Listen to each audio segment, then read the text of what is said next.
The Adventures of Sherlock Holmes, a collection of short stories by Sir Arthur Conan Doyle. A Scandal in Bohemia. To Sherlock Holmes, she is always the woman. I have seldom heard him mention her under any other name. In his eyes she eclipses and predominates the whole of her sex. It was not that he felt any emotion akin to love for Irene Adler. All emotions, and that one particularly, were abhorrent to his cold, precise, but admirably balanced mind. He was, I take it, the most perfect reasoning and observing machine that the world has seen. But as a lover he would have placed himself in a false position. He never spoke of the softer passions, save with a gibe and a sneer. They were admirable things for the observer, excellent for drawing the veil from men's motives and actions, but for the trained reasoner to admit such intrusions into his own delicate and finely adjusted temperament was to introduce a distracting factor which might throw a doubt upon all his mental results. Grit in a sensitive instrument, or a crack in one of his own high-power lenses, would not be more disturbing than a strong emotion in a nature such as his. And yet there was but one woman to him, and that woman was the late Irene Adler, of dubious and questionable memory. I had seen little of Holmes lately. My marriage had drifted us away from each other. My own complete happiness, and the home-centred interests which rise up around the man who first finds himself master of his own establishment, were sufficient to absorb all my attention, while Holmes, who loathed every form of society with his whole Bohemian soul, remained in our lodgings in Baker Street, buried among his old books, and alternating from week to week between cocaine and ambition, the drowsiness of the drug and the fierce energy of his own keen nature.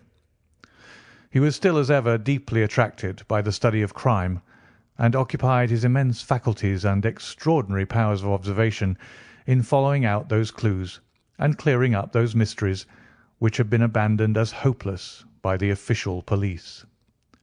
From time to time I heard some vague account of his doings, of his summons to Odessa in the case of the Trepoff murder, of his clearing up of the singular tragedy of the Atkinson brothers at Trincomalee, and finally of the mission which he had accomplished so delicately and successfully for the reigning family of Holland.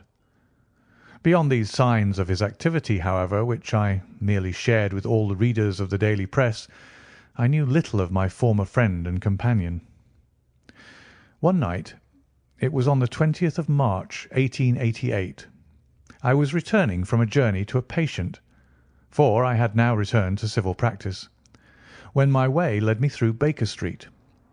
As I passed the well-remembered door, which must always be associated in my mind with my wooing and with the dark incidents of the Study in Scarlet, I was seized with a keen desire to see Holmes again, and to know how he was employing his extraordinary powers. His rooms were brilliantly lit, and even as I looked up I saw his tall, spare figure pass twice in a dark silhouette against the blind. He was pacing the room swiftly, eagerly, with his head sunk upon his chest and his hands clasped behind him. To me, who knew his every mood and habit, his attitude and manner told their own story. He was at work again. He had risen out of his drug-created dreams and was hot upon the scent of some new problem. I rang the bell and was shown up to the chamber which had formerly been in part of my own. His manner was not effusive. It seldom was. But he was glad, I think, to see me. With hardly a word spoken, but with a kindly eye, he waved me to an armchair, threw across his case of cigars, and indicated a spirit case and a gasogen in the corner, when he stood before the fire and looked me over in his singular introspective fashion. "Wedlock suits you," he remarked. "I think, Watson, that you have put on 7½ pounds since I saw you." "7," I answered. "Indeed. I should have thought a little more, I fancy, Watson. And in practice again, I observe. You did not tell me that you intended to go into harness." "Then how do you know?" "I see it. I deduce it. How do I know that you have been getting yourself very wet lately, and that you have a most clumsy and careless servant girl?" "My dear Holmes," said I, "this is too much. You would certainly have been burned had you lived a few centuries ago. It is true that I had a country walk on Thursday and came home in a dreadful mess, but as I have changed my clothes, I can't imagine how you deduce it. As to Mary Jane, she is incorrigible, and my wife has given her notice, but there again I fail to see how you work it out." He chuckled to himself and rubbed his long, nervous hands together. "It is simplicity itself," said he. "My eyes tell me that on the inside of your left shoe, just where the firelight strikes it, the leather is scored by 6 almost parallel cuts. Obviously they have been caused by someone who has very carelessly scraped around the edges of the sole in order to remove crusted mud from it.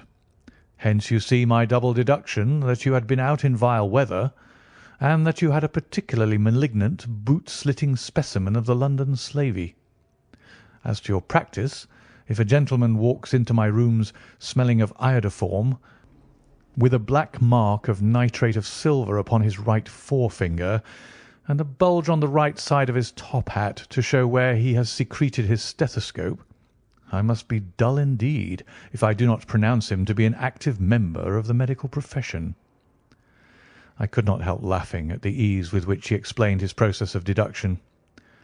"When I hear you give your reasons," I remarked, "the thing always appears to me so ridiculously simple that I could easily do it myself, though at each successive instance of your reasoning I am baffled until you explain your process. And yet I believe that my eyes are as good as yours." "Quite so," he answered, lighting a cigarette and throwing himself down into an armchair. "You see, but you do not observe. The distinction is clear. For example, you have frequently seen the steps which lead up from the hall to this room?" "Frequently." "How often?" "Well, some hundreds of times." "Then how many are there?" "How many? I don't know." "Quite so. You have not observed, and yet you have seen. That is just my point. Now, I know that there are 17 steps because I have both seen and observed. By the way, since you are interested in these little problems, and since you are good enough to chronicle one or two of my trifling experiences, you may be interested in this." He threw over a sheet of thick pink-tinted notepaper which had been lying upon the table. "It came by the last post," said he. "Read it aloud." The note was undated and without either signature or address. "There will call upon you tonight at 7:45 o'clock," it said, "a gentleman who desires to consult you upon a matter of the very deepest moment. Your recent services to one of the royal houses of Europe have shown that you are one who may safely be trusted with matters which are of an importance which can hardly be exaggerated. This account of you we have from all quarters received. Be in your chamber, then, at that hour, and do not take it amiss if your visitor wear a mask." "This is indeed a mystery," I remarked. "What do you imagine that it means?" "I have no data yet. It is a capital mistake to theorise before one has data. Insensibly one begins to twist facts to suit theories, instead of theories to suit facts. But the note itself, what do you deduce from it?" I carefully examined the writing and the paper upon which it was written. "The man who wrote it was presumably well-to-do," I remarked, endeavouring to imitate my companion's processes.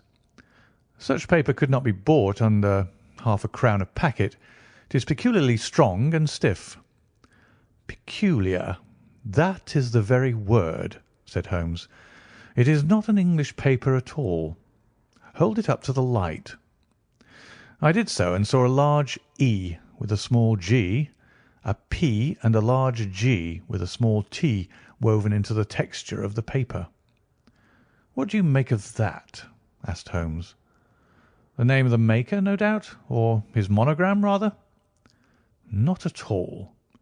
The G with the small t stands for Gesellschaft, which is the German for company, It is a customary contraction, like our co. P, of course, stands for papier. Now for the E.G. Let us glance at our Continental Gazetteer.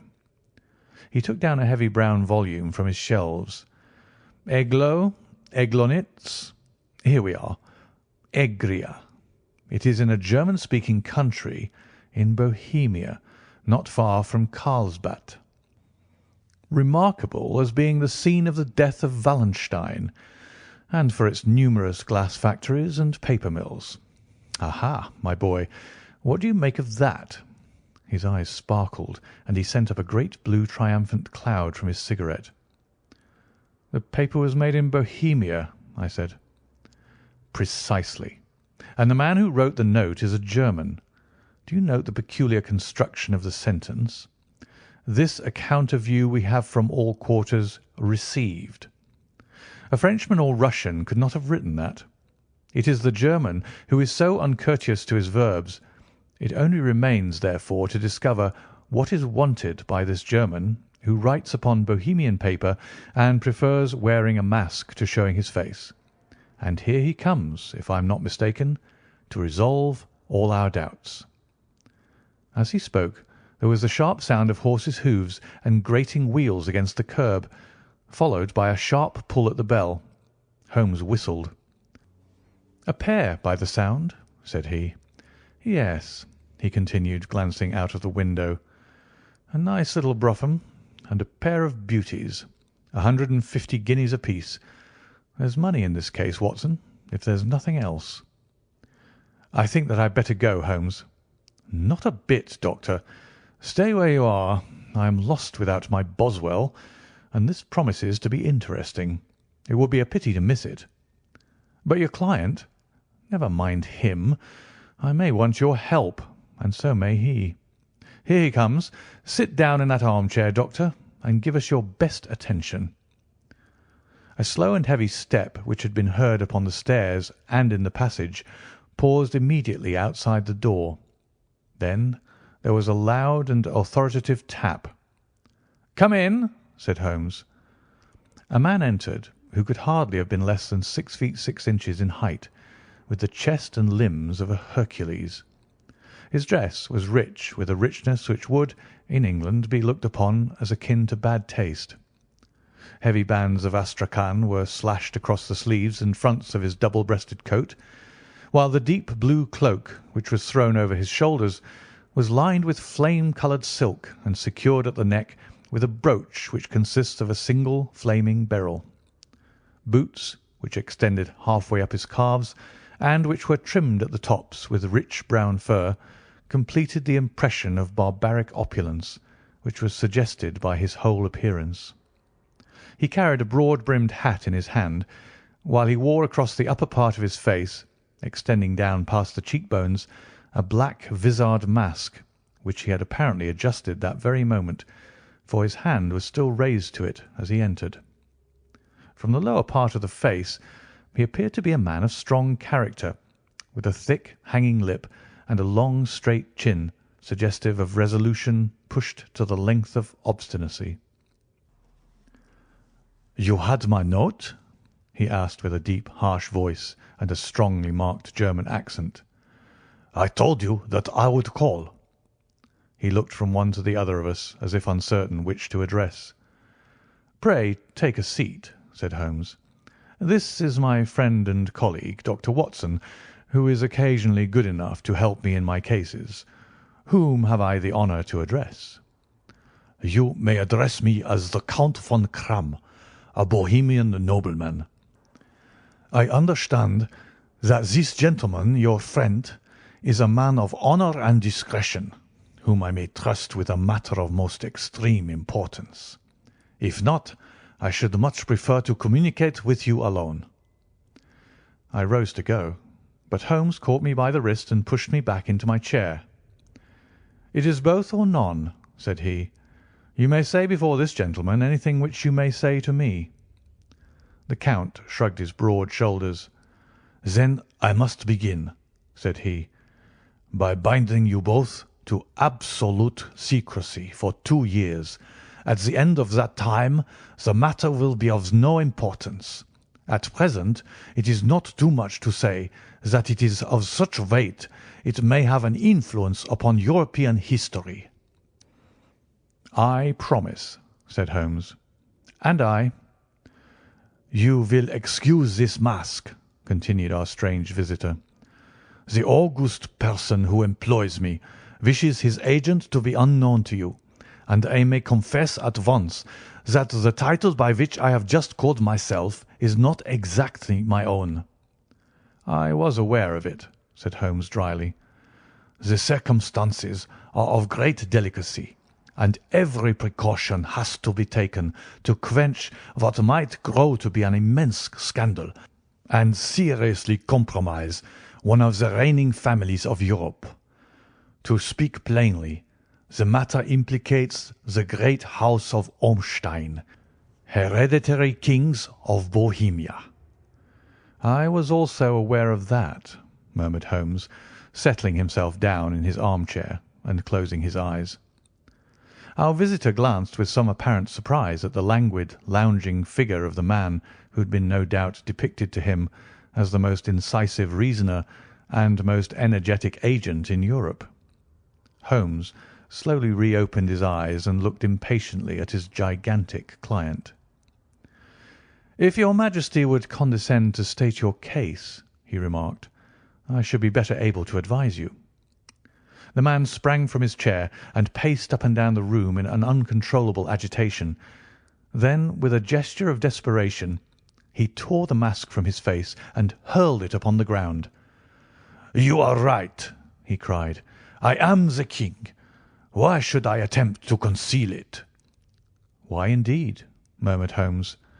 "Your Majesty had not spoken before I was aware that I was addressing Wilhelm Gottsreich Sigismund von Ormstein, Grand Duke of Cassel-Felstein and hereditary King of Bohemia." "But you can understand," said our strange visitor, sitting down once more and passing his hand over his high white forehead. "You can understand that I am not accustomed to doing such business in my own person. Yet the matter was so delicate that I could not confide it to an agent without putting myself in his power. I have come incognito from Prague for the purpose of consulting you." "Then pray consult," said Holmes, shutting his eyes once more. "The facts are briefly these.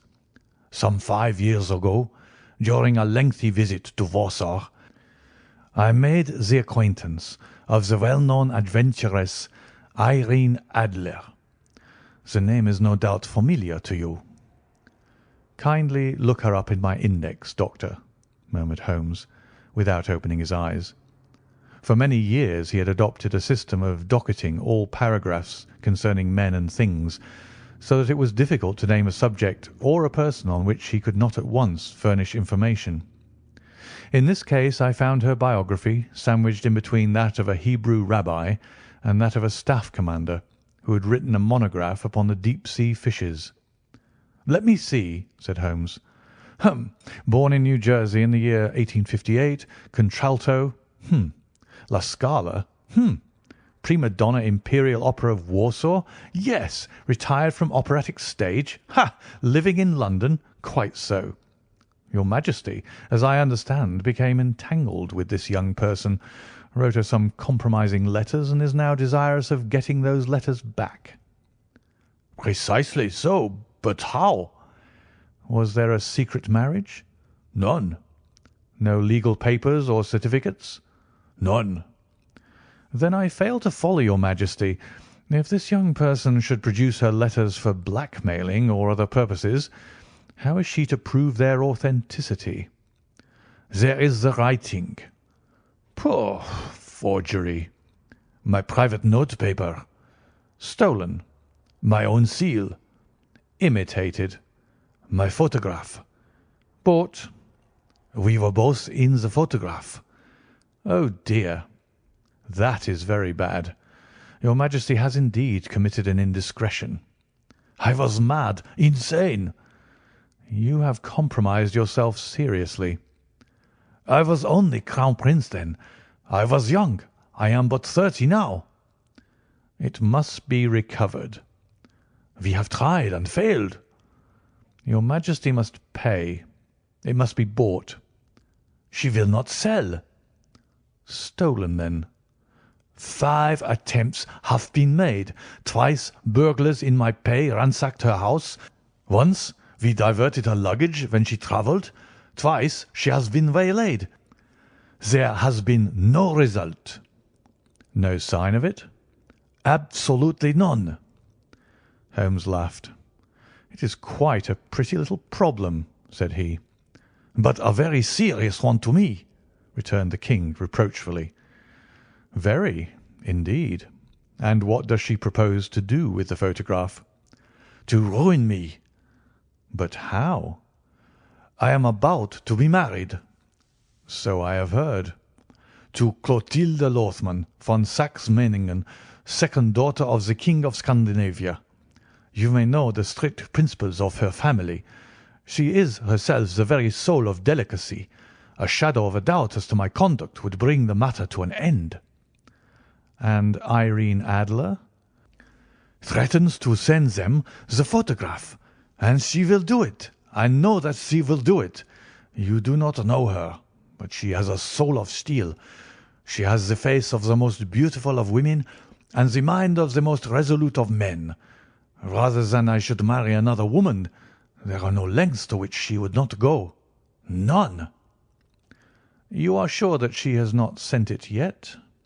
"I am sure." "And why?" "Because she has said that she would send it on the day when the betrothal was publicly proclaimed. That will be next Monday." "Oh, then we have 3 days yet," said Holmes with a yawn.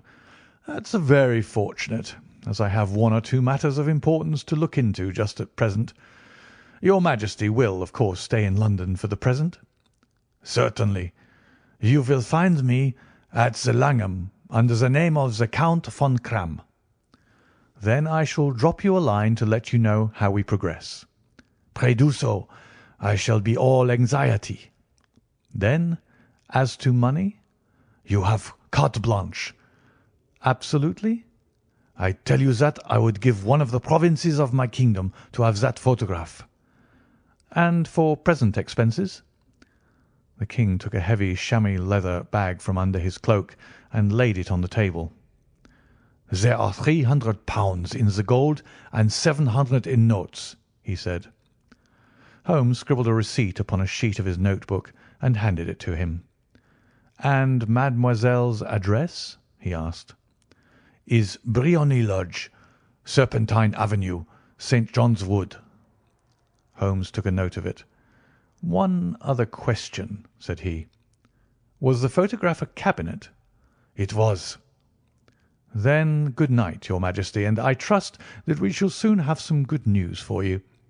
And good night, Watson," he added, as the wheels of the royal brougham rolled down the street. "If you'll be good enough to call to-morrow afternoon at 3 o'clock, I should like to chat this little matter over with you." 2. At 3 o'clock precisely I was at Baker Street, but Holmes had not yet returned. The landlady informed me that he had left the house shortly after 8 o'clock in the morning. I sat down beside the fire, however, with the intention of awaiting him, however long he might be. I was already deeply interested in his inquiry, for though it was surrounded by none of the grim and strange features which were associated with the 2 crimes which I had already recorded, still the nature of the case and the exalted station of his client gave it a character of its own. Indeed, apart from the nature of the investigation which my friend had on hand, there was something in his masterly grasp of a situation and his keen, incisive reasoning which made it a pleasure to me to study his system of work, and to follow the quick, subtle methods by which he disentangled the most inextricable mysteries. So accustomed was I to his invariable success that the very possibility of his failing had ceased to enter into my head. It was close upon 4 before the door opened, and a drunken-looking groom, ill-kempt and side-whiskered, with an inflamed face and disreputable clothes, walked into the room. Accustomed as I was to my friend's amazing powers in the use of disguises, I had to look 3 times before I was certain that it was indeed he.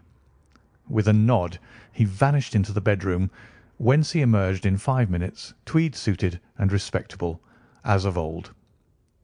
Putting his hands into his pockets, he stretched out his legs in front of the fire and laughed heartily for some minutes. "Well, really," he cried, and then he choked and laughed again until he was obliged to lie back, limp and helpless, in the chair. "What is it?" "It's quite too funny. I am sure you could never guess how I employed my morning or what I ended by doing." "I can't imagine. I suppose that you have been watching the habits and perhaps the house of Miss Irene Adler." "Quite so. But the sequel was rather unusual. I will tell you, however. I left the house a little after 8 o'clock this morning in the character of a groom out of work.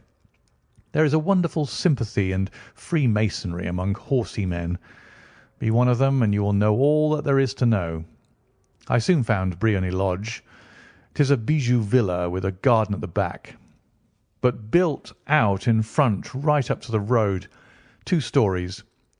Chubb lock to the door, large sitting room on the right side, well furnished, with long windows almost to the floor, and those preposterous English window fasteners which a child could open.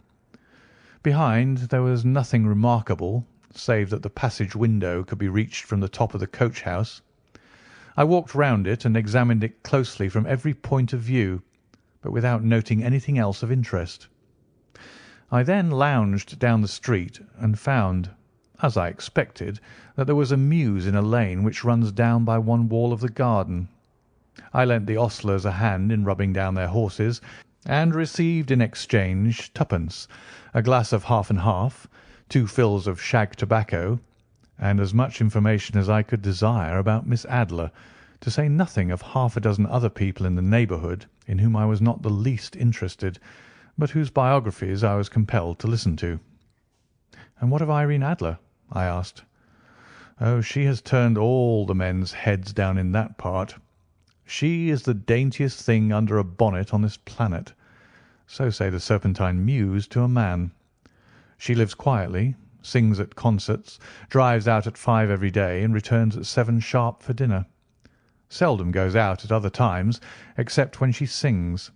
Has only 1 male visitor, but a good deal of him. He is dark, handsome, and dashing, never calls less than once a day, and often twice. He is a Mr. Godfrey Norton of the Inner Temple. See the advantages of a cabman as a confidant. They had driven him home a dozen times from Serpentine Mews, and knew all about him. When I had listened to all they had to tell, I began to walk up and down near Briony Lodge once more, and to think over my plan of campaign. This Godfrey Norton was evidently an important factor in the matter. He was a lawyer. That sounded ominous. What was the relation between them, and what the object of his repeated visits? Was she his client, his friend, or his mistress? If the former, she had probably transferred the photograph to his keeping. If the latter, it was less likely.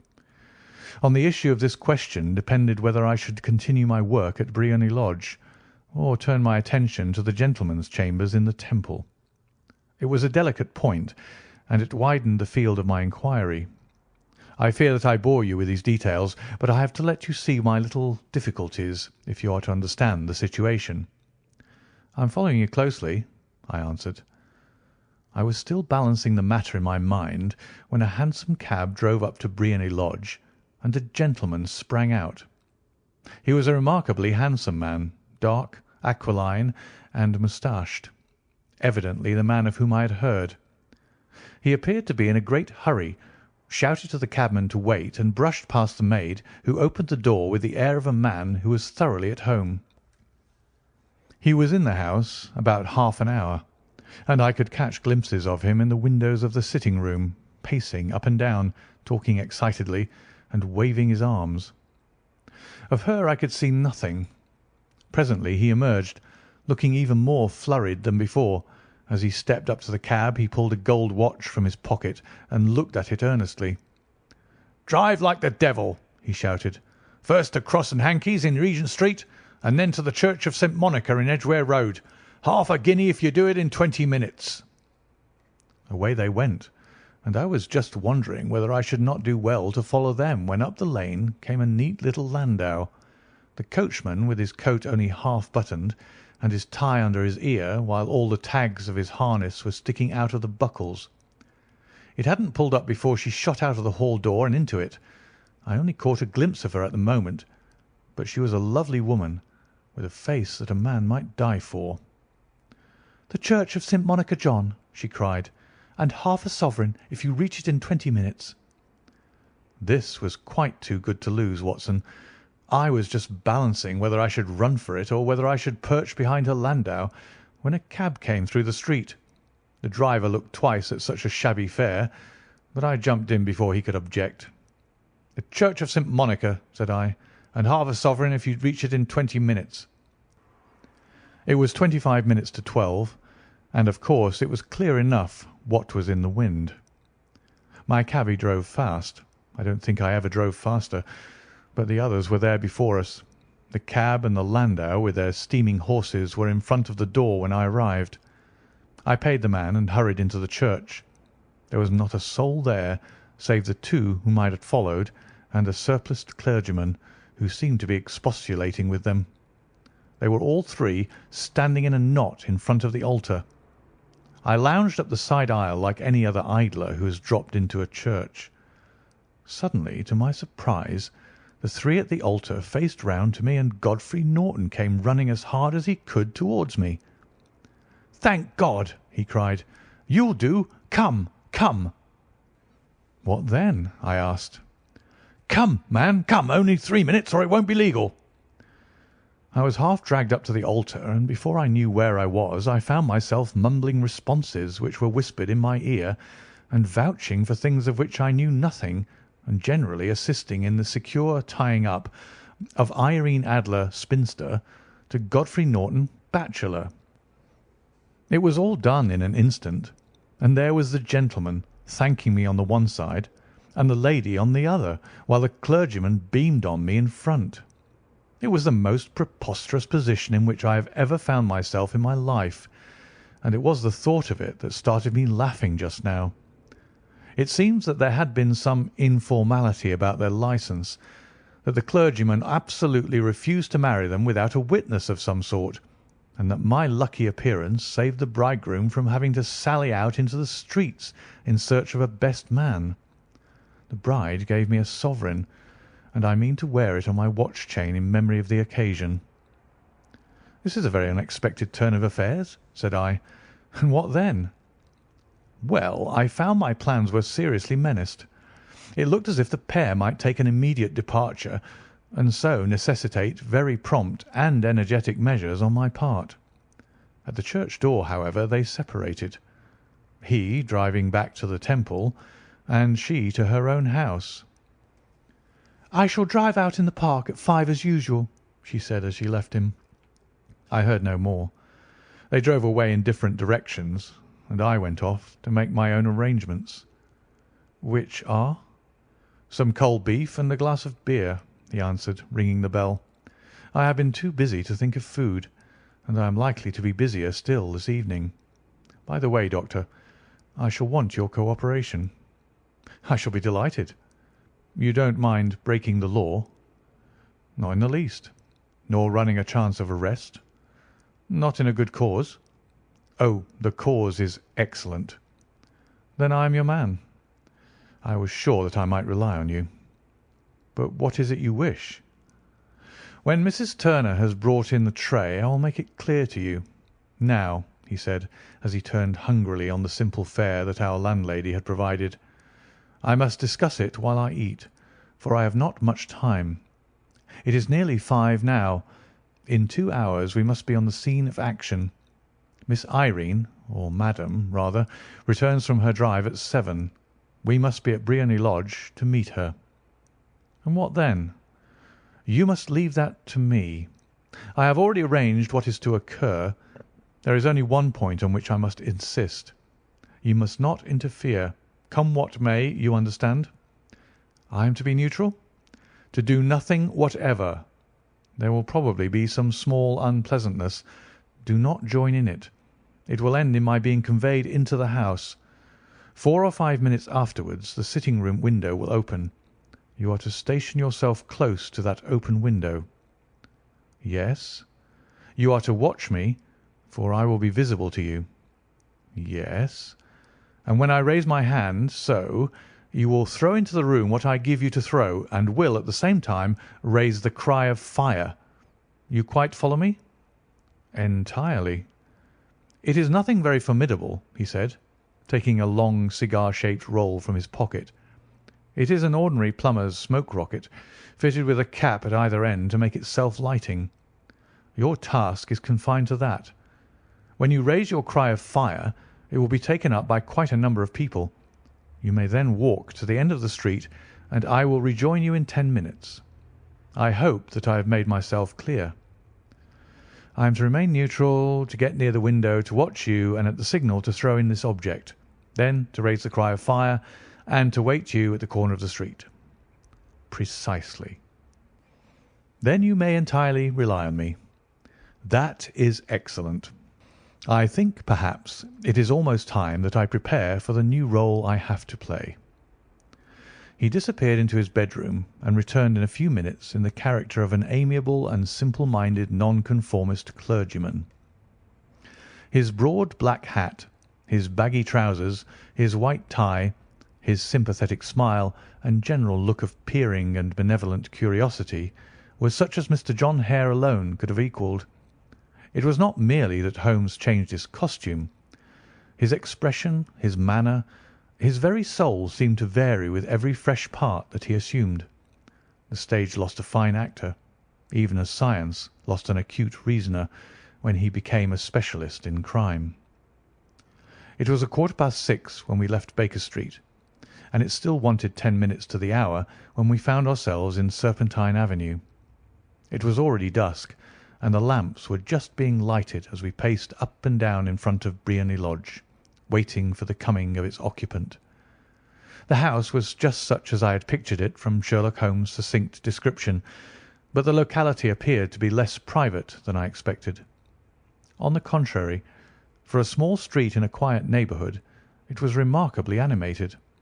There was a group of shabbily dressed men smoking and laughing in a corner, a scissors grinder with his wheel, 2 guardsmen who were flirting with a nurse girl, and several well-dressed young men who were lounging up and down with cigars in their mouths.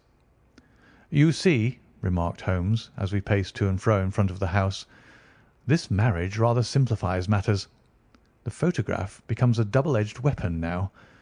The chances are that she would be as averse to its being seen by Mr. Godfrey Norton as our client is to its coming to the eyes of his princess. Now the question is, where are we to find the photograph?" "Where indeed?" "It is most unlikely that she carries it about with her. It is cabinet size, too large for easy concealment about a woman's dress. She knows that the king is capable of having her waylaid and searched. 2 attempts of the sort have already been made. We may take it, then, that she does not carry it about with her. Where, then? Her banker or her lawyer. There is that double possibility. But I am inclined to think neither. Women are naturally secretive, and they like to do their own secreting. Why should she hand it over to anyone else? She could trust her own guardianship, but she could not tell what indirect or political influence might be brought to bear upon a businessman. Besides, remember that she had resolved to use it within a few days. It must be where she can lay her hands upon it. It must be in her own house." "But it has twice been burgled." "They do not know how to look." "But how will you look?" "I will not look." "What then?" "I will get her to show me." "But she will refuse." "She will not be able to. But I hear the rumble of wheels. It is her carriage. Now carry out my orders to the letter." As he spoke, the gleam of the sidelights of a carriage came round the curve of the avenue.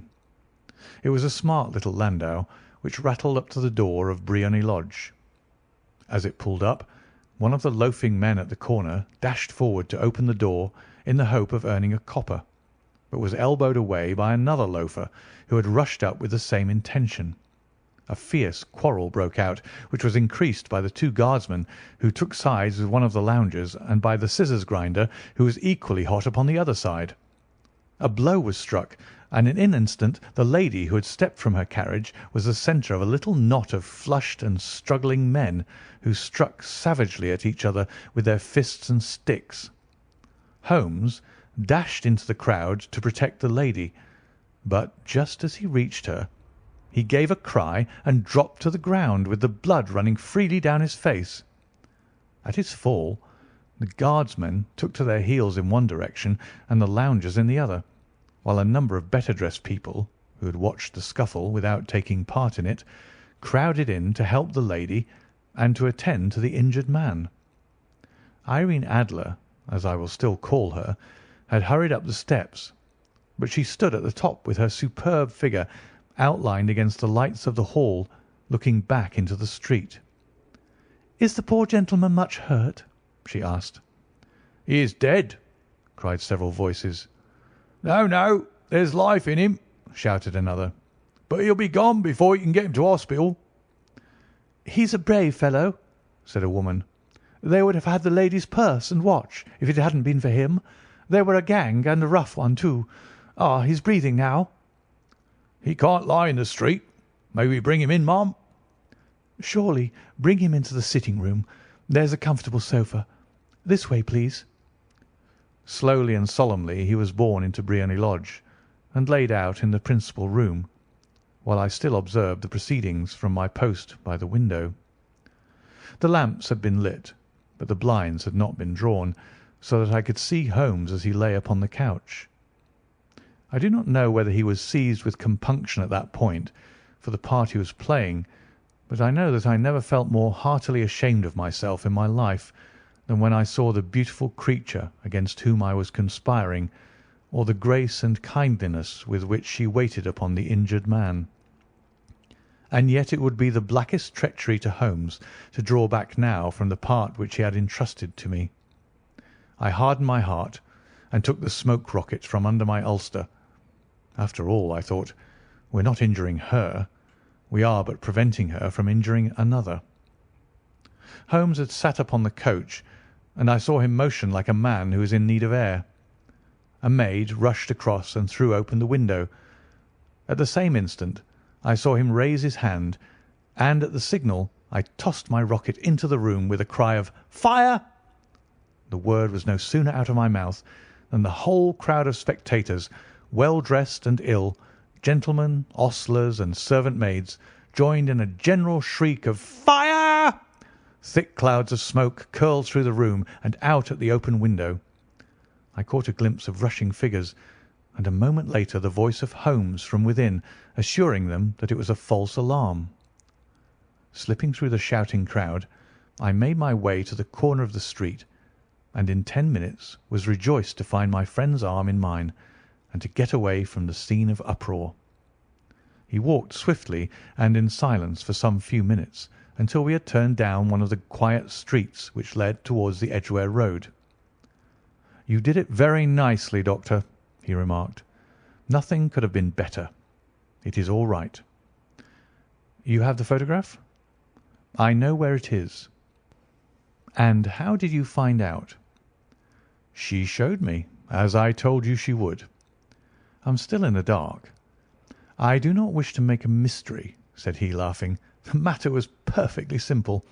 You, of course, saw that everyone in the street was an accomplice. They were all engaged for the evening." "I guessed as much."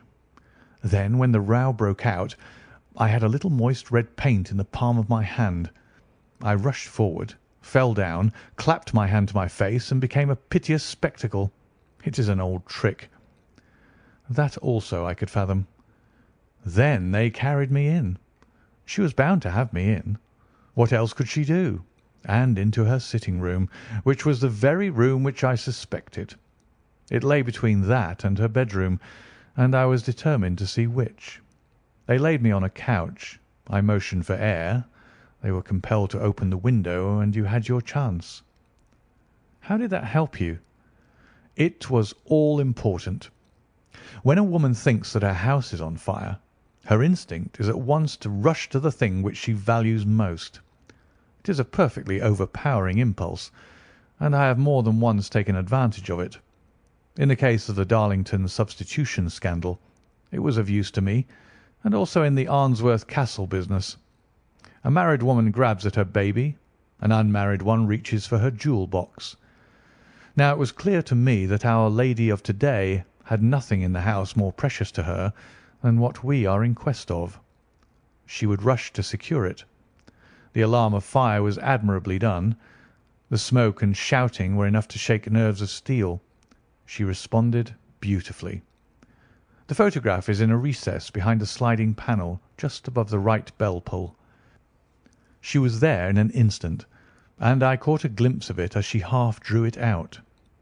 When I cried out that it was a false alarm, she replaced it, glanced at the rocket, rushed from the room, and I have not seen her since. I rose, and making my excuses, escaped from the house.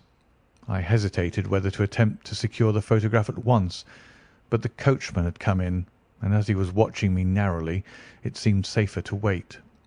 A little over-precipitance may ruin all. "And now?" I asked. "Our quest is practically finished. I shall call with the King to-morrow, and with you if you care to come with us. We will be shown into the sitting-room to wait for the lady, but it is probable that when she comes she may find neither of us nor the photograph. It might be a satisfaction to His Majesty to regain it with his own hands." "And when will you call?" "At 8 in the morning. She will not be up, so that we shall have a clear field. Besides, we must be prompt, for this marriage may mean a complete change in her life and habits. I must wire to the King without delay." We had reached Baker Street and had stopped at the door. He was searching his pockets for the key when someone passing said, "Good night, Mr. Sherlock Holmes." There were several people on the pavement at the time, but the greeting appeared to come from a slim youth in an ulster who had hurried by. "I've heard that voice before," said Holmes, staring down the dimly lit street. "Now I wonder who the deuce that could have been." 3. I slept at Baker Street that night, and we were engaged upon our toast and coffee in the morning when the King of Bohemia rushed into the room. "You have really got it?" he cried, grasping Sherlock Holmes by either shoulder and looking eagerly into his face. "Not yet." "But you have hopes?" "I have hopes." "Then come. I am all impatience to be gone." "We must have a cab." "No, my brougham is waiting." "Then that will simplify matters." We descended and started off once more for Briony Lodge. "Irene Adler is married," remarked Holmes. "Married? When?" "Yesterday." "But to whom?" "To an English lawyer named Norton." "But she could not love him?" "I am in hopes that she does." "And why in hopes?" "Because it would spare your Majesty all fear of future annoyance. If the lady loves her husband, she does not love your Majesty. If she does not love your Majesty, then there is no reason why she should interfere with your Majesty's plan." "It is true, and yet, well, I wish she had been of my own station. What a queen she would have made!" He relapsed into a moody silence, which was not broken until we drew up in Serpentine Avenue. The door of Briony Lodge was open, and an elderly woman stood upon the steps. She watched us with a sardonic eye as we stepped from the brougham. "Mr. Sherlock Holmes, I believe," said she. "I am Mr. Holmes," answered my companion, looking at her with a questioning and rather startled gaze. "Indeed. My mistress told me that you were likely to call. She left this morning with her husband by the 5:15 train from Charing Cross for the Continent." "What?" Sherlock Holmes staggered back, white with chagrin and surprise. "Do you mean that she has left England?" "Never to return." "And the papers?" asked the King hoarsely. "All is lost." "We shall see." He pushed past the servant and rushed into the drawing-room, followed by the King and myself. The furniture was scattered about in every direction, with dismantled shelves and open drawers, as if the lady had hurriedly ransacked them before her flight. Holmes rushed at the bell pull, tore back a small sliding shutter, and, plunging in his hand, pulled out a photograph and a letter. The photograph was of Irene Adler herself in evening dress. The letter was superscribed to Sherlock Holmes, Esquire, to be left till called for. My friend tore it open, and we all three read it together. It was dated at midnight of the preceding night, and ran in this way: "My dear Mr. Sherlock Holmes, you really did it very well. You took me in completely. Until after the alarm of fire I had not a suspicion.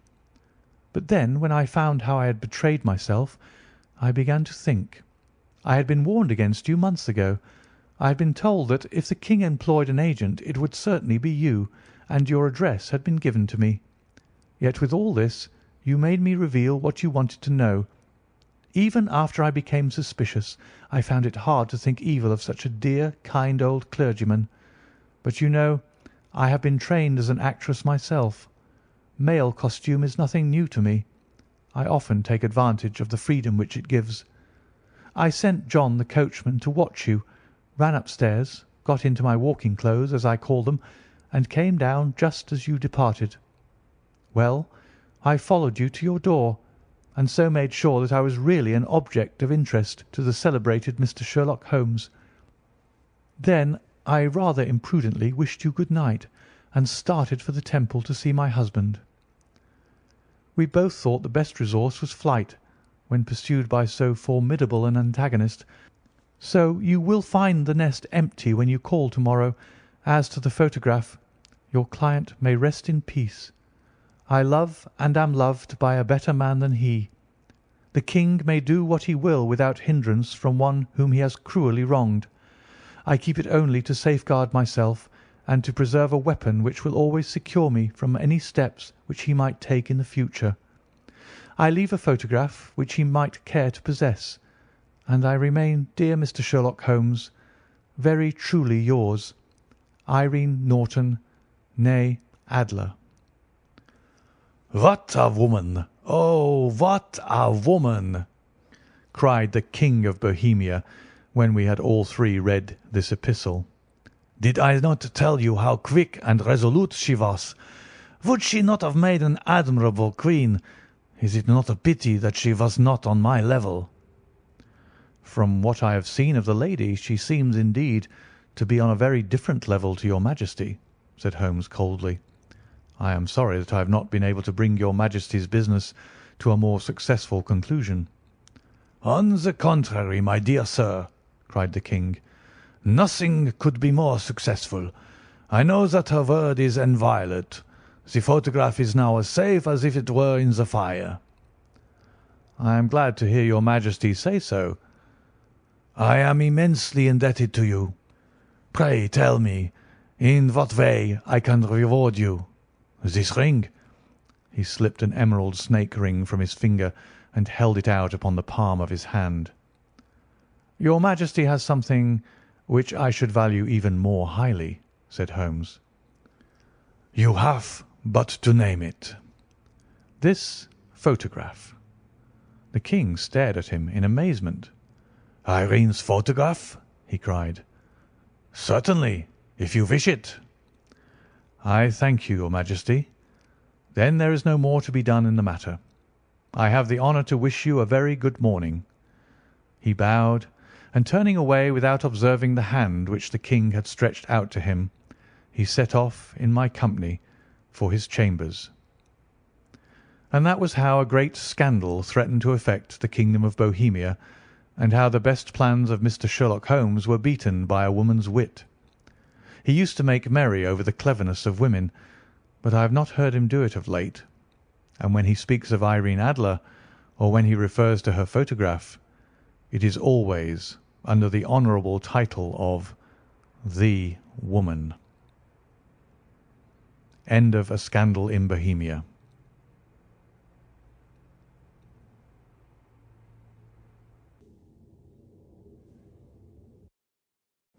Story number 2 in the Adventures of Sherlock Holmes, The Red-Headed League. I had called upon my friend Mr. Sherlock Holmes one day in the autumn of last year, and found him in deep conversation with a very stout, florid-faced, elderly gentleman with fiery red hair. With an apology for my intrusion, I was about to withdraw when Holmes pulled me abruptly into the room and closed the door behind me. "You could not possibly have come at a better time, my dear Watson," he said cordially. "I was afraid that you were engaged." "So I am. Very much so." "Then I can wait in the next room." "Not at all. This gentleman, Mr. Wilson, has been my partner and helper in many of my most successful cases, and I have no doubt that he will be of the utmost use to me in yours also." The stout gentleman half rose from his chair and gave a bob of greeting, with a quick little questioning glance from his small, fat-encircled eyes. "Try the settee," said Holmes, relapsing into his armchair and putting his finger-tips together, as was his custom when in judicial moods. "I know, my dear Watson, that you share my love of all that is bizarre and outside the conventions and humdrum routine of everyday life. You have shown your relish for it by the enthusiasm which has prompted you to chronicle and, if you will excuse my saying so, somewhat to embellish so many of my own little adventures." "Your cases have indeed been one of the greatest interest to me," I observed. "You will remember that I remarked the other day, just before we went into the very simple problem presented by Miss Mary Sutherland, that for strange effects and extraordinary combinations we must go to life itself, which is always far more daring than any effort of the imagination." "A proposition which I took the liberty of doubting." "You did, Doctor. But none the less you must come round to my view, for otherwise I shall keep on piling fact upon fact on you, until your reason breaks down under them and acknowledges me to be right. Now, Mr. Jabez Wilson here has been good enough to call upon me this morning, and to begin a narrative which promises to be one of the most singular which I have listened to for some time. You have heard me remark that the strangest and most unique things are very often connected, not with the larger, but with the smaller crimes, and occasionally, indeed, where there is room for doubt whether any positive crime has been committed. As far as I have heard, it is impossible for me to say whether the present case is an instance of crime or not, but the course of events is certainly among the most singular that I have ever listened to. Perhaps, Mr. Wilson, you would have the great kindness to recommence your narrative.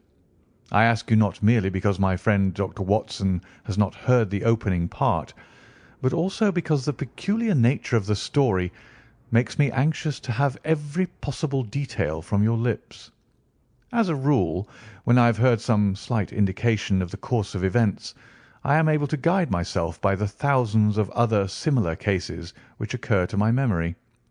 In the present instance, I am forced to admit that the facts are, to the best of my belief, unique." The portly client puffed out his chest with an appearance of some little pride, and pulled a dirty and wrinkled newspaper from the inside pocket of his greatcoat. As he glanced down the advertisement column, with his head thrust forward and the paper flattened out upon his knee, I took a good look at the man, and endeavoured, after the fashion of my companion, to read the indications which might be presented by his dress or appearance. I did not gain very much, however, by my inspection. Our visitor bore every mark of being an average, commonplace British tradesman, obese, pompous, and slow. He wore rather baggy grey shepherd's check trousers, a not over-clean black frock-coat, unbuttoned in the front, and a drab waistcoat with a heavy brassy Albert chain, and a square pierced bit of metal dangling down as an ornament. A frayed top hat and a faded brown overcoat with a wrinkled velvet collar lay upon a chair beside him. Altogether, look as I would, there was nothing remarkable about the man save his blazing red head and the expression of extreme chagrin and discontent upon his features. Sherlock Holmes' quick eye took in my occupation, and he shook his head with a smile, as he noticed my questioning glances. Beyond the obvious facts that he has at some time done manual labour, that he takes snuff, that he is a Freemason, that he has been in China, and that he has done a considerable amount of writing lately, I can deduce nothing else. Mr. Jabez Wilson started up in his chair with his forefinger upon the paper, but his eyes upon my companion. "How in the name of good fortune did you know all that, Mr. Holmes?" he asked. "How did you know, for example, that I did manual labour? It's as true as gospel, for I began as a ship's carpenter."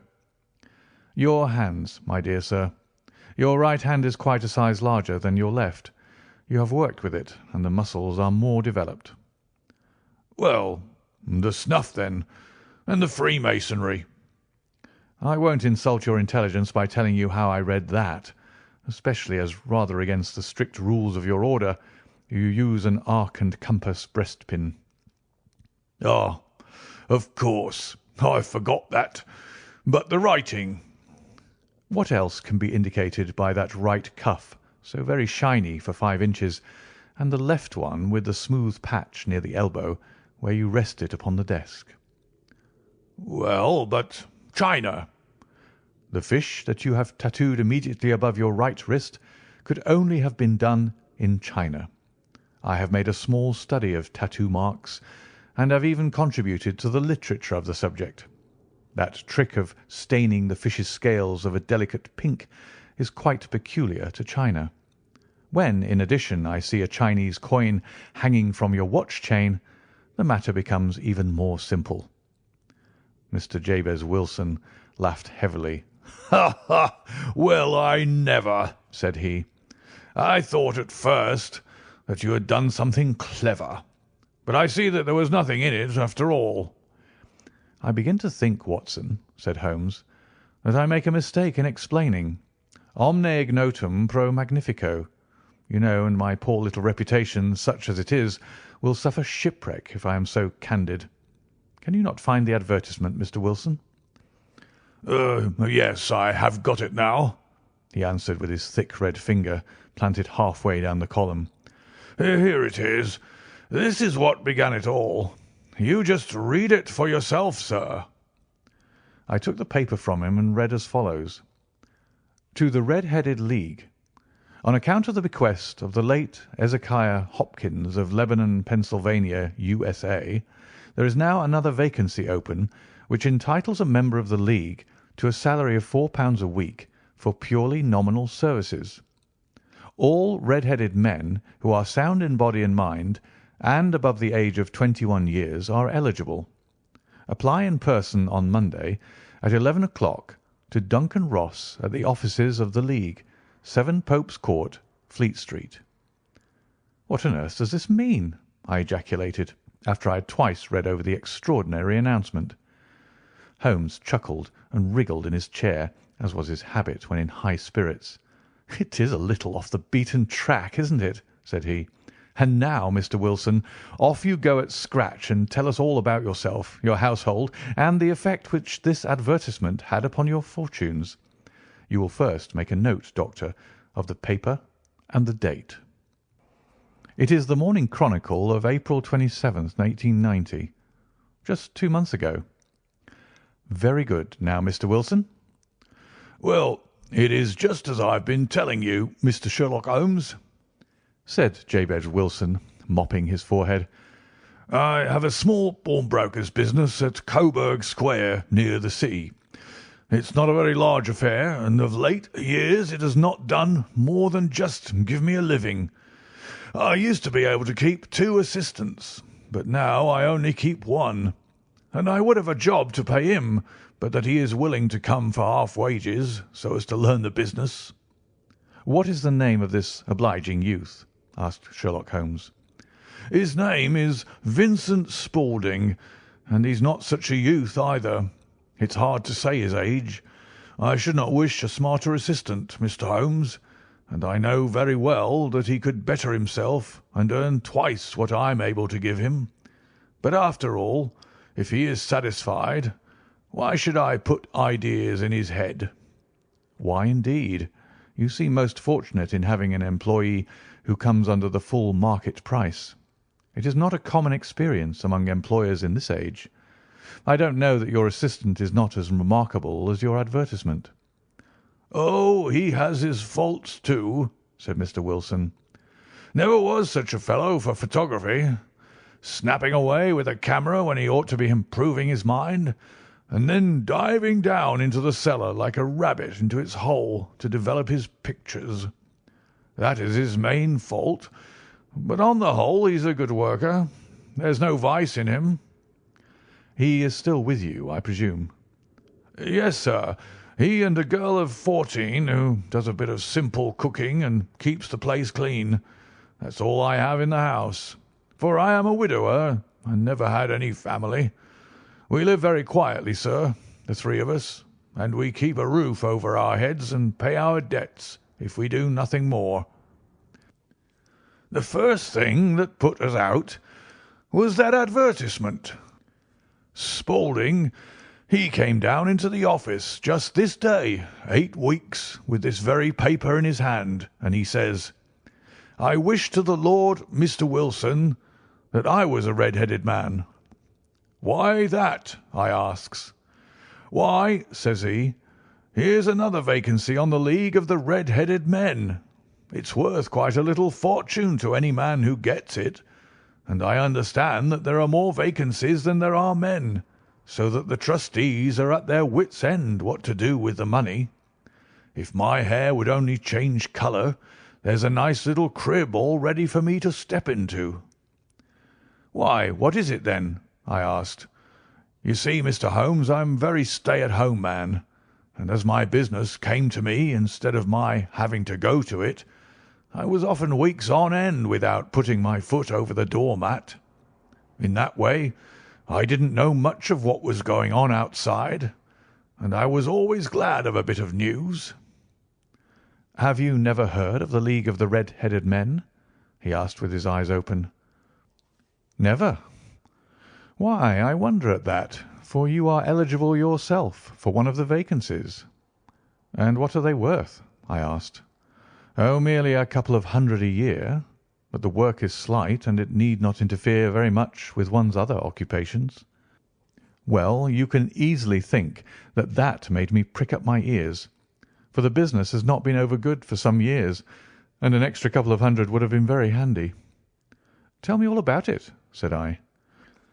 "'Well,' said he, showing me the advertisement, "'you can see for yourself that the League has a vacancy, and there is the address where you should apply for particulars. As far as I can make out, the League was founded by an American millionaire, Ezekiah Hopkins, who was very peculiar in his ways. He was himself red-headed, and he had a great sympathy for all red-headed men. So when he died it was found that he had left his enormous fortune in the hands of trustees, with instructions to apply the interest to the providing of easy berths to men whose hair is of that colour. From all I hear it is splendid pay and very little to do.' 'But,' said I, 'there'd be millions of red-headed men who could apply.' 'Not so many as you might think,' he answered. 'You see, it is really confined to Londoners and to grown men.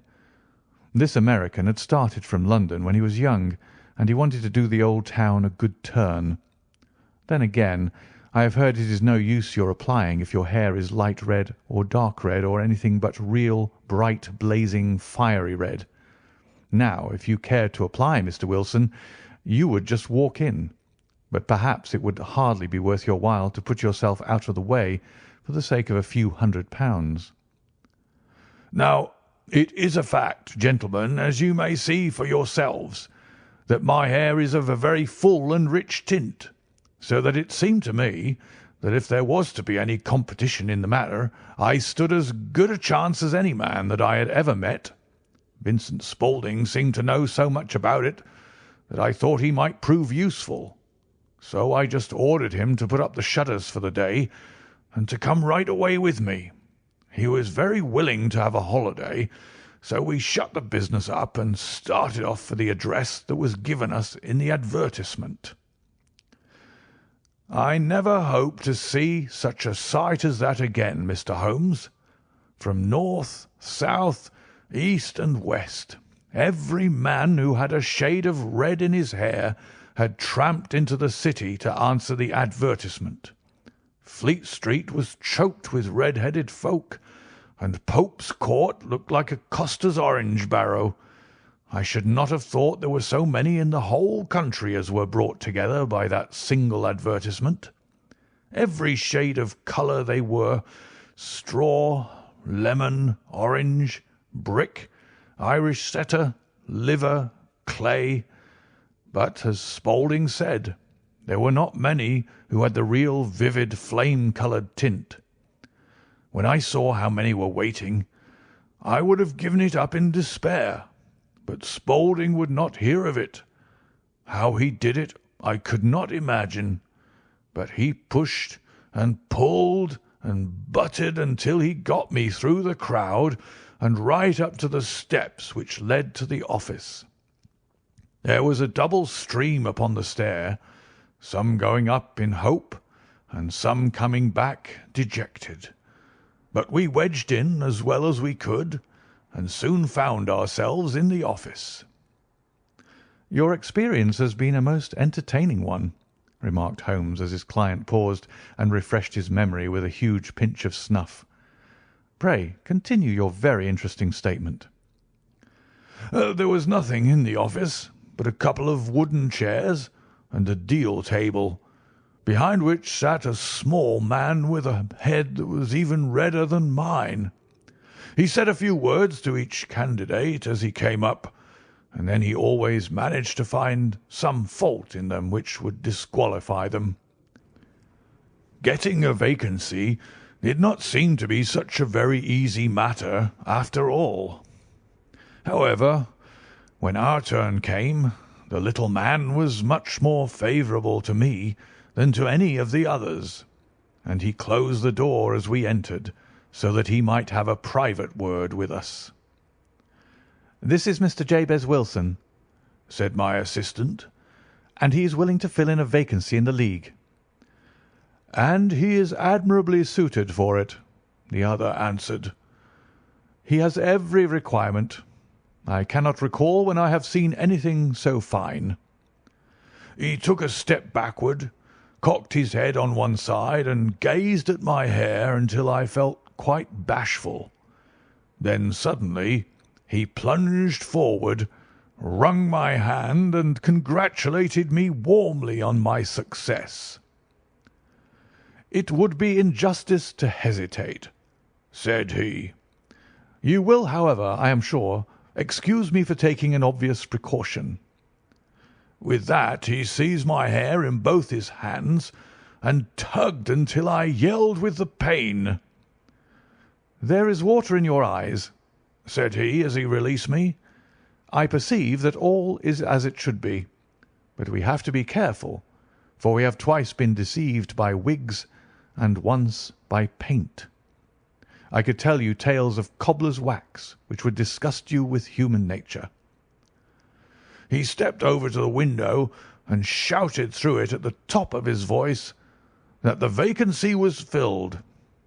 A groan of disappointment came up from below, and the folk all trooped away in different directions until there was not a red head to be seen, except my own and that of the manager.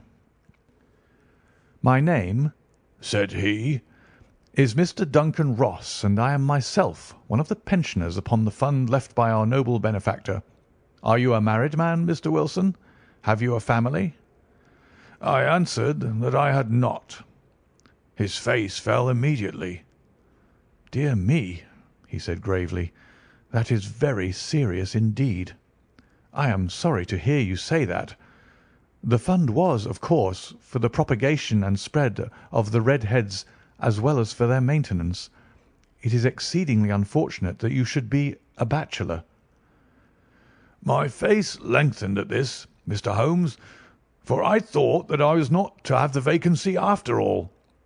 But after thinking it over for a few minutes, he said that it would be all right. "In the case of another," said he, "the objection might be fatal. but we must stretch a point in favour of a man with such a head of hair as yours. When shall you be able to enter upon your new duties?" "Well, it is a little awkward, for I have a business already," said I. "Oh, never mind about that, Mr. Wilson," said Vincent Spaulding. "I shall be able to look after that for you." "What would be the hours?" I asked. 10 to 2. "Now, a pawnbroker's business is mostly done of an evening, Mr. Holmes, especially Thursday and Friday evening, which is just before pay-day, so it would suit me very well to earn a little in the mornings. Besides, I knew that my assistant was a good man, and that he would see to anything that turned up." "That would suit me very well," said I. "And the pay?" "Is £4 a week." "And the work?" "Is purely nominal." "What do you call purely nominal?" "Well, you have to be in the office, or at least in the building, the whole time. If you leave, you forfeit your whole position for ever. The will is very clear upon that point. You don't comply with the conditions if you budge from the office during that time." "It's only 4 hours a day, and I should not think of leaving," said I. "No excuse will avail," said Mr. Duncan Ross. "Neither sickness nor business nor anything else. There you must stay, or you lose your billet." "And the work?" "Is to copy out the Encyclopaedia Britannica. There is the first volume of it in that press. You must find your own ink, pens, and blotting paper, but we provide this table and chair. Will you be ready tomorrow?" "Certainly," I answered. "Then good-bye, Mr. Jabez Wilson, and let me congratulate you once more on the important position which you have been fortunate enough to gain." He bowed me out of the room, and I went home with my assistant, hardly knowing what to say or do. I was so pleased at my own good fortune. Well, I thought over the matter all day, and by evening I was in low spirits again, for I had quite persuaded myself that the whole affair must be some great hoax or fraud, though what its object might be I could not imagine. It seemed altogether past belief that anyone could make such a will, or that they should pay such a sum for doing anything so simple as copying out the Encyclopaedia Britannica. Vincent Spaulding did what he could do to cheer me up, but by bedtime I had reasoned myself out of the whole thing. However, in the morning I determined to have a look at it anyhow, so I bought a penny bottle of ink, and with a quill pen and 7 sheets of foolscap paper, I started off for Pope's Court. Well, to my surprise and delight, everything was as right as possible. The table was set out ready for me, and Mr. Duncan Ross was there to see that I got fairly to work. He started me off upon the letter A, and then he left me, but he would drop in from time to time to see that all was right with me. At 2 o'clock he bade me good day, complimented me upon the amount that I had written, and locked the door of the office after me. This went on day after day, Mr. Holmes, and on Saturday the manager came in and planked down 4 gold sovereigns for my week's work. It was the same next week, and the same the week after. Every morning I was there at 10, and every afternoon I left at 2. By degrees, Mr. Duncan Ross took to coming in only once of a morning, and then, after a time, he did not come in at all. Still, of course, I never dared to leave the room for an instant, for I was not sure when he might come, and the billet was such a good one and suited me so well that I would not risk the loss of it. 8 weeks passed away like this, and I had written about abbots and archery and armour and architecture and Attica, and hoped with diligence that I might get on to the B's before very long. It cost me something in foolscap, and I had pretty nearly filled a shelf with my writings, and then suddenly the whole business came to an end." "To an end?" "Yes, sir, and no later than this morning. I went to my work as usual at 10 o'clock, but the door was shut and locked with a little square of cardboard hammered onto the middle of the panel with a tack.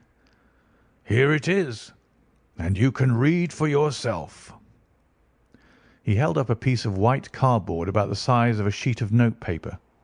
It read in this fashion: "The Red-Headed League is dissolved. October 9th, 1890. Sherlock Holmes and I surveyed this curt announcement and the rueful face behind it until the comical side of the affair so completely overtopped every other consideration that we both burst out into a roar of laughter. "I cannot see that there is anything very funny," cried our client, flushing up to the roots of his flaming head. "If you can do nothing better than laugh at me, I can go elsewhere." "No, no," cried Holmes, shoving him back into the chair from which he had half risen. "I really wouldn't miss your case for the world. It is most refreshingly unusual, but there is, if you will excuse me saying so, something just a little funny about it. Pray, what steps did you take when you found the card upon the door?" "I was staggered, sir. I did not know what to do. Then I called at the offices round, but none of them seemed to know anything about it. Finally I went to the landlord, who is an accountant living on the ground floor, and I asked him if he could tell me what had become of the Red-Headed League. He said that he had never heard of any such body. Then I asked him who Mr. Duncan Ross was. He answered that the name was new to him. 'Well,' said I, 'the gentleman at number 4. "What, the red-headed man?" "Yes." "Oh," said he. "His name was William Morris. He was a solicitor and was using my room as a temporary convenience until his new premises were ready. He moved out yesterday." "Where could I find him?" "Oh, at his new offices. He did tell me the address. Yes, 17 King Edward Street, near St. Paul's." "I started off, Mr. Holmes, but when I got to that address, it was a manufactory of artificial kneecaps, and no one in it had ever heard of either Mr. William Morris or Mr. Duncan Ross." "And what did you do then?" asked Holmes.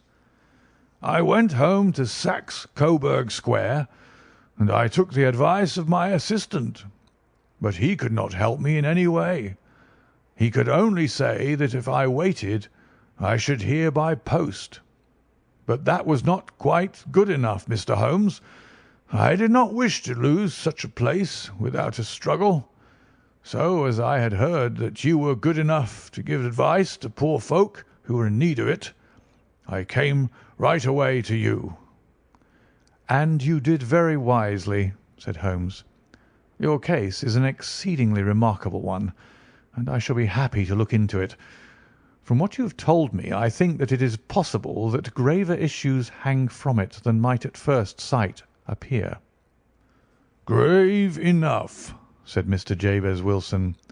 "Why, I have lost £4 a week."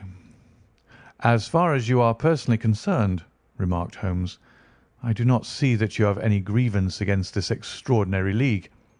On the contrary, you are, as I understand, richer by some £30, to say nothing of the minute knowledge which you have gained on every subject which comes under the letter A. You have lost nothing by them." "No, sir, but I want to find out about them, and who they are, and what their object was in playing this prank, if it was a prank, upon me. It was a pretty expensive joke for them, for it cost them £32. "We shall endeavour to clear up these points for you. And first, one or two questions, Mr. Wilson. This assistant of yours who first called your attention to the advertisement, how long had he been with you?" "Oh, about a month then." "How did he come?" "In answer to an advertisement." "Was he the only applicant?" "No, I had a dozen." "Why did you pick him?" "Because he was handy and would come cheap." "At half wages, in fact?" "Yes." "What is he like, this Vincent Spaulding?" "Small, stout built, very quick in his ways, no hair on his face, though he's not short of 30, has a white splash of acid upon his forehead." Holmes sat up in his chair in considerable excitement. "I thought as much," said he. "Have you ever observed that his ears are pierced for earrings?" "Yes, sir. He told me that a gipsy had done it for him when he was a lad." "Hmm," said Holmes, sinking back in deep thought. "He is still with you?" "Oh, yes, sir. I have only just left him." "And has your business been attended to in your absence?" "Nothing to complain of, sir. There's never very much to do of a morning." "That will do, Mr. Wilson. I shall be happy to give you an opinion upon the subject in the course of a day or two. To-day is Saturday, and I hope that by Monday we may come to a conclusion." "Well, Watson," said Holmes when our visitor had left us, "what do you make of it all?" "I make nothing of it," I answered frankly. "It is a most mysterious business." "As a rule," said Holmes, "the more bizarre a thing is, the less mysterious it proves to be. It is your commonplace, featureless crimes which are really puzzling, just as a commonplace face is the most difficult to identify. But I must be prompt over this matter." "What are you going to do, then?" I asked. "To smoke," he answered. "It is quite a three-pipe problem, and I beg that you won't speak to me for 50 minutes." He curled himself up in his chair with his thin knees drawn up to his hawk-like nose, and there he sat with his eyes closed and his black clay pipe thrusting out like the bill of some strange bird. I had come to the conclusion that he had dropped asleep, and indeed was nodding myself, when he suddenly sprang out of his chair with the gesture of a man who has made up his mind and put his pipe down upon the mantelpiece. "Sarasate plays at the St. James's Hall this afternoon," he remarked. "What do you think, Watson? Could your patient spare you for a few hours?" "I have nothing to do to-day. My practice is never very absorbing." "Then put on your hat and come. I am going through the city first, and we can have some lunch on the way. I observe that there is a good deal of German music on the programme, which is rather more to my taste than Italian or French. It is introspective, and I want to introspect. Come along." We travelled by the Underground as far as Aldersgate, and a short walk took us to the Saxe Coburg Square, the scene of the singular story which we had listened to in the morning. It was a poky, little, shabby, genteel place where 4 lines of dingy, 2-storied brick houses looked out into a small, railed-in enclosure, where a lawn of weedy grass and a few clumps of faded laurel bushes made a hard fight against a smoke-laden and uncongenial atmosphere. 3 gilt balls and a brown board with Jabez Wilson in white letters upon a corner house announced the place where our red-headed client carried on his business. Sherlock Holmes stopped in front of it with his head on one side and looked it all over with his eyes shining brightly between puckered lids. Then he walked slowly up the street and then down again to the corner, still looking keenly at the houses. Finally he returned to the pawnbroker's, and having thumped vigorously upon the pavement with his stick 2 or 3 times, he went up to the door and knocked. It was instantly opened by a bright-looking, clean-shaven young fellow, who asked him to step in. "Thank you," said Holmes. "I only wished to ask you how you would go from here to the Strand." "3rd right and 4th left," answered the assistant promptly, closing the door. "Smart fellow that. observed Holmes as we walked away. "He is, in my judgment, the fourth smartest man in London, and for daring I am not sure that he has not a claim to be third. I have known something of him before." "Evidently," said I. "Mr. Wilson's assistant counts for a good deal in the mystery of the Red-Headed League. I am sure that you inquired your way merely in order that you might see him." "Not him." "What then?" "The knees of his trousers." "And what did you see?" "What I expected to see." "Why did you beat the pavement?" "My dear doctor, this is a time for observation, not for talk. We are spies in an enemy's country. We know something of Saxe Coburg Square. Let us now explore the parts which lie behind it." The road in which we found ourselves as we turned round the corner from the retired Saxe Coburg Square presented as great a contrast to it as the front of a picture does to the back. It was one of the main arteries which conveyed the traffic of the city to the north and west. The roadway was blocked with the immense stream of commerce flowing in a double tide inward and outward, while the footpaths were black with the hurrying swarm of pedestrians. It was difficult to realise, as we looked at the line of fine shops and stately business premises, that they really abutted on the other side upon the faded and stagnant square which we had just quitted. "Let me see," said Holmes, standing at the corner and glancing along the line. "I should like just to remember the order of the houses here. It is a hobby of mine to have an exact knowledge of London. There is Mortimer's, the tobacconist, the little newspaper shop, the Coburg branch of the City and Suburban Bank, the Vegetarian Restaurant, and Macfarlane's carriage-building depot. That carries us right on to the other block. And now, Doctor, we've done our work, so it's time we had some play. A sandwich and a cup of coffee, and then off to Violin Land, where all is sweetness and delicacy and harmony, and there are no red-headed clients to vex us with their conundrums."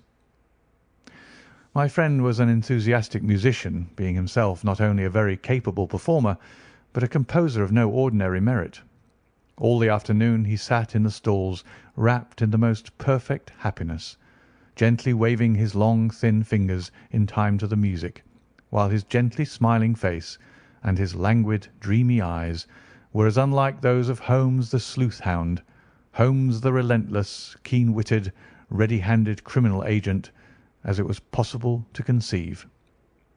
In his singular character, the dual nature alternately asserted itself, and his extreme exactness and astuteness represented, as I have often thought, the reaction against the poetic and contemplative mood which occasionally predominated in him.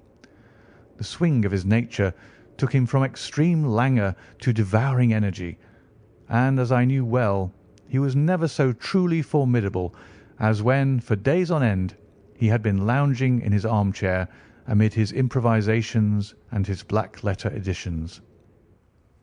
Then it was that the lust of the chase would suddenly come upon him, and that his brilliant reasoning power would rise to the level of intuition, until those who were unacquainted with his methods would look askance at him as on a man whose knowledge was not that of other mortals. When I saw him that afternoon so enwrapped in the music at St. James's Hall, I felt that an evil time might be coming upon those whom he had set himself to hunt down. "You want to go home, no doubt, Doctor," he remarked as we emerged. "Yes, it would be as well. And I have some business to do which will take some hours. This business at Coburg Square is serious." "Why serious?" "A considerable crime is in contemplation. I have every reason to believe that we shall be in time to stop it. But today being Saturday rather complicates matters. I shall want your help tonight." "At what time?" 10 will be early enough. I shall be at Baker Street at 10. "Very well. And I say, Doctor, there may be some little danger, so kindly put your army revolver in your pocket." He waved his hand, turned on his heel, and disappeared in an instant among the crowd. I trust that I am not more dense than my neighbours, but I was always oppressed with a sense of my own stupidity in my dealings with Sherlock Holmes. Here I had heard what he had heard, I had seen what he had seen, and yet from his words it was evident that he saw clearly not only what had happened, but what was about to happen, while to me the whole business was still confused and grotesque. As I drove home to my house in Kensington, I thought over it all, from the extraordinary story of the red-headed copier of the Encyclopaedia down to the visit to Saxe Coburg Square, and the ominous words with which he had parted from me. What was this nocturnal expedition, and why should I go armed? Where were we going, and what were we to do? I had the hint from Holmes that this smooth-faced pawnbroker's assistant was a formidable man, a man who might play a deep game. I tried to puzzle it out, but gave it up in despair and set the matter aside until night should bring an explanation. It was 9:15 when I started from home and made my way across the park and so through Oxford Street to Baker Street. 2 hansoms were standing at the door, and as I entered the passage I heard the sound of voices from above.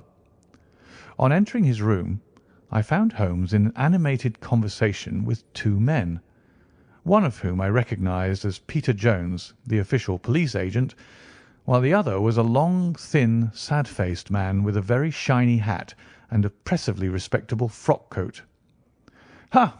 Our party is complete," said Holmes, buttoning up his pea-jacket and taking his heavy hunting crop from the rack.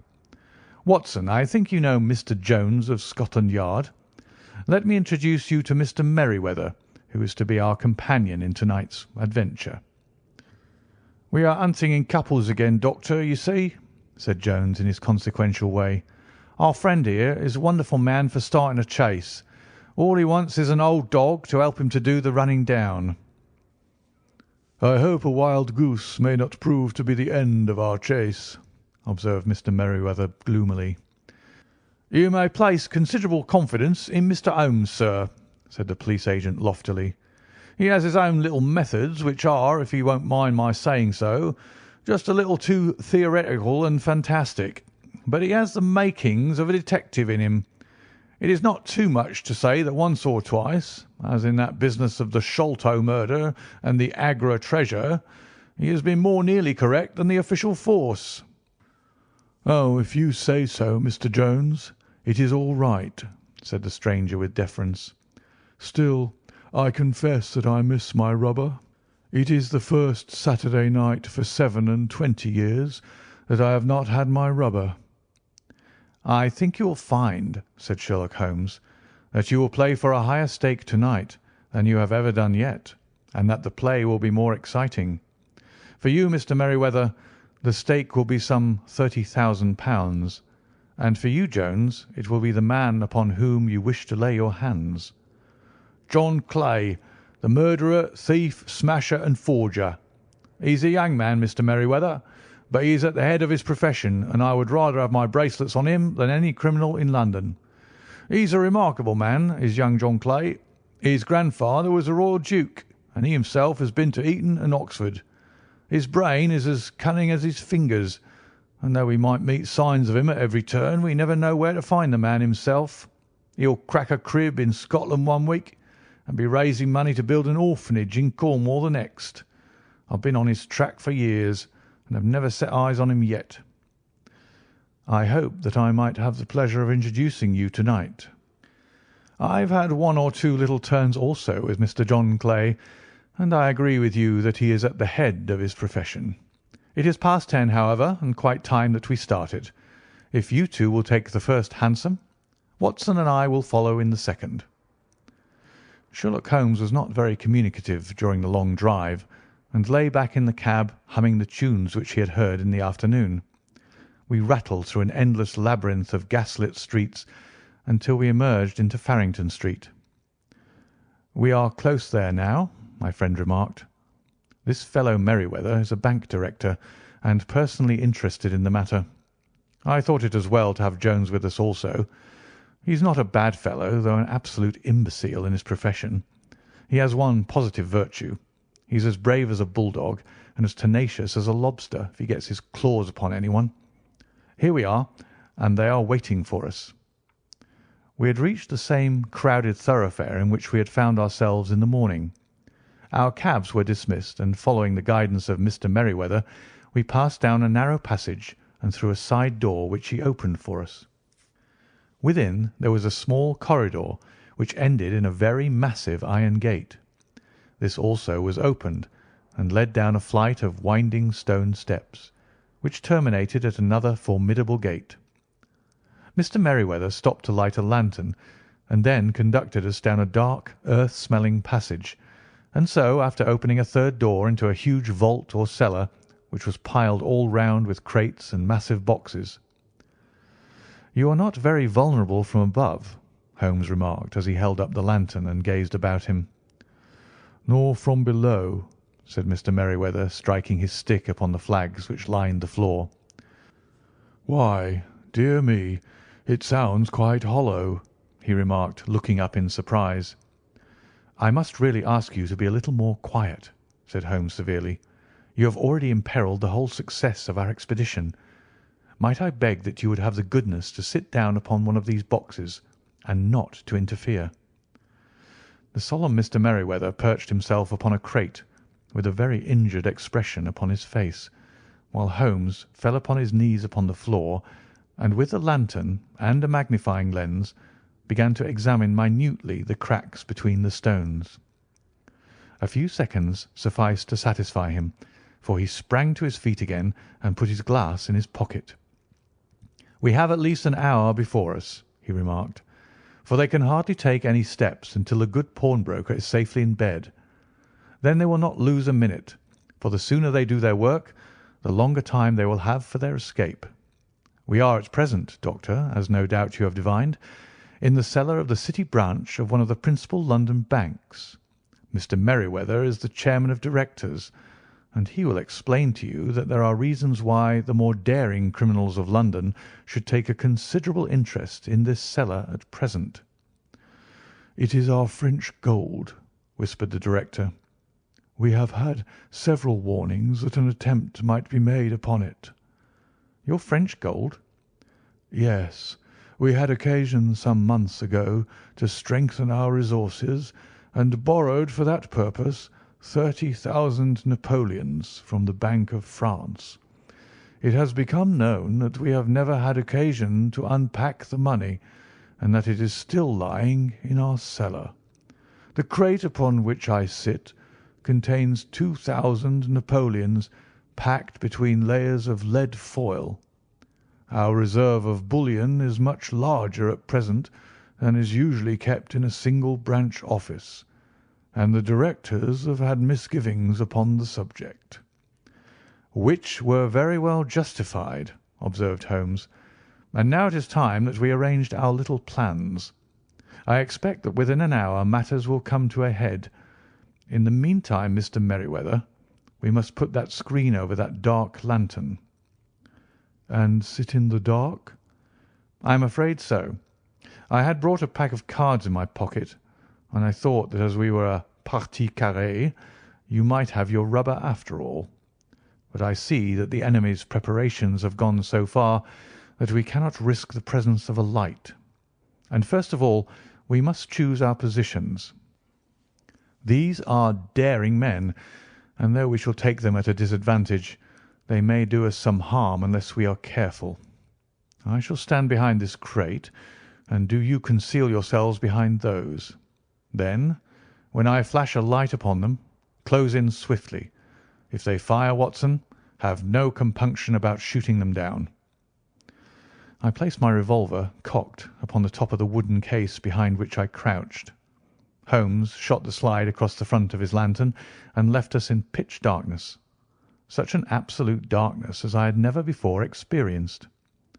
The smell of hot metal remained to assure us that the light was still there, ready to flash out at a moment's notice. To me, with my nerves worked up to a pitch of expectancy, there was something depressing and subduing in the sudden gloom and in the cold, dank air of the vault. "They have but one retreat," whispered Holmes. "That is back through the house into Saxe Coburg Square. I hope that you have done what I asked you, Jones." "I have an inspector and 2 officers waiting at the front door." "Then we have stopped all the holes, and now we must be silent and wait." What a time it seemed! From comparing notes afterwards, it was but an hour and a quarter, yet it appeared to me that the night must have almost gone and the dawn be breaking above us. My limbs were weary and stiff, for I feared to change my position, yet my nerves were worked up to the highest pitch of tension, and my hearing was so acute that I could hear the gentle breathing of my companions, but I could distinguish the deeper, heavier in-breath of the bulky Jones from the thin, sighing note of the bank director. From my position I could look over the case in the direction of the floor. Suddenly my eyes caught the glint of a light. At first it was but a lurid spark upon the stone pavement. Then it lengthened out until it became a yellow line, and then, without any warning or sound, a gash seemed to open and a hand appeared, a white, almost womanly hand, which felt about in the centre of the little area of the light. For a minute or more the hand, with its writhing fingers, protruded out of the floor. Then it was withdrawn as suddenly as it appeared, and all was dark again save the single lurid spark which marked a chink between the stones. Its disappearance, however, was but momentary. With a rending, tearing sound, one of the broad white stones turned over upon its side and left a square, gaping hole through which streamed the light of a lantern. Over the edge there peeped a clean-cut, boyish face, which looked keenly about it, and then, with a hand on either side of the aperture, drew itself shoulder-high and waist-high until one knee rested upon the edge. In another instant he stood at the side of the hole and was hauling after him a companion, lithe and small like himself, with a pale face and a shock of very red hair. "It is all clear," he whispered. "Have you the chisel and the bags? Great Scott! Jump, Archie, jump, and I'll swing for it." Sherlock Holmes had sprung out and seized the intruder by the collar. The other dived down the hole, and I heard the sound of rending cloth as Jones clutched at his skirts. The light flashed upon the barrel of a revolver, but Holmes' hunting crop came down on the man's wrist, and the pistol clinked upon the stone floor. "It's no use, John Clay," said Holmes blandly.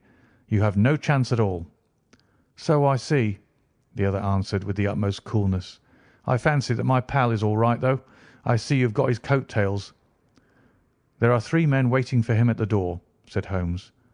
"Oh, indeed, you seem to have done the thing very completely. I must compliment you." "And I you," Holmes answered. "Your red-headed idea was very new and effective." "You'll see your pal again presently," said Jones. "He's quicker at climbing down holes than I am.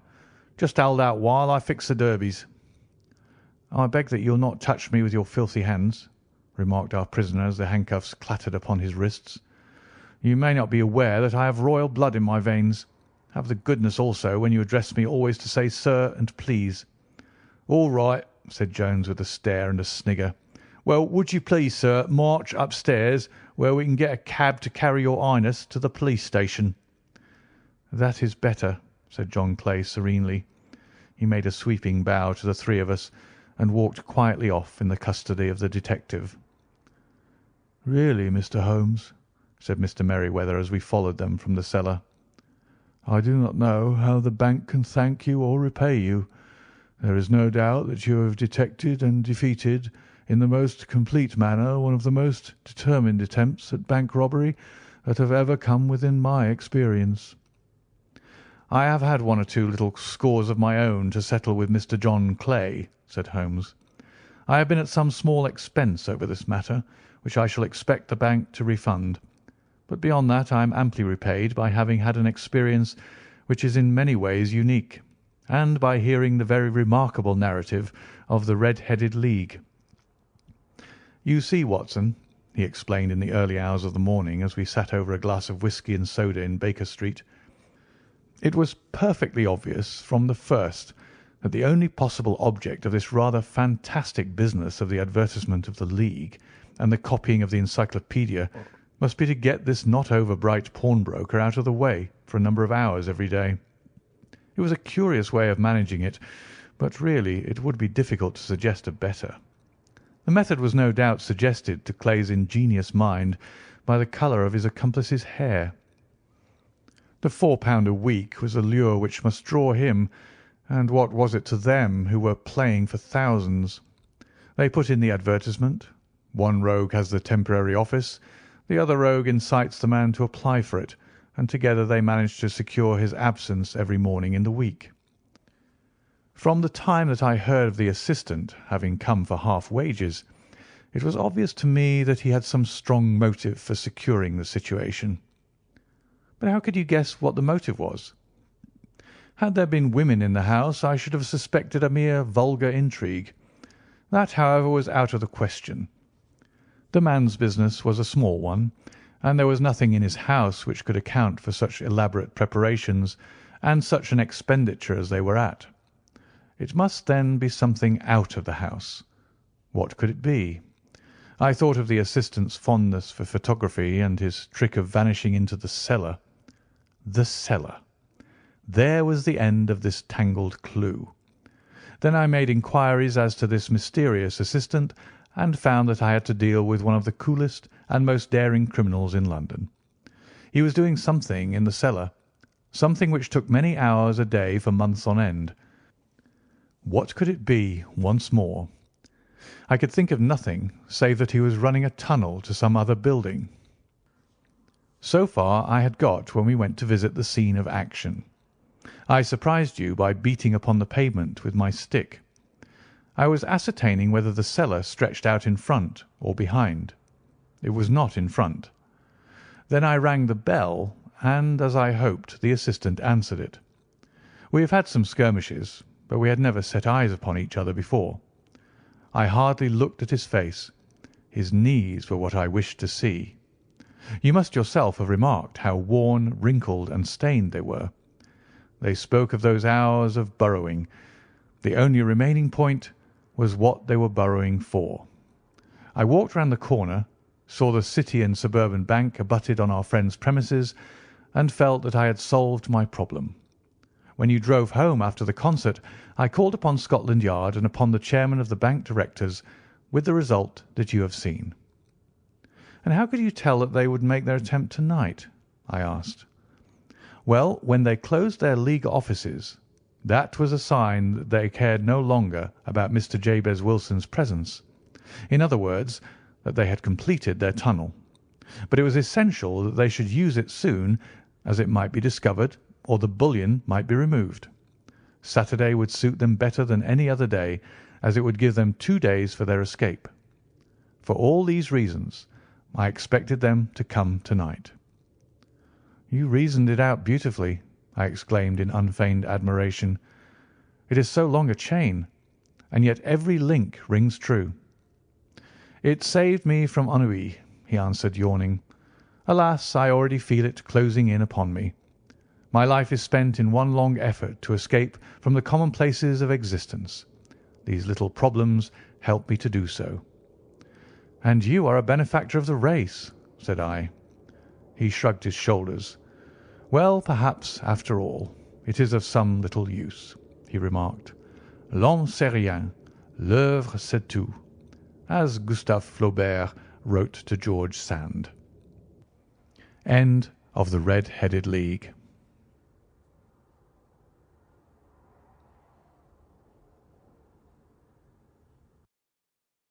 Story number 3. A Case of Identity. My dear fellow, said Sherlock Holmes, as we sat on either side of the fire in his lodgings at Baker Street, life is infinitely stranger than anything which the mind of man could invent.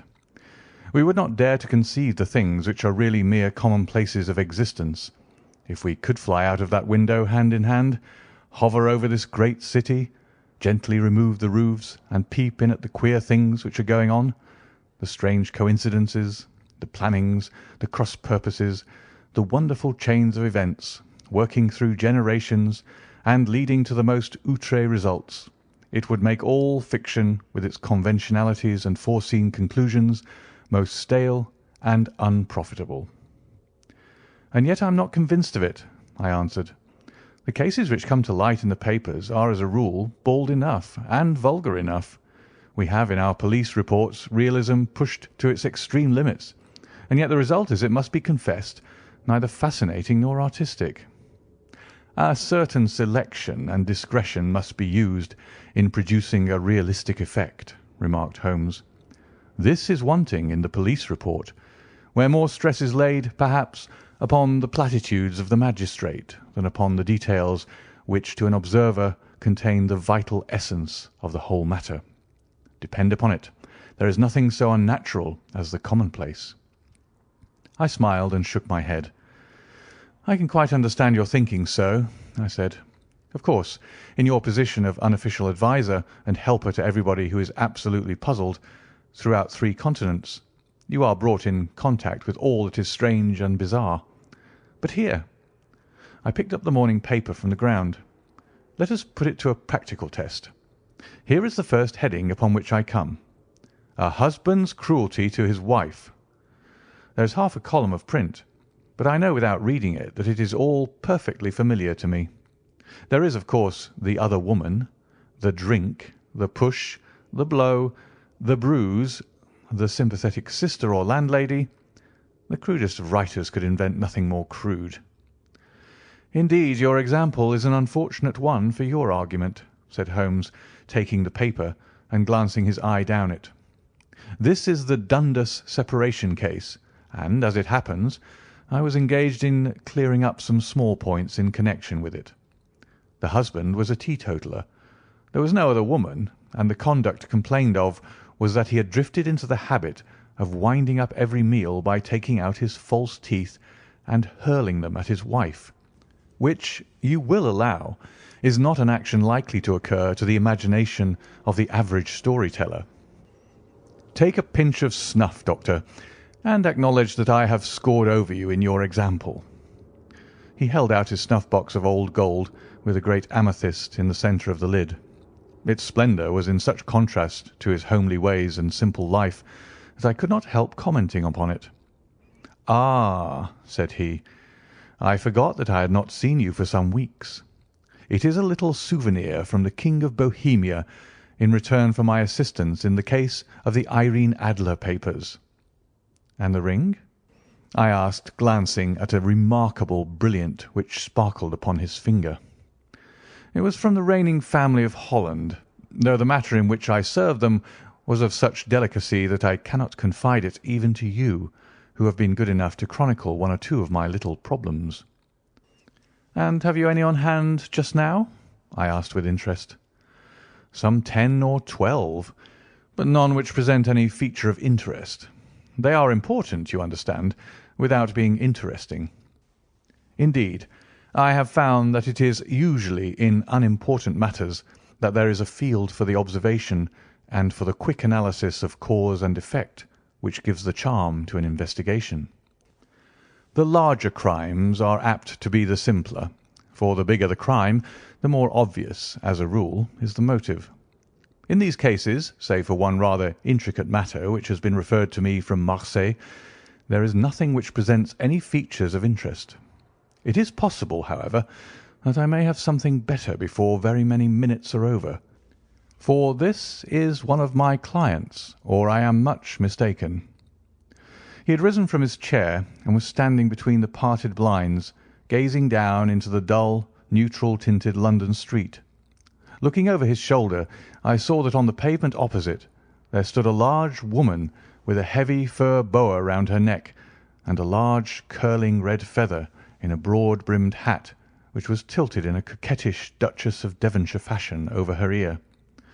From under this great panoply she peeped up in a nervous, hesitating fashion at our windows, while her body oscillated backward and forward and her fingers fidgeted with her glove buttons. Suddenly, with a plunge, as of the swimmer who leaves the bank, she hurried across the road, and we heard the sharp clang of the bell. "I have seen those symptoms before," said Holmes, throwing his cigarette into the fire. "Oscillation upon the pavement always means an affaire de coeur. She would like advice, but is not sure that the matter is not too delicate for communication. And yet even here we may discriminate.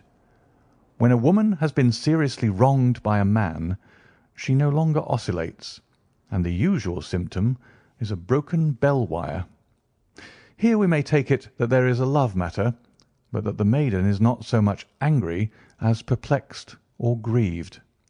But here she comes in person to resolve our doubts."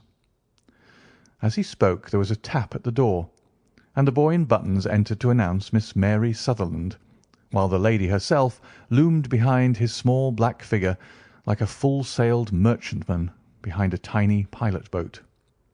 Sherlock Holmes welcomed her with the easy courtesy for which he was remarkable, and having closed the door and bowed her into an armchair, he looked her over in the minute and yet abstracted fashion which was peculiar to him. "Do you not find," he said, "that with your short sight it is a little trying to do so much typewriting?" "I did at first," she answered, "but now I know where the letters are without looking." Then suddenly, realizing the full purport of his words, she gave a violent start and looked up with fear and astonishment upon her broad, good-humoured face. "You've heard about me, Mr. Holmes," she cried, "else how could you know all that?" "Never mind," said Holmes, laughing. "It is my business to know things. Perhaps I've trained myself to see what others overlook. If not, why should you come to consult me?" "I came to you, sir, because I heard of you from Mrs. Etheridge, whose husband you found so easy when the police and everyone had given him up for dead. Oh, Mr. Holmes, I wish you would do as much for me. I'm not rich, but still I have 100 a year in my own right, besides the little that I make by the machine, and I would give it all to know what has become of Mr. Hosmer Angel." "Why did you come away to consult me in such a hurry?" asked Sherlock Holmes, with his finger-tips together and his eyes to the ceiling. Again a startled look came over the somewhat vacuous face of Miss Mary Sutherland. "Yes, I did bang out of the house," she said, "for it made me angry to see the easy way in which Mr. Windibank, that is, my father, took it all. He would not go to the police, and he would not go to you, and so at last, as he would do nothing and kept on saying that there was no harm done, it made me mad, and I just on with my things and came right away to you." "Your father?" said Holmes. "Your stepfather, surely, since the name is different." "Yes, my stepfather. I call him father, though it sounds funny too, for he is only 5 years and 2 months older than myself." "And your mother is alive?" "Oh, yes, mother is alive and well. I wasn't best pleased, Mr. Holmes, when she married again so soon after father's death, and a man who was nearly 15 years younger than herself. Father was a plumber in the Tottenham Court Road, and he left a tidy business behind him, which mother carried on with Mr. Hardy, the foreman. But when Mr. Windibank came, he made her sell the business, for he was very superior, being a traveller in wines. They got £4,700 for the goodwill and interest, which wasn't near as much as father could have got if he had been alive." I had expected to see Sherlock Holmes impatient under this rambling and inconsequential narrative, but on the contrary he had listened with the greatest concentration of attention. "Your own little income," he asked, "does it come out of the business?" "Oh, no, sir. It is quite separate, and was left me by my Uncle Ned in Auckland. It is in New Zealand stock, paying 4.5%. £2,500 was the amount, but I can only touch the interest." "You interest me extremely," said Holmes, "and since you draw so large a sum as 100 a year, with what you earn into the bargain, you no doubt travel a little and indulge yourself in every way. I believe that a single lady can get on very nicely upon an income of about £60. "I could do with much less than that, Mr. Holmes, but you understand that as long as I live at home I don't wish to be a burden to them, and so they have the use of the money just while I am staying with them. Of course, that is only just for the time. Mr. Windibank draws my interest every quarter and pays it over to my mother, and I found that I can do pretty well with what I earn at typewriting. It brings me 2d. a sheet, and I can often do from 15 to 20 sheets in a day." "You have made your position very clear to me," said Holmes. This is my friend, Dr. Watson, before whom you can speak as freely as before myself. Kindly tell us now all about your connection with Mr. Hosmer Angel." A flush stole over Miss Sutherland's face, and she picked nervously at the fringe of her jacket. "I met him first at the gasfitters' ball," she said. "They used to send father tickets when he was alive, and then afterwards they remembered us and sent them to mother. Mr. Windibank did not wish us to go. He never did wish us to go anywhere. He would get quite mad if I wanted so much as to join a Sunday school treat. But this time I was set on going, and I would go, for what right had he to prevent? He said that folk were not fit for us to know when all father's friends were to be there. And he said that I had nothing fit to wear, when I had my purple plush that I had never so much as taken out of the drawer. At last, when nothing else would do, he went off to France upon the business of the firm. But we went, mother and I, with Mr. Hardy, who used to be our foreman, and it was there I met Mr. Hosmer Angel." "I suppose," said Holmes, "that when Mr. Windibank came back from France he was very annoyed at your having gone to the ball." "Oh, well, he was very good about it. He laughed, I remember, and shrugged his shoulders, and said there was no use denying anything to a woman, for she would have her way." "I see. Then at the gasfitters' ball you met, as I understand, a gentleman called Mr. Hosmer Angel." "Yes, sir. I met him that night, and he called next day to ask if we had got home all safe, and after that we met him. That is to say, Mr. Holmes, I met him twice for walks. But after that father came back again, and Mr. Hosmer Angel could not come to the house any more." "No?" "Well, you know father didn't like anything of the sort. He wouldn't have any visitors if he could help it, and he used to say that a woman should be happy in her own family circle. But then, as I used to say to mother, a woman wants her own circle to begin with, and I had not got mine yet." "But how about Mr. Hosmer Angel? Did he make no attempt to see you?" "Well, father was going off to France again in a week, and Hosmer wrote and said that it would be safer and better not to see each other until he had gone. We could write in the meantime, and he used to write every day. I took the letters in the morning, so there was no need for father to know." "Were you engaged to the gentleman at this time?" "Oh, yes, Mr. Holmes. We were engaged after the first walk that we took. Hosmer, Mr. Angel, was a cashier in an office in Leadenhall Street, and—" "What office?" "That's the worst of it, Mr. Holmes. I don't know." "Where did he live, then?" "He slept on the premises." "And you don't know his address?" "No, except that it was Leadenhall Street." "Where did you address your letters, then?" "To the Leadenhall Street post office, to be left till called for. He said that if they were sent to the office he would be chaffed by all the other clerks about having letters from a lady. So I offered to typewrite them, like he did his, but he wouldn't have that, for he said that when I wrote them they seemed to come from me, but when they were typewritten he always felt that the machine had come between us. That will just show you how fond he was of me, Mr. Holmes, and the little things that he would think of." "It was most suggestive," said Holmes. "It has long been an axiom of mine that the little things are infinitely the most important. Can you remember any other little things about Mr. Hosmer Angel?" "He was a very shy man, Mr. Holmes. He would rather walk with me in the evening than in the daylight, for he said that he hated to be conspicuous. Very retiring and gentlemanly he was.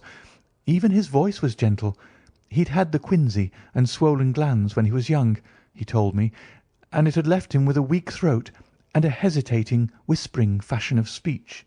He was always well dressed, very neat and plain, but his eyes were weak, just as mine are, and he wore tinted glasses against the glare." "Well, and what happened when Mr. Windibank, your stepfather, returned to France?" "Mr. Hosmer Angel came to the house again and proposed that we should marry before father came back.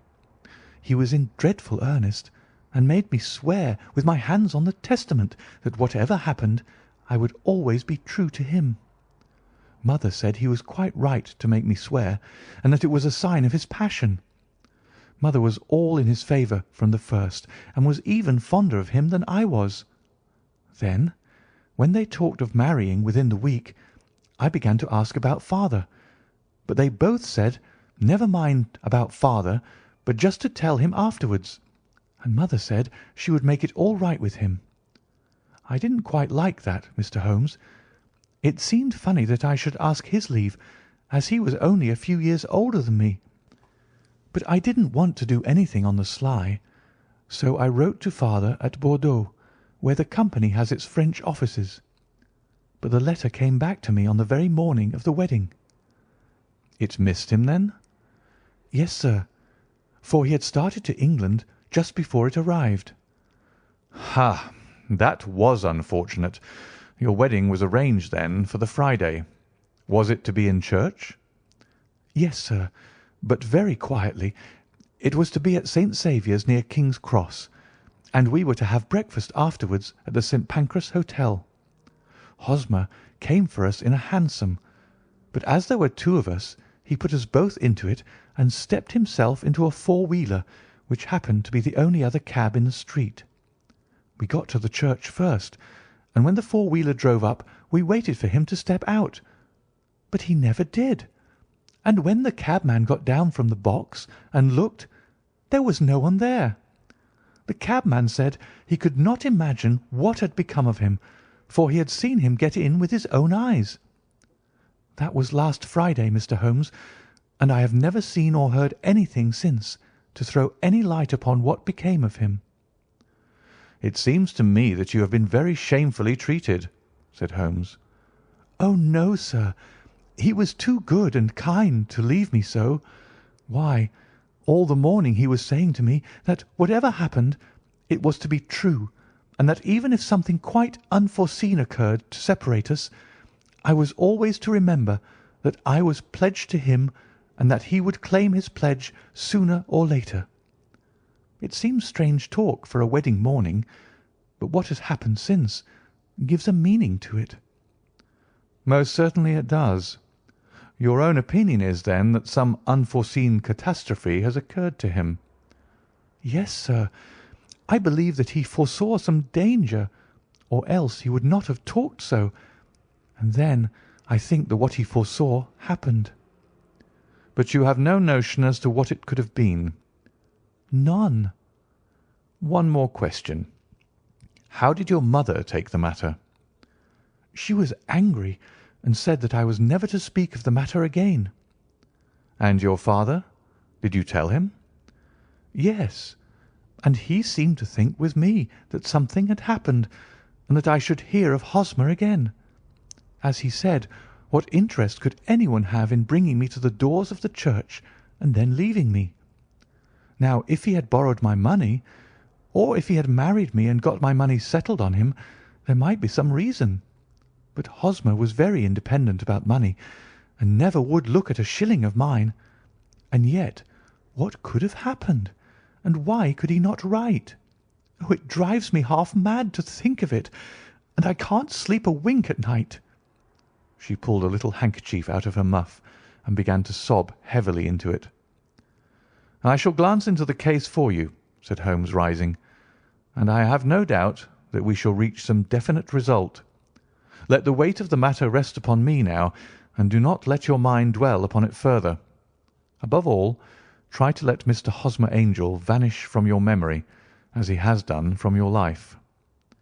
"Then you don't think I'll see him again?" "I fear not." "Then what has happened to him?" "You will leave that question in my hands. I should like an accurate description of him, and any letters of his which you can spare." "I advertised for him in last Saturday's Chronicle," said she. "Here is the slip, and here are 4 letters from him." "Thank you. And your address?" "No. 31 Lion Place, Camberwell." "Mr. Angel's address you never had, I understand. Where is your father's place of business?" "He travels for Westhouse and Marbank, the great claret importers of Fenchurch Street." "Thank you. You have made your statement very clearly. You will leave the papers here, and remember the advice which I have given you. Let the whole incident be a sealed book, and do not allow it to affect your life." "You are very kind, Mr. Holmes, but I cannot do that. I shall be true to Hosmer. He shall find me ready when he comes back." For all the preposterous hat and the vacuous face, there was something noble in the simple faith of our visitor which compelled our respect. She laid her little bundle of papers upon the table and went her way, with a promise to come again whenever she might be summoned. Sherlock Holmes sat silent for a few minutes with his finger-tips still pressed together, his legs stretched out in front of him, and his gaze directed upward to the ceiling. Then he took down from the rack the old and oily clay pipe which was to him as a counsellor, and, having lit it, he leaned back in his chair, with the thick blue cloud wreaths spinning up from him, and a look of infinite languor in his face. "Quite an interesting study, that maiden," he observed. "I found her more interesting than her little problem, which, by the way, is rather a trite one. You will find parallel cases if you consult my index. In Andover in '77, and there was something of the sort at The Hague last year. Old as is the idea, however, there were one or two details which were new to me, but the maiden herself was most instructive." "You appeared to read a good deal upon her which was quite invisible to me," I remarked. "Not invisible, but unnoticed, Watson. You did not know where to look, and so you missed all that was important. I can never bring you to realize the importance of sleeves, the suggestiveness of thumbnails, or the great issues that may hang from a bootlace. Now, what did you gather from that woman's appearance? Describe it." "Well, she had a slate-coloured broad-brimmed straw hat, with a feather of brickish red. Her jacket was black, with black beads sewn upon it, and a fringe of little black jet ornaments. Her dress was brown, rather darker than coffee colour, with a little purple plush at the neck and sleeves. Her gloves were greyish, and were worn through at the right forefinger. Her boots I didn't observe. She had small round hanging gold earrings and a general air of being fairly well-to-do in a vulgar, comfortable, easy-going way." Sherlock Holmes clapped his hands softly together and chuckled. "Upon my word, Watson, you are coming along wonderfully. You have really done very well indeed. It is true that you have missed everything of importance, but you have hit upon the method, and you have a quick eye for colour. Never trust to general impressions, my boy, but concentrate yourself upon details. My first glance is always at a woman's sleeve. In a man it is perhaps better first to take the knee of the trouser. As you observe, this woman had plush upon her sleeves, which is a most useful material for showing traces. The double line a little above the wrist, where the typewritist presses against the table, was beautifully defined. The sewing machine of the hand type leaves a similar mark, but only on the left arm, and on the side of it farthest from the thumb, instead of being right across the broadest part, as this was.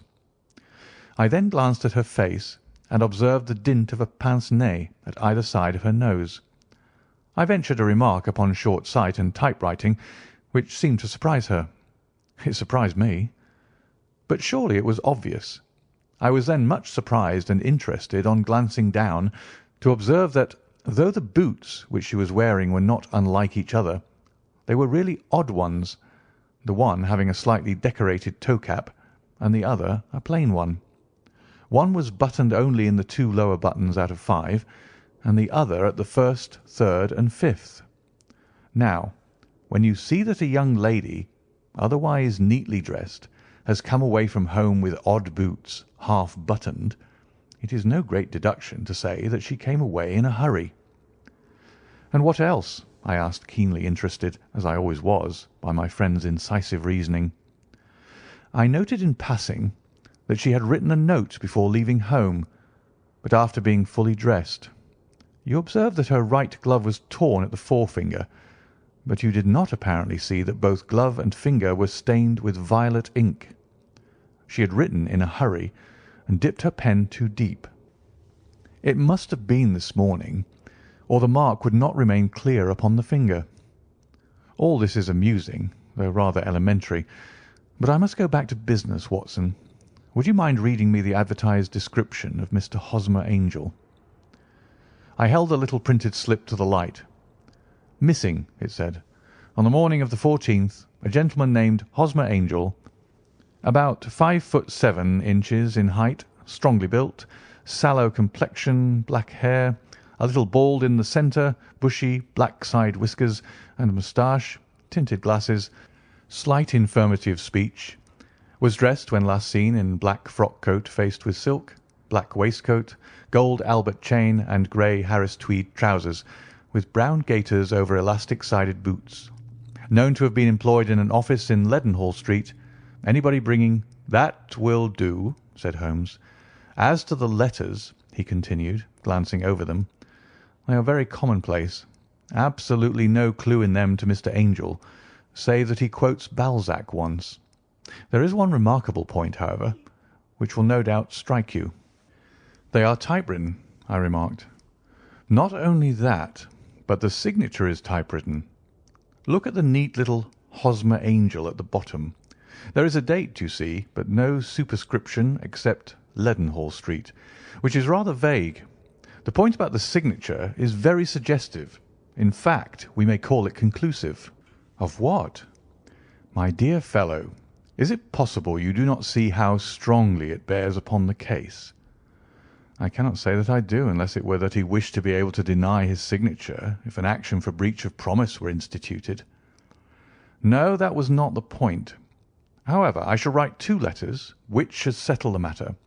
One is to a firm in the City, the other is to the young lady's stepfather, Mr. Windibank, asking him whether he could meet us here at 6 o'clock to-morrow evening. It is just as well that we should do business with the male relatives. And now, Doctor, we can do nothing until the answers to those letters come, so we may put our little problem upon the shelf for the interim." I had had so many reasons to believe in my friend's subtle powers of reasoning and extraordinary energy in action that I felt that he must have some solid grounds for the assured and easy demeanour with which he treated the singular mystery which he had been called upon to fathom. Once only had I known him to fail, in the case of the King of Bohemia and of the Irene Adler photograph. But when I looked back to the weird business of the sign of the 4, and the extraordinary circumstances connected with the study in scarlet, I felt that it would be a strange tangle indeed which he could not unravel. I left him then, still puffing at his black clay pipe, with the conviction that when I came again on the next evening, I would find that he held in his hands all the clues which would lead up to the identity of the disappearing bridegroom of Miss Mary Sutherland. A professional case of great gravity was engaging my own attention at the time, and the whole of the next day I was busy at the bedside of the sufferer.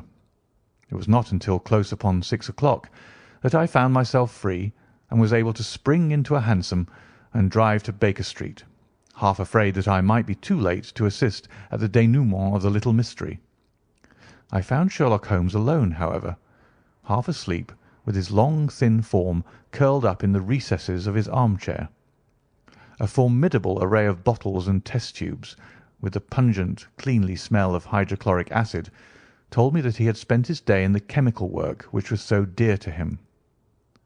"Well, have you solved it?" I asked as I entered. "Yes, it was the bisulphate of baryta." "No, no, the mystery!" I cried. "Oh, that! I thought of the salt that I had been working upon. There was never any mystery in the matter, though, as I said yesterday, some of the details are of interest. The only drawback is that there is no law, I fear, that can touch the scoundrel."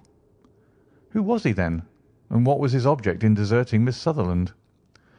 The question was hardly out of my mouth, and Holmes had not yet opened his lips to reply, when we heard a heavy footfall in the passage and a tap at the door. "This is the girl's stepfather, Mr. James Windibank," said Holmes. "He has written to me to say that he would be here at 6. "Come in." The man who entered was a sturdy, middle-sized fellow, some 30 years of age, clean-shaven and sallow-skinned, with a bland, insinuating manner and a pair of wonderfully sharp and penetrating grey eyes. He shot a questioning glance at each of us, placed his shiny top hat upon the sideboard, and with a slight bow sidled down into the nearest chair. "Good evening, Mr. James Windibank," said Holmes. "I think that this typewritten letter is from you, in which you made an appointment with me for 6 o'clock." "Yes, sir. I'm afraid that I'm a little late, but I'm not quite my own master, you know. I am sorry that Miss Sutherland has troubled you about this little matter, for I think it is far better not to wash linen of the sort in public.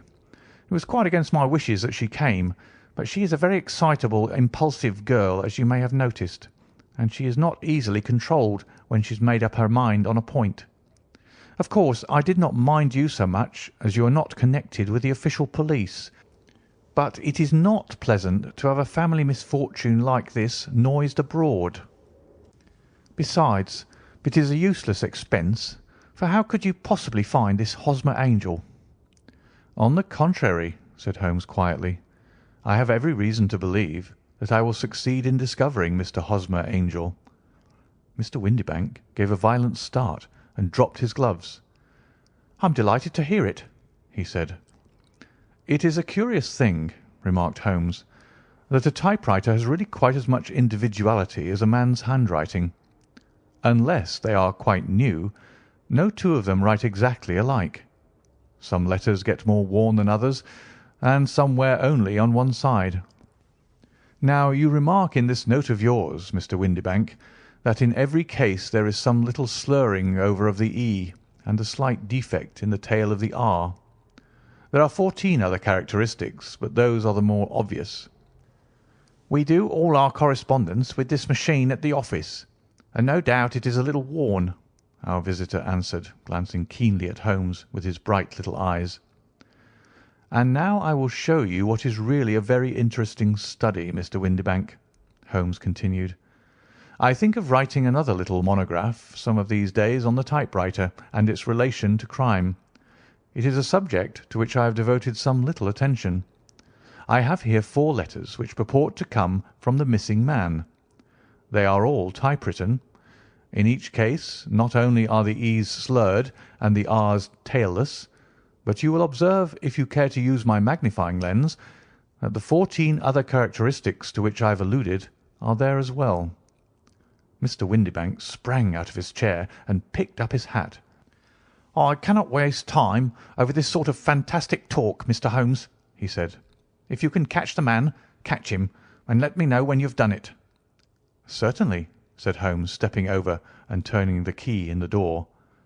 "I let you know, then, that I have caught him." "What? Where?"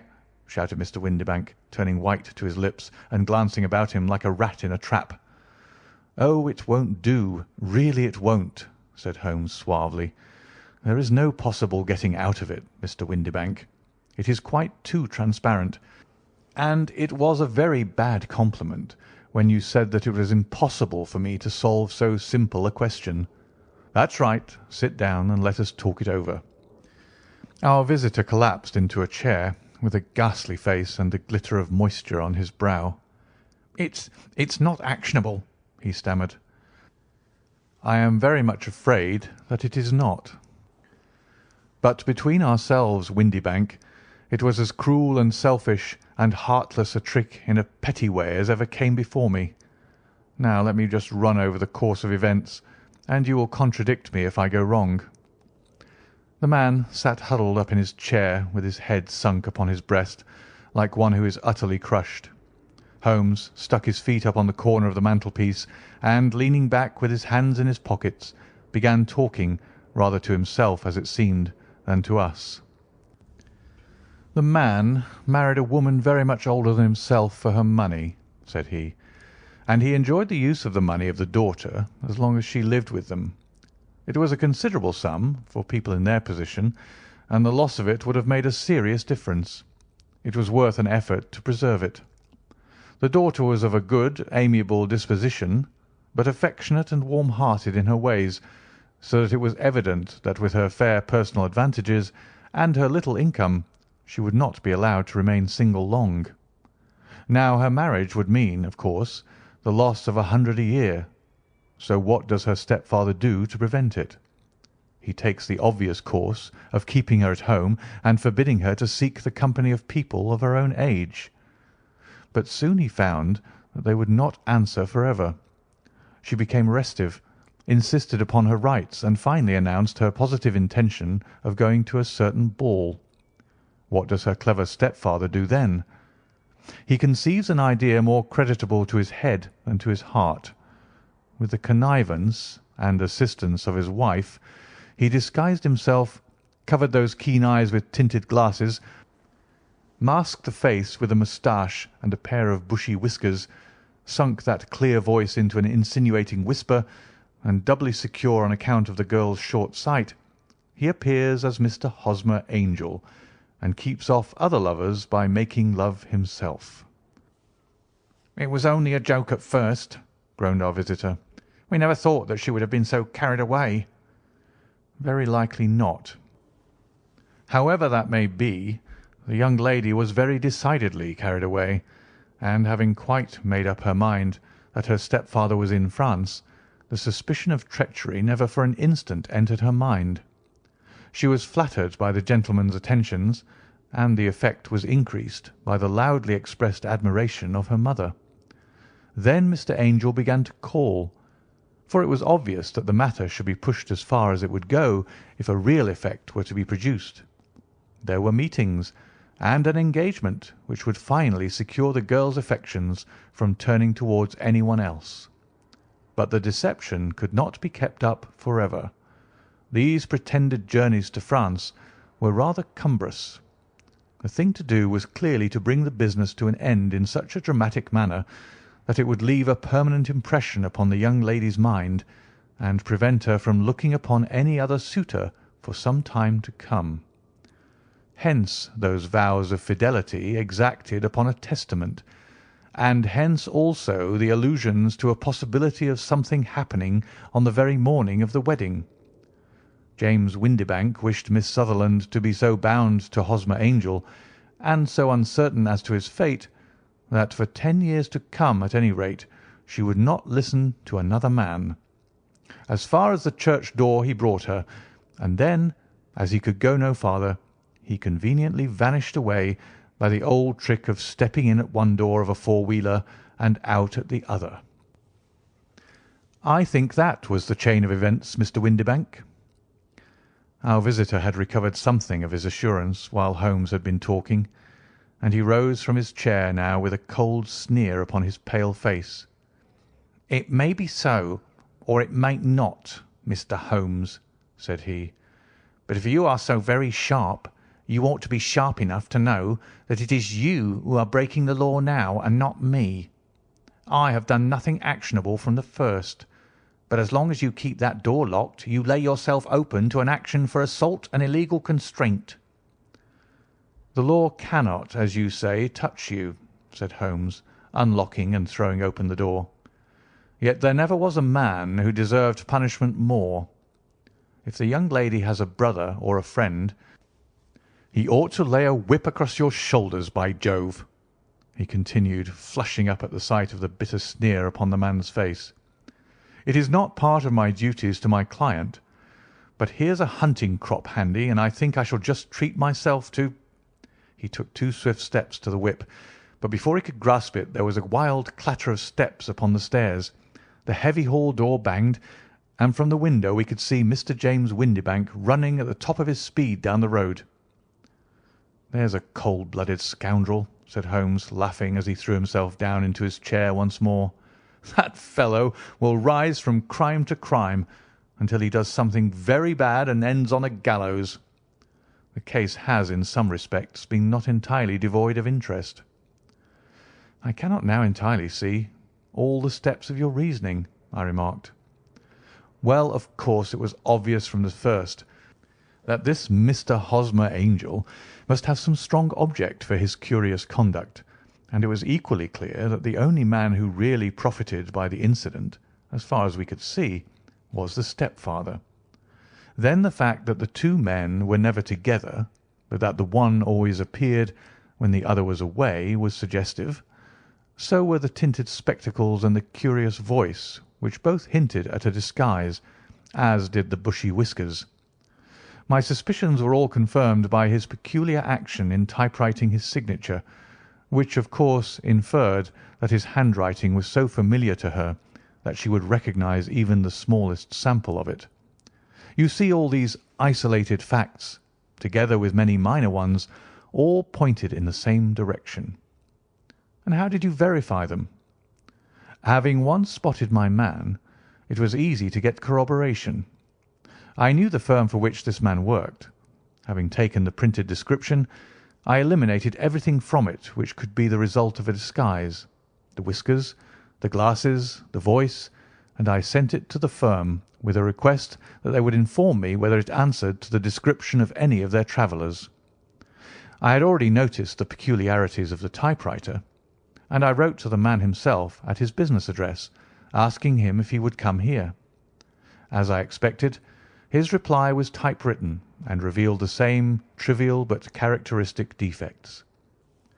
The same post brought me a letter from Westhouse and Marbank of Fenchurch Street to say that the description tallied in every respect with that of their employee, James Windibank.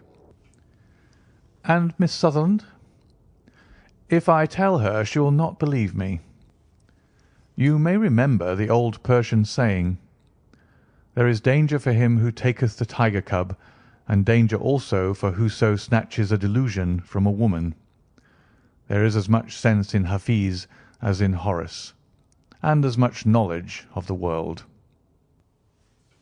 End of A Case of Identity.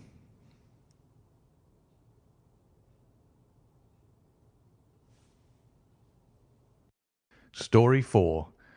The Boscombe Valley Mystery. We were seated at breakfast one morning, my wife and I, when the maid brought in a telegram. It was from Sherlock Holmes and ran in this way: "Have you a couple of days to spare? Have just been wired for from the west of England in connection with Boscombe Valley tragedy. Shall be glad if you will come with me. Air and scenery perfect. Leave Paddington by the 11:15. "What do you say, dear?" said my wife, looking across at me. "Will you go?" "I really don't know what to say. I have a fairly long list at present." "Oh, Anstruther would do the work for you. You've been looking a little pale lately. I think that the change would do you good, and you're always so interested in Mr. Sherlock Holmes's cases." "I should be ungrateful if I were not, seeing what I gained through one of them," I answered. "But if I'm to go, I must pack at once, for I have only half an hour." My experience of camp life in Afghanistan had at least had the effect of making me a prompt and ready traveller. My wants were few and simple, so that in less than the time stated I was in a cab with my valise, rattling away to Paddington Station. Sherlock Holmes was pacing up and down the platform, his tall, gaunt figure made even gaunter and taller by his long, grey travelling cloak and close-fitting cloth cap. "It is really very good of you to come, Watson," said he. "It makes a considerable difference to me, having someone with me on whom I can thoroughly rely. Local aid is always either worthless or else biased. If you will keep the 2 corner seats, I shall get the tickets." We had the carriage to ourselves, save for an immense litter of papers which Holmes had brought with him. Among these he rummaged and read, with intervals of note-taking and of meditation, until we were past Reading. Then he suddenly rolled them all into a gigantic ball and tossed them up onto the rack. "Have you heard anything of the case?" he asked. "Not a word. I have not seen a paper for some days. The London press has not had very full accounts. I have just been looking through all the recent papers in order to master the particulars. It seems, from what I gather, to be one of those simple cases which are so extremely difficult." "That sounds a little paradoxical." "But it is profoundly true. Singularity is almost invariably a clue. The more featureless and commonplace a crime is, the more difficult it is to bring it home. In this case, however, they have established a very serious case against the son of the murdered man." "It is a murder, then?" "Well, it is conjectured to be so. I shall take nothing for granted until I have the opportunity of looking personally into it. I will explain the state of things to you, as far as I have been able to understand it, in a very few words. Boscombe Valley is a country district not very far from Ross in Herefordshire. The largest landed proprietor in that part is a Mr. John Turner, who made his money in Australia and returned some years ago to the old country.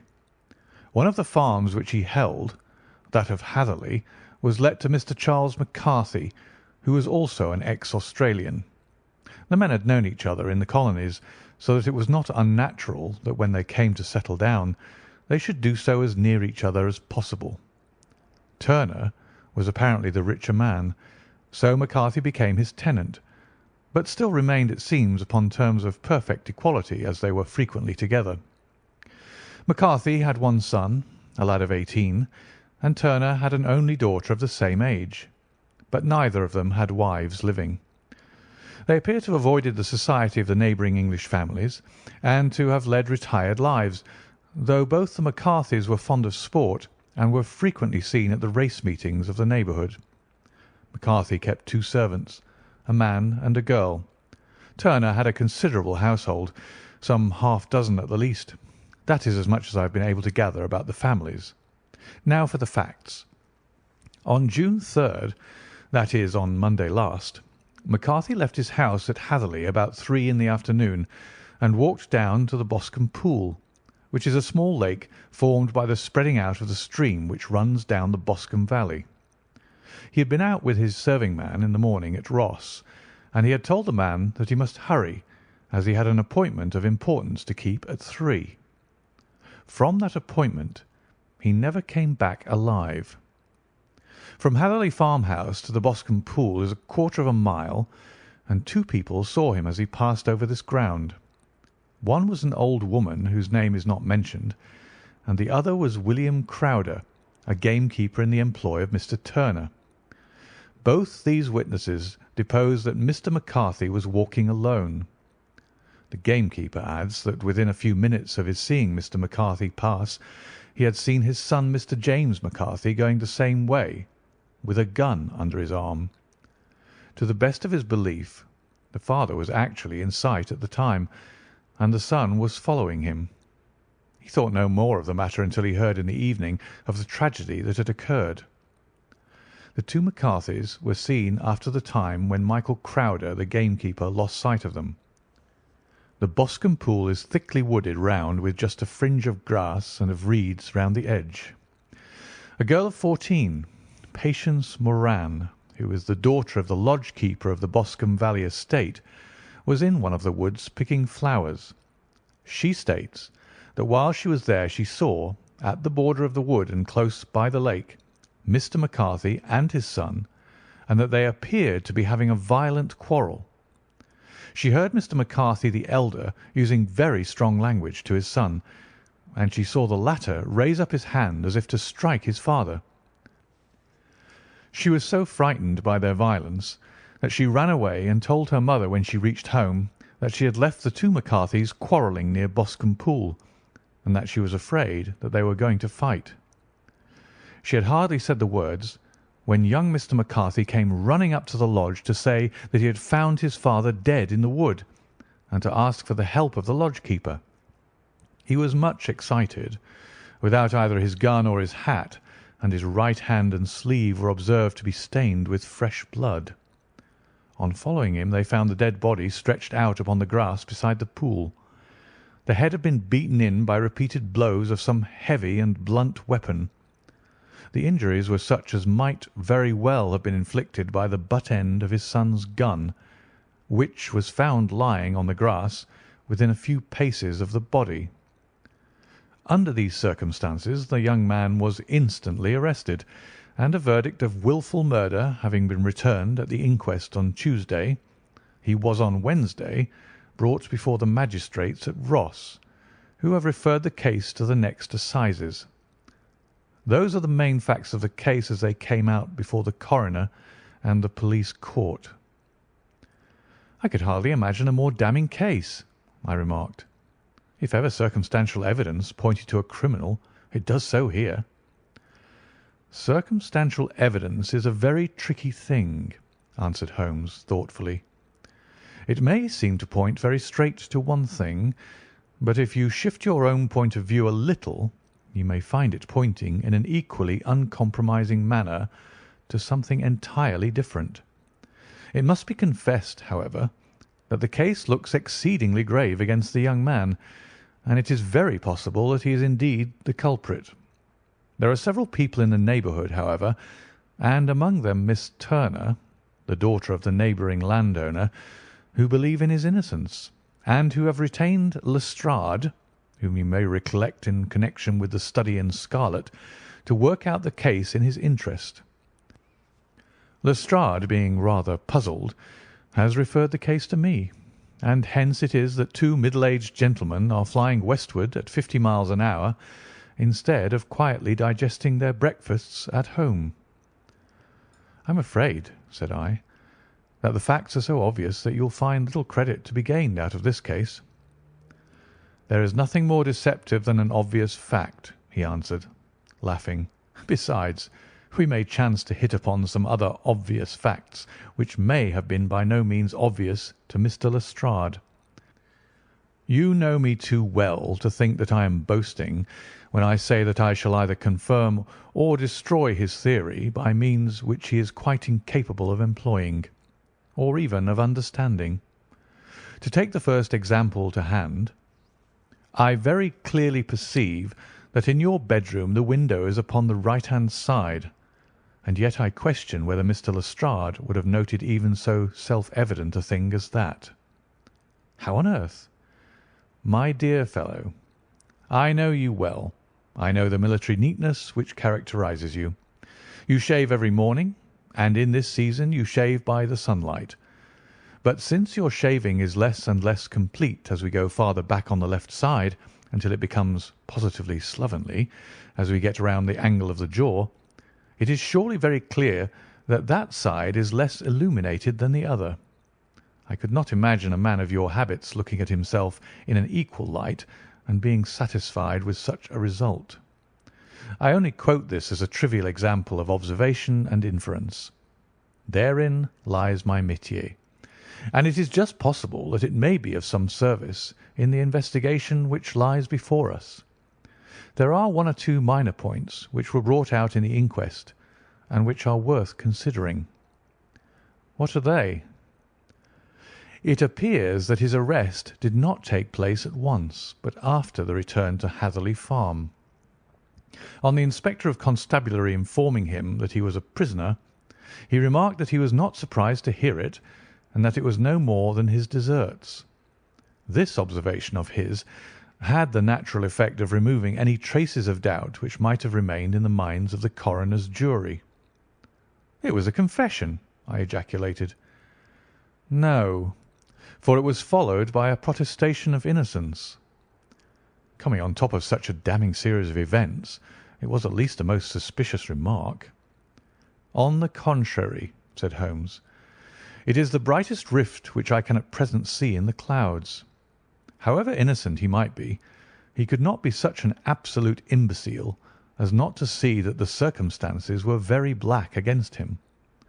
Had he appeared surprised at his own arrest, or feigned indignation at it, I should have looked upon it as highly suspicious, because such surprise or anger would not be natural under the circumstances, and yet might appear to be the best policy to a scheming man.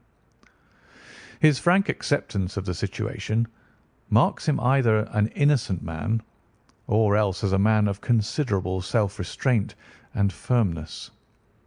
As to his remark about his deserts, it was also not unnatural if you consider that he stood beside the dead body of his father, and that there is no doubt that he had that very day so far forgotten his filial duty as to bandy words with him, and even, according to the little girl whose evidence is so important, to raise his hand as if to strike him.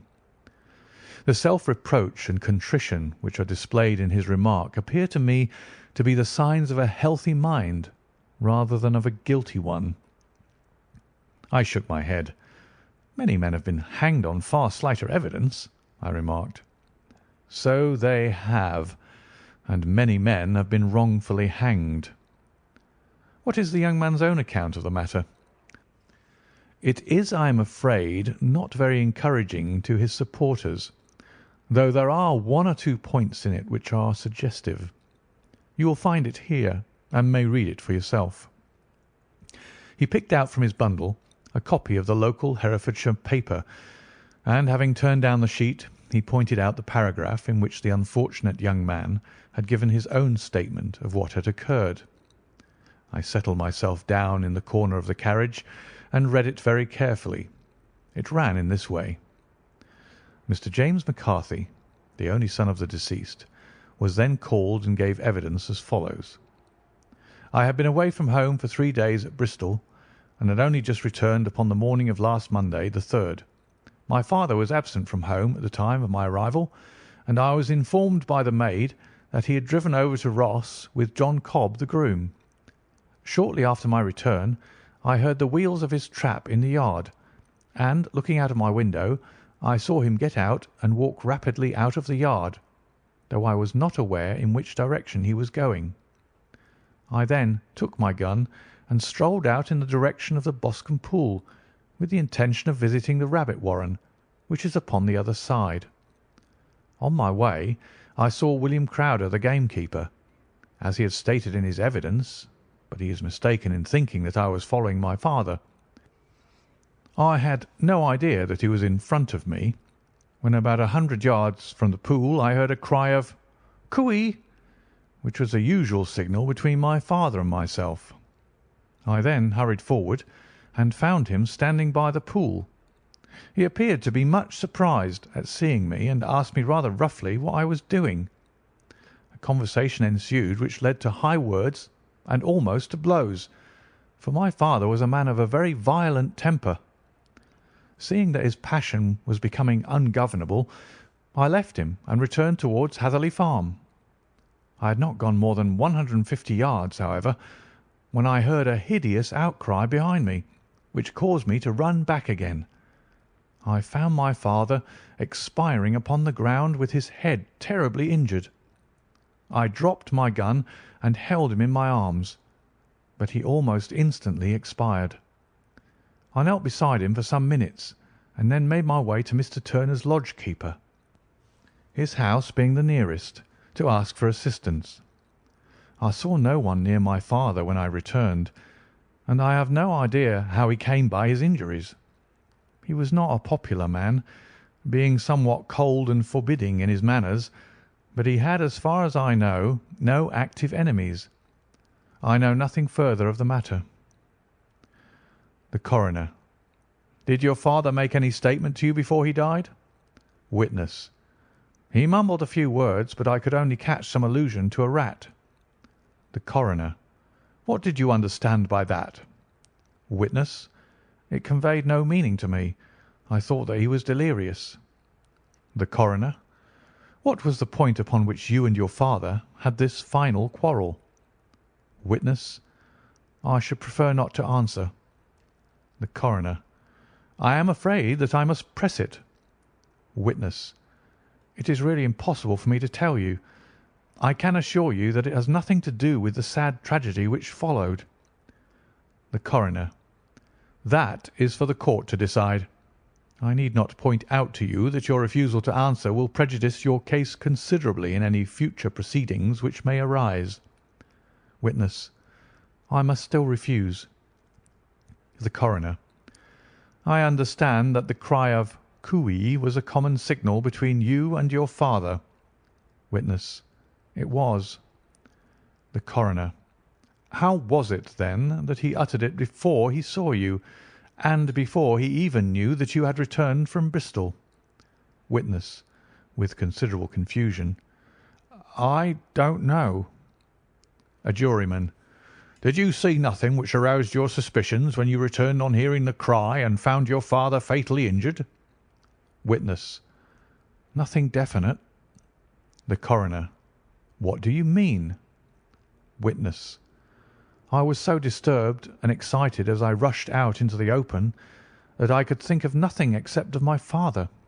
Yet I have a vague impression that as I ran forward something lay upon the ground to the left of me. It seemed to me to be something grey in colour, a coat of some sort, or plaid perhaps. When I rose from my father, I looked round for it, but it was gone." Do you mean that it disappeared before you went for help?" "Yes, it was gone." "You cannot say what it was?" "No, I had a feeling something was there." "How far from the body?" "A dozen yards or so." "And how far from the edge of the wood?" "About the same." "Then if it was removed it was while you were within a dozen yards of it?" "Yes, but with my back towards it." This concluded the examination of the witness. "I see," said I, as I glanced down the column. The coroner in his concluding remarks was rather severe upon young McCarthy. He calls attention, and with reason, to the discrepancy about his father having signalled to him before seeing him, also to his refusal to give details of his conversation with his father, and his singular account of his father's dying words. They are all, as he remarks, very much against the son. Holmes laughed softly to himself and stretched himself out upon the cushioned seat. "Both you and the coroner have been at some pains," said he, "to single out the very strongest points in the young man's favour. Don't you see that you alternately give him credit for having too much imagination and too little? Too little if he could not invent a cause of quarrel which would give him the sympathy of the jury. Too much if he evolved from his own inner consciousness anything so outré as a dying reference to a rat and the incident of the vanishing cloth. No, sir, I shall approach this case from the point of view that what this young man says is true, and we shall see whither that hypothesis will lead us. And now here is my pocket Petrarch, and not another word shall I say of this case until we are on the scene of action. We lunch at Swindon, and I see that we shall be there in 20 minutes. It was nearly 4 o'clock when we at last, having passed through the beautiful Stroud Valley and over the broad gleaming Severn, found ourselves at the pretty little country town of Ross. A lean, ferret-like man, furtive and sly-looking, was waiting for us upon the platform. In spite of the light brown dust-coat and leather leggings which he wore in deference to his rustic surroundings, I had no difficulty in recognising Lestrade of Scotland Yard. With him we drove to the Hereford Arms, where a room had already been engaged for us. "I have ordered a carriage," said Lestrade as we sat over a cup of tea. "I knew your energetic nature, and that you would not be happy until you had been on the scene of the crime." "It was very nice and complimentary of you," Holmes answered. "It is entirely a question of barometric pressure." Lestrade looked startled. "I do not quite follow," he said. "How is the glass?" 29, I see. No wind, and not a cloud in the sky. I have a caseful of cigarettes here which need smoking, and the sofa is very much superior to the usual country hotel abomination. I do not think that it is probable that I shall use the carriage to-night." Lestrade laughed indulgently. "You have no doubt already formed your conclusions from the newspapers," he said. "The case is as plain as a pikestaff, and the more one goes into it the plainer it becomes. Still, of course, one can't refuse a lady, and such a very positive one. She has heard of you, and would have your opinion, though I repeatedly told her that there was nothing which you could do which I had not already done. Why, bless my soul, here is her carriage at the door." He had hardly spoken before there rushed into the room one of the most lovely young women that I have ever seen in my life. Her violent eyes shining, her lips parted, a pink flush upon her cheeks, all thought of her natural reserve lost in her overpowering excitement and concern. "Oh, Mr. Sherlock Holmes!" she cried, glancing from one to the other of us, and finally, with a woman's quick intuition, fastening upon my companion. "I am so glad that you have come. I have driven down to tell you so. I know that James didn't do it. I know it. And I want you to start upon your work knowing it too. Never let yourself doubt upon that point. We have known each other since we were little children, and I know his faults as no one else does, but he is too tender-hearted to hurt a fly. Such a charge is absurd to anyone who really knows him." "I hope we may clear him, Miss Turner," said Sherlock Holmes. "You may rely upon my doing all that I can." "But you have read the evidence. You have formed some conclusions. Do you not see some loophole, some flaw? Do you not yourself think that he is innocent?" "I think that is very probable." "There now!" she cried, throwing back her head and looking defiantly at Lestrade. "You hear? He gives me hopes." Lestrade shrugged his shoulders. "I am afraid that my colleague has been a little quick in forming his conclusions," he said. "But he is right. Oh, I know that he is right. James never did it. And about his quarrel with his father, I am sure that the reason why he would not speak about it to the coroner was because I was concerned in it." "In what way?" asked Holmes.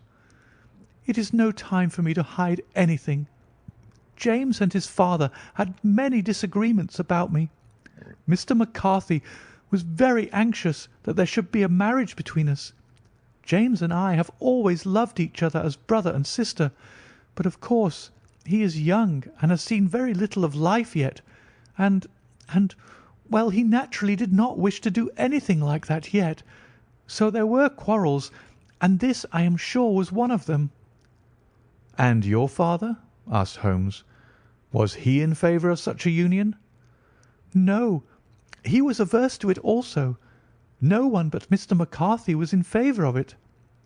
A quick blush passed over her fresh young face as Holmes shot one of his keen, questioning glances at her. "Thank you for this information," said he. "May I see your father if I call to-morrow?" "I am afraid the doctor won't allow it." "The doctor?" "Yes. Have you not heard? Poor father has never been strong for years back, but this has broken him down completely. He has taken to his bed, and Dr. Willows says that he is a wreck and that his nervous system is shattered. Mr. McCarthy was the only man alive who had known Dad in the old days in Victoria." "Ha! In Victoria. That is important." "Yes, at the mines." "Quite so. At the gold mines, where, as I understand, Mr. Turner made his money." "Yes, certainly." "Thank you, Miss Turner.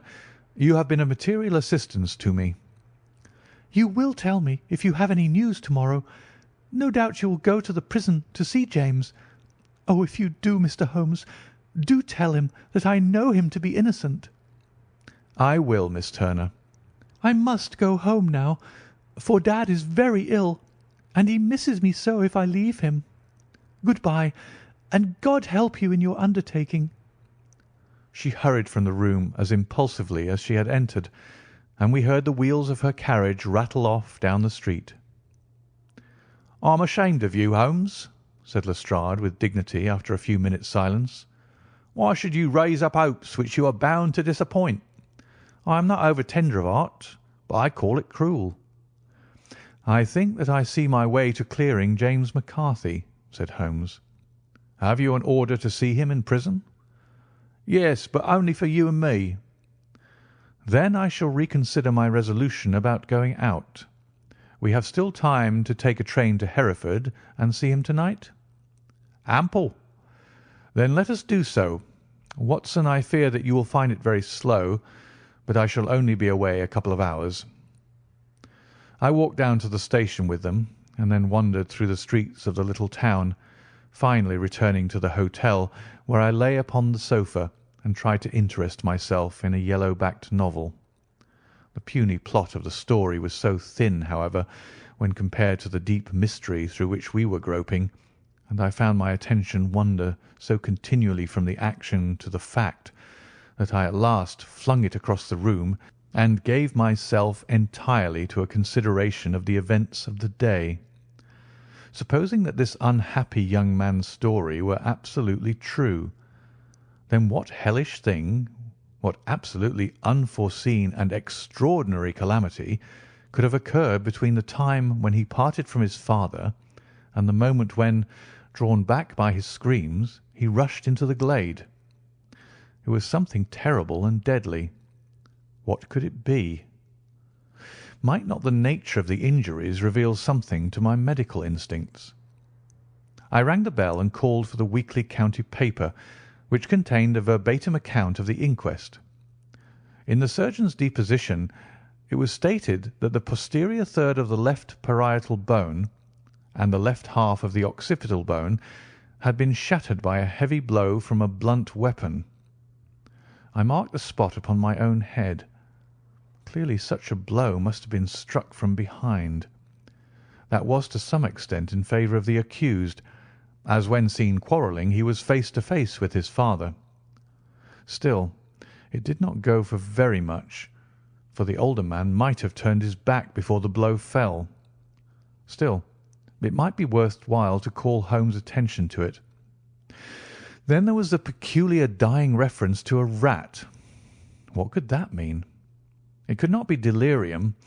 A man dying from a sudden blow does not commonly become delirious. No, it was more likely to be an attempt to explain how he met his fate. But what could it indicate? I cudgelled my brains to find some possible explanation, and then the incident of the grey cloth seen by young McCarthy. If that were true, the murderer must have dropped some part of his dress, presumably his overcoat, in his flight, and must have had the hardihood to return and to carry it away at the instant when the son was kneeling with his back turned, not a dozen paces off. What a tissue of mysteries and improbabilities the whole thing was! I did not wonder at Lestrade's opinion, and yet I had so much faith in Sherlock Holmes' insight that I could not lose hope as long as every fresh fact seemed to strengthen his conviction of young McCarthy's innocence. It was late before Sherlock Holmes returned. He came back alone, for Lestrade was staying in lodgings in the town. "The glass still keeps very high," he remarked as he sat down. "It is of importance that it should not rain before we are able to go over the ground. On the other hand, a man should be at his very best and keenest for such nice work as that, and I did not wish to do it when fagged by a long journey. I have seen young McCarthy." "And what did you learn from him?" "Nothing." "Could he throw no light?" "None at all. I was inclined to think at one time that he knew who had done it and was screening him or her, but I am convinced now that he is as puzzled as everyone else. He is not a very quick-witted youth, though comely to look at, and I should think sound at heart." "I cannot admire his taste," I remarked, "if it is indeed a fact that he was averse to a marriage with so charming a young lady as this Miss Turner." "Ah, thereby hangs a rather painful tale. This fellow is madly, insanely in love with her, but some 2 years ago, when he was only a lad and before he really knew her, for she had been away 5 years at a boarding school, what does the idiot do but get into the clutches of a barmaid in Bristol and marry her at a registry office? No one knows a word of the matter, but you can imagine how maddening it must be to him to be upbraided for not doing what he would give his very eyes to do, but what he knows to be absolutely impossible. It was sheer frenzy of this sort which made him throw his hands up into the air when his father, at their last interview, was goading him on to propose to Miss Turner. On the other hand, he had no means of supporting himself, and his father, who was by all accounts a very hard man, would have thrown him over utterly had he known the truth. It was with his barmaid wife that he had spent the last 3 days in Bristol, and his father did not know where he was. Mark that point. It is of importance. Good has come out of evil, however, for the barmaid, finding from the papers that he is in serious trouble and likely to be hanged, has thrown him over utterly, and has written to him to say that she has a husband already in the Bermuda dockyard, so that there is really no tie between them. I think that that bit of news has consoled young McCarthy for all that he has suffered. But if he's innocent, who has done it? Ah, who? I would call your attention very particularly to 2 points. One is that the murdered man had an appointment with someone at the pool, and that the someone could not have been his son, for his son was away, and he did not know when he would return. The second is that the murdered man was heard to cry "Cooee" before he knew that his son had returned. Those are the crucial points upon which the case depends. And now let us talk about George Meredith, if you please, and we shall leave all minor matters until tomorrow. There was no rain, as Holmes had foretold, and the morning broke bright and cloudless. At 9 o'clock Lestrade called for us with the carriage, and we set off for Hatherley Farm and the Boscombe Pool. "There's a serious news this morning," Lestrade observed. "It is said that Mr. Turner of the Hall is so ill that his life is despaired of." "An elderly man, I presume," said Holmes. "About 60, but his constitution has been shattered by his life abroad, and he has been in failing health for some time. This business has had a very bad effect upon him. He was an old friend of McCarthy's, and, I may add, a great benefactor to him, for I have learned that he gave him Hatherley Farm rent-free." "Indeed, that is interesting," said Holmes. "Oh, yes. In 100 other ways he has helped him. Everybody about here speaks of his kindness to him." "Really? Does it not strike you as a little singular that this McCarthy, who appears to have had little of his own, and to have been under such obligations to Turner, should still talk of marrying his son to Turner's daughter, who is presumably heiress to the estate, and that in such a very cocksure manner, as if it were merely a case of a proposal and all else would follow? It is the more strange, since we know that Turner himself was averse to the idea. The daughter told us as much. Do you not deduce something from that?" "We have got to the deductions and the inferences," said Lestrade, winking at me. "I find it hard enough to tackle facts, Holmes, without flying away after theories and fancies." "You are right," said Holmes demurely. "You do find it very hard to tackle the facts." "Anyhow, I have grasped one fact which you seem to find it difficult to get hold of," replied Lestrade with some warmth. "And that is?"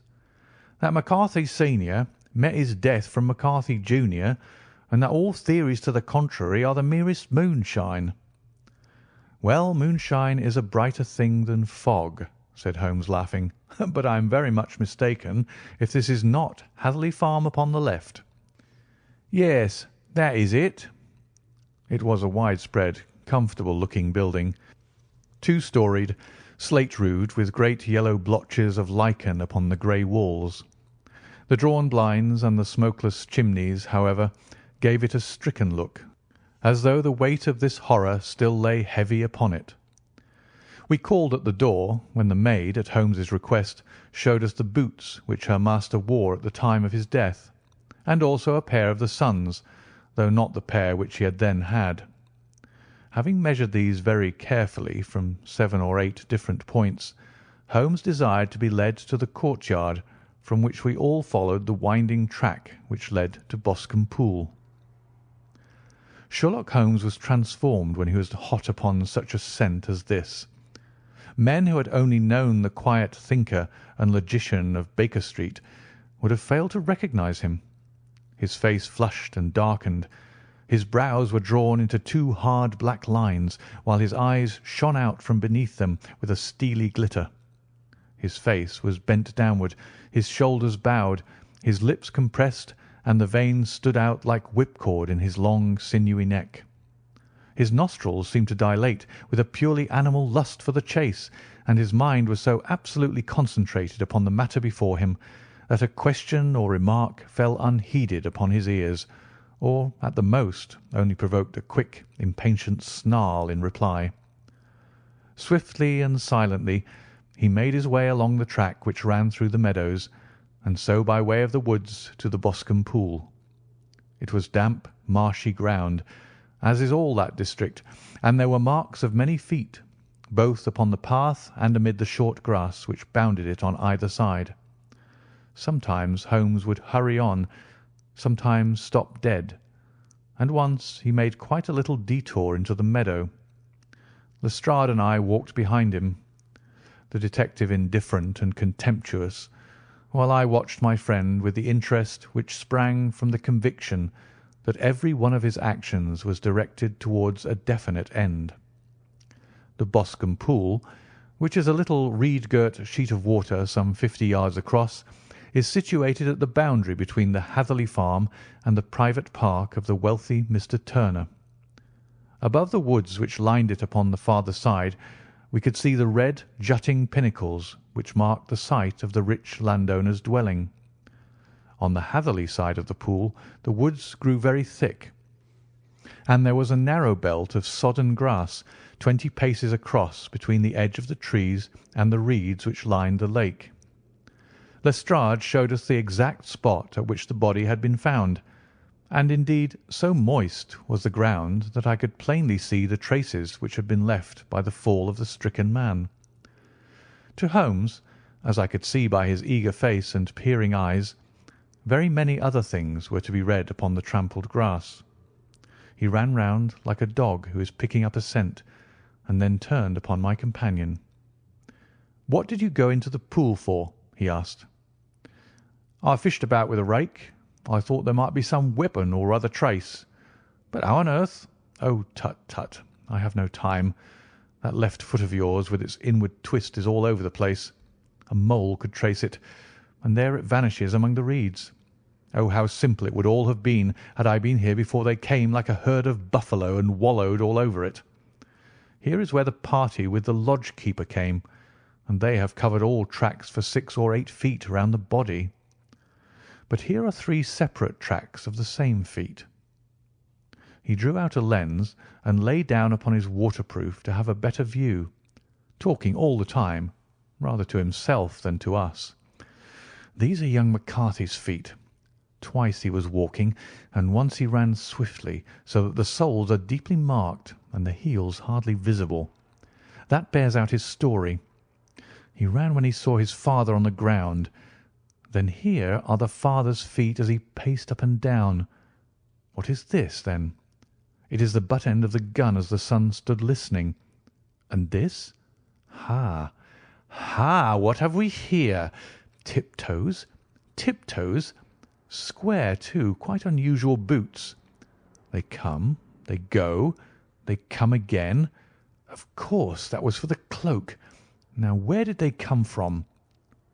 He ran up and down, sometimes losing, sometimes finding the track, until we were well within the edge of the wood and under the shadow of a great beech, the largest tree in the neighbourhood. Holmes traced his way to the farthest side of this and lay down once more upon his face with a little cry of satisfaction.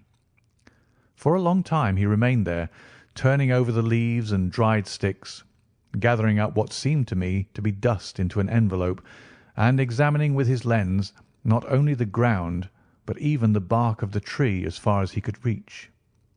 A jagged stone was lying among the moss, and this also he carefully examined and retained. Then he followed a pathway through the wood until he came to the high road where all traces were lost. "It has been a case of considerable interest," he remarked, returning to his natural manner. "I fancy that this grey house on the right must be the lodge. I think that I will go in and have a word with Moran, and perhaps write a little note. Having done that, we may drive back to our luncheon. You may walk to the cab, and I shall be with you presently." It was about 10 minutes before we regained our cab and drove back into Ross, Holmes still carrying with him the stone which he had picked up in the wood. "This may interest you, Lestrade," he remarked, holding it out. "The murder was done with it." "I see no marks." "There are none." "How do you know, then?" "The grass was growing under it. It had only lain there a few days. There was no sign of a place whence it had been taken. It corresponds with the injuries. There is no sign of any other weapon." "And the murderer?"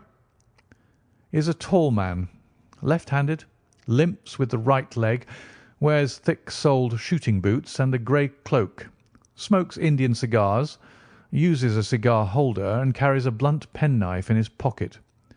There are several other indications, but these may be enough to aid us in our search." Lestrade laughed.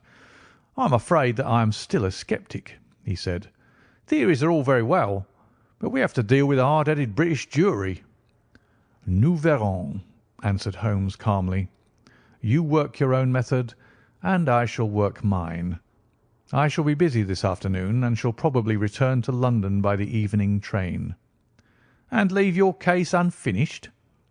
"No, finished." "But the mystery?" "It is solved." "Who was the criminal, then?"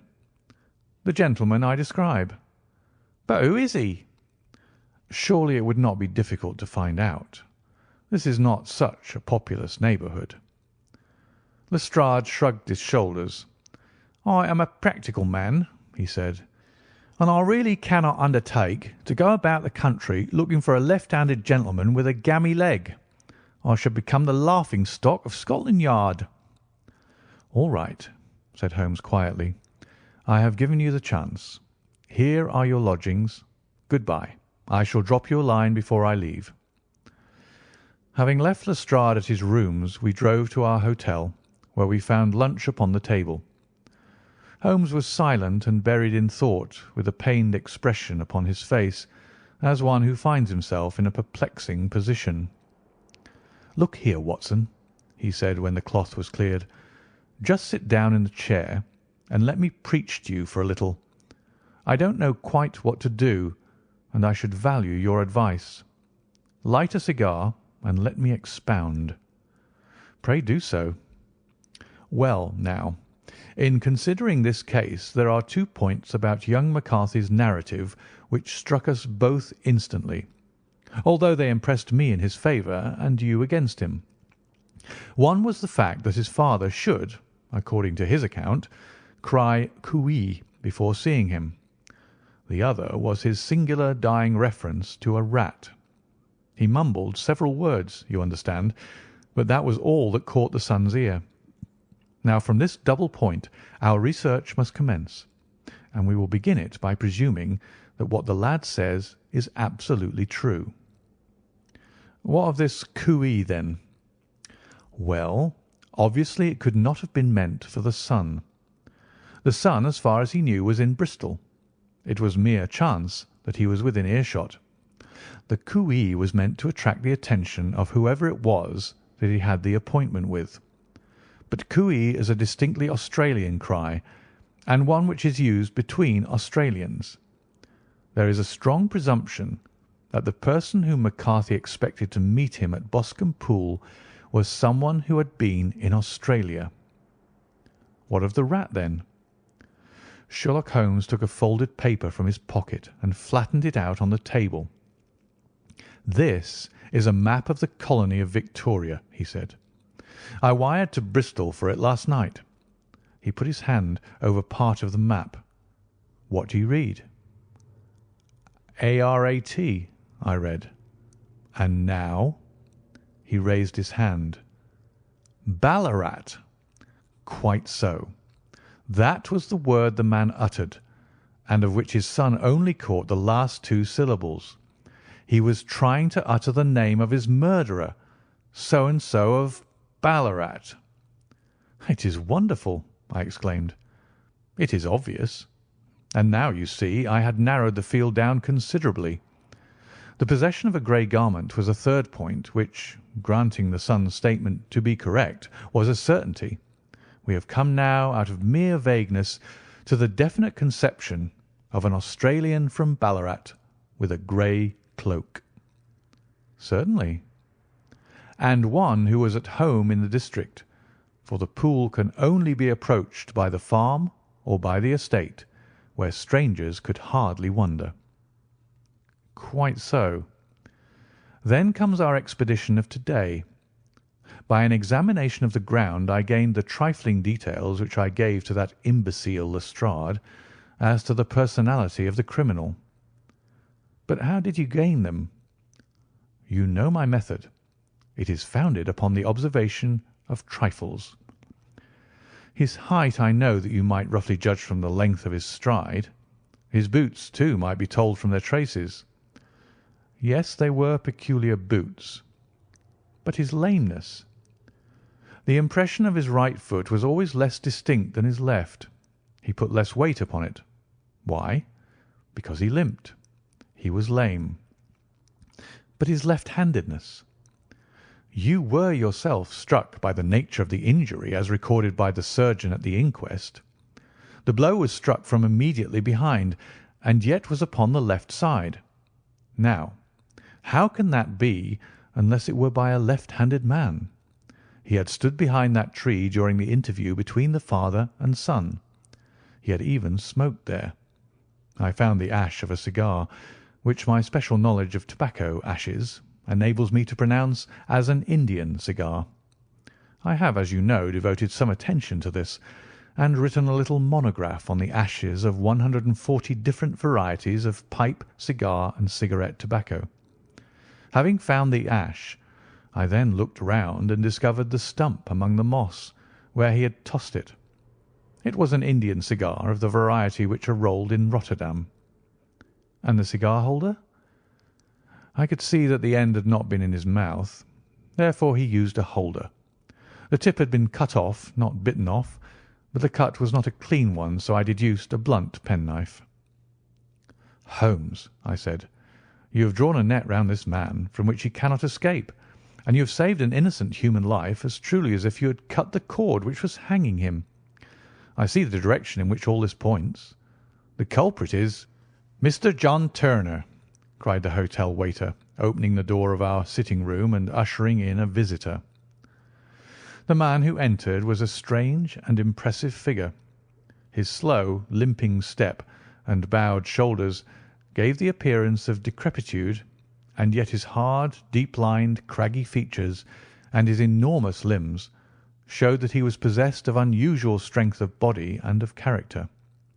His tangled beard, grizzled hair, and outstanding, drooping eyebrows combined to give an air of dignity and power to his appearance, but his face was of an ashen white, while his lips and the corners of his nostrils were tinged with a shade of blue. It was clear to me at a glance that he was in the grip of some deadly and chronic disease. "Pray sit down on the sofa," said Holmes gently. "You had my note?" "Yes. The lodge-keeper brought it up. You said that you wished to see me here to avoid scandal." "I thought people would talk if I went to the hall." "And why did you wish to see me?" He looked across at my companion with despair in his weary eyes, as though his question was already answered. "Yes," said Holmes, answering the look rather than the words. "It is so. I know all about McCarthy." The old man sank his face in his hands. "God help me!" he cried. "But I would not have let the young man come to harm. I give you my word that I would have spoken out if it went against him at the assizes." "I am glad to hear you say so," said Holmes gravely. "I would have spoken now had it not been for my dear girl. It would break her heart. It will break her heart when she hears that I am arrested." "It may not come to that," said Holmes. "What?" "I am no official agent. I understand that it was your daughter who required my presence here, and I am acting in her interests. Young McCarthy must be got off, however." "I am a dying man," said old Turner. "I have had diabetes for years. My doctor says it is a question whether I shall live a month. Yet I would rather die under my own roof than in a jail." Holmes rose and sat down at the table with his pen in his hand and a bundle of paper before him. "Just tell us the truth," he said. "I shall jot down the facts. You will sign it, and Watson here can witness it. Then I could produce your confession at the last extremity to save young McCarthy. I promise you that I shall not use it unless it is absolutely needed." "It is as well," said the old man. "It's a question whether I shall live to the assizes, so it matters little to me. But I should wish to spare Alice the shock, and now I will make the thing clear to you. It has been a long time in the acting, but will not take me long to tell. You didn't know this dead man, McCarthy. He was the devil incarnate. I tell you that. God keep you out of the clutches of such a man as he. His grip has been upon me these 20 years, and he has blasted my life. I'll tell you first how I came to be in his power. It was in the early 60s at the diggings. I was a young chap then, hot-blooded and reckless, ready to turn my hand at anything. I got among bad companions, took to drink, had no luck with my claim, took to the bush, and, in a word, became what you call over here a highway robber. There were 6 of us, and we had a wild, free life of it, sticking up a station from time to time or stooping the wagons on the road to the diggings.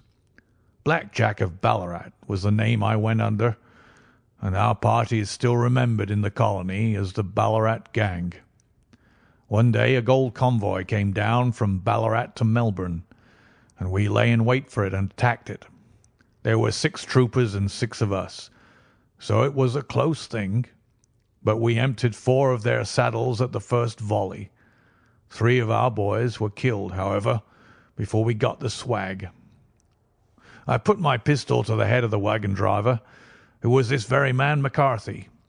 I wished to the Lord that I had shot him then, but I spared him, though I saw his wicked little eyes fixed on my face, as though to remember every feature. We got away with the gold, became wealthy men, and made our way over to England without being suspected. There I parted from my old pals and determined to settle down to a quiet and respectable life.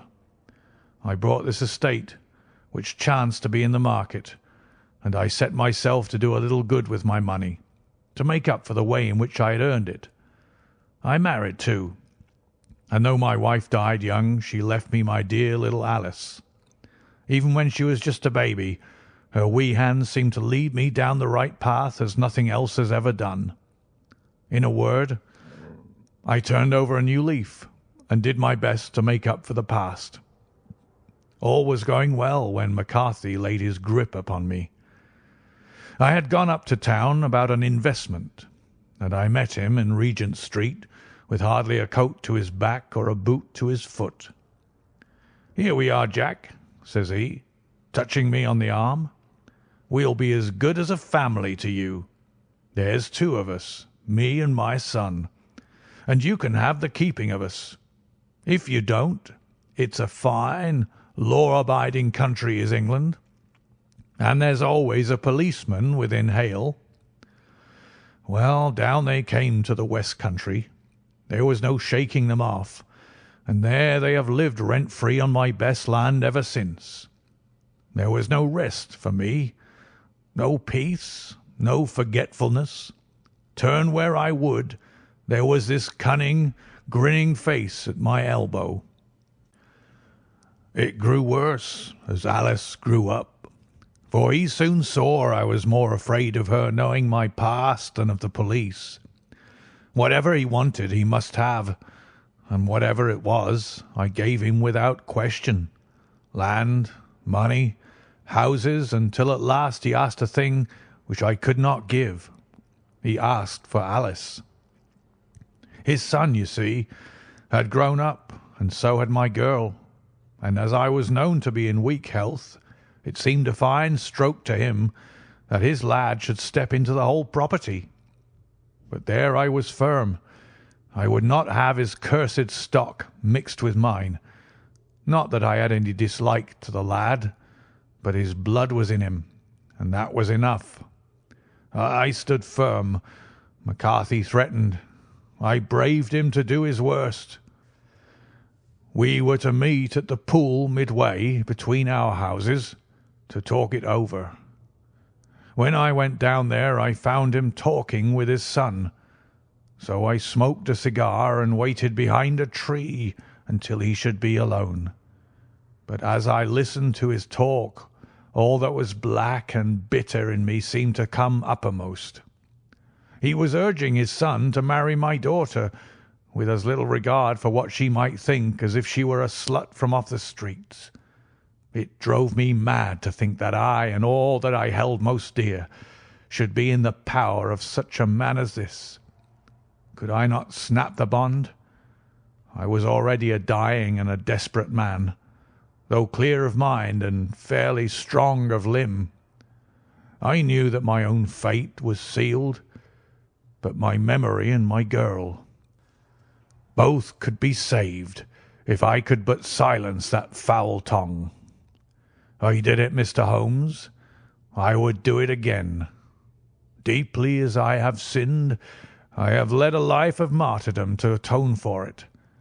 But that my girl should be entangled in the same meshes which held me was more than I could suffer. I struck him down with no more compunction than if he had been some foul and venomous beast.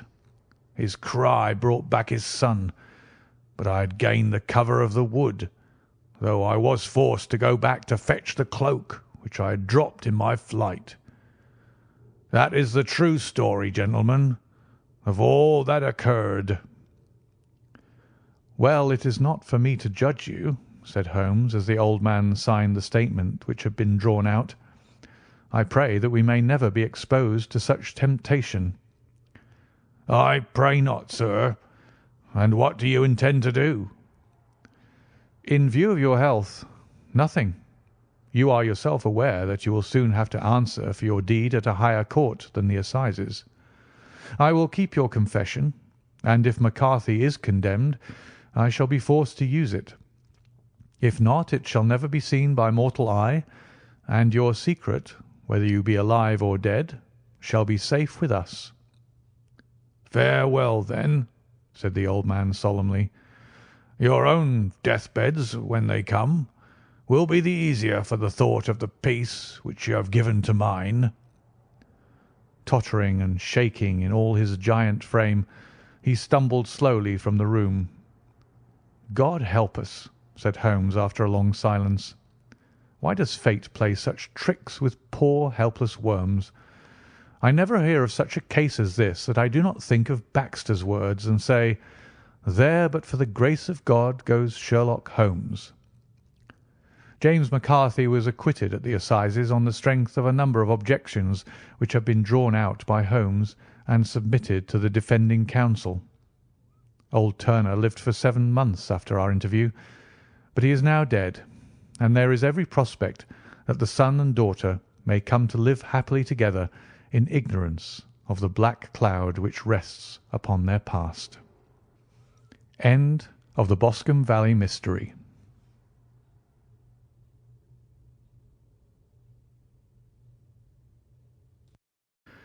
Story number 5. The 5 Orange Pips. When I glance over my notes and records of the Sherlock Holmes cases between the years 82 and 90, I am faced by so many which present strange and interesting features that it is no easy matter to know which to choose and which to leave. Some, however, have already gained publicity through the papers, and others have not offered a field for those peculiar qualities which my friend possessed in so high a degree, and which it is the object of these papers to illustrate. Some, too, have baffled his analytical skill, and would be as narratives, beginnings without an ending, while others have been but partially cleared up, and have their explanations founded rather upon conjecture and surmise than on that absolute logical proof which was so dear to him. There is, however, one of these last, which was so remarkable in its details, and so startling in its results, that I am tempted to give some account of it, in spite of the fact that there are points in connection with it which never have been, and probably never will be, entirely cleared up. The year 87 furnished us with a long series of cases of greater or lesser interest, of which I retain the records. Among my headings under this one 12 months, I find an account of the adventure of the Paradol Chamber, of the Amateur Mendicant Society who held a luxurious club in the lower vault of a furniture warehouse, of the facts connected with the loss of the British barque Sophie Anderson, of the singular adventures of the Grice Pattersons in the islands of Uffa, and finally of the Camberwell poisoning case. In the latter, as may be remembered, Sherlock Holmes was able, by winding up the dead man's watch, to prove that it had been wound up 2 hours before, and that therefore the deceased had gone to bed within that time, a deduction which was of the greatest importance in clearing up the case. All these I may sketch out at some future date, but none of them present such singular features as the strange train of circumstances which I have now taken up my pen to describe.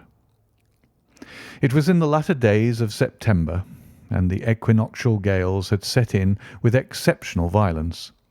All day the wind had screamed and the rain had beaten against the windows, so that even here in the heart of great, handmade London, we were forced to raise our minds for the instant from the routine of life and to recognise the presence of those great elemental forces which shriek at mankind through the bars of his civilization like untamed beasts in a cage.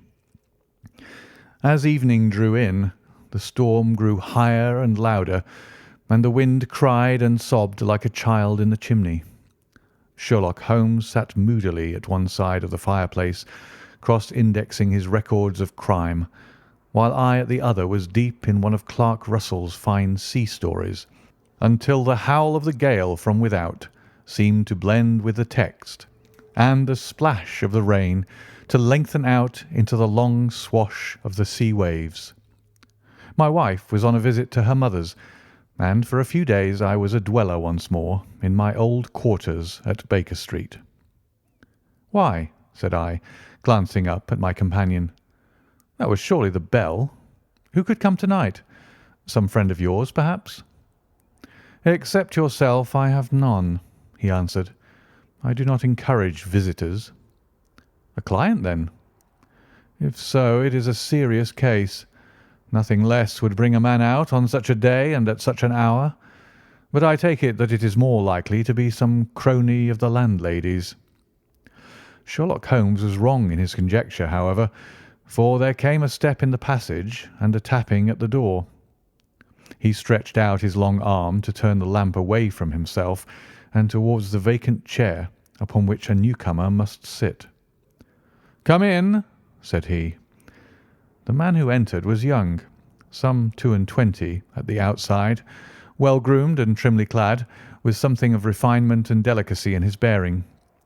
The streaming umbrella which he held in his hand and his long, shining waterproof told of the fierce weather through which he had come. He looked about him anxiously in the glare of the lamp, and I could see that his face was pale and his eyes heavy, like those of a man who is weighed down with some great anxiety.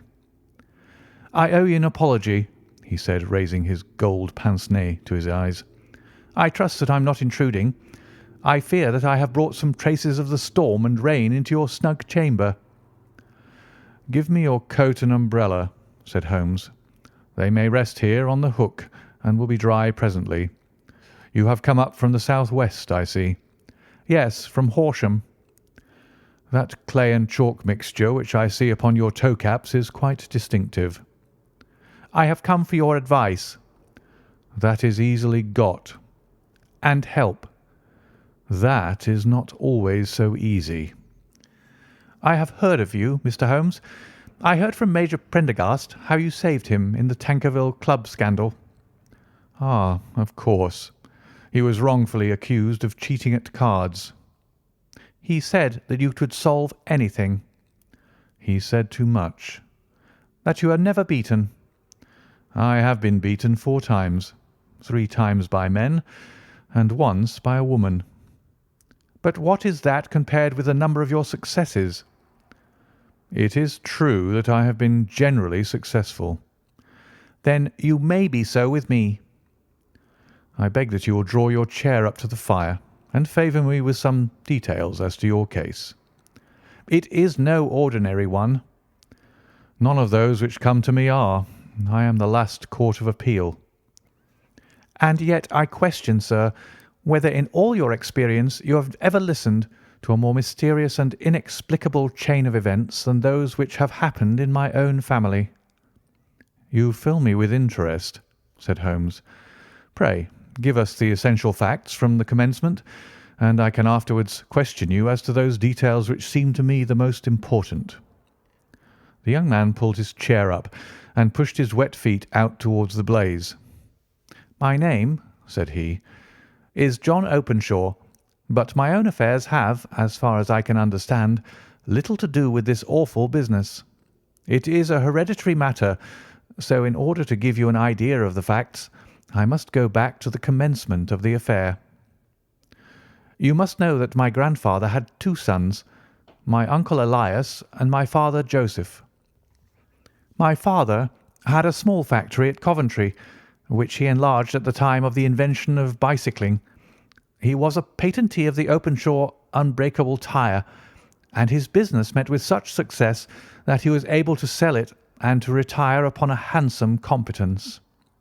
My uncle Elias emigrated to America when he was a young man and became a planter in Florida, where he was reported to have done very well. At the time of the war he fought in Jackson's army, and afterwards under Hood, where he rose to be a colonel. When Lee laid down his arms, my uncle returned to his plantation, where he remained for 3 or 4 years. About 1869 or 1870 he came back to Europe and took a small estate in Sussex, near Horsham. He had made a very considerable fortune in the States, and his reason for leaving them was his aversion to the negroes and his dislike of the Republican policy in extending the franchise to them. He was a singular man, fierce and quick-tempered, very foul-mouthed when he was angry, and of the most retiring disposition. During all the years that he lived at Horsham, I doubt if ever he set foot in the town. He had a garden and 2 or 3 fields round his house, and there he would take his exercise, though very often for weeks on end he would never leave his room. He drank a great deal of brandy and smoked very heavily, but he would see no society and did not want any friends, not even his own brother. He didn't mind me. In fact, he took a fancy to me, for at the time when he saw me first I was a youngster of 12 or so. This would be in the year 1878, after he had been 8 or 9 years in England. He begged my father to let me live with him, and he was very kind to me in his way. When he was sober, he used to be fond of playing backgammon and draughts with me, and he would make me his representative both with the servants and with the tradespeople, so that by the time that I was 16 I was quite master of the house. I kept all the keys and could go where I liked and do what I liked, so long as I did not disturb him in his privacy. There was one singular exception, however, for he had a single room, a lumber room up among the attics, which was invariably locked, and which he would never permit either me or anyone else to enter. With a boy's curiosity, I have peeped through the keyhole, but I was never able to see more than such a collection of old trunks and bundles as would be expected in such a room. One day, it was in March 1883, a letter with a foreign stamp lay upon the table in front of the colonel's plate. It was not a common thing for him to receive letters, for his bills were all paid in ready money, and he had no friends of any sort. "From India," said he, as he took it up. "Pondicherry postmark. What can this be?" Opening it hurriedly, out there jumped 5 little dried orange pips, which pattered down upon his plate. I began to laugh at this, but the laugh was struck from my lips at the sight of his face. His lip had fallen, his eyes were protruding, his skin the colour of putty, and he glared at the envelope which he still held in his trembling hand. "K, K, K!" he shrieked, and then, my God, my sins have overtaken me." "What is it, uncle?" I cried. "Death," said he, and rising from the table, he retired to his room, leaving me palpitating with horror. I took up the envelope and saw scrawled in red ink upon the inner flap, just above the gum, the letter K 3 times repeated. There was nothing else save the 5 dried pips. What could be the reason of his overpowering terror? I left the breakfast table, and as I ascended the stair, I met him coming down with an old rusty key which must have belonged to the attic in one hand, and a small brass box, like a cash box, in the other. "They may do what they like, but I'll checkmate them still," said he with an oath. Tell Mary that I shall want a fire in my room to-day, and send down to Fordham the Horsham lawyer." I did as he ordered, and when the lawyer arrived I was asked to step up to the room. The fire was burning brightly, and in the grate there was a mass of black fluffy ashes as of burned paper, while the brass box stood open and empty beside it. As I glanced at the box I noticed with a start that upon the lid was printed the treble K which I had read in the morning upon the envelope. "I wish you, John," said my uncle, "to witness my will. I leave my estate, with all its advantages and all its disadvantages, to my brother, your father, whence it will no doubt descend to you. If you can enjoy it in peace, well and good. If you find you cannot, take my advice, my boy, and leave it to your deadliest enemy. I am sorry to give you such a two-edged thing, but I can't say what turn things are going to take. Kindly sign the paper where Mr. Fordham shows you." I signed the paper as directed, and the lawyer took it away with him. The singular incident made, as you may think, the deepest impression upon me, and I pondered over it and turned it every way in my mind without being able to make anything of it. Yet I could not shake off the vague feeling of dread which it left behind, though the sensation grew less keen as the weeks passed and nothing happened to disturb the usual routine of our lives. I could see a change in my uncle, however. He drank more than ever, and he was less inclined for any sort of society. Most of his time he would spend in his room, with the door locked upon the inside, but sometimes he would emerge in a sort of drunken frenzy, and would burst out of the house and tear about the garden with a revolver in his hand, screaming out that he was afraid of no man, and that he was not to be cooped up like a sheep in a pen by man or devil. When these hot fits were over, however, he would rush tumultuously in at the door and lock and bar it behind him, like a man who can brazen it out no longer against the terror which lies at the roots of his soul.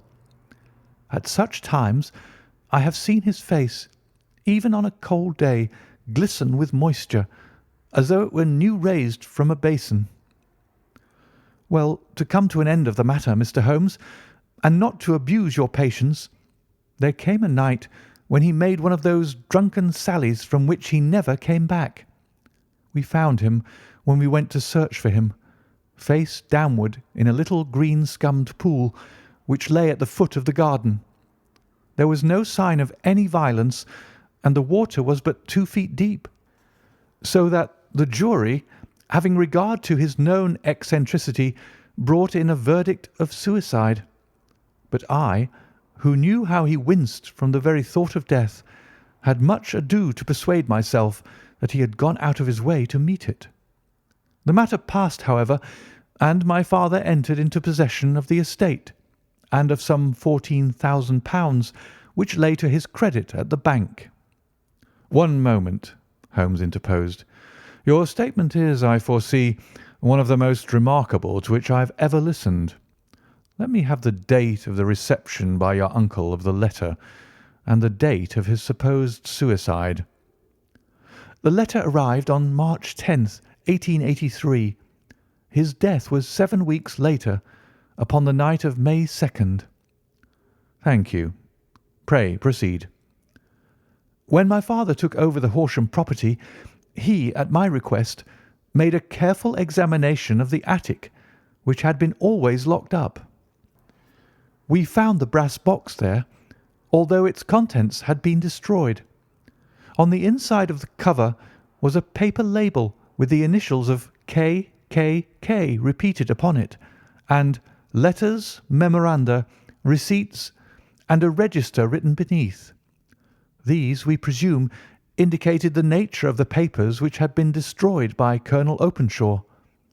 For the rest, there was nothing of much importance in the attic, save a great many scattered papers and notebooks bearing upon my uncle's life in America. Some of them were of the war-time, and showed that he had done his duty well, and had borne the repute of a brave soldier. Others were of a date during the reconstruction of the Southern States, and were mostly concerned with politics, for he had evidently taken a strong part in opposing the carpet-bag politicians who had been sent down from the north. Well, it was the beginning of '84 when my father came to live at Horsham, and all went as well as possible with us until the January of '85.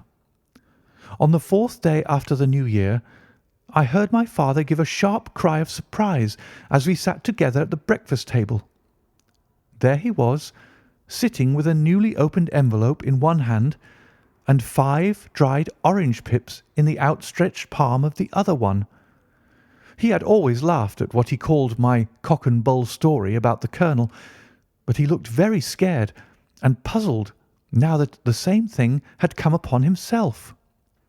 "Why, what on earth does this mean, John?" he stammered. My heart had turned to lead. "It is K, K, K," said I. He looked inside the envelope. "So it is," he cried. "Here are the very letters. But what is this written above them?" "Put the papers on the sundial," I read, peeping over his shoulder. "What papers? What sundial?" he asked. "The sundial in the garden. There is no other," said I. "But the papers must be those that are destroyed." "Pooh!" said he, gripping hard at his courage. "We are in a civilized land here, and we can't have tomfoolery of this kind. Where does the thing come from?" "From Dundee," I answered, glancing at the postmark. "Some preposterous practical joke," said he. "What have I to do with sundials and papers? I shall take no notice of such nonsense." "I should certainly speak to the police," I said. "And be laughed at for my pains? Nothing of the sort." "Then let me do so." "No, I forbid you. I won't have a fuss made about such nonsense." It was in vain to argue with him, for he was a very obstinate man. I went about, however, with a heart which was full of forebodings.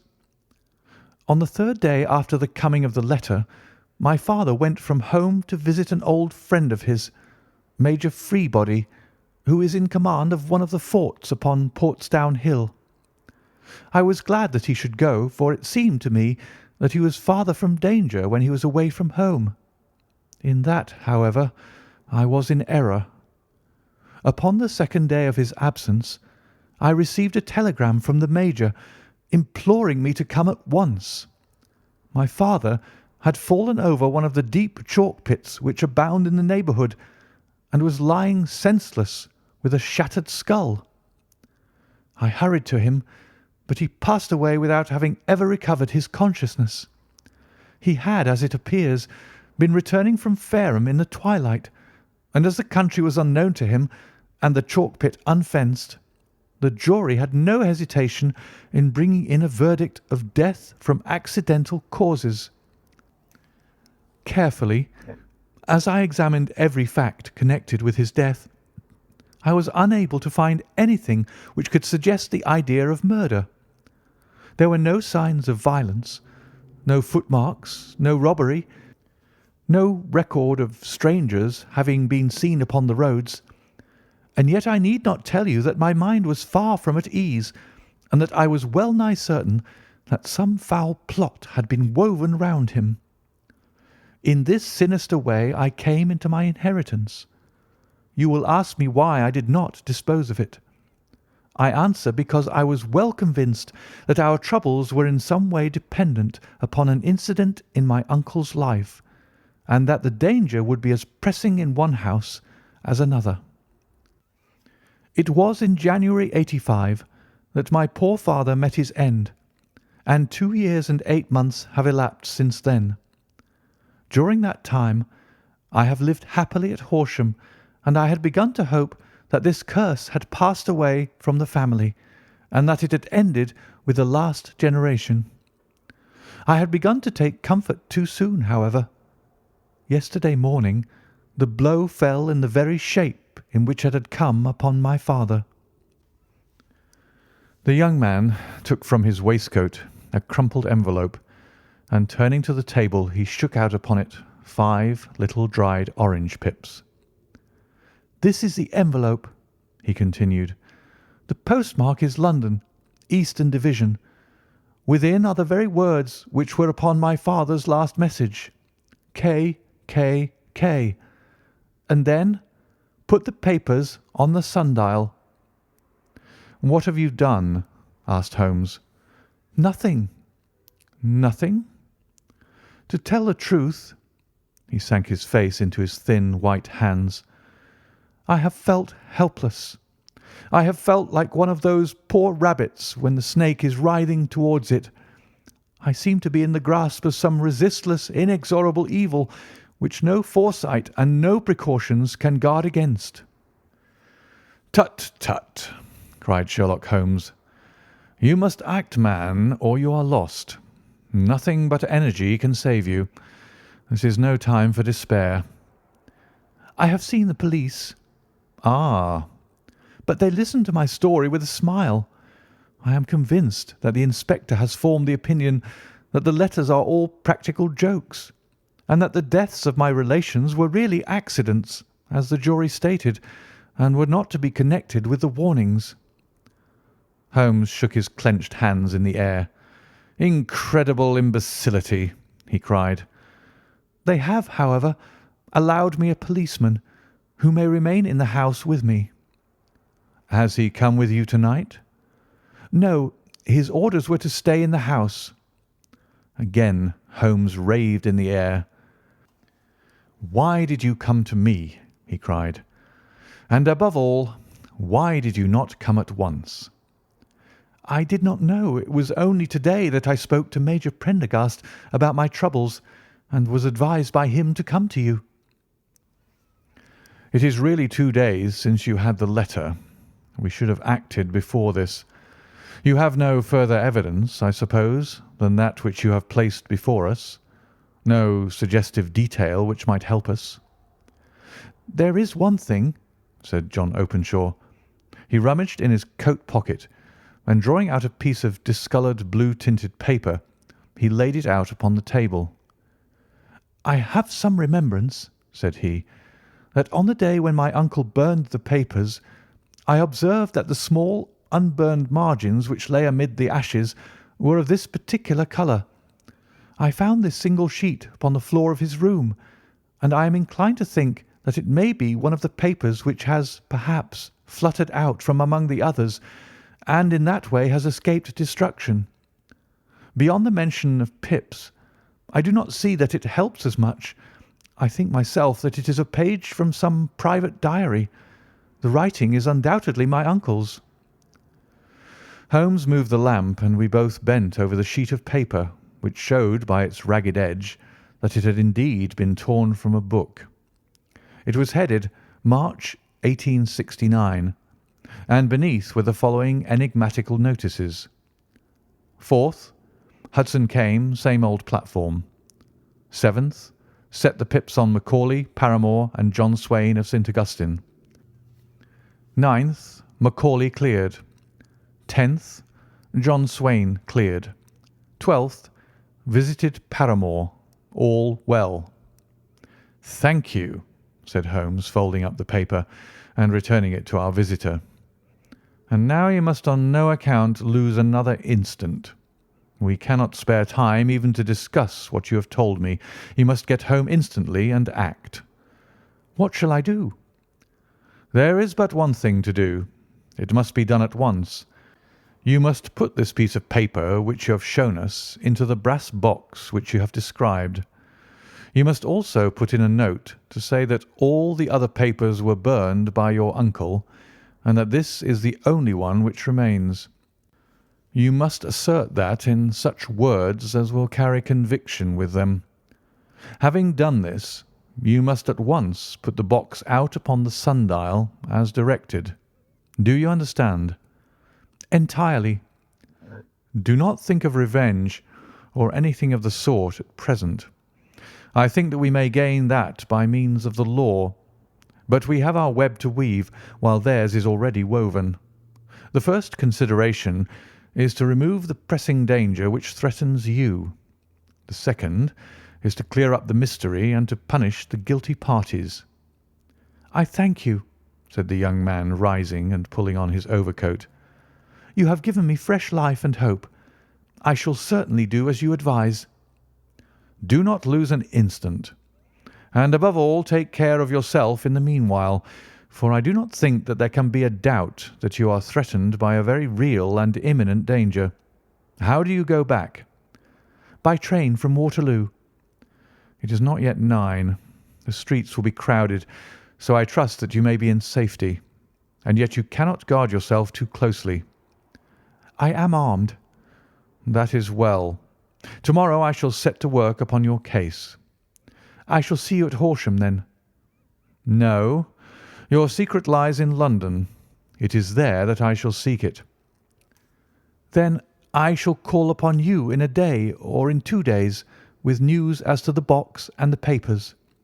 I shall take your advice in every particular." He shook hands with us and took his leave. Outside the wind still screamed and the rain splashed and pattered against the windows.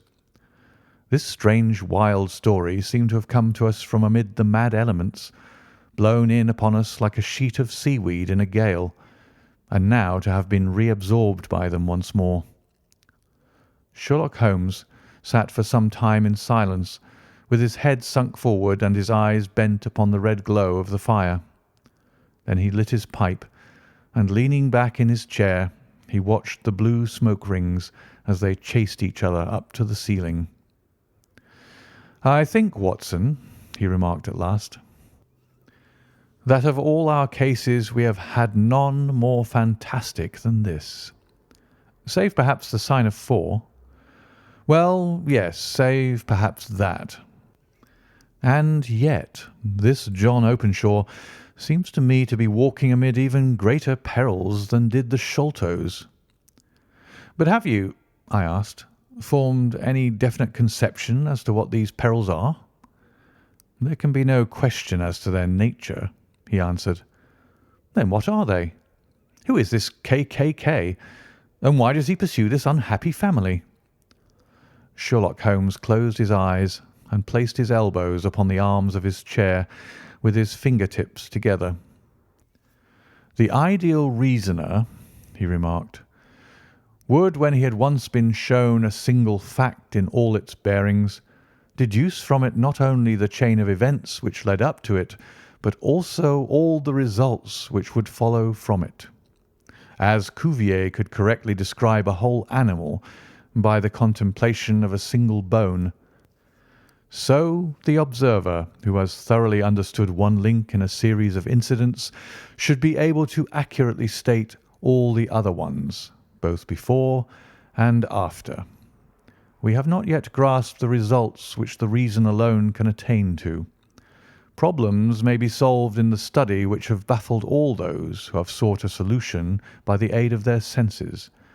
To carry the art, however, to its highest pitch, it is necessary that the reasoner should be able to utilize all the facts which have come to his knowledge, and this in itself implies, as you will readily see, a possession of all knowledge, which, even in these days of free education and encyclopedias, is a somewhat rare accomplishment. It is not so impossible, however, that a man should possess all knowledge which is likely to be useful to him in his work, and this I have endeavoured in my case to do. If I remember rightly, you on one occasion, in the early days of our friendship, defined my limits in a very precise fashion." "Yes," I answered, laughing. "It was a singular document. Philosophy, astronomy, and politics were marked at 0, I remember. Botany variable, geology profound as regards the mud stains from any region within 50 miles of town, chemistry eccentric, anatomy unsystematic, sensational literature and crime records unique, violin player, boxer, swordsman, lawyer, and self-poisoner by cocaine and tobacco. Those, I think, were the main points of my analysis." Holmes grinned at the last item. "Well," he said, "I say now, as I said then, that a man should keep his little brain attic stocked with all the furniture that he is likely to use, and the rest he can put away in the lumber room of his library, where he can get at it if he wants it. Now, For such a case as the one which has been submitted to us tonight, we need certainly to muster all our resources. Kindly hand me down the letter K of the American Encyclopedia, which stands upon the shelf beside you. Thank you. Now, let us consider the situation and see what may be deduced from it. In the first place, we may start with a strong presumption that Colonel Openshaw had some very strong reason for leaving America. Men at his time of life do not change all their habits and exchange willingly the charming climate of Florida for the lonely life of an English provincial town. His extreme love of solitude in England suggests the idea that he was in fear of someone or something, so we may assume as a working hypothesis that it was fear of someone or something which drove him from America. As to what it was he feared, we can only deduce that by considering the formidable letters which were received by himself and his successors. Did you remark the postmarks of those letters? The first was from Pondicherry, the second from Dundee, and the third from London. From East London. What do you deduce from that? They're all seaports. That the writer was on board of a ship. Excellent. We have already a clue. There can be no doubt that the strong probability, is that the writer was on board of a ship. And now let us consider another point. In the case of Pondicherry, 7 weeks elapsed between the threat and its fulfilment. In Dundee it was only some 3 or 4 days. Does that suggest anything? A greater distance to travel? But the letter had also a greater distance to come. Then I do not see the point. There is at least a presumption that the vessel in which the man or men are is a sailing ship. It looks as if they always send their singular warning or token before them when starting upon their mission. You see how quickly the deed followed the sign when it came from Dundee. If they had come from Pondicherry in a steamer, they would have arrived almost as soon as their letter. But as a matter of fact, 7 weeks elapsed. I think that those 7 weeks represented the difference between the mail boat which brought the letter and the sailing vessel which brought the writer. It is possible. More than that, it is probable. And now you see the deadly urgency of this new case, and why I urged young Openshaw to caution. The blow has always fallen at the end of the time which it would take the senders to travel the distance. But this one comes from London, and therefore we cannot count upon delay.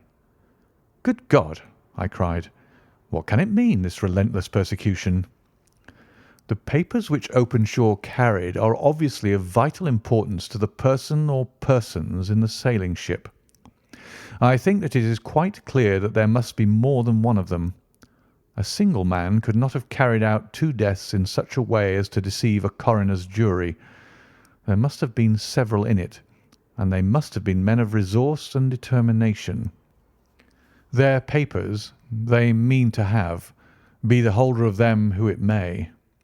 In this way, you see, KKK ceases to be the initials of an individual and becomes the badge of a society. But of what society? Have you never, said Sherlock Holmes, bending forward and sinking his voice, have you never heard of the Ku Klux Klan? I never have. Holmes turned over the leaves of the book upon his knee. Here it is, said he presently. Ku Klux Klan, a name derived from the fanciful resemblance to the sound produced by cocking a rifle. This terrible secret society was formed by some ex-Confederate soldiers in the Southern States after the Civil War, and it rapidly formed local branches in different parts of the country, notably in Tennessee, Louisiana, the Carolinas, Georgia, and Florida. Its power was used for political purposes, principally for the terrorizing of the Negro voters and the murdering and driving from the country of those who were opposed to its views. Its outrages were usually preceded by a warning sent to the marked man in some fantastic but generally recognised shape: a sprig of oak leaves in some parts, melon seeds or orange pips in others. On receiving this, the victim might either openly abjure his former ways, or might fly from the country. If he braved the matter out, death would unfailingly come upon him, and usually in some strange and unforeseen manner. So perfect was the organisation of the society, and so systematic its methods, that there is hardly a case upon record where any man succeeded in braving it with impunity, or in which any of its outrages were traced home to the perpetrators. For some years the organisation flourished in spite of the efforts of the United States government and of the better classes of the community in the South. Eventually, in the year 1869, the movement rather suddenly collapsed, although there have been sporadic outbreaks of the same sort since that date. "You will observe," said Holmes, laying down the volume, "that the sudden breaking up of the society was coincident with the disappearance of Openshaw from America with their papers. It may well have been cause and effect. It is no wonder that he and his family have some of the more implacable spirits upon their track. You can understand that this register and diary may implicate some of the first men in the South, and that there may be many who will not sleep easy at night until it is recovered." "Then the page we've seen is such as we might expect. It ran, if I remember right, sent the pips to A, B, and C, that is, sent the society's warning to them. Then there are successive entries that A and B cleared or left the country, and finally that C was visited with, I fear, a sinister result for C. Well, I think, Doctor, that we may let some light into this dark place, and I believe that the only chance young Openshaw has in the meantime is to do what I have told him. There is nothing more to be said or to be done to-night, so hand me over my violin, and let us try to forget for half an hour the miserable weather and the still more miserable ways of our fellow men." It had cleared in the morning, and the sun was shining with a subdued brightness through the dim veil which hangs over the great city. Sherlock Holmes was already at breakfast when I came down. "You will excuse me for not waiting for you," said he. "I have, I foresee, a very busy day before me in looking into this case of young Openshaw's." "What steps will you take?" I asked. "It will very much depend upon the results of my first inquiries. I may have to go down to Horsham after all." "You will not go there first?" "No, I shall commence with the city. Just ring the bell, and the maid will bring up your coffee." As I waited, I lifted the unopened newspaper from the table and glanced my eye over it. It rested upon a heading which sent a chill to my heart. "Holmes," I cried, "you're too late." "Ah," said he, laying down his cup. "I feared as much. How was it done?" He spoke calmly, but I could see that he was deeply moved.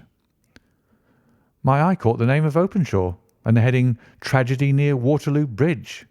Here is the account. Between 9 and 10 last night, Police Constable Cook of the H Division on duty near Waterloo Bridge heard a cry for help and a splash in the water.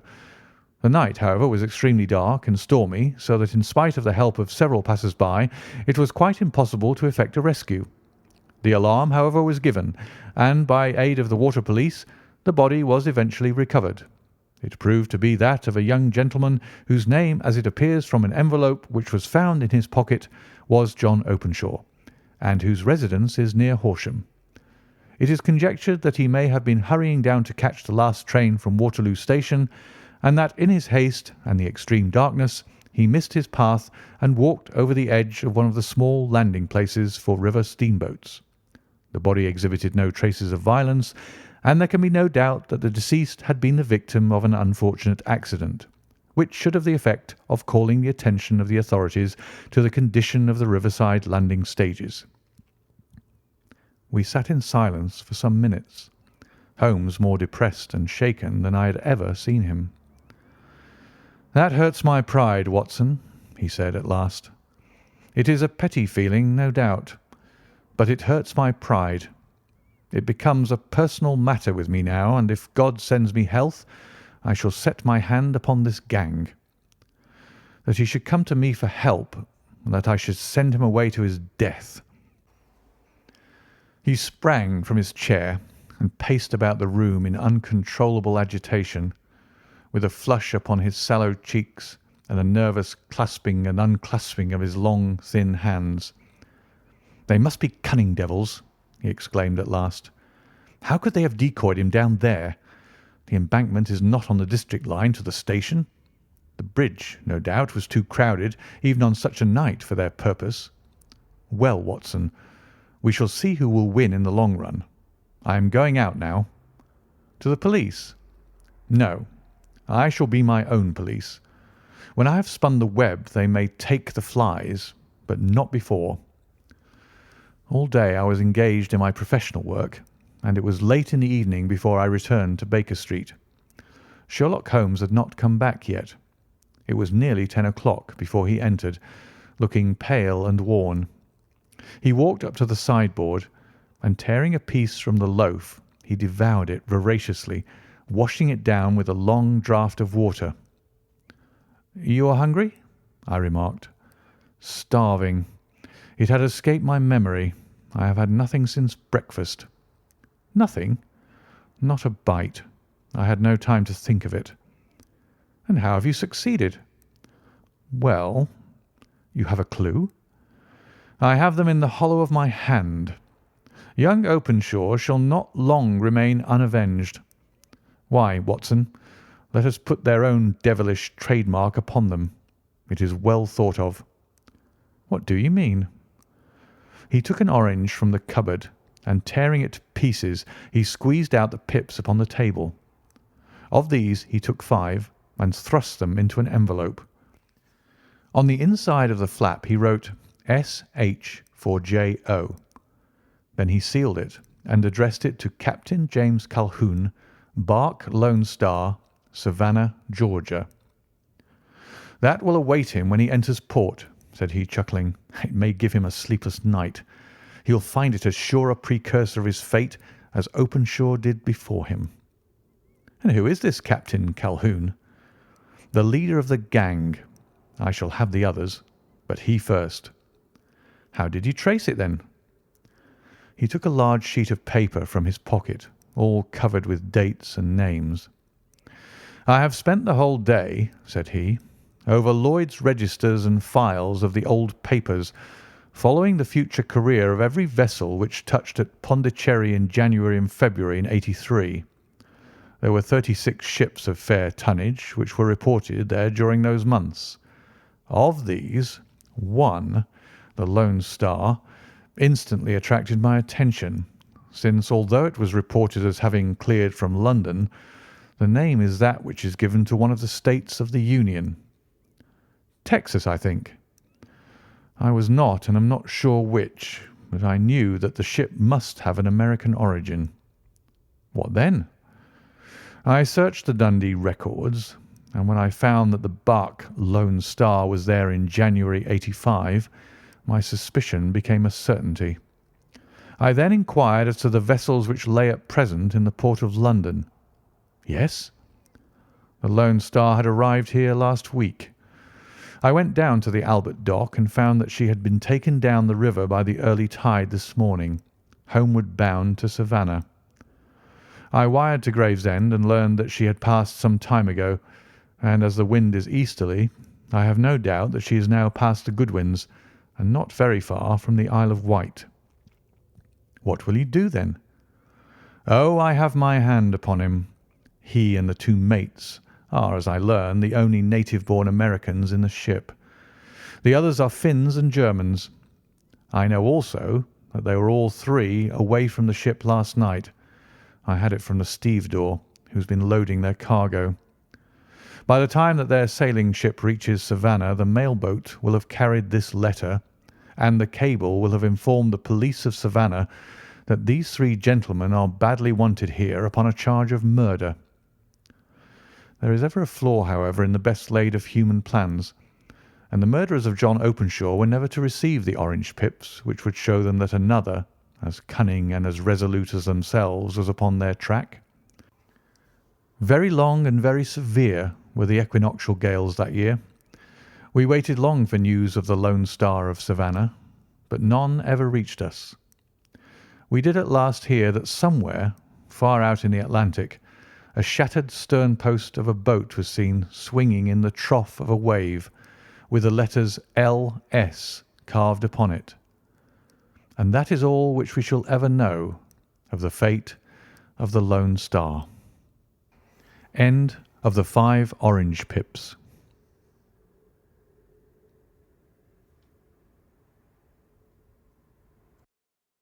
Story 6. The Man with the Twisted Lip. Asa Whitney, brother of the late Elias Whitney, D.D., principal of the Theological College of St. George's, was much addicted to opium.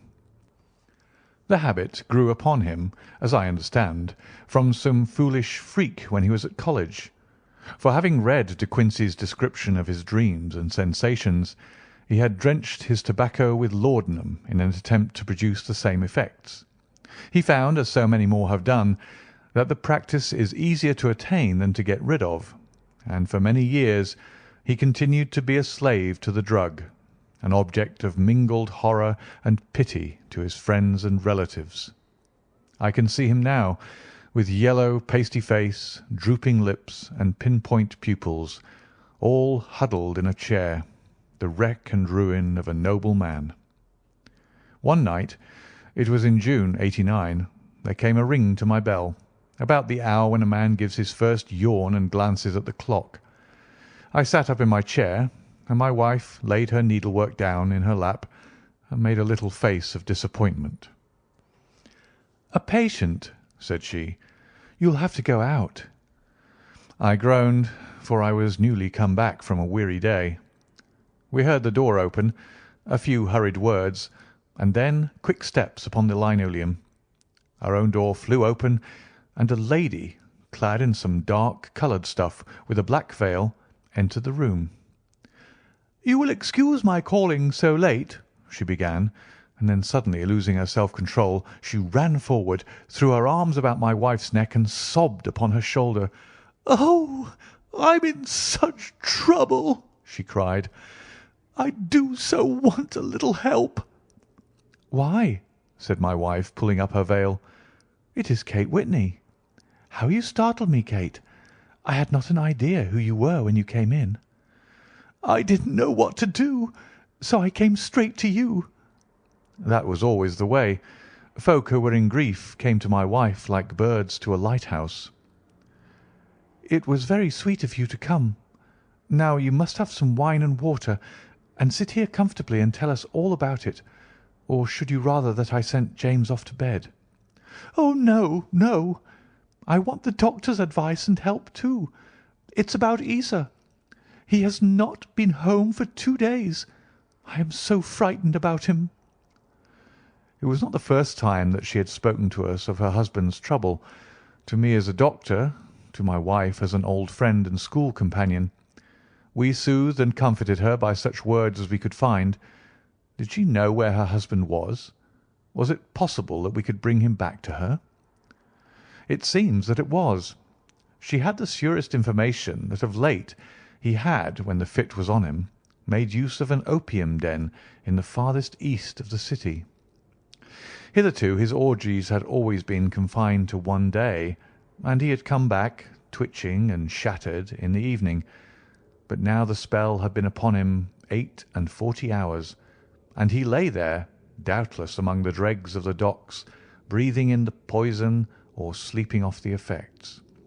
There he was to be found, she was sure of it, at the Bar of Gold in Upper Swandam Lane. But what was she to do?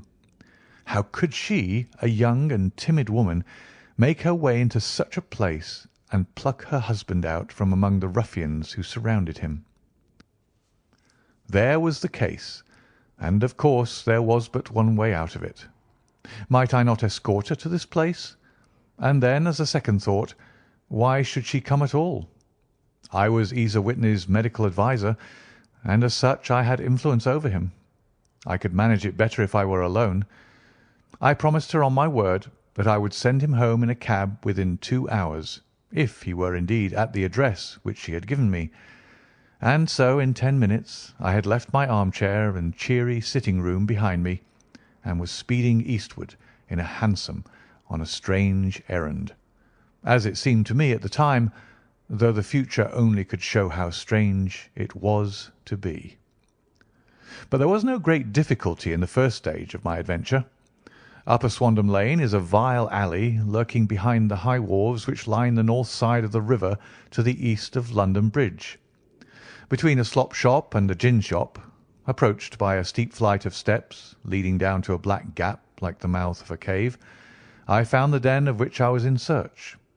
Ordering my cab to wait, I passed down the steps, worn hollow in the centre by the ceaseless tread of drunken feet, and by the light of a flickering oil lamp above the door I found the latch and made my way into a long, low room, thick and heavy with the brown opium smoke, and terraced with wooden berths like the forecastle of an emigrant ship.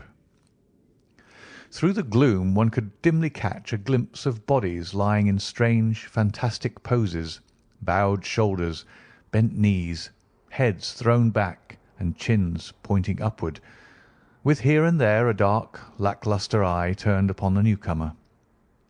Out of the black shadows there glimmered little red circles of light, now bright, now faint, as the burning poison waxed or waned in the bowls of the metal pipes. The most lay silent, but some muttered to themselves and others talked together in a strange, low, monotonous voice, their conversation coming in gushes, and then suddenly tailing off into silence, each mumbling out his own thoughts and paying little heed to the words of his neighbour. At the farther end was a small brazier of burning charcoal, beside which, on a three-legged wooden stool, there sat a tall, thin old man, with his jaw resting upon his two fists and his elbows upon his knees, staring into the fire. As I entered, a sallow Malay attendant had hurried up with a pipe for me and a supply of the drug, beckoning me to an empty berth. "Thank you, I have not come to stay," said I. "There is a friend of mine here, Mr. Isa Whitney, and I wish to speak with him." There was a movement and an exclamation from my right, and peering through the gloom, I saw Whitney, pale, haggard, and unkempt, staring out at me. "My God, it's Watson," said he. He was in a pitiable state of reaction, with every nerve in a twitter. "I say, Watson, what o'clock is it?" "Nearly 11. "Of what day?" "Of Friday, June 19th. "Good heavens! I thought it was Wednesday." "It is Wednesday. What do you want to frighten a chap for?" He sank his face onto his arms and began to sob in a high treble key. "I tell you that it is Friday, man. Your wife has been waiting this 2 days for you. You should be ashamed of yourself." "So I am. But you've got mixed, Watson, for I've only been here a few hours. 3 pipes, 4 pipes, I forgot how many. But I'll go home with you. I wouldn't frighten Kate. Poor little Kate. Give me your hand. Have you a cab?" "Yes, I have one waiting." "Then I shall go in it. But I must owe something. Find what I owe, Watson. I'm all off colour. I can do nothing for myself." I walked down the narrow passage between the double row of sleepers, holding my breath to keep out the vile, stupefying fumes of the drug, and looking about for the manager. As I passed the tall man who sat by the brazier, I felt a sudden pluck at my skirt, and a low voice whispered, "Walk past me, and then look back at me." The words fell quite distinctly upon my ear. I glanced down. They could only have come from the old man at my side. And yet he sat now as absorbed as ever, very thin, very wrinkled, bent with age, an opium pipe dangling down from beneath his knees as though it had dropped in sheer lassitude from his fingers. I took 2 steps forward and looked back. It took all my self-control to prevent me from breaking out into a cry of astonishment. He had turned his back so that none could see him but I. His form had filled out. His wrinkles were gone. The dull eyes had regained their fire, and there, sitting by the fire and grinning at my surprise, was none other than Sherlock Holmes. He made a slight motion to me to approach him, and instantly, as he turned his face half round to the company once more, subsided into a doddering, loose-lipped senility. "Holmes," I whispered, "what on earth are you doing in this den?" "As low as you can," he answered. "I have excellent ears. If you would have the great kindness to get rid of that sottish friend of yours, I should be exceedingly glad to have a little talk with you." "I have a cab outside." "Then pray send him home in it. You may safely trust him, for he appears to be too limp to get into any mischief. I should recommend you also to send a note by the cabman to your wife to say that you have thrown in your lot with me. If you will wait outside, I shall be with you in 5 minutes." It was difficult to refuse any of Sherlock Holmes's requests, for they are always so exceedingly definite, and put forward with such a quiet air of mastery.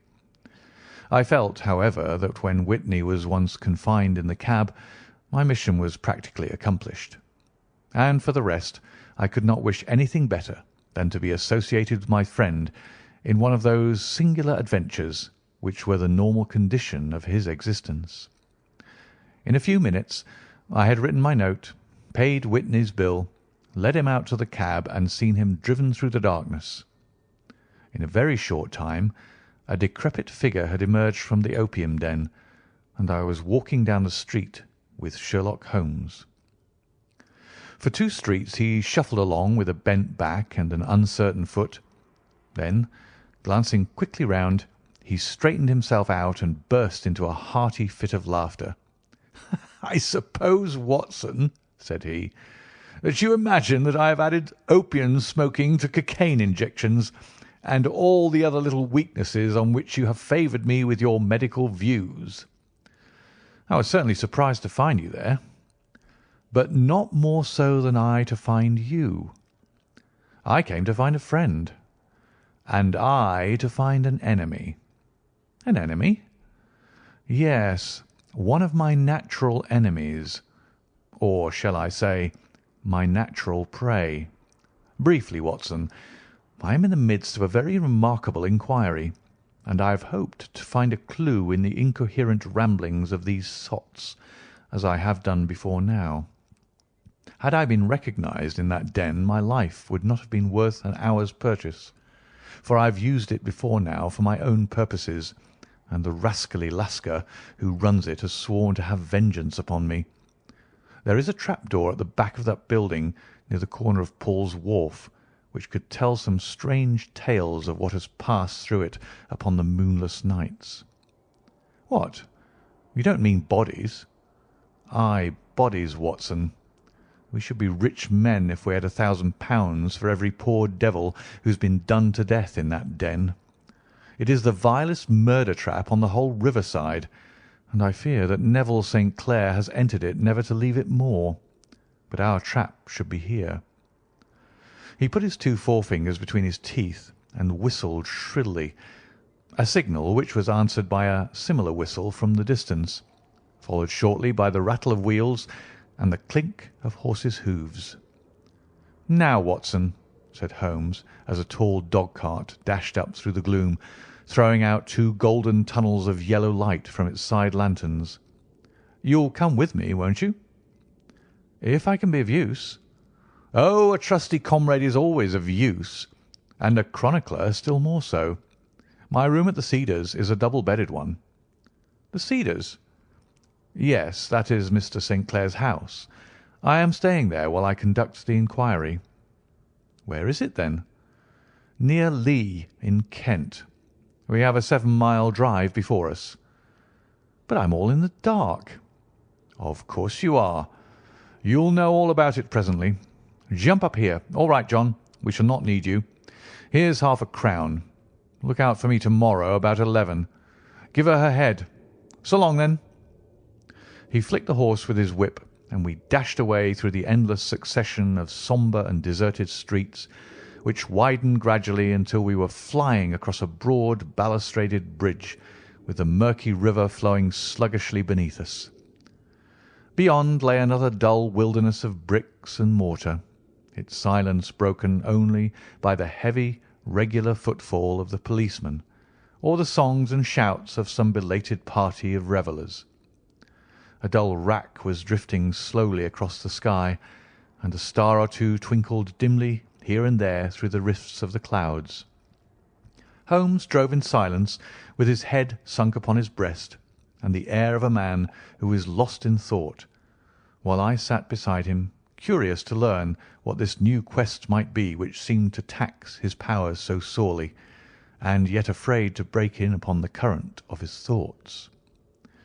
We had driven several miles, and were beginning to get to the fringe of the belt of suburban villas, when he shook himself, shrugged his shoulders, and lit up his pipe with the air of a man who has satisfied himself that he is acting for the best.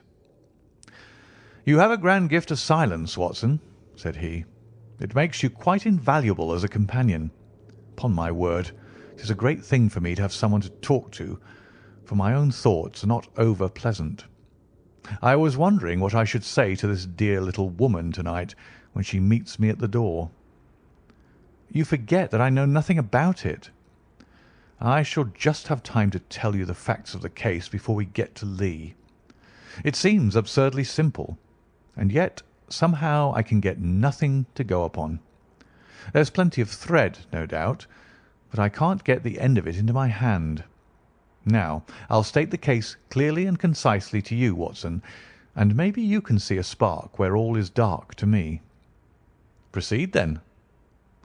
Some years ago, to be definite, in May, 1884, there came to Lee a gentleman, Neville St. Clair by name, who appeared to have plenty of money.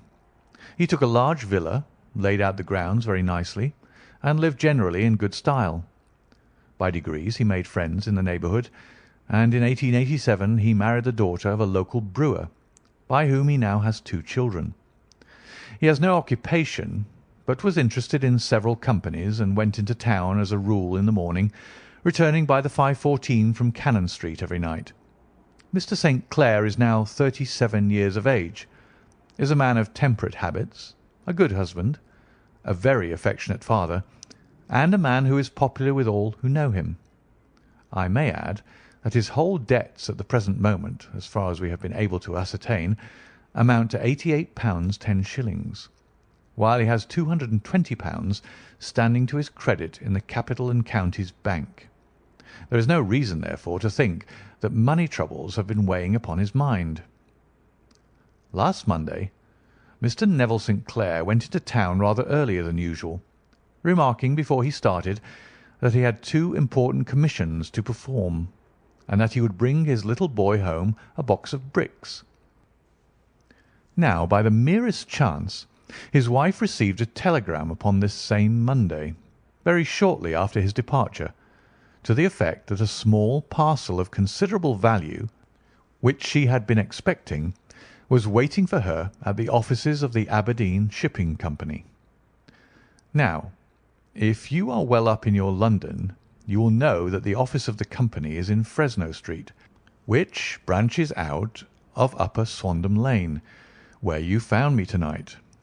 Mrs. St. Clair had her lunch, started for the city, did some shopping, proceeded to the company's office, got her packet, and found herself at exactly 4:35 walking through Swandam Lane on her way back to the station. Have you followed me so far? It is very clear. If you remember, Monday was an exceedingly hot day, and Mrs. St. Clair walked slowly, glancing about in the hope of seeing a cab, as she did not like the neighbourhood in which she found herself. While she was walking in this way down Swandam Lane, she suddenly heard an ejaculation or cry, and was struck cold to see her husband looking down at her and, as it seemed to her, beckoning to her from a second-floor window. The window was open, and she distinctly saw his face, which she described as being terribly agitated.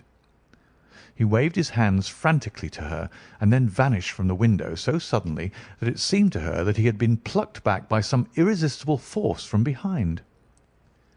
One singular point which struck her quick feminine eye was that although he wore some dark coat, such as he had started to town in, he had on neither collar nor necktie. Convinced that something was amiss with him, she rushed down the steps, for the house was none other than the opium den in which you found me tonight, and running through the front room she attempted to ascend the stairs which led to the first floor. At the foot of the stairs, however, she met this Lascar scoundrel of whom I have spoken, who thrust her back and, aided by a Dane, who acts as assistant there, pushed her out into the street. Filled with the most maddening doubts and fears, she rushed down the lane, and by rare good fortune met in Fresno Street a number of constables with an inspector, all on their way to their beat. The inspector and two men accompanied her back, and in spite of the continued resistance of the proprietor, they made their way to the room in which Mr. St. Clair had last been seen. There was no sign of him there. In fact, in the whole of that floor there was no one to be found save a crippled wretch of hideous aspect, who it seems made his home there. Both he and the Lascar stoutly swore that no one else had been in the front room during the afternoon. So determined was their denial that the inspector was staggered, and had almost come to believe that Mrs. St. Clair had been deluded, when with a cry she sprang at a small deal box which lay upon the table and tore the lid from it. Out there fell a cascade of children's bricks. It was the toy which he had promised to bring home. This discovery, and the evident confusion which the cripple showed, made the inspector realize that the matter was serious. The rooms were carefully examined, and results all pointed to an abominable crime. The front room was plainly furnished as a sitting-room, and led into a small bedroom which looked out upon the back of one of the wharves. Between the wharf and the bedroom window is a narrow strip which is dry at low tide, but is covered at high tide with at least 4½ feet of water. The bedroom window was a broad one, and opened from below. On examination, traces of blood were to be seen upon the window-sill, and several scattered drops were visible upon the wooden floor of the bedroom. Thrust away behind a curtain in the front room were all the clothes of Mr. Neville St. Clair, with the exception of his coat. His boots, his socks, his hat, and his watch, all were there. There were no signs of violence upon any of these garments, and there were no other traces of Mr. Neville St. Clair. Out of the window he must apparently have gone, for no other exit could be discovered, and the ominous bloodstains upon the sill gave little promise that he could save himself by swimming, for the tide was at its very highest at the moment of the tragedy. And now, as to the villains who seemed to be immediately implicated in the matter. The Lascar was known to be a man of the vilest antecedents, but as, by Mrs. St. Clair's story, he was known to have been at the foot of the stair within a very few seconds of her husband's appearance at the window, he could hardly have been more than an accessory to the crime. His defence was one of absolute ignorance, and he protested that he had no knowledge as to the doings of Hugh Boone, his lodger, and that he could not account in any way for the presence of the missing gentleman's clothes.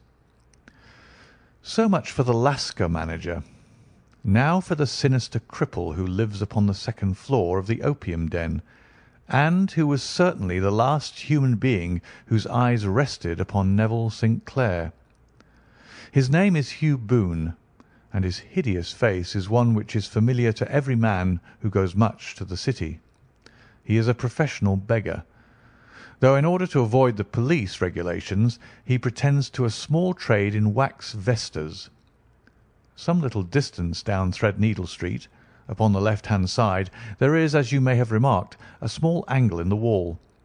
Here it is that this creature takes his daily seat, cross-legged, with his tiny stock of matches on his lap, and as he is a piteous spectacle, A small rain of charity descends into the greasy leather cap which lies upon the pavement beside him. I have watched the fellow more than once before ever I thought of making his professional acquaintance, and I have been surprised at the harvest which he has reaped in a short time. His appearance, you see, is so remarkable that no one can pass him without observing him. A shock of orange hair, a pale face disfigured by a horrible scar, which, by its contraction, has turned up the outer edge of his upper lip, a bulldog chin, and a pair of very penetrating dark eyes, which present a singular contrast to the colour of his hair, all mark him out from amid the common crowd of mendicants, and so, too, does his wit, for he is ever ready with a reply to any piece of chaff which may be thrown at him by the passers-by. This is the man whom we now learn to have been the lodger at the opium den, and to have been the last man to see the gentleman of whom we are in quest. But a cripple, said I. What could he have done single-handed against a man in the prime of life? He is a cripple in the sense that he walks with a limp, but in other respects he appears to be a powerful and well-nurtured man. Surely your medical experience would tell you, Watson, that weakness in one limb is often compensated for by exceptional strength in the others. Pray continue your narrative. Mrs. St. Clair had fainted at the sight of the blood upon the window, and she was escorted home in a cab by the police, as her presence could be of no help to them in their investigations. Inspector Barton, who had charge of the case, made a very careful examination of the premises, but without finding anything which threw any light upon the matter. One mistake had been made in not arresting Boone instantly, as he was allowed some few minutes during which he might have communicated with his friend the Lascar, but this fault was soon remedied, and he was seized and searched without anything being found which could incriminate him. There were, it is true, some blood stains upon his right shirt sleeve, but he pointed to his ring finger, which had been cut near the nail, and explained that the bleeding came from there, adding that he had been to the window not long before, and that the stains which had been observed there came doubtless from the same source. He denied strenuously having ever seen Mr. Neville St. Clair, and swore that the presence of the clothes in his room was as much a mystery to him as to the police. As to Mrs. St. Clair's assertion that she had actually seen her husband at the window, he declared that she must have been either mad or dreaming. He was removed, loudly protesting, to the police station, while the inspector remained upon the premises in the hope that the ebbing tide might afford some fresh clue. And it did, though they hardly found upon the mud bank what they had feared to find. It was Neville St. Clair's coat, and not Neville St. Clair, which lay uncovered as the tide receded. And what do you think they found in the pockets? I cannot imagine. No, I don't think you would guess. Every pocket stuffed with pennies and halfpennies, 421 pennies and 270 halfpennies. It was no wonder that it had not been swept away by the tide. But a human body is a different matter. There is a fierce eddy between the wharf and the house. It seemed likely enough that the weighted coat had remained when the stripped body had been sucked away into the river. But I understand that all the other clothes were found in the room. Would the body be dressed in a coat alone? No, sir, but the facts might be met speciously enough. Suppose that this man Boone had thrust Neville St. Clair through the window. There is no human eye which could have seen the deed. What would he do then? It would, of course, instantly strike him that he must get rid of the tell-tale garments. He would seize the coat then, and be in the act of throwing it out, when it would occur to him that it would swim and not sink. He has little time, for he has heard the scuffle downstairs when the wife tried to force her way up, and perhaps he has already heard from his Lascar confederate that the police are hurrying up the street.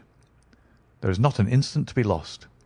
He rushes to some secret hoard where he has accumulated the fruits of his beggary, and he stuffs all the coins upon which he can lay his hands into the pockets to make sure of the coat's sinking.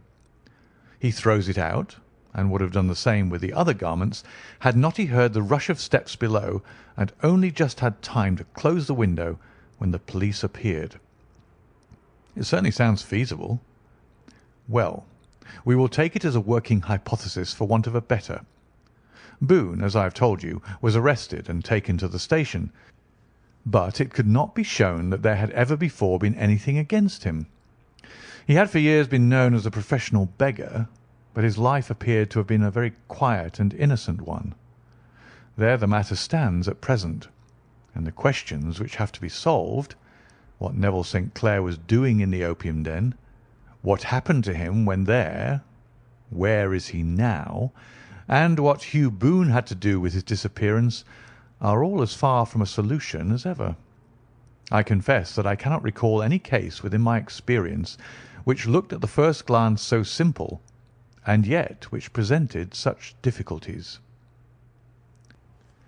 While Sherlock Holmes had been detailing this singular series of events, we had been whirling through the outskirts of the great town until the last straggling houses had been left behind, and we rattled along with a country hedge upon either side of us.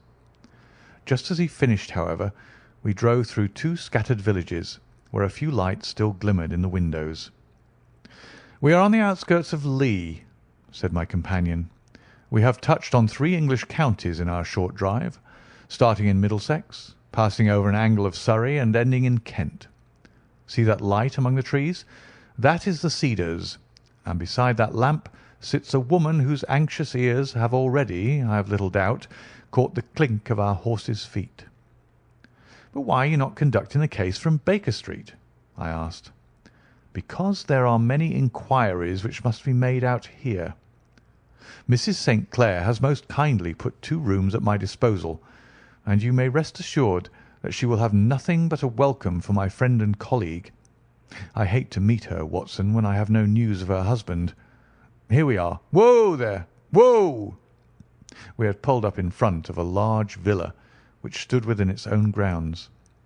A stable boy had run out to the horse's head, and springing down, I followed Holmes up the small, winding gravel drive which led to the house.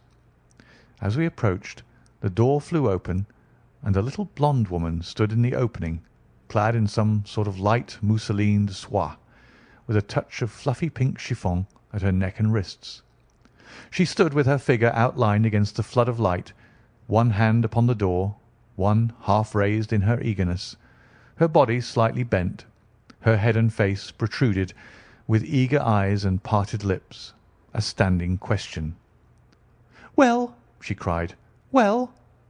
And then, seeing that there were 2 of us, she gave a cry of hope which sank into a groan as she saw that my companion shook his head and shrugged his shoulders. "No good news?" "None." "No bad?" "No."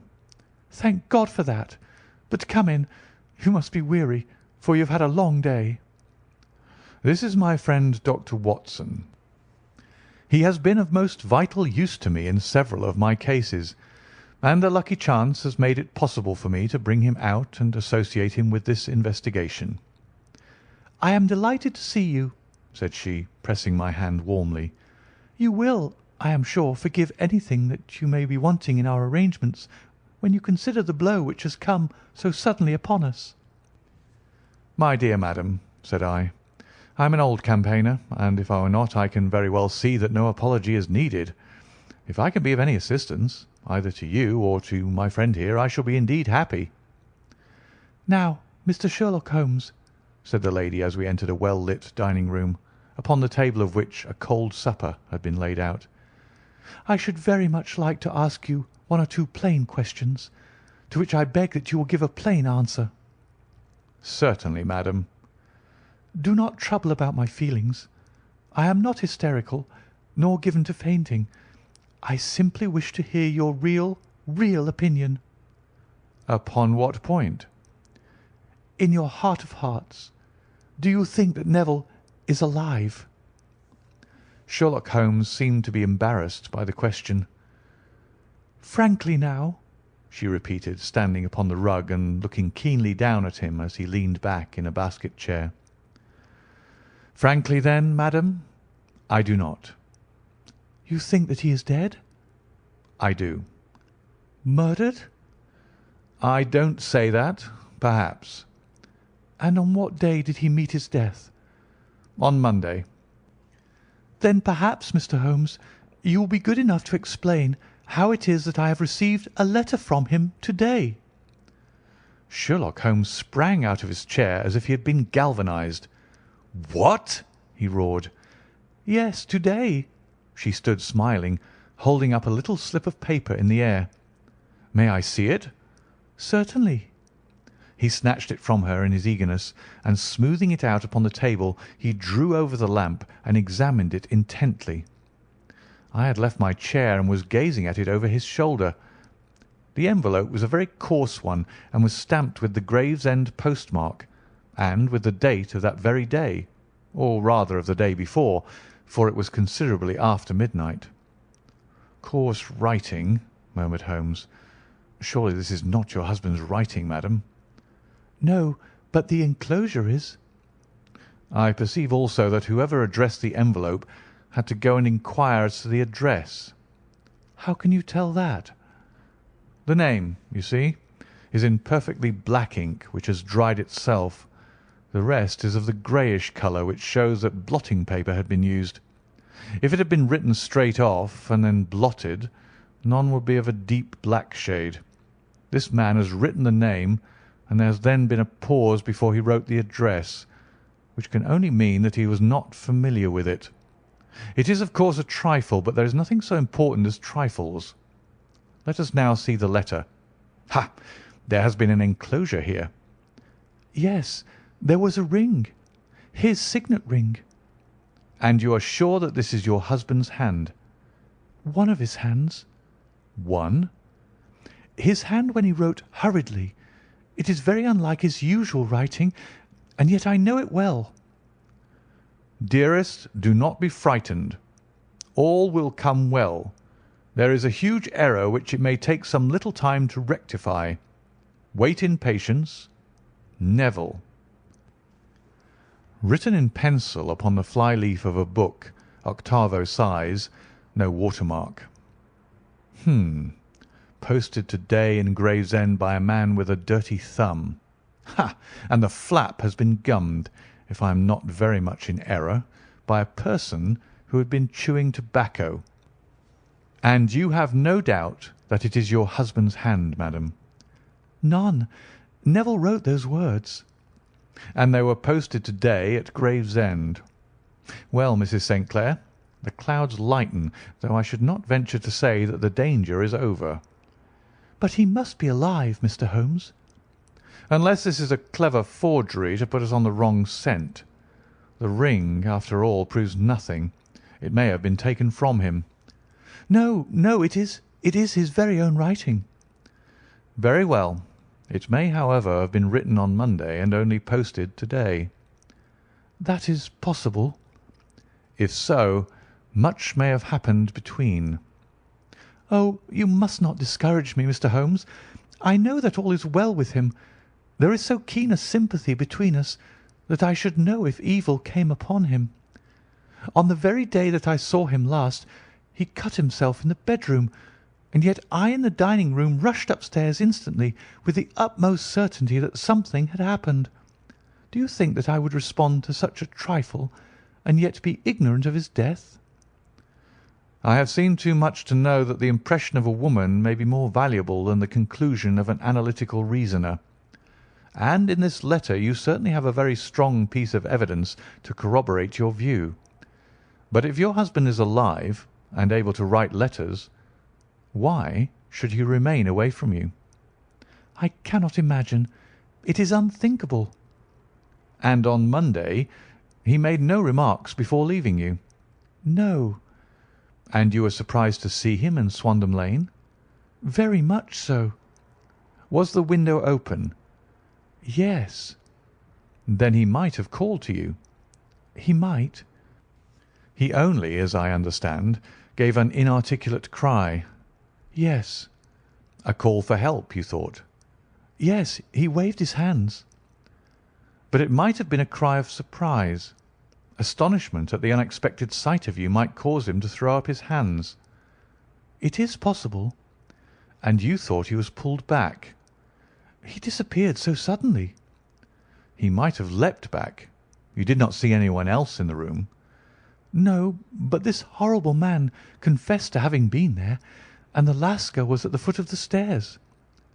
"Quite so. Your husband, as far as you could see, had his ordinary clothes on." "But without his collar or tie. I distinctly saw his bare throat." "Had he ever spoken of Swandam Lane?" "Never." "Had he ever showed any signs of having taken opium?" "Never." "Thank you, Mrs. St. Clair. Those are the principal points about which I wish to be absolutely clear.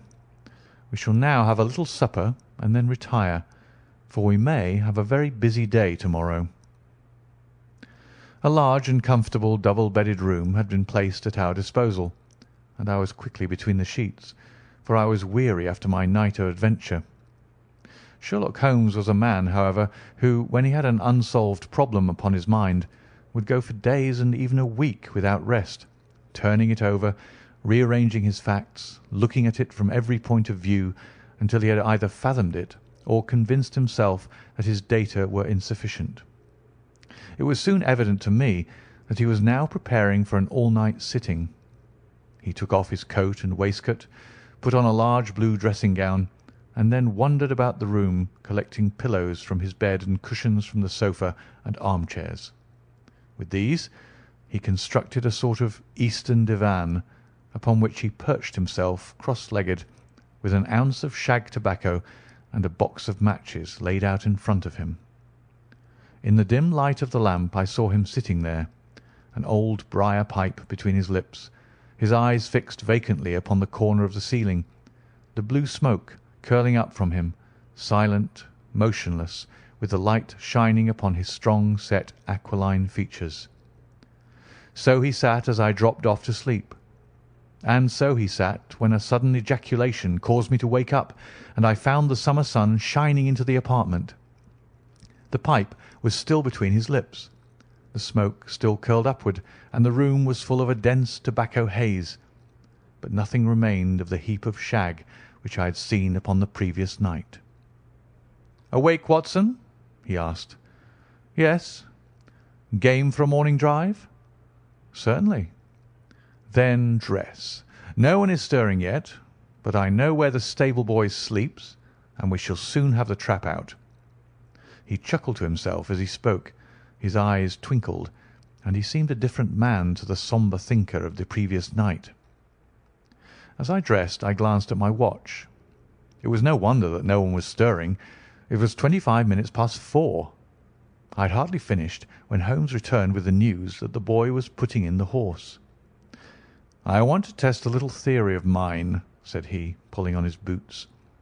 "I think, Watson, that you are now standing in the presence of one of the most absolute fools in Europe. I deserve to be kicked from here to Charing Cross, but I think I have the key of the affair now." "And where is it?" I asked, smiling. "In the bathroom," he answered. "Oh, yes, I am not joking," he continued, seeing my look of incredulity. "I have just been there, and I have taken it out, and I have got it in this Gladstone bag. Come on, my boy, and we shall see whether it will not fit the lock." We made our way downstairs as quietly as possible and out into the bright morning sunshine. In the road stood our horse and trap, with the half-clad stable-boy waiting at the head. We both sprang in, and away we dashed down the London road. A few country carts were stirring, bearing in vegetables to the metropolis, but the lines of villas on either side were as silent and lifeless as some city in a dream. "It has been in some points a singular case," said Holmes, flicking the horse on into a gallop. "I confess that I have been as blind as a mole, but it is better to learn wisdom late than never to learn it at all." In town the earliest risers were just beginning to look sleepily from their windows as we drove through the streets of the Surrey side. Passing down the Waterloo Bridge Road, we crossed over the river and dashing up Wellington Street, wheeled sharply to the right and found ourselves in Bow Street. Sherlock Holmes was well known to the force, and the two constables at the door saluted him. One of them held the horse's head, while the other led us in. "Who is on duty?" asked Holmes. "Inspector Bradstreet, sir." "Ah, Bradstreet. How are you?" A tall, stout official had come down the stone-flagged passage in a peaked cap and frogged jacket.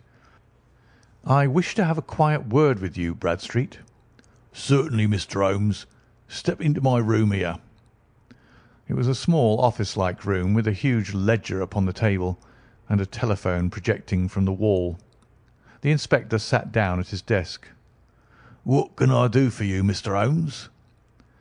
"I called about that Begum and Boone, the one who was charged with being concerned in the disappearance of Mr. Neville St. Clair of Lee."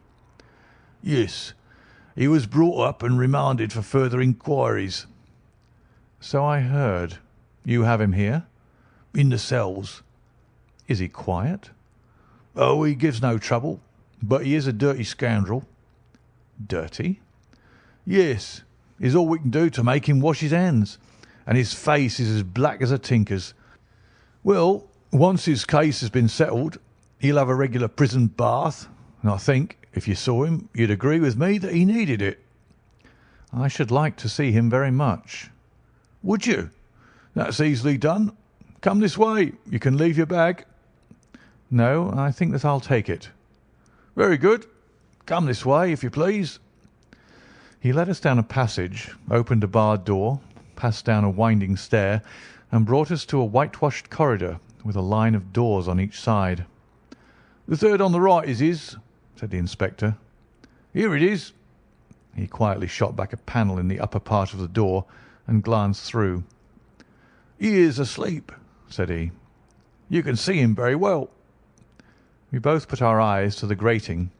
The prisoner lay with his face towards us, in a very deep sleep, breathing slowly and heavily. He was a middle-sized man, coarsely clad as becoming his calling, with a coloured shirt protruding through the rent in his tattered coat.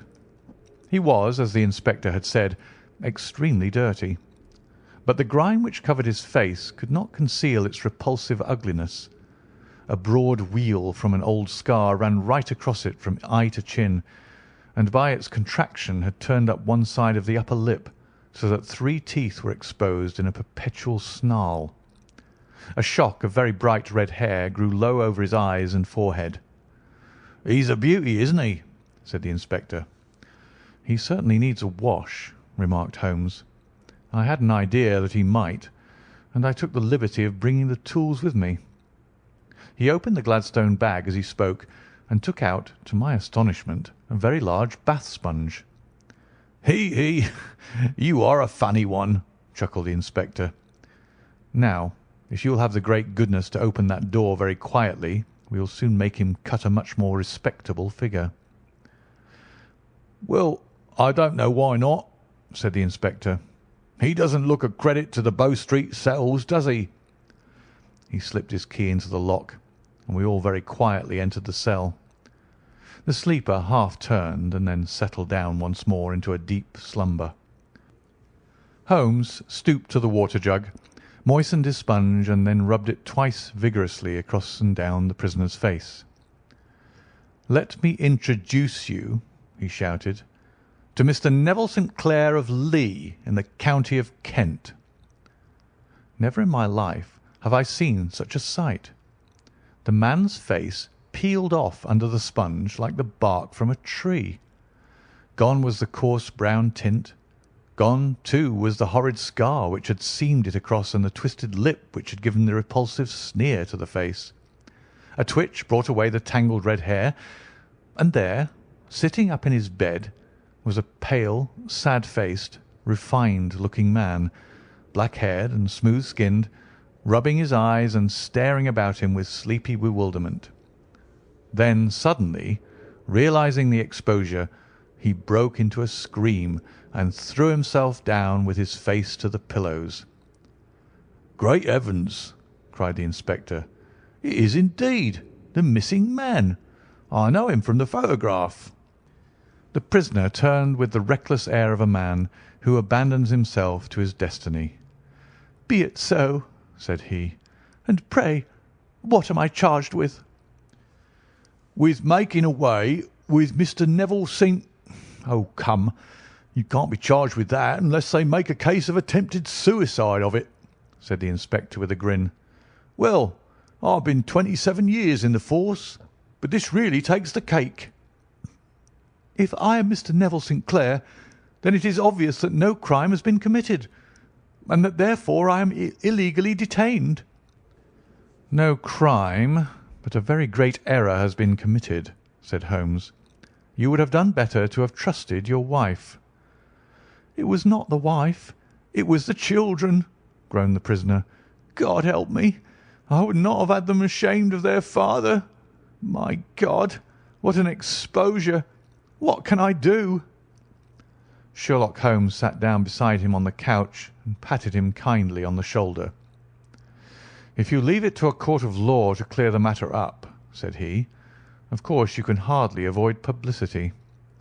On the other hand, if you convince the police authorities that there is no possible case against you, I do not know that there is any reason that the details should find their way into the papers. Inspector Bradstreet would, I am sure, make notes upon anything which you might tell us and submit it to the proper authorities. The case would then never go into court at all." "God bless you!" cried the prisoner passionately. "I would have endured imprisonment, aye, even execution, rather than have left my miserable secret as a family blot to my children.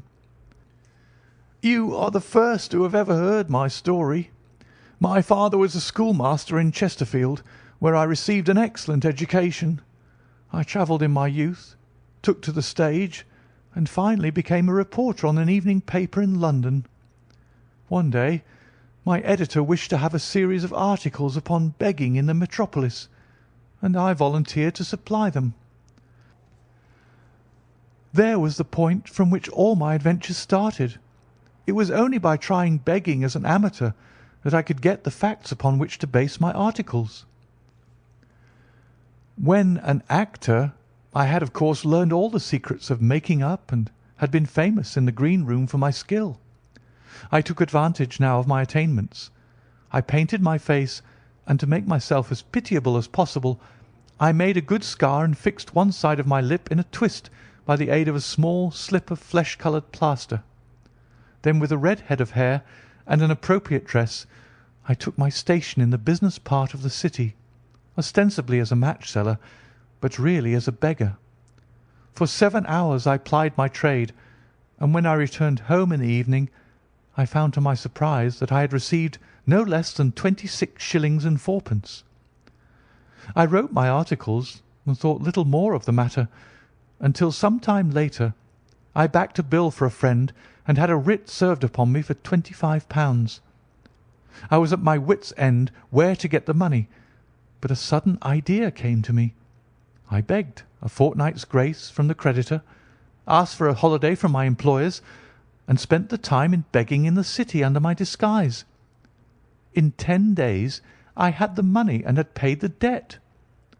Well, you can imagine how hard it was to settle down to arduous work at £2 a week, when I knew that I could earn as much in a day by smearing my face with a little paint, laying my cap on the ground, and sitting still. It was a long fight between my pride and the money, but the dollars won at last, and I threw up reporting and sat day after day in the corner which I had first chosen, inspiring pity by my ghastly face and filling my pockets with coppers. Only one man knew my secret. He was the keeper of a low den in which I used to lodge in Swandam Lane, where I could every morning emerge as a squalid beggar, and in the evenings transform myself into a well-dressed man about town. This fellow, a Lascar, was well paid by me for his rooms, so that I knew that my secret was safe in his possession. Well, very soon I found that I was saving considerable sums of money. I do not mean that any beggar in the streets of London could earn £700 a year, which is less than my average takings, but I had exceptional advantages in my power of making up, and also in a facility of repartee, which improved my practice and made me quite a recognised character in the city. All day a stream of pennies, varied by silver, poured in upon me, and it was a very bad day in which I failed to take £2. As I grew richer, I grew more ambitious, took a house in the country, and eventually married without anyone having a suspicion as to my real occupation. My dear wife knew that I had business in the city. She little knew what. Last Monday I had finished for the day and was dressing in my room above the opium den, when I looked out of my window and saw to my horror and astonishment that my wife was standing in the street with her eyes fixed full upon me. I gave a cry of surprise, threw up my arms to cover my face, and rushing to my confidant, the Lascar, entreated him to prevent anyone from coming up to me. I heard her voice downstairs, but I knew that she could not ascend.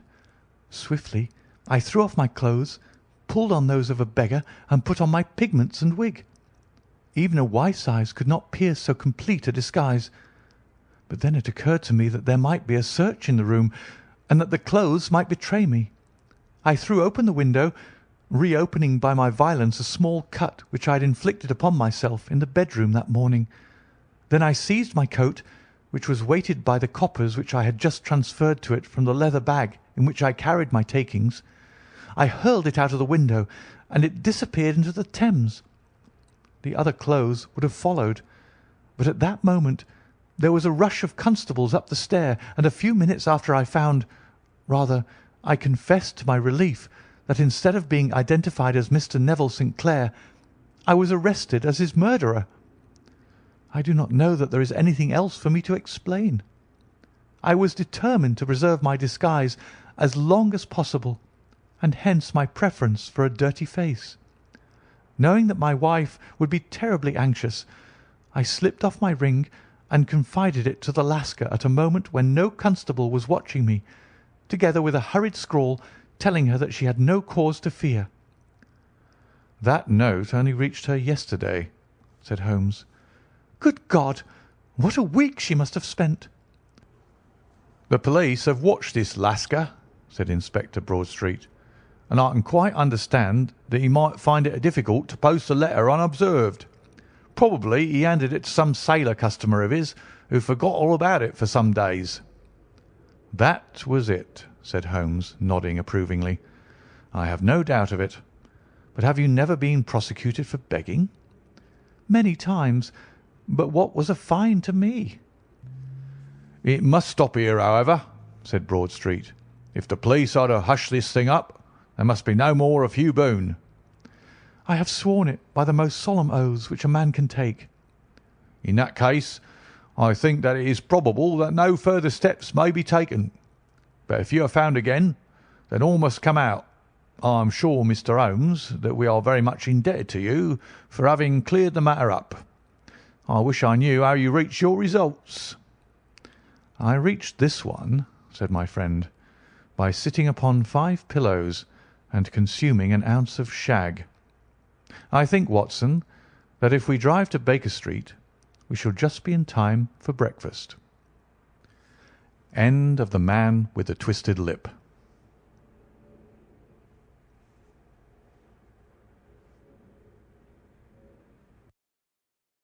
Story number 7. The Adventure of the Blue Carbuncle. I had called upon my friend Sherlock Holmes upon the second morning after Christmas, with the intention of wishing him the compliments of the season. He was lounging upon the sofa in a purple dressing gown, a pipe rack within his reach upon the right, and a pile of crumpled morning papers, evidently newly studied, near at hand. Beside the couch was a wooden chair, and on the angle of the back hung a very seedy and disreputable hard felt hat, much the worse for wear, and cracked in several places. A lens and a forceps lying upon the seat of the chair suggested that the hat had been suspended in this manner for the purpose of examination. "You are engaged," said I. "Perhaps I interrupt you." "Not at all. I am glad to have a friend with whom I can discuss my results. The matter is a perfectly trivial one." He jerked his thumb in the direction of the old hat. "But there are points in connection with it which are not entirely devoid of interest and even of instruction." I seated myself in his armchair and warmed my hands before his crackling fire, for a sharp frost had set in, and the windows were thick with the ice crystals. "I suppose," I remarked, "that, homely as it looks, this thing has some deadly story linked on to it, that it is the clue which will guide you in the solution of some mystery and the punishment of some crime." "No, no, no crime," said Sherlock Holmes, laughing. "Only one of those whimsical little incidents which will happen when you have 4,000,000 human beings all jostling each other within the space of a few square miles. Amid the action and reaction of so dense a swarm of humanity, every possible combination of events may be expected to take place, and many a little problem will be presented which may be striking and bizarre without being criminal. We have already had experience of such." "So much so," I remarked, "that of the last 6 cases which I have added to my notes, 3 have been entirely free of any legal crime." "Precisely. You allude to my attempt to recover the Irene Adler papers, to the singular case of Miss Mary Sutherland, and to the adventure of the man with the twisted lip. Well, I have no doubt that this small matter will fall into the same innocent category. You know Peterson, the commissionaire?" "Yes." "It is to him that this trophy belongs." "It is his hat." "No, no. He found it. Its owner is unknown. I beg that you will look upon it not as a battered billycock, but as an intellectual problem. And first, as to how it came here. It arrived upon Christmas morning in company with a good fat goose, which is, I have no doubt, roasting at this moment in front of Peterson's fire.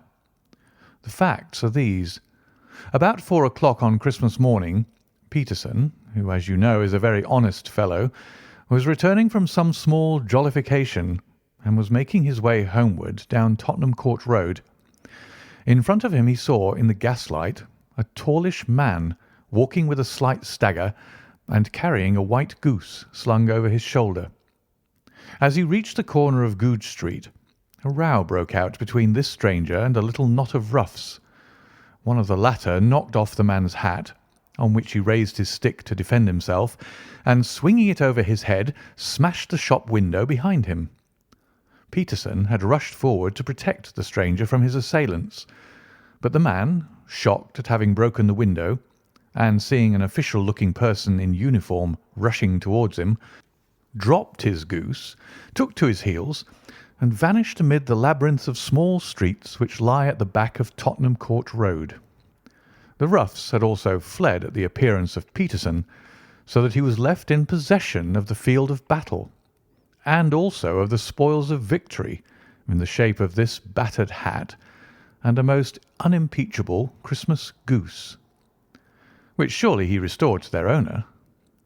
My dear fellow, there lies the problem. It is true that "For Mrs. Henry Baker" was printed upon a small card which was tied to the bird's left leg, and it is also true that the initials H.B. are legible upon the lining of this hat.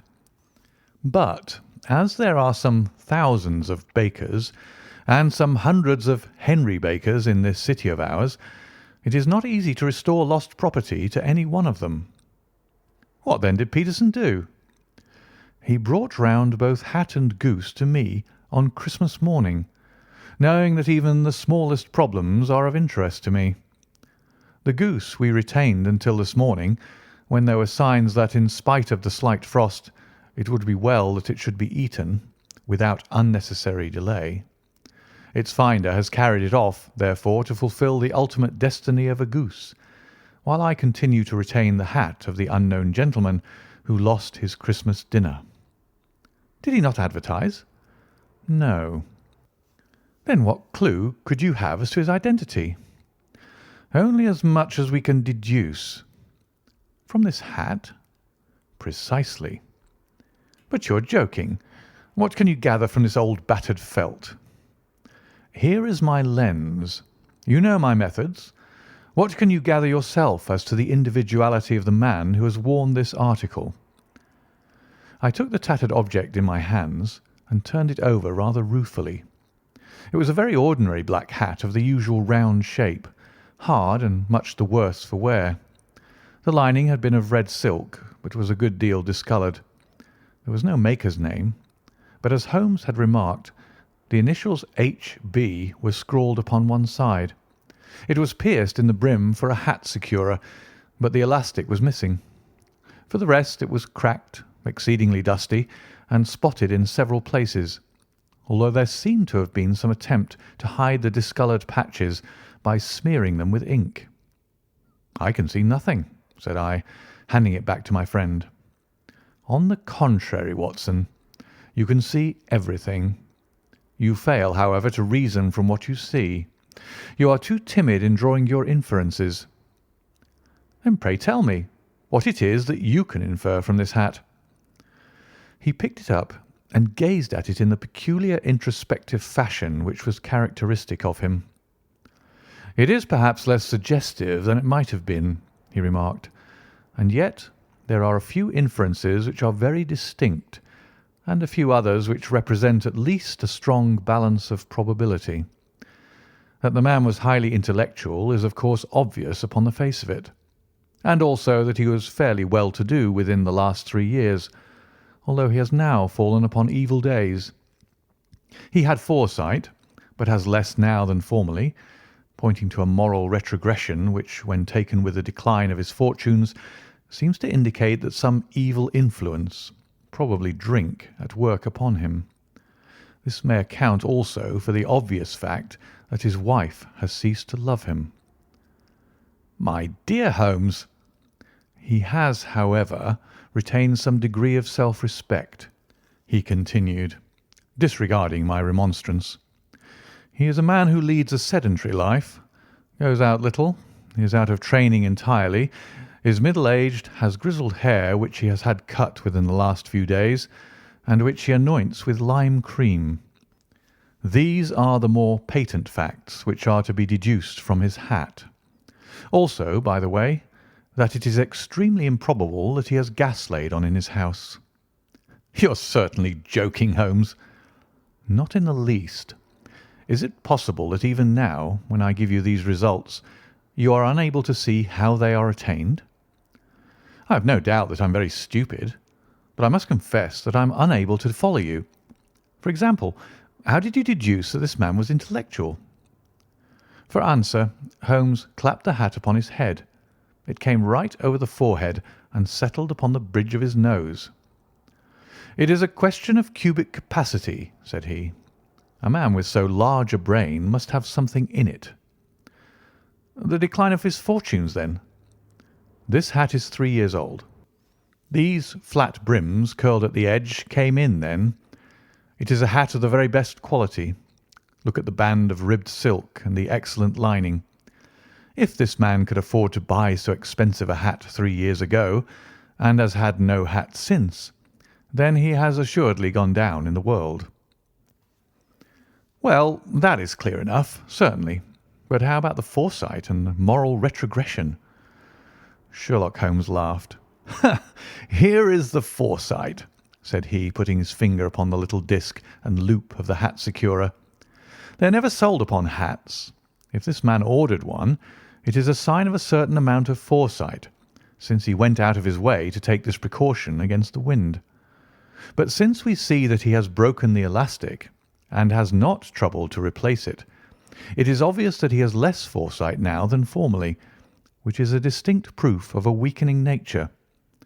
On the other hand, he has endeavoured to conceal some of these stains upon the felt by daubing them with ink, which is a sign that he has not entirely lost his self-respect."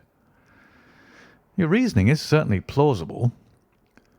"The further points, that he is middle-aged, that his hair is grizzled, that it has been recently cut, and that he uses lime cream, are all to be gathered from a close examination of the lower part of the lining. The lens discloses a large number of hair ends, clean cut by the scissors of the barber. They all appear to be adhesive, and there is a distinct odour of lime cream. This dust, you will observe, is not the gritty, grey dust of the street, but the fluffy brown dust of the house, showing that it has been hung up indoors most of the time, while the marks of moisture upon the inside are proof positive that the wearer perspired very freely, and could therefore hardly be in the best of training. But his wife, you said that she had ceased to love him. This hat has not been brushed for weeks. When I see you, my dear Watson, with a week's accumulation of dust upon your hat, and when your wife allows you to go out in such a state, I shall fear that you also have been unfortunate enough to lose your wife's affection. But he might be a bachelor. Nay, he was bringing home the goose as a peace offering to his wife. Remember the card upon the bird's leg. You have an answer to everything. But how on earth do you deduce that the gas is not laid on in his house? One tallow stain, or even two, might come by chance, but when I see no less than 5, I think that there can be little doubt that the individual must be brought into frequent contact with burning tallow. Walks upstairs at night, probably with his hat in one hand and a guttering candle in the other. Anyhow, he never got tallow stains from a gas jet. Are you satisfied? Well, it is very ingenious, said I, laughing. But since, as you said just now, there have been no crime committed, and no harm done save the loss of a goose, all this seems to be rather a waste of energy. Sherlock Holmes had opened his mouth to reply, when the door flew open, and Peterson, the commissionaire, rushed into the apartment with flushed cheeks and the face of a man who is dazed with astonishment. "The goose, Mr. Holmes! The goose, sir!" he gasped. "Eh? What of it, then? Has it returned to life and flapped off through the kitchen window?" Holmes twisted himself round upon the sofa to get a fairer view of the man's excited face. "See here, sir! See what my wife found in its crop!" He held out his hand and displayed upon the centre of the palm a brilliantly scintillating blue stone, rather smaller than a bean in size, but of such purity and radiance that it twinkled like an electric point in the dark hollow of his hand. Sherlock Holmes sat up with a whistle. "By Jove, Peterson," said he, "this is treasure trove indeed. I suppose you know what you've got." "A diamond, sir. A precious stone. It cuts into glass as though it were putty." "It's more than a precious stone. It is the precious stone." "Not the Countess of Morcar's blue carbuncle?" I ejaculated. "Precisely so. I ought to know its size and shape, seeing that I have read the advertisement about it in the Times every day lately. It is absolutely unique, and its value can only be conjectured, but the reward offered of £1,000 is certainly not within a 20th part of the market price." £1,000? Great Lord of mercy! The commissionaire plumped down into a chair and stared from one to the other of us. "That is the reward, and I have reason to know that there are sentimental considerations in the background which would induce the Countess to part with half her fortune if she could but recover the gem." "It was lost, if I remember aright, at the Hotel Cosmopolitan," I remarked. "Precisely so, on December 22nd, just 5 days ago. John Horner, a plumber, was accused of having abstracted it from the lady's jewel case. The evidence against him was so strong that the case had been referred to the assizes. I have some account of the matter here, I believe." He rummaged amid his newspapers, glancing over the dates, until at last he smoothed one out, doubled it over, and read the following paragraph. "Hotel Cosmopolitan, jewel robbery. John Horner, 26, plumber, was brought up upon the charge of having, upon the 22nd inst., abstracted from the jewel case of the Countess of Morcar the valuable gem known as the blue carbuncle. James Ryder, upper attendant at the hotel, gave his evidence to the effect that he had shown Horner up to the dressing-room of the Countess of Morcar upon the day of the robbery in order that he might solder the second bar of the grate, which was loose. He had remained with Horner some little time, but had finally been called away. On returning, he found that Horner had disappeared, that the bureau had been forced open, and that the small morocco casket, in which, as it afterwards transpired, the Countess was accustomed to keep her jewel, was lying empty upon the dressing-table. Ryder instantly gave the alarm, and Horner was arrested the same evening, but the stone could not be found either upon his person or in his rooms. Catherine Cusack, maid to the Countess, deposed to having heard Ryder's cry of dismay on discovering the robbery, and to having rushed into the room where she found matters as described by the last witness. Inspector Bradstreet, B Division, gave evidence as to the arrest of Horner, who struggled frantically and protested his innocence in the strongest terms. Evidence of a previous conviction for robbery having been given against the prisoner, the magistrate refused to deal summarily with the offence, but referred it to the assizes. Horner, who had shown signs of intense emotion during the proceedings, fainted away at the conclusion and was carried out of court. So much for the police court," said Holmes thoughtfully, tossing aside the paper. "The question for us now to solve is the sequence of events leading from a rifled jewel case at one end to the crop of a goose in Tottenham Court Road at the other. You see, Watson, our little deductions have suddenly assumed a much more important and less innocent aspect. Here is the stone. The stone came from the goose, and the goose came from Mr. Henry Baker, the gentleman with the bad hat and all the other characteristics with which I have bored you. So now we must set ourselves very seriously to finding this gentleman and ascertaining what part he had played in this little mystery. To do this, we must try the simplest means first, and these lie undoubtedly in an advertisement in all the evening papers. If this fail, I shall have recourse to other methods. What will you say? Give me a pencil and that slip of paper. Now then, found at the corner of Goodge Street a goose and a black felt hat. Mr. Henry Baker can have the same by applying at 6:30 this evening at 221B Baker Street. That is clear and concise. Very. But will he see it? Well, he is sure to keep an eye on the papers, since to a poor man the loss was a heavy one. He was clearly so scared by his mischance in breaking the window and by the approach of Peterson that he thought of nothing but flight. But since then he must have bitterly regretted the impulse which caused him to drop his bird. Then again, the introduction of his name will cause him to see it, for everyone who knows him will direct his attention to it. Here you are, Peterson. Run down to the advertising agency and have this put in the evening papers." "In which, sir?" "Oh, in the Globe, Star, Pall Mall, St. James's, Evening News, Standard, Echo, and any others that occur to you." "Very well, sir. And this stone?" "Ah, yes. I shall keep the stone. Thank you.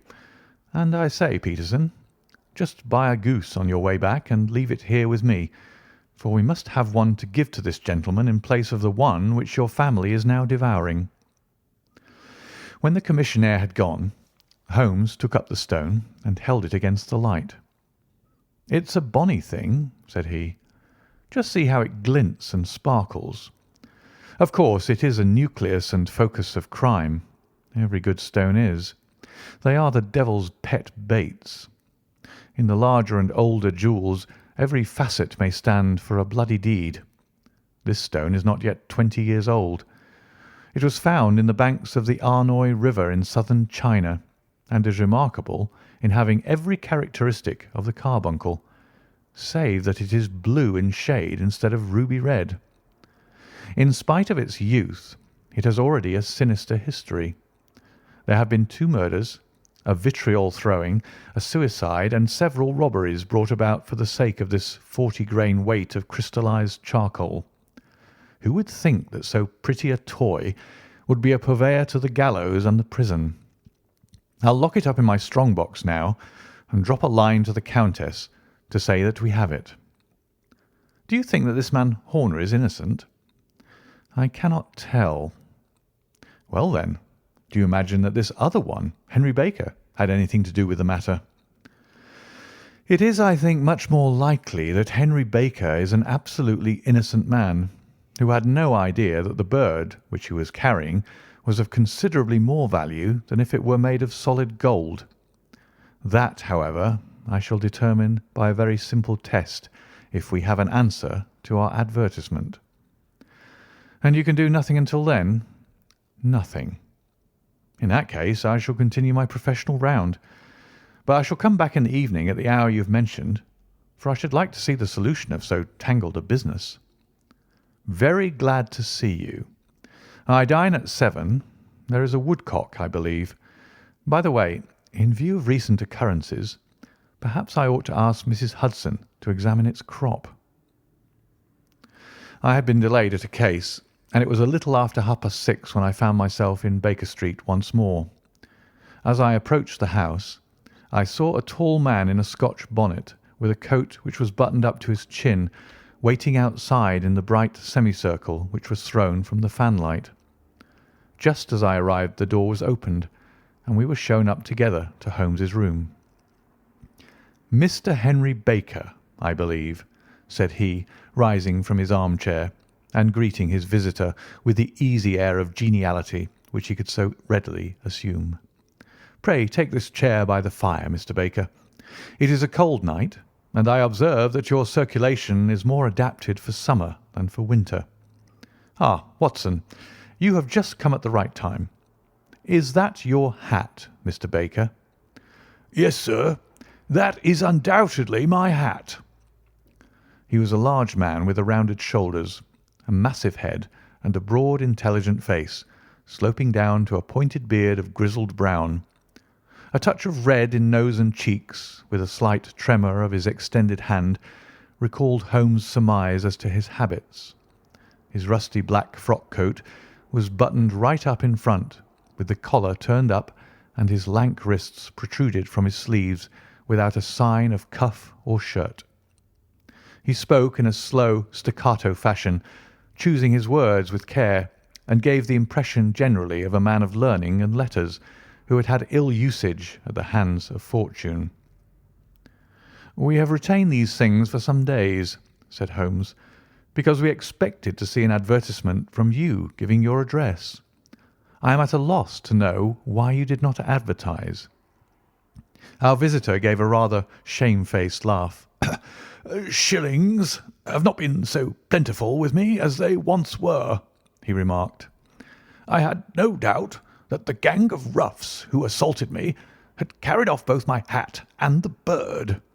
I did not care to spend more money in a hopeless attempt at recovering them." "Very naturally. By the way, about the bird, we were compelled to eat it." "To eat it?" Our visitor half rose from his chair in his excitement. "Yes, it would have been of no use to anyone had we not done so.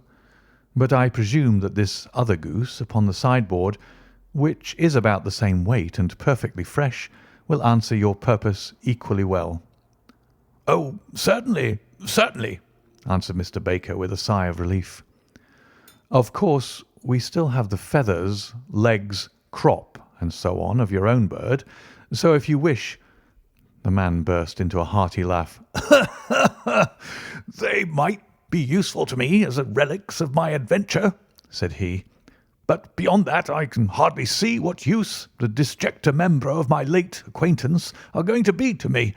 No, sir, I think that, with your permission, I will confine my attentions to the excellent bird which I perceive upon the sideboard." Sherlock Holmes glanced sharply across at me with a slight shrug of his shoulders. "There is your hat, then, and there your bird," said he. "By the way, would it bore you to tell me where you got the other one from? I am somewhat of a fowl fancier, and I have seldom seen a better grown goose." "Certainly, sir," said Baker, who had risen and tucked his newly gained property under his arm. "There are a few of us who frequent the Alpha Inn, near the museum.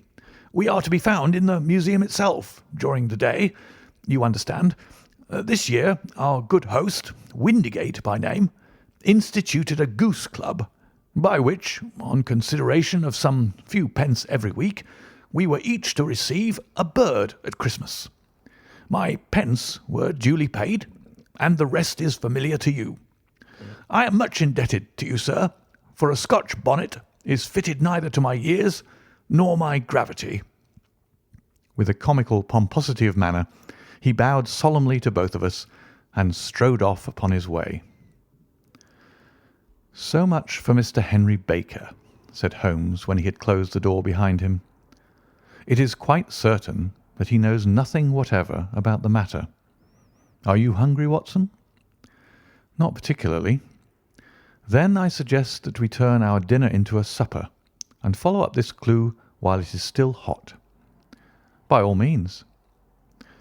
It was a bitter night, so we drew on our ulsters and wrapped cravats about our throats. Outside, the stars were shining coldly in a cloudless sky, and the breath of the passers-by blew out into smoke like so many pistol shots. Our footfalls rang out crisply and loudly as we swung through the Doctor's Quarter, Wimpole Street, Harley Street, and so through Wigmore Street into Oxford Street. In a quarter of an hour we were in Bloomsbury at the Alpha Inn, which is a small public house at the corner of one of the streets which runs down into Holborn. Holmes pushed open the door of the private bar and ordered 2 glasses of beer from the ruddy-faced, white-aproned landlord.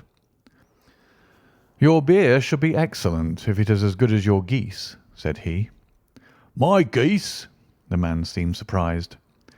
"Yes, I was speaking only half an hour ago to Mr. Henry Baker, who was a member of your goose club." "Oh, yes, I see. But you see, sir, them's not our geese." "Indeed. Whose then?" "Well, I got the 2 dozen from a salesman in Covent Garden." "Indeed. I know some of them. Which was it?" "Breckenridge is his name." "Ah, I don't know him. Well, here's your good health, landlord, and prosperity to your house. Good night." "Now for Mr. Breckenridge," he continued, buttoning up his coat as we came out into the frosty air. "Remember, Watson, that though we have so homely a thing as a goose at one end of this chain, we have at the other a man who will certainly get 7 years' penal servitude unless we can establish his innocence. It is possible that our inquiry may but confirm his guilt, but in any case we have a line of investigation which has been missed by the police, and which a singular chance has placed in our hands. Let us follow it out to the bitter end. Faces to the south, then, and quick march." We passed across Holborn, down Endell Street, and so through a zigzag of slums to Covent Garden Market. One of the largest stalls bore the name of Breckenridge upon it, and the proprietor, a horsey-looking man with a sharp face and trim side whiskers, was helping a boy to put up the shutters. "Good evening. It's a cold night," said Holmes. The salesman nodded and shot a questioning glance at my companion. "Sold out of geese, I see," continued Holmes, pointing at the bare slabs of marble. "Let you have 500 tomorrow morning." "That's no good." "Well, there are some on the stall with the gas flare." "Ah, but I was recommended to you." "Who by?" "The landlord of the Alpha." "Oh, yes. I sent him a couple of dozen." "Fine birds they were, too. Now, where did you get them from?" To my surprise, the question provoked a burst of anger from the salesman. "Now then, mister," said he, with his head cocked and his arms akimbo, "what are you driving at? Let's have it straight now." "It is straight enough. I should like to know who sold you the geese which you supplied to the Alpha." "Well, then, I shan't tell you. So now?" "Oh, it is a matter of no importance, but I don't know why you should be so warm over such a trifle." "Warm? You'd be as warm, maybe, if you were as pestered as I am. When I pay good money for a good article, there should be an end of the business. But it's where are the geese, and who did you sell the geese to, and what will you take for the geese? One would think that they were the only geese in the world, to hear the fuss that's made over them." "Well, I have no connection with any other people who have been making inquiries," said Holmes carelessly. "If you won't tell us, the bet is off, that is all. But I'm always ready to back my opinion on a matter of fowls, and I have a fiver on it that the bird I ate is country bred." "Well, then, you lost your fiver, for it's town bred. snapped the salesman. "It's nothing of the kind." "I say it is." "I don't believe it." "Do you think you know more about fowls than I, who've handled them ever since I was a nipper? I tell you, all those birds that went to the Alpha were town-bred." "You'll never persuade me to believe that." "Will you bet, then?" "It's merely taking your money, for I know that I'm right. But I'll have a sovereign on with you, just to teach you not to be obstinate." The salesman chuckled grimly. "Bring me the books, Bill," said he. The small boy brought round a small thin volume and a great greasy-backed one, laying them out together beneath the hanging lamp. "Now then, Mr. Cockshaw," said the salesman, "I thought that I was out of geese, but before I finish you'll find that there is still one left in my shop. You see this little book? Well? That's the list of the folk from whom I buy. Do you see? Well then, here on this page are the country folk, and the numbers after their names are where their accounts are in the big ledger. Now then, you see this other page in red ink? Well, that is a list of my town suppliers. Now look at that third name. Just read it out to me." "Mrs. Oakshott, 117 Brixton Road, 249, read Holmes. "Quite so. Now turn that up in the ledger." Holmes turned to the page indicated. "Here you are. Mrs. Oakshott, 117 Brixton Road, egg and poultry supplier." "Now then, what's the last entry?" "December 22nd, 24 geese at 7s. 6d." "Quite so. There you are. And underneath?" "Sold to Mr. Windigate of the Alpha at 12 shillings." "What have you to say now?" Sherlock Holmes looked deeply chagrined. He drew a sovereign from his pocket and threw it down upon the slab, turning away with the air of a man whose disgust is too deep for words. A few yards off he stopped under a lamp-post and laughed in the hearty, noiseless fashion which was peculiar to him. "When you see a man with the whiskers of that cut and the pink 'un protruding out of his pocket, you can always draw him by a bet," said he. "I dare say that if I had put £100 down in front of him, that man would not have given me such complete information as was drawn from him by the idea that he was doing me on a wager. Well, Watson, we are, I fancy, nearing the end of our quest, and the only point which remains to be determined is whether we should go on to this Mrs. Oakshott to-night, or whether we should reserve it for to-morrow. It is clear from what the surly fellow said that there are others besides ourselves who are anxious about the matter, and I should—" His remarks were suddenly cut short by a loud hubbub which broke out from the stall which we had just left. Turning round, we saw a little rat-faced fellow standing in the centre of the circle of yellow light which was thrown by the swinging lamp, while Breckinridge, the salesman, framed in the door of his stall, was shaking his fists fiercely at the cringing figure. "I've had enough of you and your geese," he shouted. "I wish you were all at the devil together. If you come pestering me any more with your silly talk, I'll set the dog at you. You bring Mrs. Oakshott here and I'll answer her. But what have you got to do with it? Did I buy the geese off you?" "No, but one of them was mine all the same," whined the little man. "Well then, ask Mrs. Oakshott for it." "She told me to ask you." "Well, you can ask the King of Prussia for all I care. I've had enough of it. Get out of this." He rushed fiercely forward, and the inquirer flitted away into the darkness. "Ha! This may save us a visit to Brixton Road," whispered Holmes. "Come with me, and we will see what is to be made of this fellow." Striding through the scattered knots of people who lounged round the flaring stalls, my companion speedily overtook the little man and touched him upon the shoulder. He sprang round, and I could see in the gaslight that every vestige of colour had been driven from his face. "Who are you, then? What do you want?" he asked in a quavering voice. "You will excuse me," said Holmes blandly, "but I could not help overhearing the questions which you put to the salesman just now. I think that I could be of assistance to you." "You? Who are you? How could you know anything of the matter?" "My name is Sherlock Holmes. It is my business to know what other people don't know." But you can know nothing of this." "Excuse me, I know everything of it. You are endeavouring to trace some geese which were sold by Mrs. Oakshott of Brixton Road to a salesman named Breckinridge, by him in turn to Mr. Windigate of the Alpha, and by him to his club of which Mr. Henry Baker is a member." "Oh, sir, you are the very man whom I've longed to meet," cried the little fellow with the outstretched hands and quivering fingers. "I can hardly explain to you how interested I am in this matter." Sherlock Holmes hailed a four-wheeler which was passing. "In that case we had better discuss it in a cosy room rather than in this wind-swept market-place," said he. "But pray tell me, before we go farther, who it is that I have the pleasure of assisting." The man hesitated for an instant. "My name is John Robinson," he answered with a sidelong glance. "No, no, the real name," said Holmes sweetly. "It is always awkward doing business with an alias." A flush sprang to the white cheeks of the stranger. "Well, then," said he, "my real name is James Ryder." "Precisely so.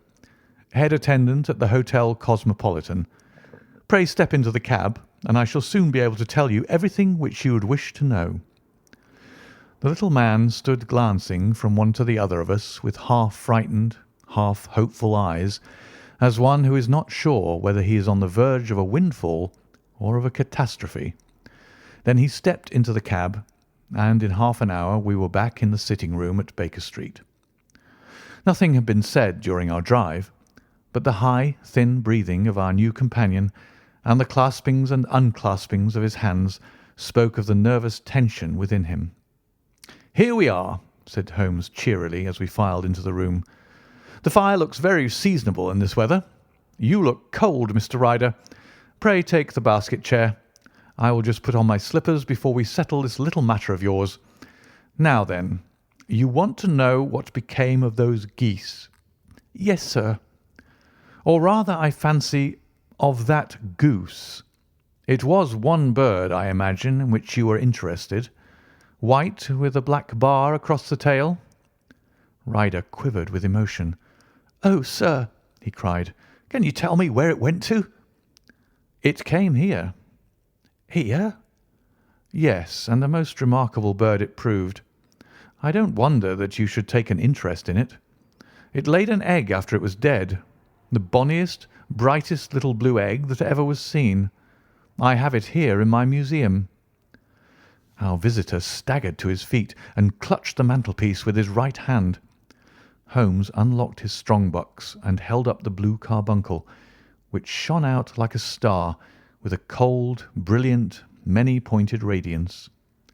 Ryder stood glaring with a drawn face, uncertain whether to claim or to disown it. "The game's up, Ryder," said Holmes quietly. "Hold up, man, or you'll be into the fire. Give him an arm back into his chair, Watson. He's not got blood enough to go in for felony with impunity. Give him a dash of brandy. So, now he looks a little more human. What a shrimp it is, to be sure." For a moment he had staggered and nearly fallen, but the brandy brought a tinge of colour into his cheeks, and he sat staring with frightened eyes at his accuser. "I have almost every link in my hands and all the proofs which I could possibly need, so there is little which you need to tell me. Still, that little may as well be cleared up to make the case complete. You had heard, Ryder, of this blue stone of the Countess of Morcar's?" "It was Catherine Cusack who told me of it," said he in a crackling voice. "I see, her ladyship's waiting-maid. Well, the temptation of sudden wealth so easily acquired was too much for you, as it has been for better men before you, but you were not very scrupulous in the means you used. It seems to me, Ryder, that there is the making of a very pretty villain in you. You knew that this man Horner, the plumber, had been concerned in some such matter before, and that suspicion would rest the more readily upon him. What did you do then? You made some small job in my lady's room, you and your confederate Cusack, and you managed that he should be the man sent for. Then, when he had left, you rifled the jewel case, raised the alarm, and had this unfortunate man arrested. You then—" Ryder threw himself down suddenly upon the rug and clutched at my companion's knees. "For God's sake, have mercy!" he shrieked. "Think of my father, of my mother. It would break their hearts. I never went wrong before. I never will again. I swear it. I'll swear it on a Bible. Oh, don't bring it into court. For Christ's sake, don't." "Get back in your chair," said Holmes sternly. "It is very well to cringe and crawl now, but you thought little enough of this poor Horner in the dock for a crime of which he knew nothing." "I will fly, Mr. Holmes. I will leave the country, sir. Then the charge against him will break down." We will talk about that. And now let us hear a true account of the next act. How came the stone into the goose? And how came the goose into the open market? Tell us the truth, for there lies your only hope of safety. Ryder passed his tongue over his parched lips. "I will tell you it just as it happened, sir," said he. "When Horner had been arrested, it seemed to me that it would be best for me to get away with the stone at once, for I did not know at what moment the police might not take it into their heads to search me in my room. There was no place about the hotel where it would be safe. I went out, as if on some commission, and I made for my sister's house.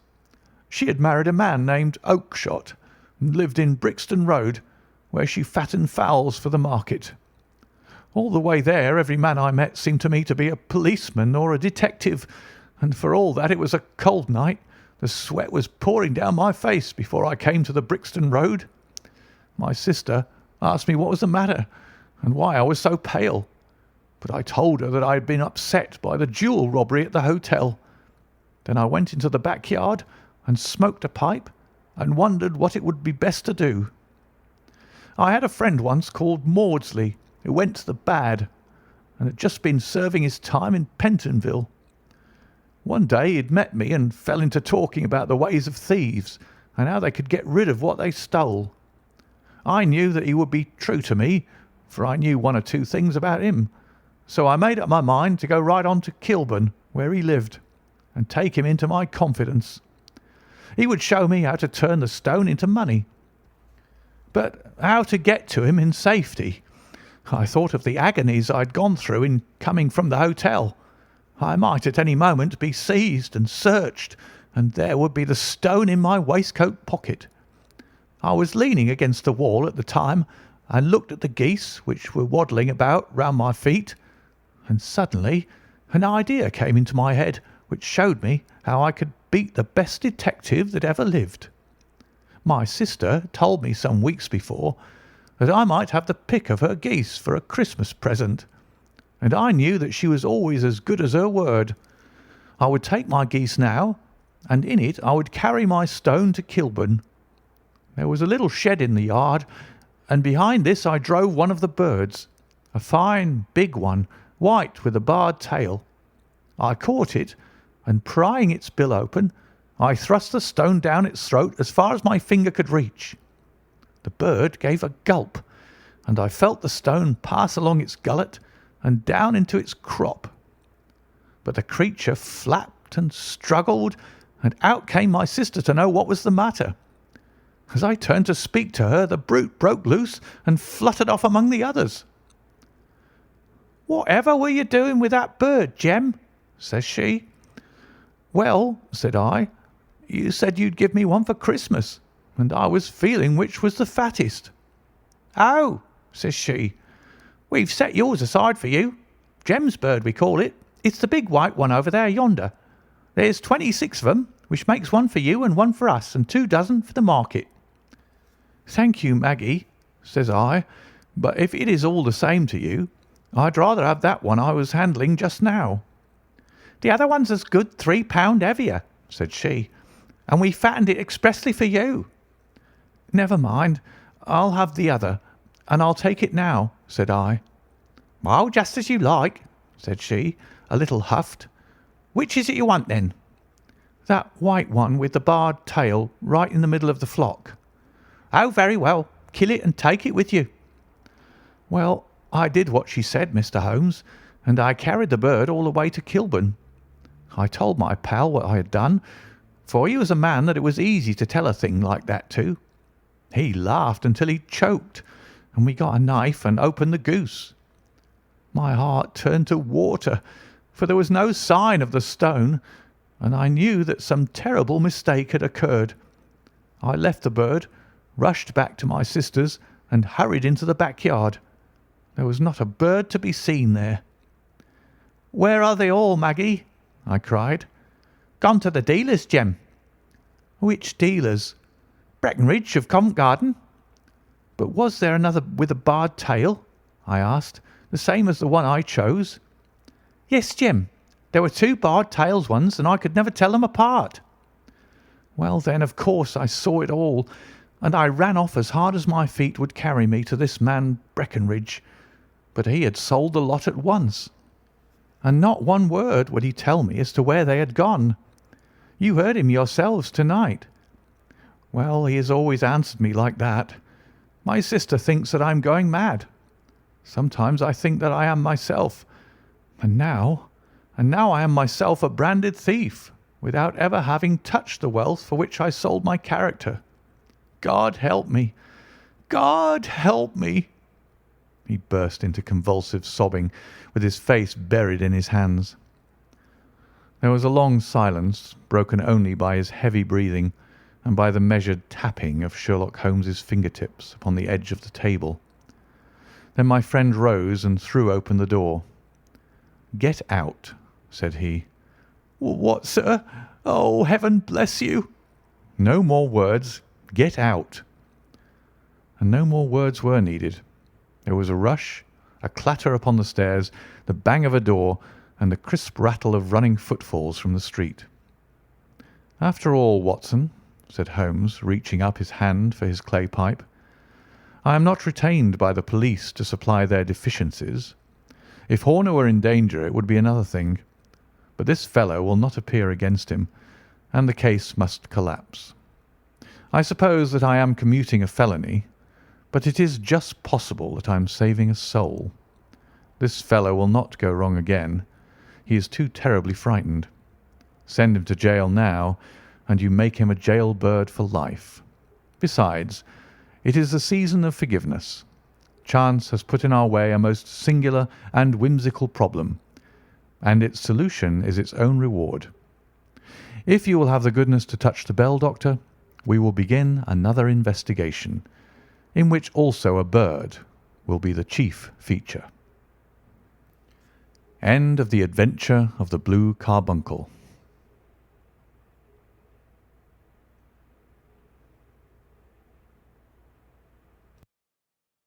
Story number 8. The Adventure of the Speckled Band. On glancing over my notes of the 70-odd cases in which I have during the last 8 years studied the methods of my friend Sherlock Holmes, I find many tragic, some comic, a large number merely strange, but none commonplace, for working as he did rather for the love of his art than for the acquirement of wealth, he refused to associate himself with any investigation which did not tend towards the unusual and even the fantastic. Of all these varied cases, however, I cannot recall any which presented more singular features than that which was associated with the well-known Surrey family of the Roylots of Stoke Moran. The events in question occurred in the early days of my association with Holmes, when we were sharing rooms as bachelors in Baker Street. It is possible that I might have placed them upon record before, but a promise of secrecy was made at the time, from which I have only been freed during the last month by the untimely death of the lady to whom the pledge was given. It is perhaps as well that the facts should now come to light, for I have reasons to know that there are widespread rumours as to the death of Dr. Grimsby Roylott, which tend to make the matter even more terrible than the truth. It was early in April in the year '83 that I woke one morning to find Sherlock Holmes standing fully dressed by the side of my bed. He was a late riser, as a rule, and as the clock on the mantelpiece showed me that it was only 7:15, I blinked up at him in some surprise, and perhaps just a little resentment, for I was myself regular in my habits. "Very sorry to knock you up, Watson," said he, "but it's the common lot this morning. Mrs. Hudson has been knocked up. She retorted upon me, and I on you." "What is it, then? A fire?" "No, a client. It seems that a young lady has arrived in a considerable state of excitement, who insists upon seeing me. She is waiting now in the sitting-room. Now, when young ladies wander about the metropolis at this hour of the morning and knock sleepy people up out of their beds, I presume that it is something very pressing which they should have to communicate. Should it prove to be an interesting case, you would, I am sure, wish to follow it from the outset. I thought at any rate that I should call you and give you the chance." "My dear fellow, I would not miss it for anything." I had no keener pleasure than in following Holmes in his professional investigations, and in admiring the rapid deductions, as swift as intuitions, and yet always founded on a logical basis with which he unravelled the problems which were submitted to him. I rapidly threw on my clothes, and was ready in a few minutes to accompany my friend down to the sitting-room. A lady dressed in black and heavily veiled, who had been sitting in the window, rose as we entered. "Good morning, madam," said Holmes cheerily. "My name is Sherlock Holmes.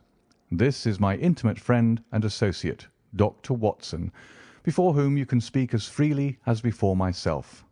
Ha! I am glad to see that Mrs. Hudson has had the good sense to light the fire. Pray draw up to it, and I shall order you a cup of hot coffee, for I observe that you are shivering." "It is not cold which makes me shiver," said the woman in a low voice, changing her seat as requested. "What then?" "It is fear, Mr. Holmes. It is terror." She raised her veil as she spoke, and we could see that she was indeed in a pitiable state of agitation, her face all drawn and grey, with restless, frightened eyes like those of some hunted animal. Her features and figure were those of a woman of 30, but her hair was shot with premature grey, and her expression was weary and haggard. Sherlock Holmes ran her over with one of his quick, all-comprehensive glances. "You must not fear," said he soothingly, bending forward and patting her forearm. "We shall soon set matters right, I have no doubt. You have come in by train this morning, I see?" "You know me, then?" "No, but I observed the second half of a return ticket in the palm of your left glove. You must have started early, and yet you had a good drive in a dog-cart along heavy roads before you reached the station." The lady gave a violent start, and stared in bewilderment at my companion. "There is no mystery, my dear madam," said he, smiling. "The left arm of your jacket is spattered with mud in no less than 7 places. The marks are perfectly fresh. There is no vehicle save a dog-cart which throws up mud in that way, and then only when you sit on the left-hand side of the driver." "Whatever your reasons may be, you are perfectly correct," said she. "I started from home before 6, reached Leatherhead at 20 past, and came in by the first train to Waterloo. Sir, I can stand this strain no longer. I shall go mad if it continues. I have no one to turn to, none, save only one who cares for me, and he, poor fellow, can be of little aid. I have heard of you, Mr. Holmes. I have heard of you from Mrs. Farintosh, whom you helped in the hour of her sore need. It was from her that I had your address. Oh, sir, do you not think that you could help me too, and at least throw a little light through the dense darkness which surrounds me? At present it is out of my power to reward you for your services, but in a month or 6 weeks I shall be married, with the control of my own income, and then at least you shall not find me ungrateful." Holmes turned to his desk, and unlocking it, drew out a small case-book which he consulted. "Farintosh," said he. "Ah, yes, I recall the case. It was concerned with an opal tiara. I think it was before your time, Watson. I can only say, madam, that I shall be happy to devote the same care to your case as I did to that of your friend. As to reward, my profession is its own reward, but you are at liberty to defray whatever expenses I may be put to at the time which suits you best. And now I beg that you will lay before us everything that may help us in forming an opinion upon the matter." "Alas!" replied our visitor. "The very horror of my situation lies in the fact that my fears are so vague and my suspicions depend so entirely upon small points, which might seem trivial to another, that even he to whom of all others I have a right to look for help and advice looks upon all that I tell him about it as the fancies of a nervous woman. He does not say so, but I can read it from his soothing answers and averted eyes. But I have heard, Mr. Holmes, that you can see deeply into the manifold wickedness of the human heart. You may advise me how to walk amid the dangers which encompass me." "I am all attention, madam." "My name is Helen Stoner, and I am living with my stepfather, who is the last survivor of one of the oldest Saxon families in England, the Roylotts of Stoke Moran, on the western border of Surrey." Holmes nodded his head. "The name is familiar to me," said he. "The family was at one time among the richest in England, and the estates extended over the borders into Berkshire in the north and Hampshire in the west. In the last century, however, 4 successive heirs were of a dissolute and wasteful disposition, and the family ruin was eventually completed by a gambler in the days of the Regency. Nothing was left save a few acres of ground and the 200-year-old house, which is itself crushed under a heavy mortgage. The last squire dragged out his existence there, living the horrible life of an aristocratic pauper, but his only son, my stepfather, seeing that he must adapt himself to the new conditions, obtained an advance from a relative, which enabled him to take a medical degree, and went out to Calcutta, where by his professional skill and his force of character he established a large practice. In a fit of anger, however, caused by some robberies which had been perpetrated in the house, he beat his native butler to death, and narrowly escaped a capital sentence. As it was, he suffered a long term of imprisonment, and afterwards returned to England a morose and disappointed man. When Dr. Roylott was in India, he married my mother, Mrs. Stoner, the young widow of Major General Stoner, of the Bengal Artillery. My sister Julia and I were twins, and we were only 2 years old at the time of my mother's remarriage. She had a considerable sum of money, not less than £1,000 a year, and this she bequeathed to Dr. Roylott entirely while we resided with him, with a provision that a certain annual sum should be allowed to each of us in the event of our marriage. Shortly after our return to England, my mother died.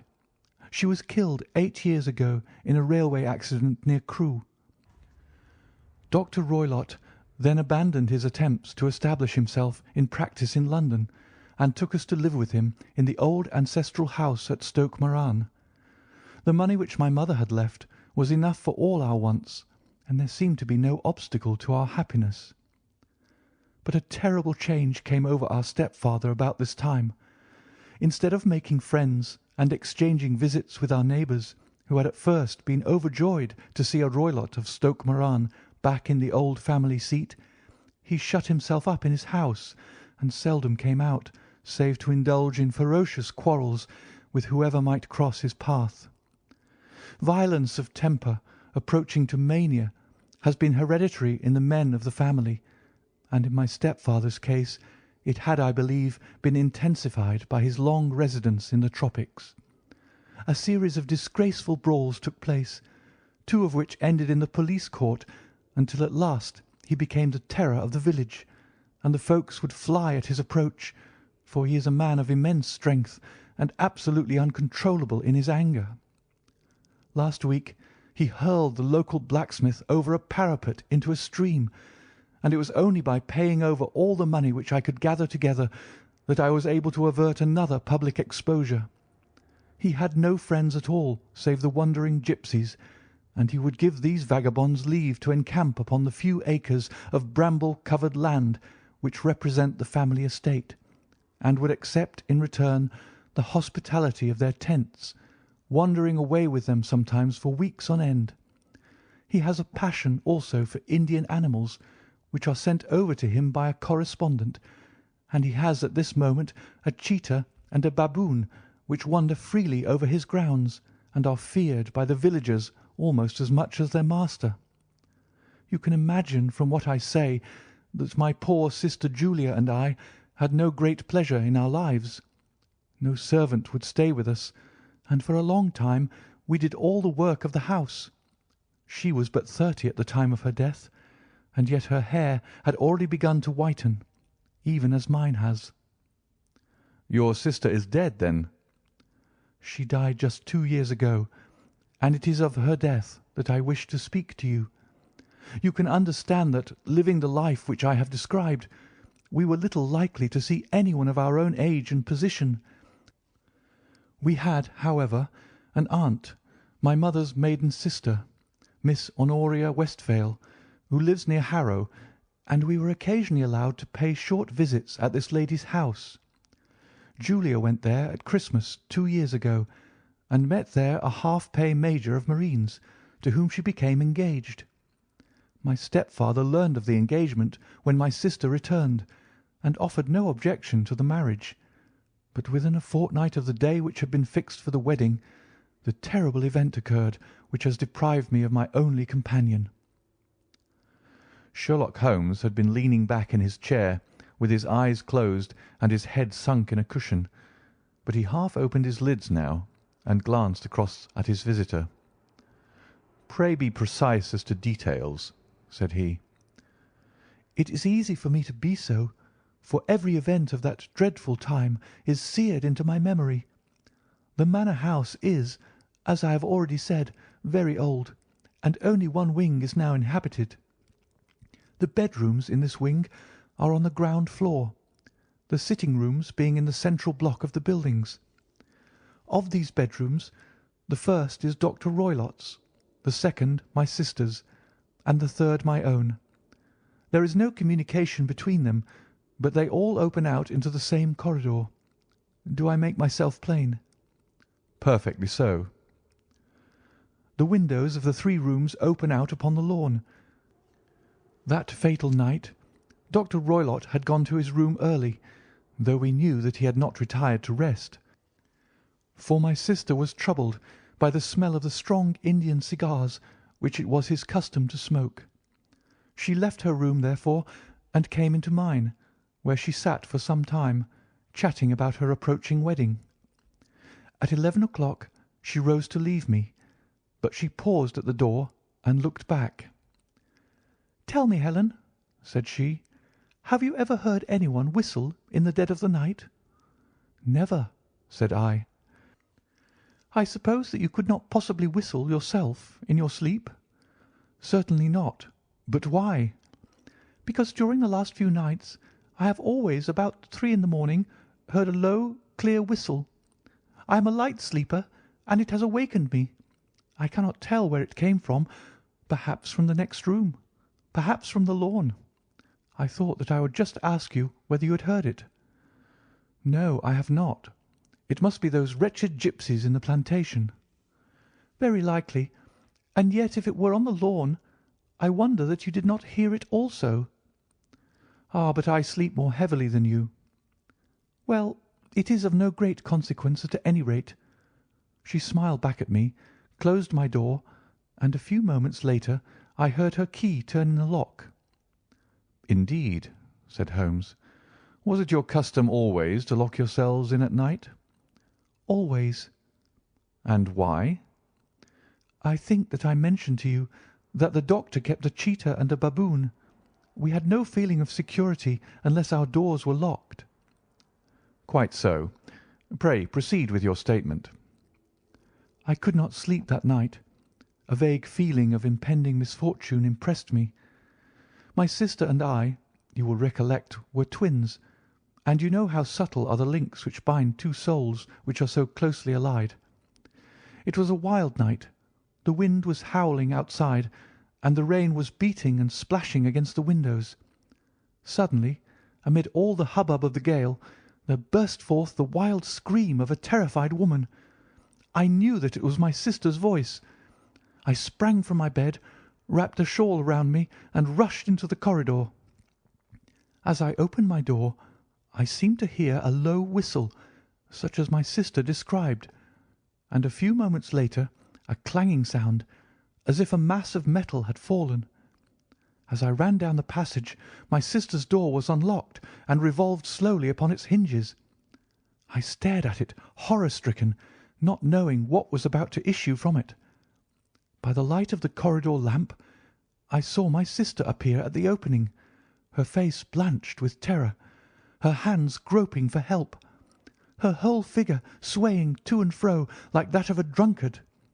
I ran to her and threw my arms around her, but at that moment her knees seemed to give way and she fell to the ground. She writhed as one who is in terrible pain, and her limbs were dreadfully convulsed.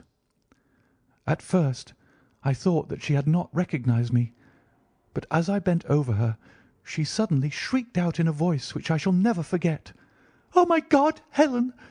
It was the band, the speckled band!" There was something else which she would fain have said, and she stabbed with her finger into the air in the direction of the doctor's room. But a fresh convulsion seized her and choked her words. I rushed out, calling loudly for my stepfather, and I met him hastening from his room in his dressing-gown. When he reached my sister's side, she was unconscious, and though he poured brandy down her throat and sent for medical aid from the village, all efforts were in vain, for she slowly sank and died without having recovered her consciousness. Such was the dreadful end of my beloved sister. "One moment," said Holmes. "Are you sure about this whistle and metallic sound? Could you swear to it?" That was what the county coroner asked me at the inquiry. It is my strong impression that I heard it, and yet, among the crash of the gale and the creaking of the old house, I may possibly have been deceived. Was your sister dressed? No, she was in her nightdress.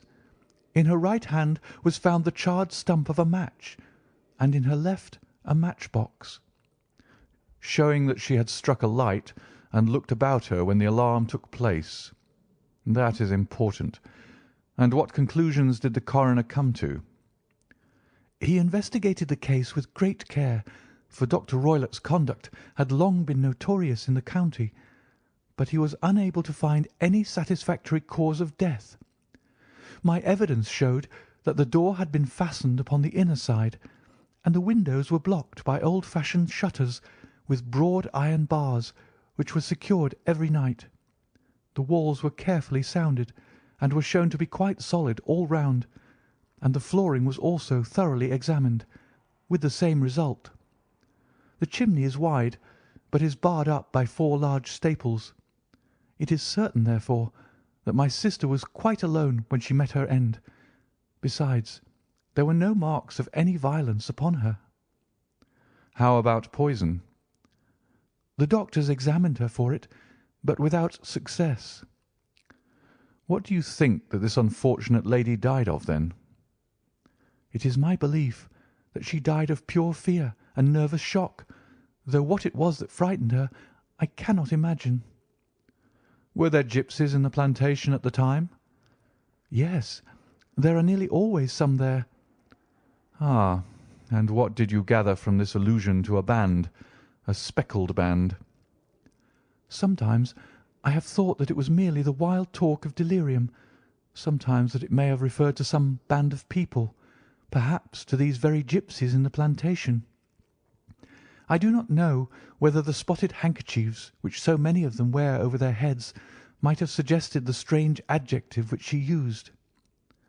Holmes shook his head like a man who is far from being satisfied. "These are very deep waters," said he. "Pray go on with your narrative." 2 years have passed since then, and my life has been until lately lonelier than ever. A month ago, however, a dear friend whom I have known for many years has done me the honour to ask my hand in marriage. His name is Armitage, Percy Armitage, the second son of Mr. Armitage of Crane Water, near Reading. My stepfather has offered no opposition to the match, and we are to be married in the course of the spring. 2 days ago some repairs were started in the west wing of the building, and my bedroom wall has been pierced, so that I have had to move into the chamber in which my sister died, and to sleep in the very bed in which she slept. Imagine, then, my thrill of terror when last night, as I lay awake thinking over her terrible fate, I suddenly heard in the silence of the night the low whistle which had been the herald of her own death. I sprang up and lit the lamp, but nothing was to be seen in the room. I was too shaken to go to bed again, however, so I dressed, and as soon as it was daylight I slipped down, got a dog-cart at the Crown Inn, which is opposite, and drove to Leatherhead, from whence I have come on this morning with the one object of seeing you and asking your advice." "You have done wisely," said my friend. "But have you told me all?" "Yes, all." "Miss Roylott, you have not. You are screening your stepfather." "Why? What do you mean?" For answer, Holmes pushed back the frill of black lace which fringed the hand that lay upon our visitor's knee. 5 little livid spots, the marks of 4 fingers and a thumb, were printed upon the white wrist. "You have been cruelly used," said Holmes. The lady coloured deeply and covered over her injured wrist. "He is a hard man," she said, "and perhaps he hardly knows his own strength." There was a long silence, during which Holmes leaned his chin upon his hands and stared into the crackling fire. "This is a very deep business," he said at last. "There are 1,000 details which I should desire to know before I decide upon our course of action. Yet we have not a moment to lose. If we were to come to Stoke Moran to-day, would it be possible for us to see over these rooms without the knowledge of your stepfather?" "As it happens, he spoke of coming into town to-day upon some most important business. It is probable that he will be away all day, and that there would be nothing to disturb you. We have a housekeeper now, but she is old and foolish, and I could easily get her out of the way." "Excellent. You are not averse to this trip, Watson?" "By no means." "Then we shall both come. What are you going to do yourself?" "I have 1 or 2 things which I would wish to do now that I am in town, but I shall return by the 12 o'clock train, so as to be there in time for your coming." "And you may expect us early in the afternoon. I have myself some small business matters to attend to. Will you not wait and breakfast?" "No, I must go. My heart is lightened already since I have confided my trouble to you. I shall look forward to seeing you again this afternoon." She dropped her thick black veil over her face and glided from the room. "And what do you think of it all, Watson?" asked Sherlock Holmes, leaning back in his chair. "It seems to me to be a most dark and sinister business." "Dark enough and sinister enough. Yet if the lady is correct in saying that the flooring and walls are sound, and that the door, window, and chimney are impassable, then her sister must have been undoubtedly alone when she met her mysterious end. What becomes, then, of these nocturnal whistles, and what of the very peculiar words of the dying woman? I cannot think. When you combine the ideas of whistles at night, the presence of a band of gipsies who are on intimate terms with this old doctor, the fact that we have every reason to believe that the doctor has an interest in preventing his stepdaughter's marriage, the dying allusion to a band, and finally the fact that Miss Helen Stoner heard a metallic clang, which might have been caused by one of those metal bars that secured the shutters falling back into its place, I think that there is good ground to think that the mystery may be cleared along those lines. But what then did the gipsies do? I cannot imagine. I see many objections to any such theory. And so do I. It is precisely for that reason that we are going to Stoke Moran this day. I want to see whether the objections are fatal, or if they may be explained away." "But what in the name of the devil—" The ejaculation had been drawn from my companion by the fact that our door had been suddenly dashed open, and that a huge man had framed himself in the aperture. His costume was a peculiar mixture of the professional and of the agricultural, having a black top hat, a long frock coat, and a pair of high gaiters, with a hunting crop swinging in his hand. So tall was he that his hat actually brushed the crossbar of the doorway, and his breadth seemed to span it across from side to side. A large face, seared with 1,000 wrinkles, burned yellow with the sun, and marked with every evil passion, was turned from one to the other of us, while his deep-set, bile-shot eyes and his high, thin, fleshless nose gave him somewhat the resemblance to a fierce old bird of prey. "Which of you is Holmes?" asked this apparition. "My name, sir, but you have the advantage of me," said my companion quietly. "I am Dr. Grimsby Roylott, of Stoke Moran." "Indeed, doctor," said Holmes blandly. "Pray take a seat." "I will do nothing of the kind. My stepdaughter has been here. I have traced her. What has she been saying to you?" "It is a little cold for the time of year," said Holmes. "What has she been saying to you?" screamed the old man furiously. "But I have heard that the crocuses promise well," continued my companion imperturbably. "Ha! You put me off, do you?" said our new visitor, taking a step forward and shaking his hunting crop. "I know you, you scoundrel. I've heard of you before. You are Holmes the meddler." My friend smiled. "Holmes the busybody." His smile broadened. "Holmes the Scotland Yard Jack-in-office." Holmes chuckled heartily. "Your conversation is most entertaining," said he. "When you go out, close the door, for there is a decided draught." "I will go when I've said my say. Don't you dare to meddle with my affairs. I know that Miss Stoner has been here. I traced her. I am a dangerous man to fall foul of. See here." He stepped swiftly forward, seized the poker, and bent it into a curve with his huge brown hands. "See that you keep yourself out of my grip," he snarled, and hurling the twisted poker into the fireplace, he strode out of the room. "He seems a very amiable person," said Holmes, laughing. "I'm not quite so bulky, but if he had remained, I might have shown him that my grip was not much more feeble than his own." As he spoke, he picked up the steel poker, and with a sudden effort straightened it out again. Fancy his having the insolence to confound me with the official detective force. This incident gives zest to our investigation, however, and I only trust that our little friend will not suffer from her imprudence in allowing this brute to trace her. And now, Watson, we shall order breakfast, and afterwards I shall walk down to Doctors' Commons, where I hope to get some data which may help us in this matter. It was nearly 1 o'clock when Sherlock Holmes returned from his excursion. He held in his hand a sheet of blue paper, scrawled over with notes and figures. "I have seen the will of the deceased wife," said he. "To determine its exact meaning, I have been obliged to work out the present prices of the investments with which it is concerned.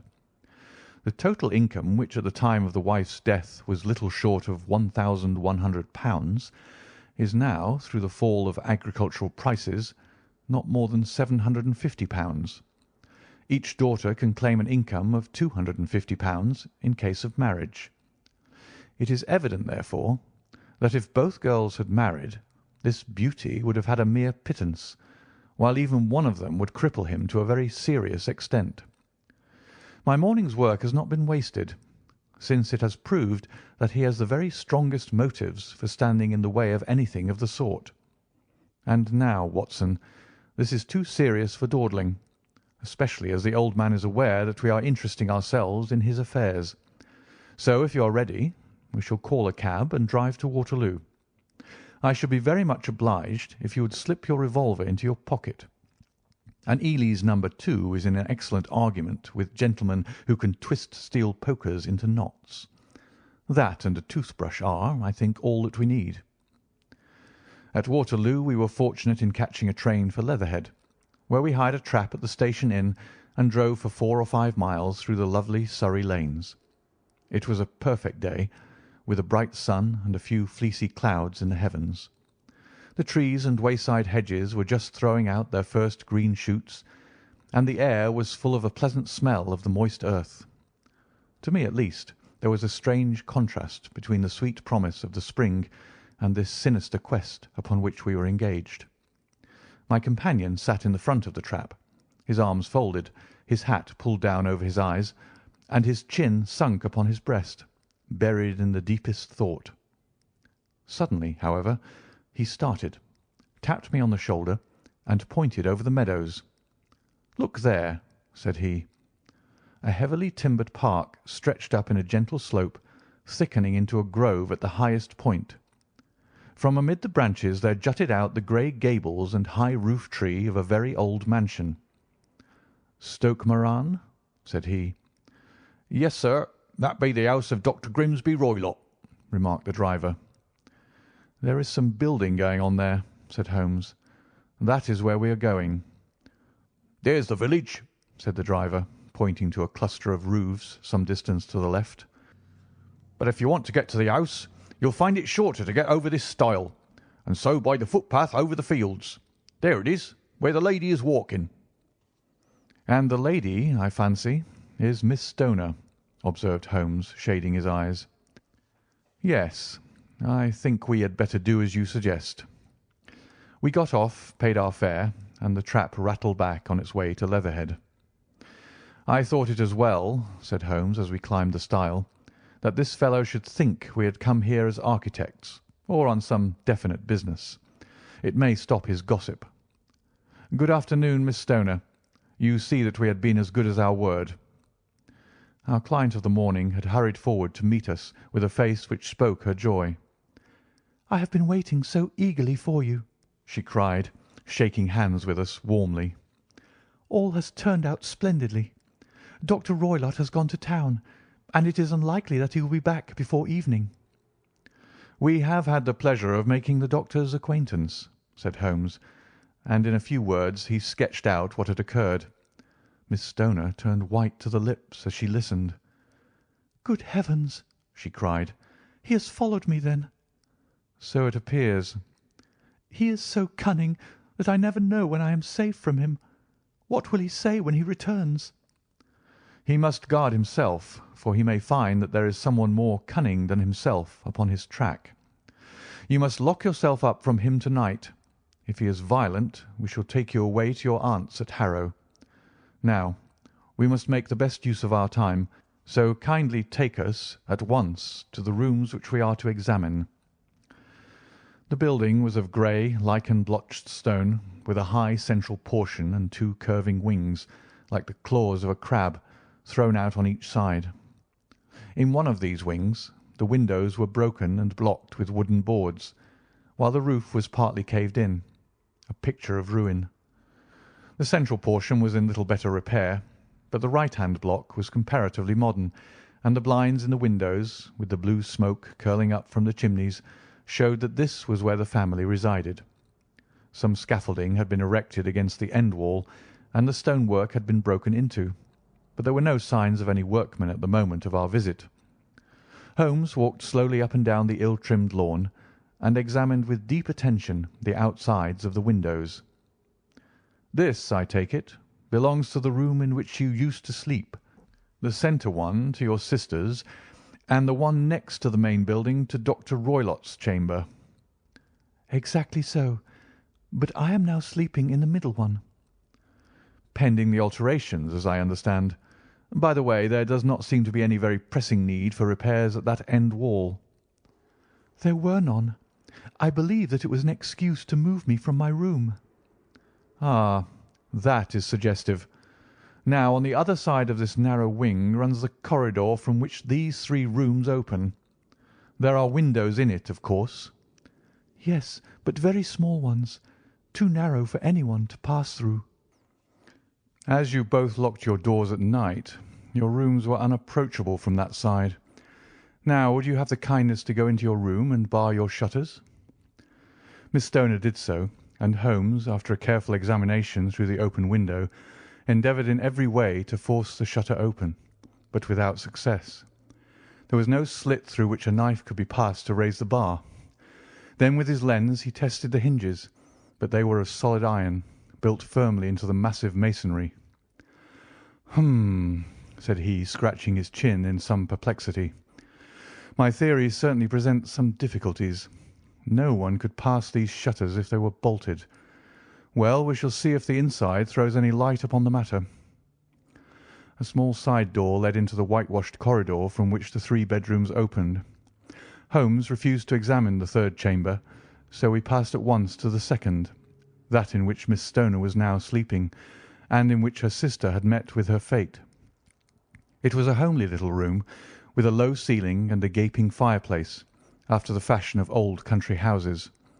A brown chest of drawers stood in one corner, a narrow white counterpaned bed in another, and a dressing-table on the left-hand side of the window. These articles, with 2 small wicker-work chairs, made up all the furniture in the room, save for a square of Wilton carpet in the centre. The boards round and the panelling of the walls were of brown, worm-eaten oak, so old and discoloured that it may have dated from the original building of the house.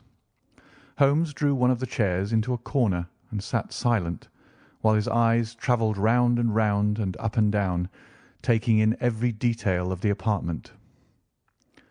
"Where does that bell communicate with?" he asked at last, pointing to a thick bell rope which hung down beside the bed, the tassel actually lying upon the pillow. "It goes to the housekeeper's room." "It looks newer than the other things." "Yes, it was only put there a couple of years ago." "Your sister asked for it, I suppose?" "No, I never heard of her using it. We used always to get what we wanted for ourselves." "Indeed. It seemed unnecessary to put so nice a bell pull there. You will excuse me for a few minutes while I satisfy myself as to this floor." He threw himself down upon his face with his lens in his hand and crawled swiftly backward and forward, examining minutely the cracks between the boards. Then he did the same with the woodwork with which the chamber was panelled. Finally, he walked over to the bed and spent some time in staring at it and in running his eye up and down the wall. Finally, he took the bell rope in his hand and gave it a brisk tug. "Why, it's a dummy," said he. "Won't it ring?" "No, it is not even attached to a wire. This is very interesting. You can see now that it is fastened to a hook just above where the little opening for the ventilator is." "How very absurd! I never noticed that before." "Very strange," muttered Holmes, pulling at the rope. "There are 1 or 2 very singular points about this room. For example, what a fool a builder must be to open a ventilator into another room when, with the same trouble, he might have communicated with the outside, sir." "That is also quite modern," said the lady. "Done about the same time as the bell rope?" remarked Holmes. "Yes, there were several little changes carried out about that time." "They seem to have been of a most interesting character. Dummy bell ropes and ventilators which do not ventilate. With your permission, Miss Stoner, we shall now carry our researches into the inner apartment." Dr. Grimesby Roylott's chamber was larger than that of his stepdaughter, but was as plainly furnished. A camp bed, a small wooden shelf full of books, mostly of a technical character, an armchair beside the bed, a plain wooden chair against the wall, a round table, and a large iron safe were the principal things which met the eye. Holmes walked slowly round and examined each and all of them with the keenest interest. "What's in here?" he asked, tapping the safe. "My stepfather's business papers." "Oh, you have been inside, then?" "Only once, some years ago. I remember that it was full of papers." "There isn't a cat in it, for example?" "No. What a strange idea." "Well, look at this." He took up a small saucer of milk which stood on top of it. "No, we don't keep a cat, but there is a cheetah and a baboon." "Ah, yes, of course. Well, a cheetah is just a big cat, and yet a saucer of milk does not go very far in satisfying its wants, I dare say. There is one point which I should wish to determine." He squatted down in front of the wooden chair and examined the seat of it with the greatest attention. "Thank you. That is quite settled," said he, rising and putting his lens in his pocket. "Hullo! There is something interesting." The object which had caught his eye was a small dog lash hung on one corner of the bed. The lash, however, was curled upon itself and tied so as to make a loop of whipcord. What do you make of that, Watson?" "It's a common enough lash, but I don't know why it should be tied." "That is not quite so common, is it? Ah me, it's a wicked world, and when a clever man turns his brains to crime it is the worst of all. I think that I have seen enough now, Miss Stoner, and with your permission we shall walk out upon the lawn." I had never seen my friend's face so grim or his brow so dark as it was when we turned from the scene of this investigation.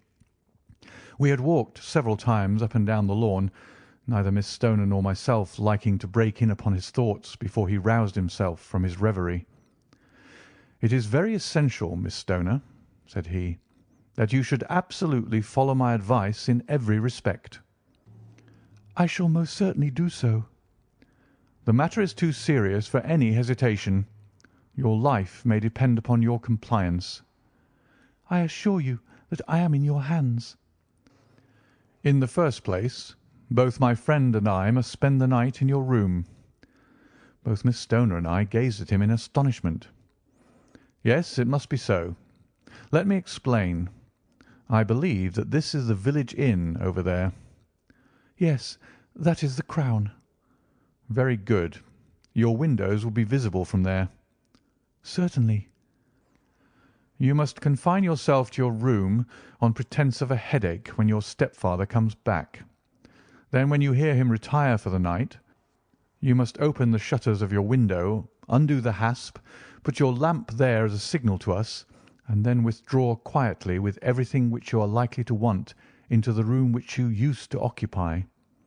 I have no doubt that, in spite of the repairs, you could manage there for one night." "Oh, yes, easily." "The rest you will leave in our hands." "But what will you do?" "We shall spend the night in your room, and we shall investigate the cause of this noise which has disturbed you." "I believe, Mr. Holmes, that you have already made up your mind," said Miss Stoner, laying her hand upon my companion's sleeve. "Perhaps I have." "Then, for pity's sake, tell me what was the cause of my sister's death." "I should prefer to have clearer proofs before I speak." "You can at least tell me whether my own thought is correct, and if she died from some sudden fright." "No, I do not think so. I think that there was probably some more tangible cause. And now, Miss Stoner, we must leave you, for if Dr. Roylott returned and saw us our journey would be in vain.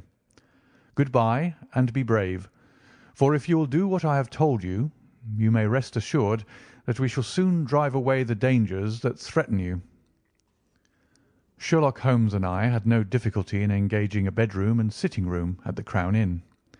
They were on the upper floor, and from our window we could command a view of the avenue gate and of the inhabited wing of Stoke Moran Manor House.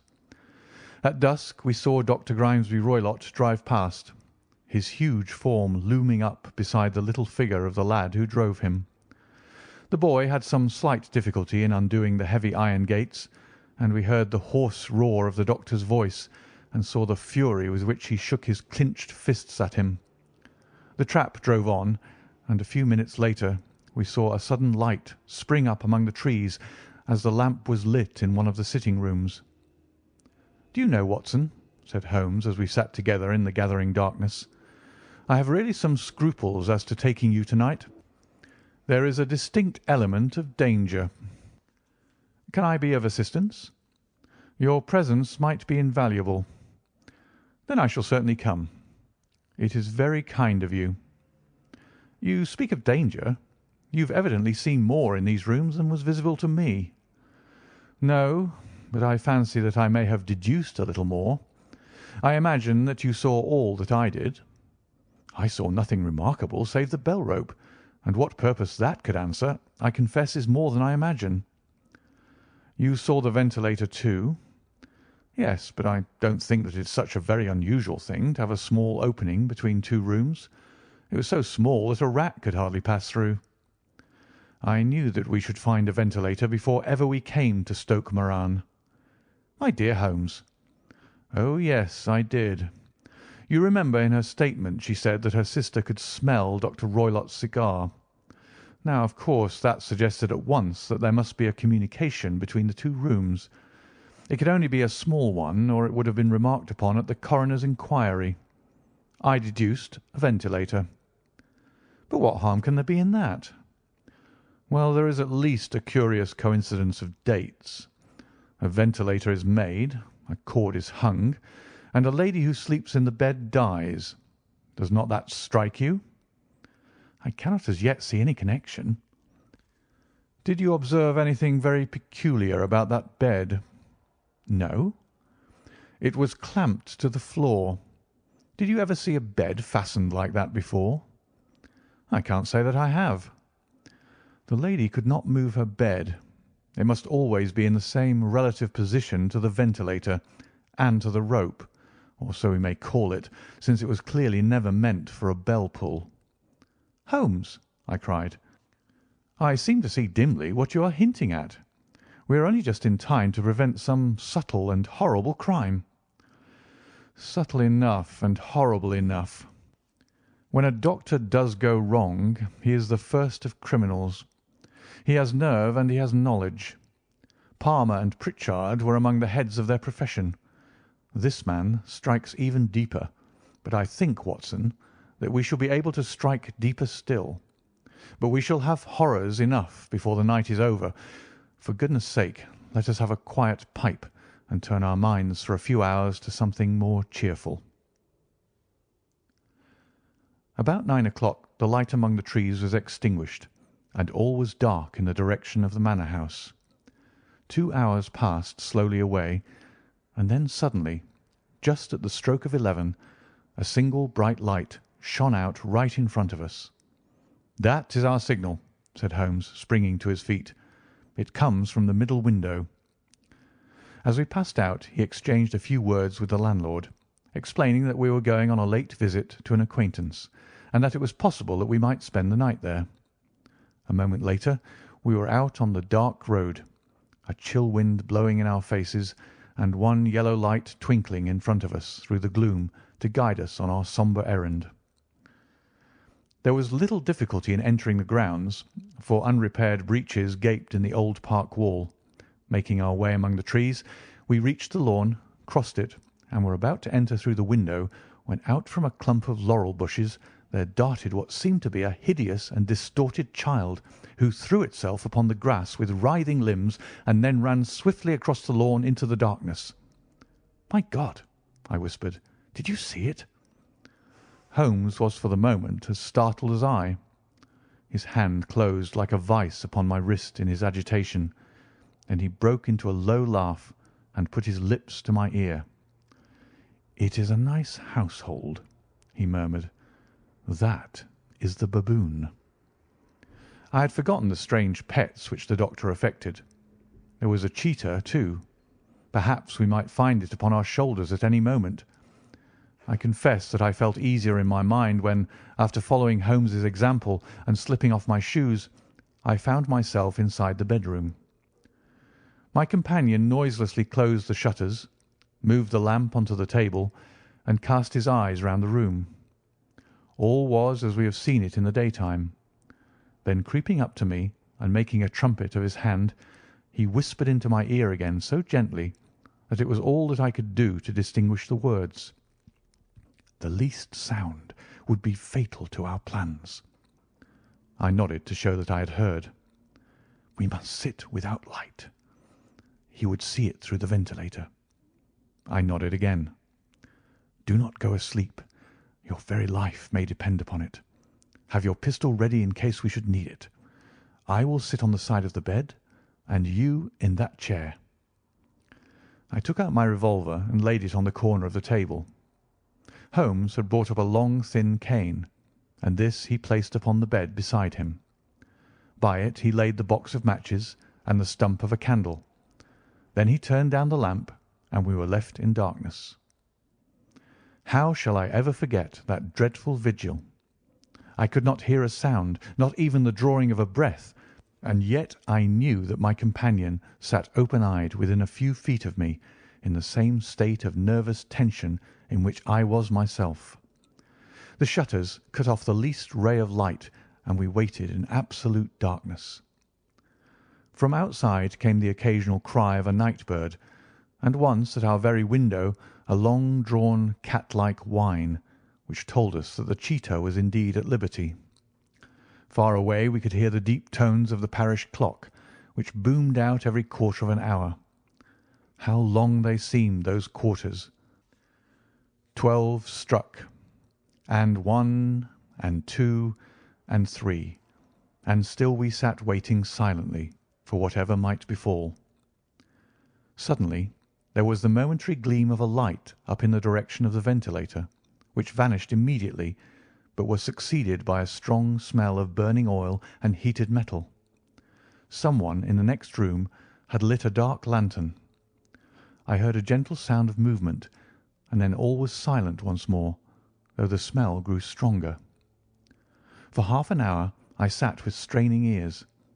Then suddenly another sound became audible, a very gentle, soothing sound, like that of a small jet of steam escaping continually from a kettle. The instant that we heard it, Holmes sprang from the bed, struck a match, and lashed furiously with his cane at the bell pull. "You see it, Watson?" he yelled. "You see it?" But I saw nothing. At the moment when Holmes struck the light, I heard a low, clear whistle, but the sudden glare flashing into my weary eyes made it impossible for me to tell what it was at which my friend lashed so savagely. I could, however, see that his face was deadly pale and filled with horror and loathing. He had ceased to strike, and was gazing up at the ventilator, when suddenly there broke from the silence of the night the most horrible cry to which I have ever listened. It swelled up louder and louder, a hoarse yell of pain and fear and anger, all mingled in the one dreadful shriek. They say that away down in the village, and even in the distant parsonage, that cry raised the sleepers from their beds. It struck cold to our hearts, and I stood gazing at Holmes and he at me, until the last echoes of it had died away into the silence from which it rose. "What can it mean?" I gasped. "It means that it is all over," Holmes answered, "and perhaps, after all, it is for the best. Take your pistol, and we will enter Dr. Roylott's room." With a grave face he lit the lamp and led the way down the corridor. Twice he struck at the chamber door without any reply from within. Then he turned the handle and entered, I at his heels with the cocked pistol in my hand. It was a singular sight which met our eyes. On the table stood a dark lantern with the shutter half open, throwing a brilliant beam of light upon the iron safe, the door of which was ajar. Beside this table, on the wooden chair, sat Dr. Grimesby Roylott, clad in a long grey dressing-gown, his bare ankles protruding beneath, and his feet thrust into red heelless Turkish slippers. Across his lap lay the short stock with the long lash which we had noticed during the day. His chin was cocked upward, and his eyes were fixed in a dreadful, rigid stare at the corner of the ceiling. Round his brow he had a peculiar yellow band with brownish speckles, which seemed to be bound tightly around his head. As we entered, he made neither sound nor motion. "The band, the speckled band," whispered Holmes. I took a step forward. In an instant his strange headgear began to move, and there reared itself from among his hair the squat, diamond-shaped head and puffed neck of a loathsome servant. "It is a swamp adder," cried Holmes, "the deadliest snake in India. He has died within 10 seconds of being bitten. Violence does, in truth, recoil upon the violent, and the schemer falls into the pit which he digs for another. Let us thrust this creature back into its den, and we can then remove Miss Stoner to some place of shelter, and let the county police know what has happened." As he spoke, he drew the dog whip swiftly from the dead man's lap, and throwing the noose round the reptile's neck, he drew it from its horrid perch, and carrying it at arm's length, threw it into the iron safe, which he closed upon it. Such are the true facts of the death of Dr. Grimesby Roylott of Stoke Moran. It is not necessary that I should prolong a narrative which has already run to too great a length by telling how we broke the sad news to the terrified girl, how we conveyed her by the morning train to the care of her good aunt at Harrow, of how the slow process of official inquiry came to the conclusion that the doctor met his fate while indiscreetly playing with a dangerous pet. The little which I had yet to learn of the case was told me by Sherlock Holmes as we travelled back next day. "I had," said he, "come to an entirely erroneous conclusion, which shows, my dear Watson, how dangerous it is always to reason from insufficient data. The presence of the gipsies, and the use of the word band, which was used by the poor girl no doubt to explain the appearance which she had caught a hurried glimpse of by the light of her match, were sufficient to put me upon an entirely wrong scent. I can only claim the merit that I instantly reconsidered my position when, however, it became clear to me that whatever danger threatened an occupant of the room could not come either from the window or the door. My attention was speedily drawn, as I have already remarked to you, to this ventilator, and to the bell rope which hung down to the bed. The discovery that this was a dummy, and that the bed was clamped to the floor, instantly gave rise to the suspicion that the rope was there as a bridge for something passing through the hole and coming to the bed. The idea of a snake instantly occurred to me, and when I coupled it with my knowledge that the doctor was furnished with a supply of creatures from India, I felt that I was probably on the right track. The idea of using a form of poison which could not possibly be discovered by any chemical test was just such a one as would occur to a clever and ruthless man who had had an Eastern training. The rapidity with which such a poison would take effect would also, from his point of view, be an advantage. It would be a sharp-eyed coroner, indeed, who could distinguish the two little dark punctures which would show where the poison fangs had done their work. Then I thought of the whistle. Of course, he must recall the snake before the morning light revealed it to the victim. He had trained it, probably by the use of the milk which we saw, to return to him when summoned. He would put it through this ventilator at the hour that he thought best, with the certainty that it would crawl down the rope and land on the bed. It might or might not bite the occupant. Perhaps she might escape every night for a week, but sooner or later she must fall a victim. I had come to these conclusions before ever I had entered his room. An inspection of his chair showed me that he had been in the habit of standing on it, which of course would be necessary in order that he should reach the ventilator. The sight of the safe, the saucer of milk, and the loop of whipcord were enough to finally dispel any doubts which may have remained. The metallic clang heard by Miss Stoner was obviously caused by her stepfather hastily closing the door of his safe upon its terrible occupant. Having once made up my mind, you know the steps which I took in order to put the matter to the proof. I heard the creature hiss, as I have no doubt that you did also, and I instantly lit the light and attacked it, with the result of driving it through the ventilator, and also with the result of causing it to turn upon its master at the other side. Some of the blows of my cane came home and roused its snakish temper, so that it flew upon the first person it saw. In this way I am no doubt indirectly responsible for Dr. Grimesby Roylott's death, and I cannot say that it is likely to weigh very heavily upon my conscience. End of The Adventure of the Speckled Band.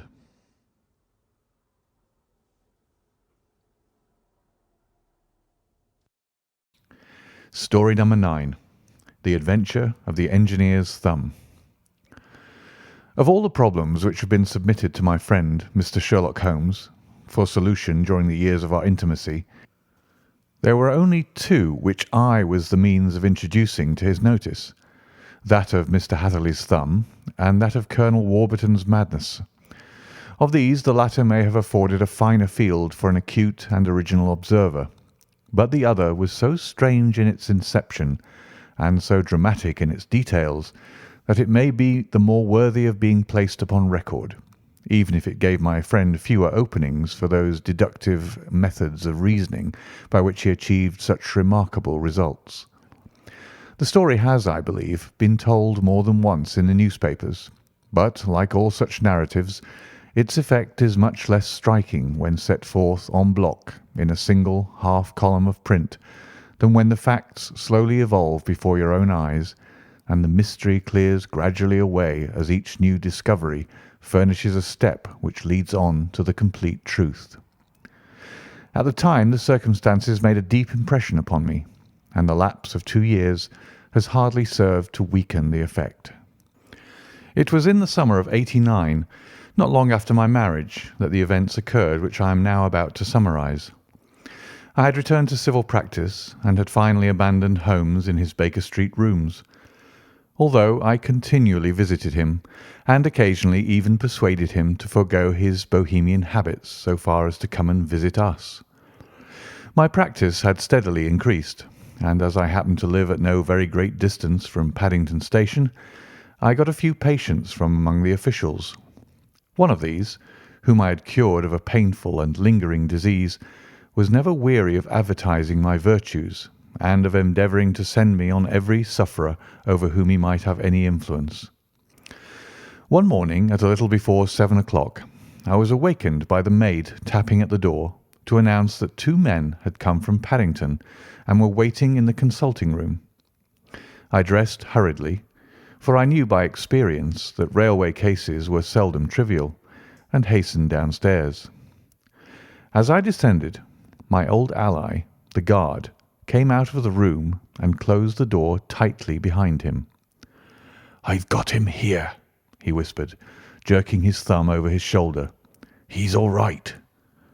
"What is it, then?" I asked, for his manner suggested that it was some strange creature which he had caged up in my room.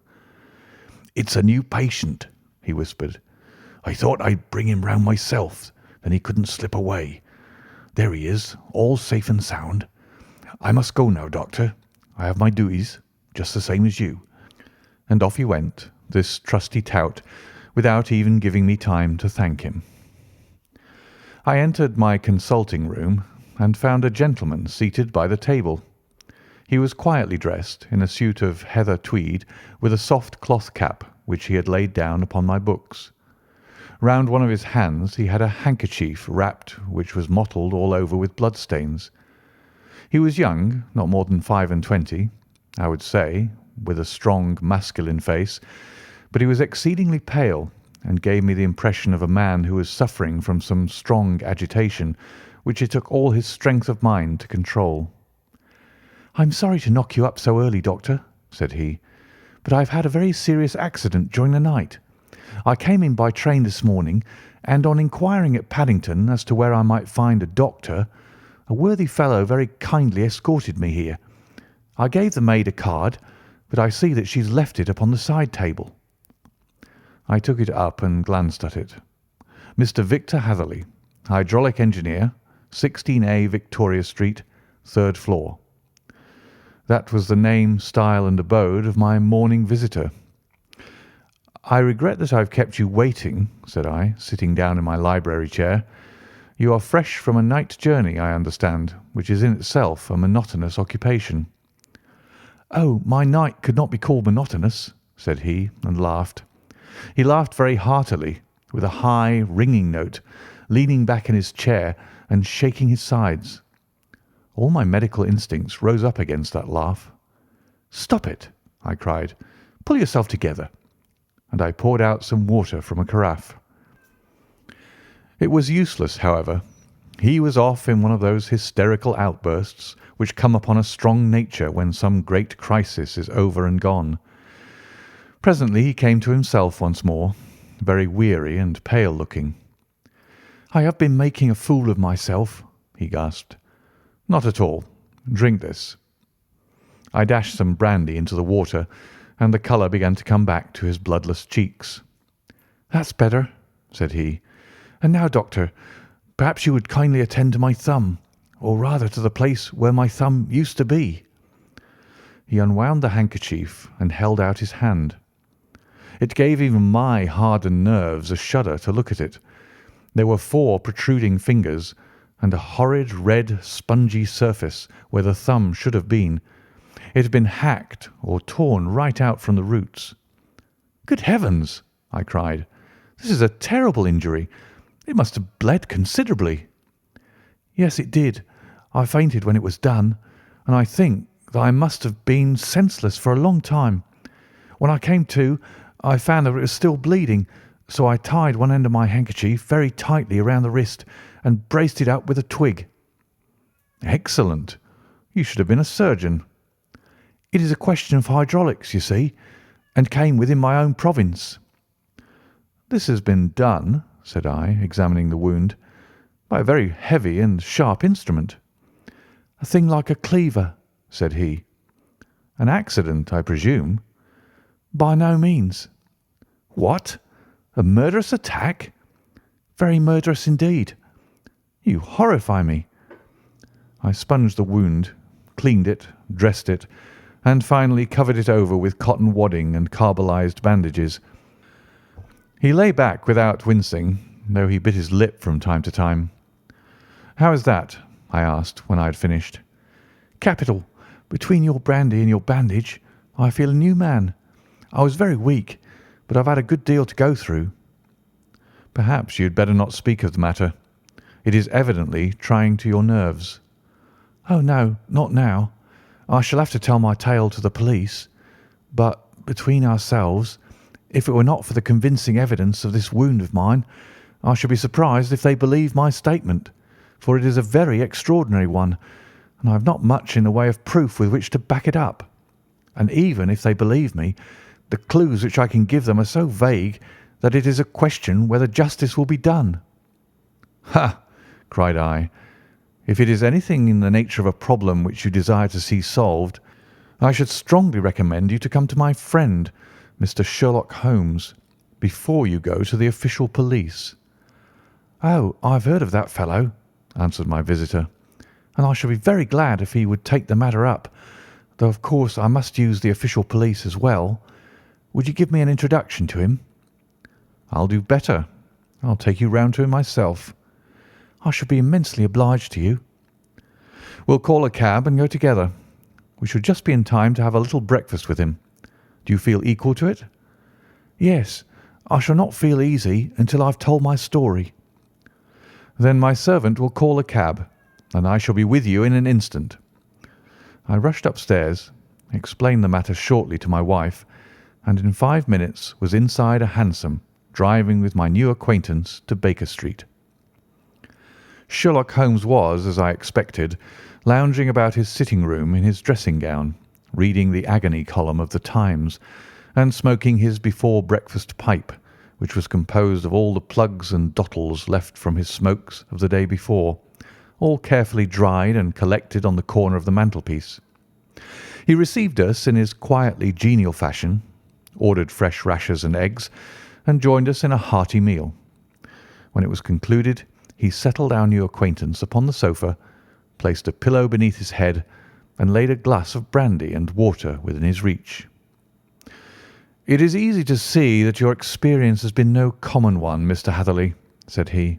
"Pray, lie down there and make yourself absolutely at home. Tell us what you can, but stop when you're tired, and keep up your strength with a little stimulant." "Thank you," said my patient, "but I have felt another man since the doctor bandaged me, and I think that your breakfast has completed the cure. I shall take up as little of your valuable time as possible, so I shall start at once upon my peculiar experiences." Holmes sat in his big armchair with the weary, heavy-lidded expression which veiled his keen and eager nature, while I sat opposite to him, and we listened in silence to the strange story which our visitor detailed to us. "You must know," said he, "that I am an orphan and a bachelor, residing alone in lodgings in London. By profession, I am a hydraulic engineer, and I've had considerable experience of my work during the 7 years that I was apprenticed to Venner and Matheson, the well-known firm of Greenwich. 2 years ago, having served my time, and having also come into a fair sum of money through my poor father's death, I determined to start in business for myself, and took professional chambers in Victoria Street. I suppose that everyone finds his first independent start in business a dreary experience. To me it has been exceptionally so. During 2 years I have had 3 consultations and 1 small job, and that is absolutely all that my profession has brought to me. My gross takings amount to £27 10s. Every day from 9 in the morning until 4 in the afternoon I waited in my little den until at last my heart began to sink, and I came to believe that I should never have any practice at all. Yesterday, however, just as I was thinking of leaving the office, my clerk entered to say there was a gentleman waiting who wished to see me upon business. He brought up a card, too, with the name of Colonel Lysander Stark engraved upon it. Close at his heels came the colonel himself, a man rather over the middle size, but of an exceeding thinness. I do not think that I have ever seen so thin a man. His whole face sharpened away into nose and chin, and the skin of his cheeks was drawn quite tense over his outstanding bones. Yet this emaciation seemed to be his natural habit, and due to no disease, for his eye was bright, his step brisk, and his bearing assured. He was plainly but neatly dressed, and his age, I should judge, would be nearer 40 than 30. "Mr. Hatherley," said he, with something of a German accent, "you have been recommended to me, Mr. Hatherley, as being a man who is not only proficient in his profession, but is also discreet and capable of preserving a secret." I bowed, feeling as flattered as any young man would at such an address. "May I ask who it was who gave me so good a character?" "Well, perhaps it is better that I should not tell you that just at this moment. I have it from the same source that you are both an orphan and a bachelor, and are residing alone in London." "That is quite correct," I answered, "but you will excuse me if I say that I cannot see how all this bears upon my professional qualifications. I understand that it was on a professional matter that you wished to speak to me." "Undoubtedly so, but you will find that all I say is really to the point. I have a professional commission for you, but absolute secrecy is quite essential. Absolute secrecy. You understand?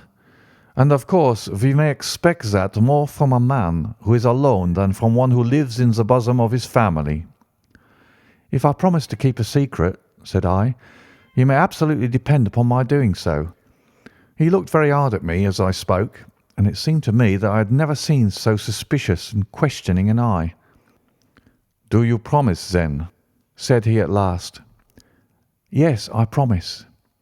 "Absolute and complete silence before, during, and after. No reference to the matter at all, either in word or writing." "I have already given you my word." "Very good." He suddenly sprang up, and darting like lightning across the room, he flung open the door. The passage outside was empty. "That's all right," said he, coming back. "I know that clerks are sometimes curious as to their master's affairs. Now we can talk in safety." He drew up his chair very close to mine and began to stare at me again with the same questioning and thoughtful look. A feeling of repulsion and of something akin to fear had begun to rise within me at the strange antics of this fleshless man. Even my dread of losing a client could not restrain me from showing my impatience. "I beg that you will state your business, sir," said I. "My time is of value. Heaven forgive me for that last sentence, but the words came to my lips." "How would 50 guineas for a night's work suit you?" he asked. "Most admirably." "I say a night's work, but an hour's will be nearer the mark. I simply want your opinion about a hydraulic stamping machine which has got out of gear. If you show us what is wrong, we shall soon set it right ourselves. What do you think of such a commission as that?" "The work appears to be light and the pay munificent." "Precisely so. We shall want you to come tonight by the last train." "Where to?" "To Eyford in Berkshire. It is a little place near the borders of Oxfordshire, and within 7 miles of Reading. There is a train from Paddington which would bring you there at about 11:15. "Very good." "I shall come down in a carriage to meet you." "There is a drive, then?" "Yes, our little place is quite out in the country. It is a good 7 miles from Eyford Station." "Then we can hardly get there before midnight. I suppose there will be no chance of a train back. I shall be compelled to stop the night." "Yes, we could easily give you a shakedown." "That is very awkward. Could I not come at some more convenient hour?" "We have judged it best that you should come late. It is to recompense you for any inconvenience that we are paying to you, a young and unknown man, a fee which would buy an opinion from the very heads of your profession. Still, of course, if you would like to draw out of the business, there is plenty of time to do so." I thought of the 50 guineas, and how very useful that would be to me.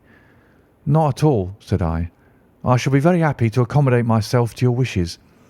I should like, however, to understand a little more clearly what it is that you wish me to do." "Quite so. It is very natural that the pledge of secrecy which we have exacted from you should have aroused your curiosity. I have no wish to commit you to anything without you having it all laid before you. I suppose that we are absolutely safe from eavesdroppers." "Entirely." "Then the matter stands thus. You are probably aware that Fuller's Earth is a valuable product, and that it is only found in 1 or 2 places in England." "I have heard so." "Some little time ago I bought a small place, a very small place, within 10 miles of Reading. I was fortunate enough to discover that there was a deposit of Fuller's Earth in one of my fields. On examining it, however, I found that this deposit was a comparatively small one, and that it formed a link between 2 very much larger ones upon the right and left, both of them, however, in the grounds of my neighbours. These good people are absolutely ignorant that their land contained that which was quite as valuable as a gold mine. Naturally, it was to my interest to buy their land before they discovered its true value. But unfortunately, I had no capital by which I could do this. I took a few of my friends into the secret, however, and they suggested that we should quietly and secretly work our own little deposit, and that in this way we should earn the money which would enable us to buy the neighbouring fields. This we have now been doing for some time, and in order to help us in our operations, we erected a hydraulic press. This press, as I have already explained, has got out of order, and we wish your advice upon the subject. We guard our secret very jealously, however, and if it once become known that we had hydraulic engineers coming to our little house, it would soon rouse inquiry, and then, if the facts came out, it would be good-bye to any chance of getting those fields and carrying out our plans. That is why I have made you promise me that you will not tell a human being that you are going to Eyford tonight.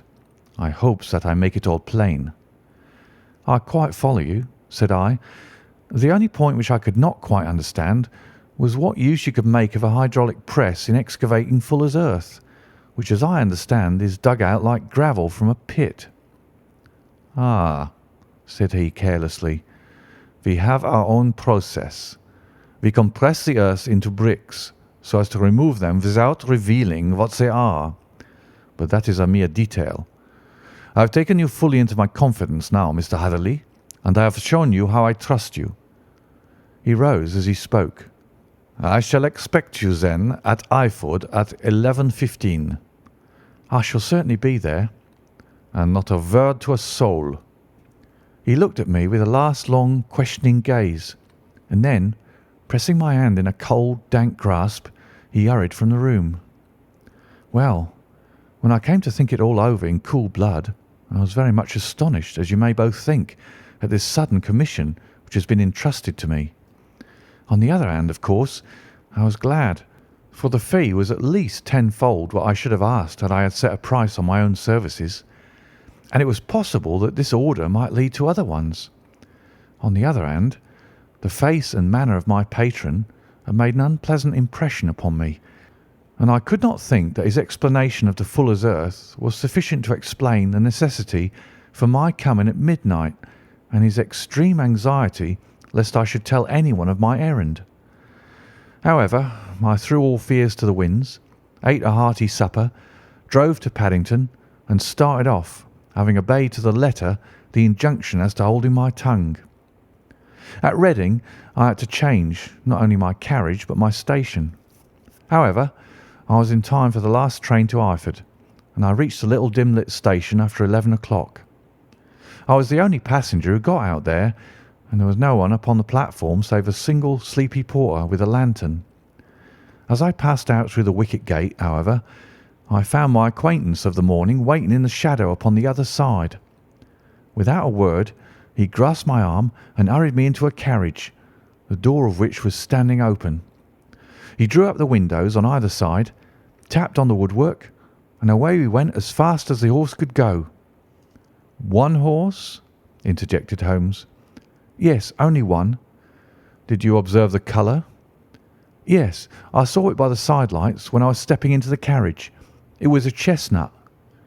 "Tired looking or fresh?" "Oh, fresh and glossy." "Thank you. I am sorry to have interrupted you. Pray continue your most interesting statement." Away we went then, and we drove for at least an hour. Colonel Lysander Stark had said that it was only 7 miles, but I should think, from the rate that we seemed to go, and from the time that we took, that it must have been nearer 12.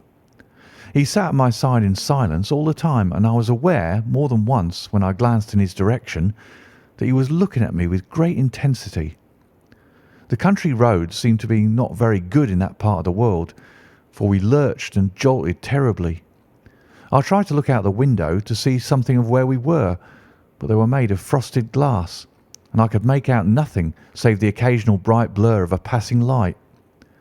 Now and then I hazarded some remark to break the monotony of the journey, but the colonel answered only in monosyllables, and the conversation soon flagged.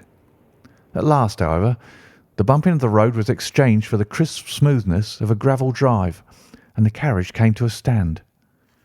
Colonel Lysander Stark sprang out, and as I followed after him, pulled me swiftly into a porch which gaped in front of us. We stepped, as it were, right out of the carriage and into the hall, so that I failed to catch the most fleeting glance of the front of the house. The instant that I had crossed the threshold, the door slammed heavily behind us, and I heard faintly the rattle of the wheels as the carriage drove away. It was pitch dark inside the house, and the colonel fumbled about looking for matches and muttering under his breath. Suddenly a door opened at the other end of the passage, and a long golden bar of light shot out in our direction. It grew broader, and a woman appeared with a lamp in her hand, which she held above her head, pushing her face forward and peering at us. I could see that she was pretty, and from the gloss with which the light shone upon her dark dress, I knew that it was a rich material. She spoke a few words in a foreign tongue, in a tone as though asking a question, and when my companion answered in a gruff monosyllable, she gave such a start that the lamp nearly fell from her hand. Colonel Stark went up to her, whispered something in her ear, and then, pushing her back into the room from whence she had come, he walked towards me again with the lamp in his hand. "Perhaps you will have the kindness to wait in this room for a few minutes," said he, throwing open another door. It was a quiet, little, plainly furnished room with a round table in the centre, on which several German books were scattered. Colonel Stark laid down the lamp on the top of a harmonium beside the door. "I shall not keep you waiting an instant," said he, and vanished into the darkness. I glanced at the books upon the table, and in spite of my ignorance of German, I could see that 2 of them were treatises on science, the others being volumes of poetry. Then I walked across to the window, hoping that I might catch some glimpse of the countryside, but an oak shutter, heavily barred, was folded across it. It was a wonderfully silent house. There was an old clock ticking loudly somewhere in the passage, but otherwise everything was deadly still. A vague feeling of uneasiness began to steal over me. Who were these German people, and what were they doing living in this strange out-of-the-way place? And where was the place? I was 10 miles or so from Eyford, that was all I knew, but whether north, south, east or west I had no idea. For that matter, Reading and possibly other large towns were within that radius, so the place might not be so secluded after all. Yet it was quite certain, from the absolute stillness, that we were in the country. I paced up and down that room, humming a tune under my breath to keep up my spirits, and feeling that I was thoroughly earning my 50 guineas fee. Suddenly, without any preliminary sound in the midst of all the utter stillness, the door in my room swung slowly open. The woman was standing in the aperture. the darkness of the hall behind her, the yellow light from my lamp beating upon her eager and beautiful face. I could see at a glance that she was sick with fear, and the sight sent a chill to my own heart. She held up one shaking finger to warn me to be silent, and she shot a few whispered words of broken English at me, her eyes glancing back like those of a frightened horse into the gloom behind her. "I would go," said she, trying hard, as it seemed to me, to speak calmly. "I would go. I should not stay here. There is no good for you to do." "But, madam," said I have not yet done what I came for. I cannot possibly leave until I have seen the machine." "It is not worth your while to wait," she went on. "You can pass through the door. No one hinders." And then, seeing that I smiled and shook my head, she suddenly threw aside her constraint and made a step forward with her hands wrung together. "For the love of heaven," she whispered, "get away from here before it is too late." But I'm somewhat headstrong by nature, and the more ready to engage in an affair when there's some obstacle in the way. I thought of my 50-guinea fee, of my wearisome journey, and of the unpleasant night which seemed to be before me. Was it all to go for nothing? Why should I slink away without having carried out my commission, and without the payment which was my due? This woman might, for all I know, be a monomaniac. With a stout bearing, therefore, though her manner had shaken me more than I cared to confess, I still shook my head and declared my intention of remaining where I was. She was about to renew her entreaties when a door slammed overhead and the sound of several footsteps were heard upon the stairs. She listened for an instant, threw up her hands with a despairing gesture, and vanished as suddenly and as noiselessly as she had come. The newcomers were Colonel Lysander Stark and a short, thick man with a chinchilla beard growing out of the creases of his double chin, who was introduced to me as Mr. Ferguson. "This is my secretary and manager," said the colonel. "By the way, I was under the impression that I left this door shut just now. I fear that you have felt the draught." "On the contrary," said I opened the door myself because I felt the room to be a little close. He shot one of his suspicious looks at me. "Perhaps we had better proceed to business then," said he. "Mr. Ferguson and I will take you up to see the machine." "I'd better put my hat on, I suppose." "Oh, no, it is in the house." "What, you dig fuller's earth in the house?" "No, no, this is only where we compress it. But never mind that. All we wish you to do is to examine the machine and to let us know what is wrong with it." We went upstairs together, the colonel first with the lamp, the fat manager and I behind him. It was a labyrinth of an old house, with corridors, passages, narrow winding staircases, and little low doors, the thresholds of which were hollowed out by the generations who crossed them. There were no carpets and no signs of any furniture above the ground floor, while the plaster was peeling off the walls and the damp was breaking through in green, unhealthy blotches. I tried to put on as unconcerned an air as possible, but I had not forgotten the warnings of the lady, even though I disregarded them, and I kept a keen eye upon my two companions. Ferguson appeared to be a morose and silent man, but I could see from the little that he said that he was at least a fellow countryman. Colonel Lysander Stark stopped at last before a low door, which he unlocked. Within was a small square room, in which the three of us could hardly get in one time. Ferguson remained outside, and the colonel ushered me in. "We are now," said he, "actually within the hydraulic press, and it would be a particularly unpleasant thing for us if anyone were to turn it on.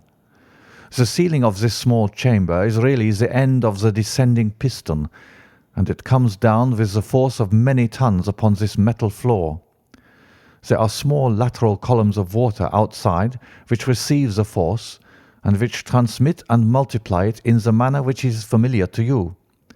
The machine goes readily enough, but there is some stiffness in the working of it, and it has lost a little of its force. Perhaps you will have the goodness to look it over and to show us how we can set it right." I took the lamp from him, and I examined the machine very thoroughly. It was indeed a gigantic one, and capable of exercising enormous pressure. When I passed outside, however, and pressed down the levers which controlled it, I knew at once by the whishing sound that there was a slight leakage which allowed a regurgitation of water through one of the side cylinders. An examination showed that one of the india-rubber bands which was round the head of a driving rod had shrunk so as not quite to fill the socket along which it worked. This was clearly the cause of the loss of power, and I pointed it out to my companions, who followed my remarks very carefully and asked several practical questions as to how they should proceed to set it right. When I had made it clear to them, I returned to the main chamber of the machine and took a good look at it to satisfy my own curiosity.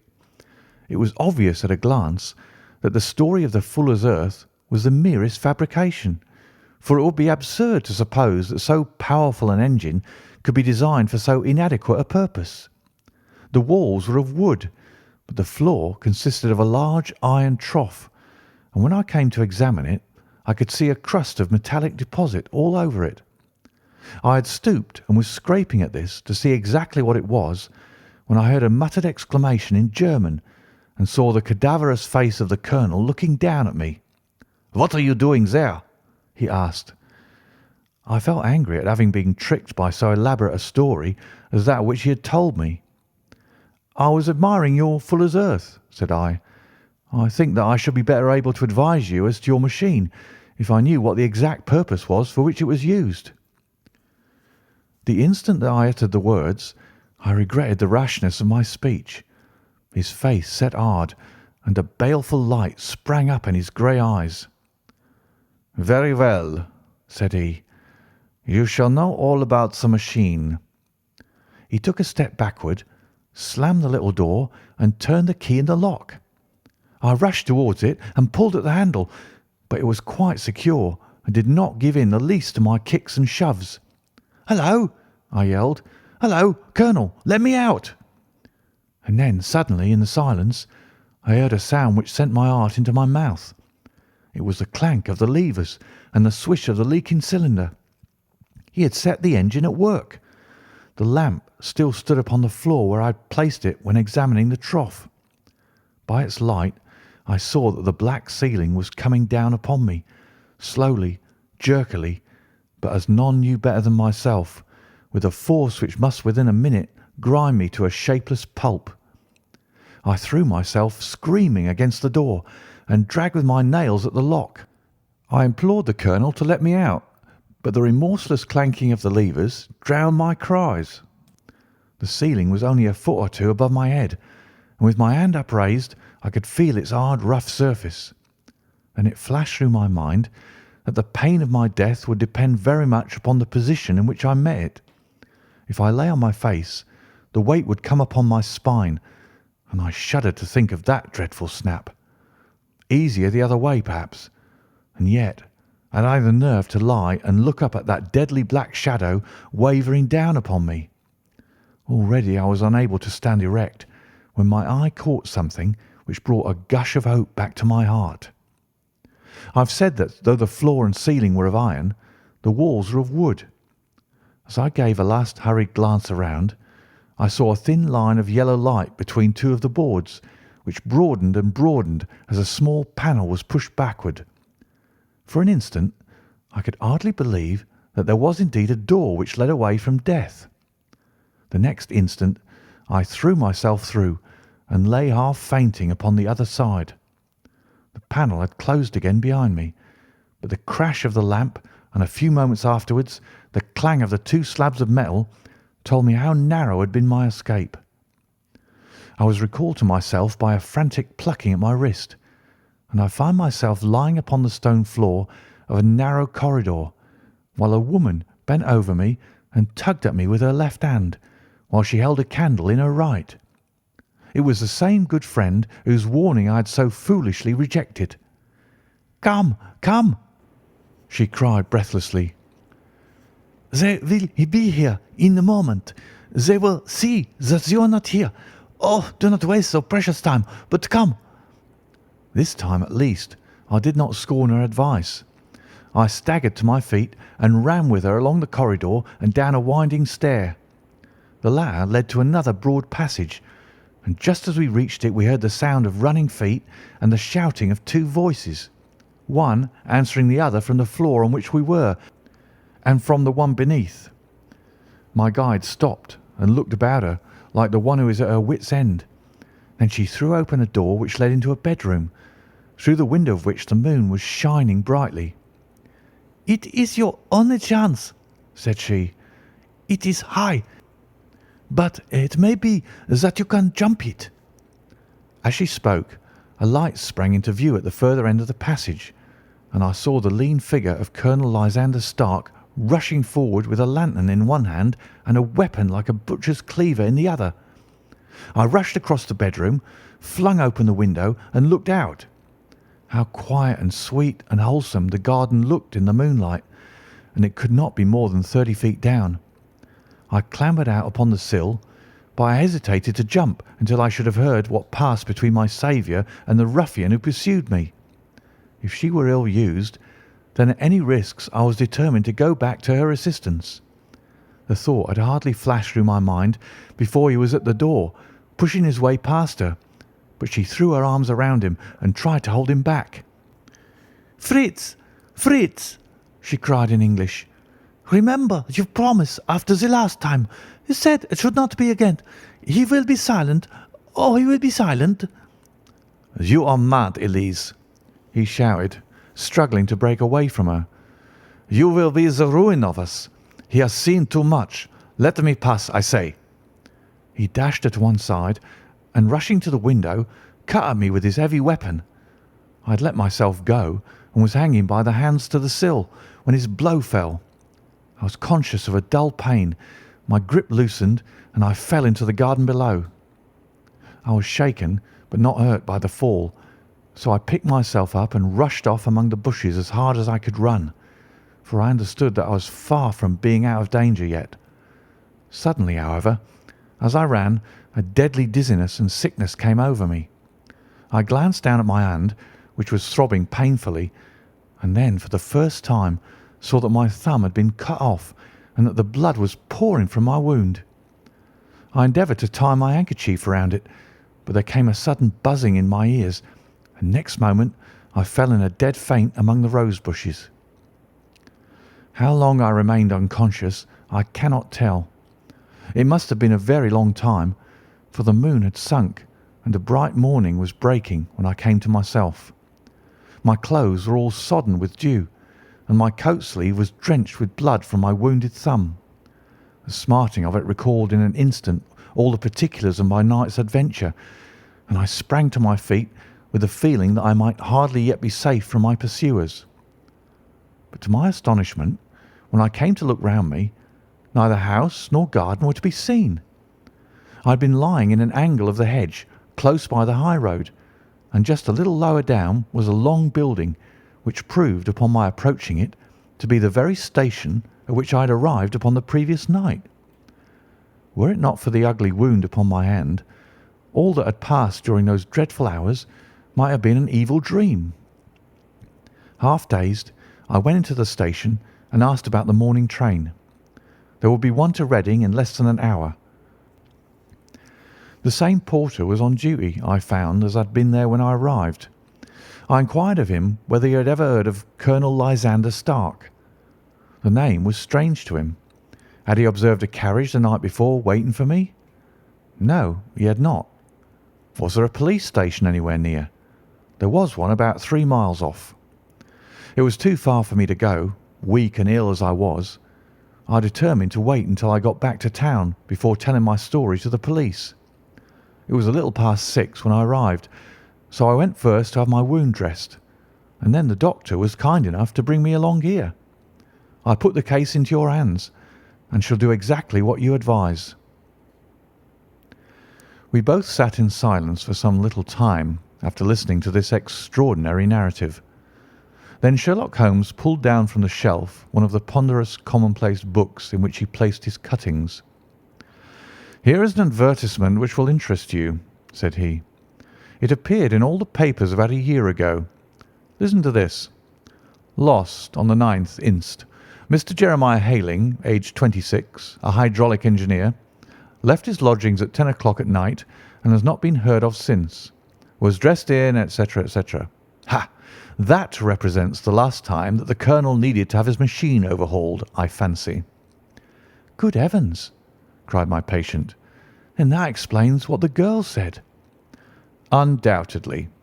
It is quite clear that the colonel was a cool and desperate man who was absolutely determined that nothing should stand in the way of his little game, like those out-and-out pirates who will leave no survivor from a captured ship. Well, every moment now is precious, so if you feel equal to it we shall go down to Scotland Yard at once as a preliminary to starting for Eyford." Some 3 hours or so afterwards we were all in the train together, bound from Reading to the little Berkshire village. There were Sherlock Holmes, the hydraulic engineer, Inspector Bradstreet of Scotland Yard, a plainclothes man, and myself. Bradstreet had spread an ordnance map of the county out upon the seat and was busy with his compasses drawing a circle with Eyford for its centre. "There you are," said he. "That circle is drawn at a radius of 10 miles from the village. The place we want must be somewhere near that line. You said 10 miles, I think, sir?" "It was an hour's good drive." "And you think that they brought you back all that way when you were unconscious?" "They must have done so.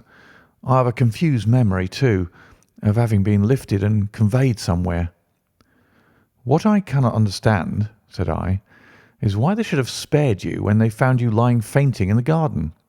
Perhaps the villain was softened by the woman's entreaties." "I hardly think that likely. I never saw a more inexorable face in my life." "Oh, we shall soon clear up all that," said Bradstreet. "Well, I've drawn my circle, and I only wish I knew at what point upon it the folk that we are in search of are to be found." "I think I could lay my finger on it," said Holmes quietly. "Really now," cried the inspector, "you've formed your opinion? Come now, we shall see who agrees with you. I say it's south, for the country is more deserted there." "And I say east," said my patient. "I am for the west," remarked the plainclothes man. "There are several quiet little villages up there."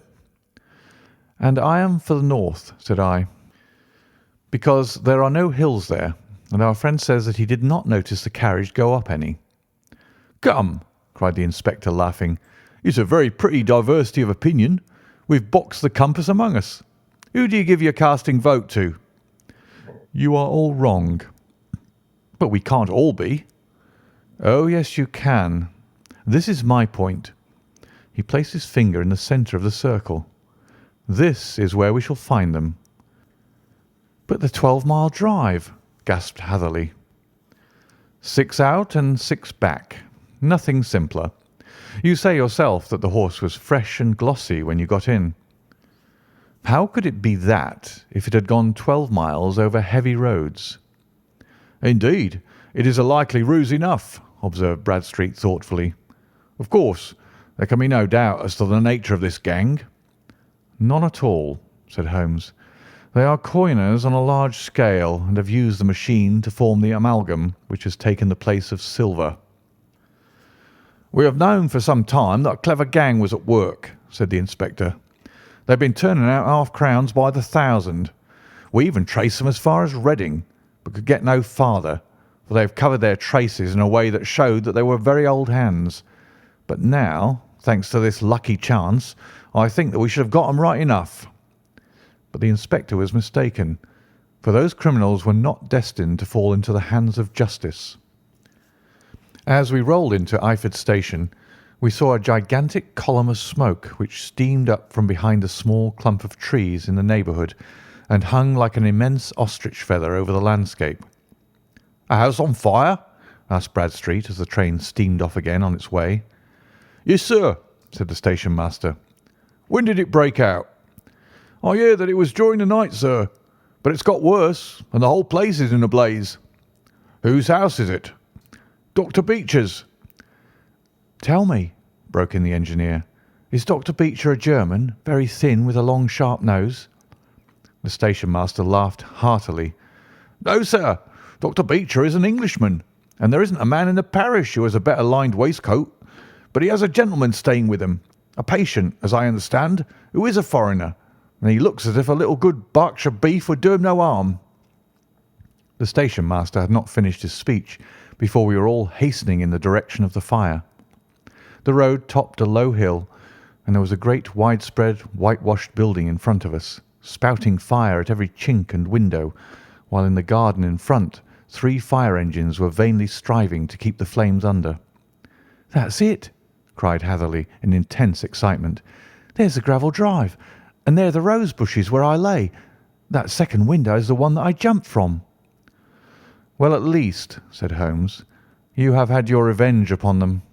There can be no question that it was your oil lamp which, when it was crushed in the press, set fire to the wooden walls, though no doubt they were too excited in the chase after you to observe it at the time. Now keep your eyes open in this crowd for your friends of last night, though I very much fear that they are a good 100 miles off by now." And Holmes' fears came to be realized, for from that day to this no word has ever been heard either of the beautiful woman, the sinister German, or the morose Englishman.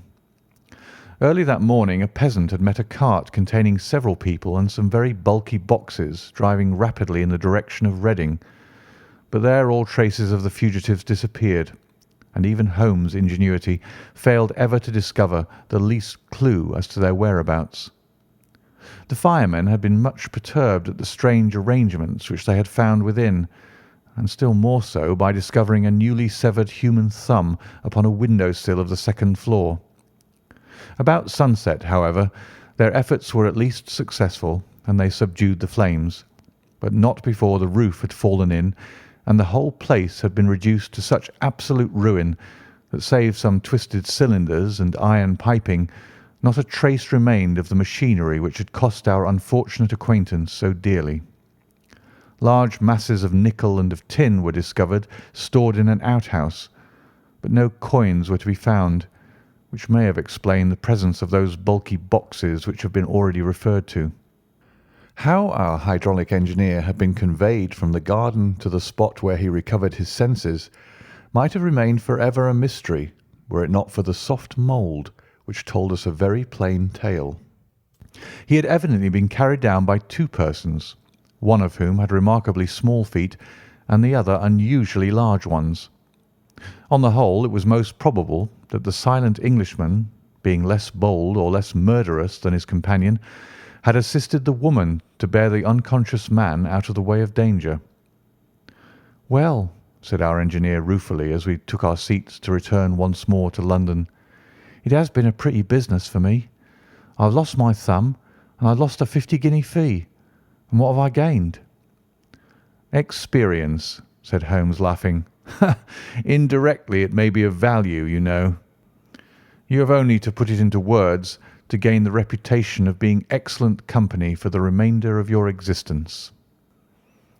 End of The Adventure of the Engineer's Thumb.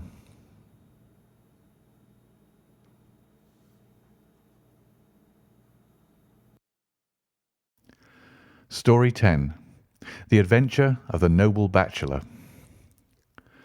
The Lord St. Simon marriage and its curious termination have long ceased to be a subject of interest in those exalted circles in which the unfortunate bridegroom moves. Fresh scandals have eclipsed it, and their more piquant details have drawn the gossips away from this 4-year-old drama. As I have reason to believe, however, that the full facts have never been revealed to the general public, and as my friend Sherlock Holmes had a considerable share in clearing the matter up, I feel that no memoir of him would be complete without some little sketch of this remarkable episode. It was a few weeks before my own marriage, during the days when I was still sharing rooms with Holmes in Baker Street, that he came home from an afternoon stroll to find a letter on the table waiting for him. I had remained indoors all day, for the weather had taken a sudden turn to rain, with high autumnal winds, and the Jezail bullet which I had brought back in one of my limbs as a relic of my Afghan campaign throbbed with dull persistence. With my body in one easy chair and my legs upon another, I had surrounded myself with a cloud of newspapers, until at last, saturated with the news of the day, I tossed them all aside and lay listless, watching the huge crest and monogram upon the envelope upon the table, and wondering lazily who my friend's noble correspondent could be. "Here is a very fashionable epistle," I remarked as he entered. "Your morning letters, if I remember right, were from a fishmonger and a tide waiter." "Yes, my correspondence has certainly the charm of variety," he answered, smiling, "and the humbler are usually the more interesting. This looks like one of those unwelcome social summonses which call upon a man either to be bored or to lie." He broke the seal and glanced over the contents. "Oh, come, it may prove to be something of interest after all." "Not social, then?" "No, distinctly professional." "And from a noble client?" "One of the highest in England." "My dear fellow, I congratulate you." "I assure you, Watson, without affectation, that the status of my client is a matter of less moment to me than the interest of his case. It is just possible, however, that also may not be wanting in this new investigation. You have been reading the papers diligently of late, have you not?" "It looks like it," said I ruefully, pointing to a huge bundle in the corner. "I have had nothing else to do." "It is fortunate, for you will perhaps be able to post me up. I read nothing except the criminal news and the agony column. The latter is always instructive, but if you have followed recent events so closely, you must have read about Lord St. Simon and his wedding." "Oh, yes, with the deepest interest." "That is well. The letter which I hold in my hand is from Lord St. Simon. I will read it to you, and in return you must turn over these papers and let me have whatever bears upon the matter. This is what he says: "My dear Mr. Sherlock Holmes, Lord Backwater tells me that I may place implicit reliance upon your judgment and discretion. I have determined, therefore, to call upon you and to consult you in reference to the very painful event which has occurred in connection with my wedding. Mr. Lestrade, of Scotland Yard, is acting already in the matter, but he assures me that he sees no objection to your cooperation, and that he even thinks that it might be of some assistance. I will call at 4 o'clock in the afternoon, and should you have any other engagement at that time, I hope that you will postpone it, as this matter is of paramount importance. Yours faithfully, St. Simon." It is dated from Grosvenor Mansions, written with a quill pen, and the noble lord has had the misfortune to get a smear of ink upon the outer side of his right little finger, remarked Holmes as he folded up the epistle. "He says 4 o'clock. It's 3 now. He'll be here in an hour." "Then I have just time, with your assistance, to get clear upon the subject. Turn over those papers and arrange the extracts in their order of time, while I take a glance as to who our client is." He picked a red-covered volume from a line of books of reference beside the mantelpiece. "Here he is," said he, sitting down and flattening it out upon his knee. "Lord Robert Walsingham de Vere St. Simon, second son of the Duke of Balmoral. Arms azure, 3 caltrops in chief over a fess sable, born in 1846. He is 41 years of age, which is mature for marriage. Was Under-Secretary for the Colonies in a late administration. The Duke, his father, was at one time Secretary for Foreign Affairs. They inherit Plantagenet blood by direct descent, and Tudor on the distaff side." "Ha! Well, there's nothing very instructive in all this. I think that I must turn to you, Watson, for something more solid." "I have very little difficulty in finding what I want," said I, "for the facts are quite recent, and the matter struck me as remarkable. I feared to refer them to you, however, as I knew that you had an inquiry on hand, and that you disliked the intrusion of other matters." "Oh, you mean the little problem of the Grosvenor Square furniture van. That is quite cleared up now, though. Indeed, it was obvious from the first. Pray, give me the results of your newspaper selections." "Here is the first notice which I can find. It is in the personal column of the Morning Post, and dates, as you see, some weeks back. A marriage has been arranged, it says, and will, if rumour is correct, very shortly take place, between Lord Robert St. Simon, second son of the Duke of Balmoral, and Miss Hattie Doran, the only daughter of Aloysius Doran, Esquire, of San Francisco, California, USA. That is all." "Terse and to the point," remarked Holmes, stretching his long, thin legs towards the fire. "There was a paragraph amplifying this in one of the society papers of the same week. Here it is. 'There will soon be a call for protection in the marriage market, for the present free trade principle appears to tell heavily against our home product. One by one the management of the noble houses of Great Britain is passing into the hands of our fair cousins from across the Atlantic. An important addition has been made during the last week to the list of the prizes which have been borne away by these charming invaders. Lord St. Simon, who has shown himself for over 20 years proof against the little god's arrows, has now definitely announced his approaching marriage with Miss Hattie Doran, the fascinating daughter of a California millionaire. Miss Doran, whose graceful figure and striking face attracted much attention at the Westbury House festivities, is an only child, and it is currently reported that her dowry will run to considerably over the 6 figures, with expectancies for the future. As it is an open secret that the Duke of Balmoral has been compelled to sell his pictures within the last few years, and as Lord St. Simon has no property of his own save the small estate of Birchmoor, it is obvious that the Californian heiress is not the only gainer by an alliance which will enable her to make the easy and common transition from a Republican lady to a British peeress." "Anything else?" asked Holmes, yawning. "Oh, yes, plenty. Then there is another note in the Morning Post to say that the marriage will be an absolutely quiet one, that it would be at St. George's, Hanover Square, that only half a dozen intimate friends would be invited, and that the party would return to the furnished house at Lancaster Gate which has been taken by Mr. Aloysius Doran. 2 days later, that is on Wednesday last, there is a curt announcement that the wedding had taken place, and that the honeymoon would be passed at Lord Backwater's place near Petersfield. Those are all the notices which appeared before the disappearance of the bride." "Before the what?" asked Holmes with a start. "The vanishing of the lady." "When did she vanish, then?" "At the wedding breakfast." "Indeed. This is more interesting than it promised to be. Quite dramatic, in fact." "Yes, it struck me as being a little out of the common." "They often vanish before the ceremony, and occasionally during the honeymoon, but I cannot call to mind anything quite so prompt as this. Pray let me have the details." "I warn you that they are very incomplete." "Perhaps we may make them less so." "Such as they are set forth in a single article of a morning paper of yesterday, which I will read to you. It is headed, 'Singular Occurrence at a Fashionable Wedding.' The family of Lord Robert St. Simon has been thrown into the greatest consternation by the strange and painful episodes which have taken place in connection with his wedding.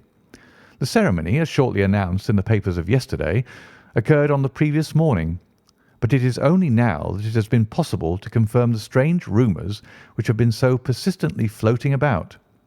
In spite of the attempts of the friends to hush the matter up, so much public attention has now been drawn to it that no good purpose can be served by affecting to disregard what is a common subject for conversation.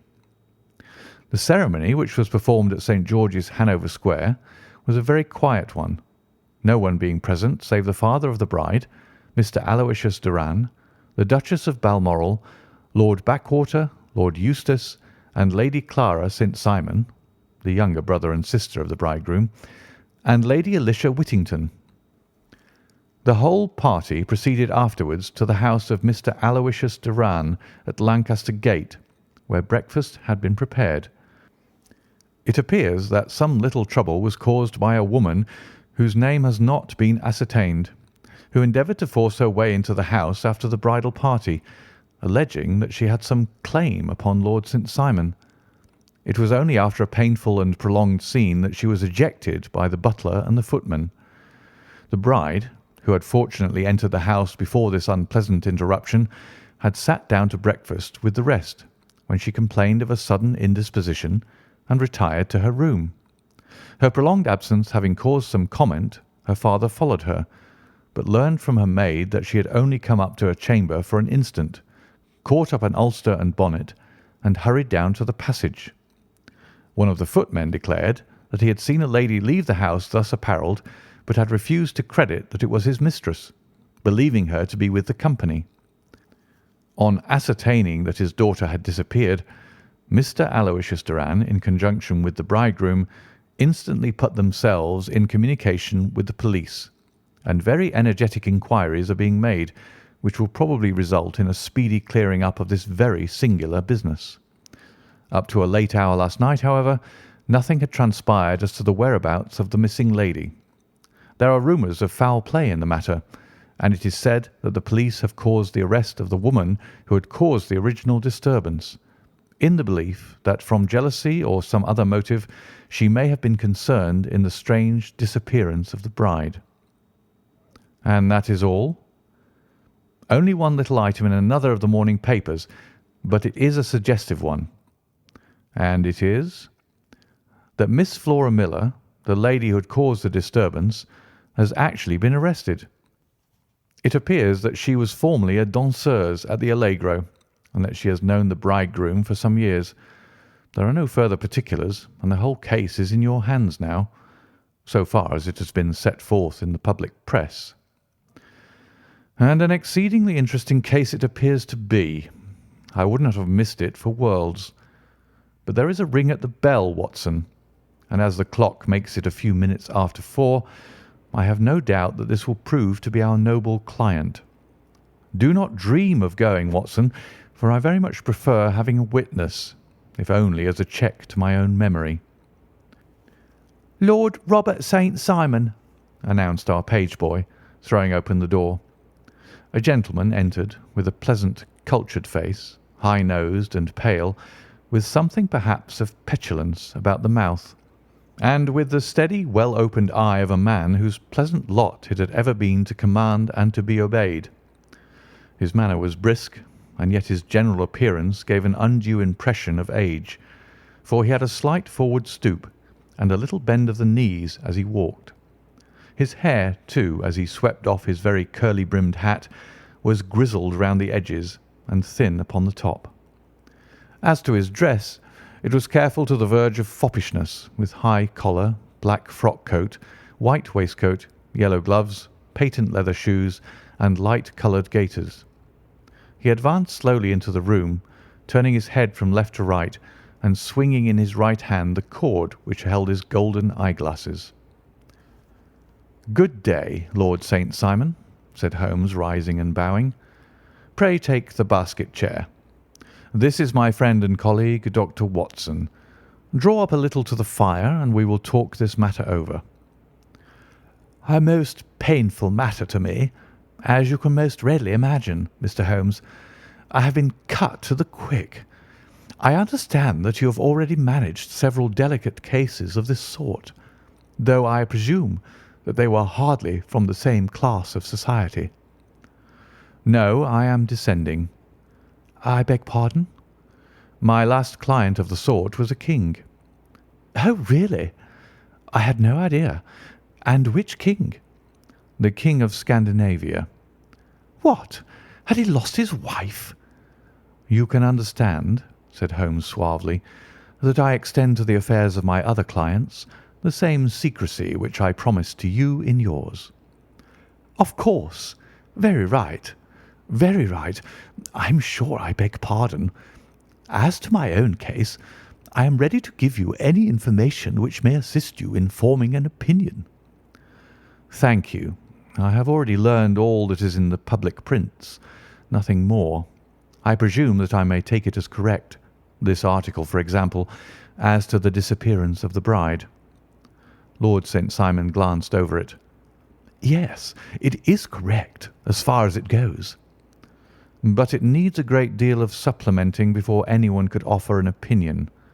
I think that I may arrive at my facts most directly by questioning you." "Pray do so." "When did you first meet Miss Hattie Doran?"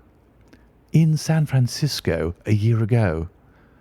"You were travelling in the States?" Yes. Did you become engaged then?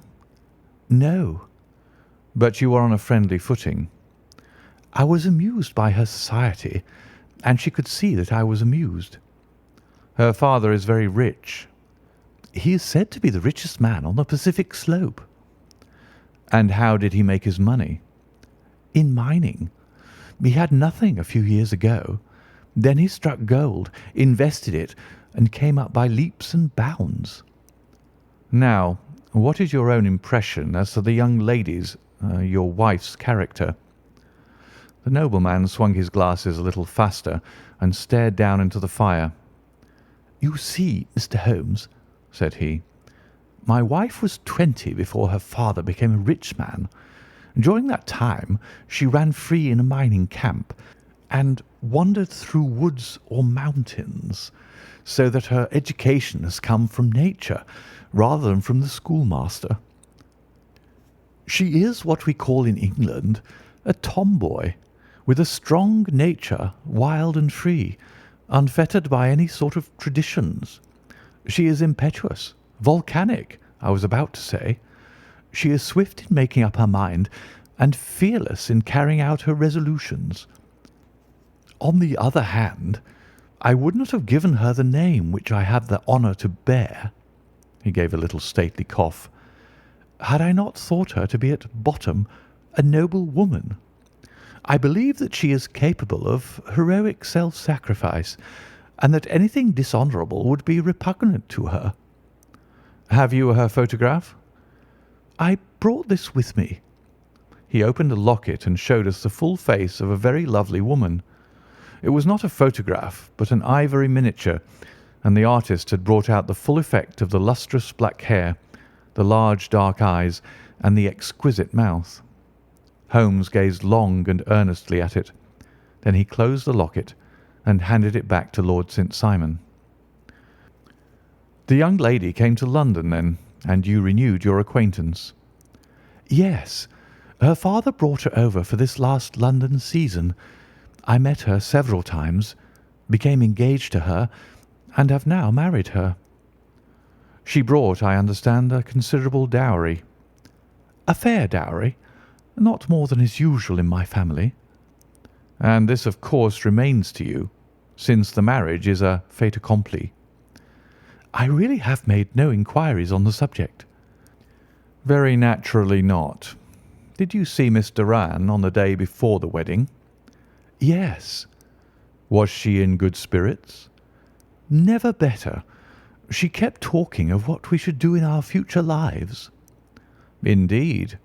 That is very interesting. And on the morning of the wedding?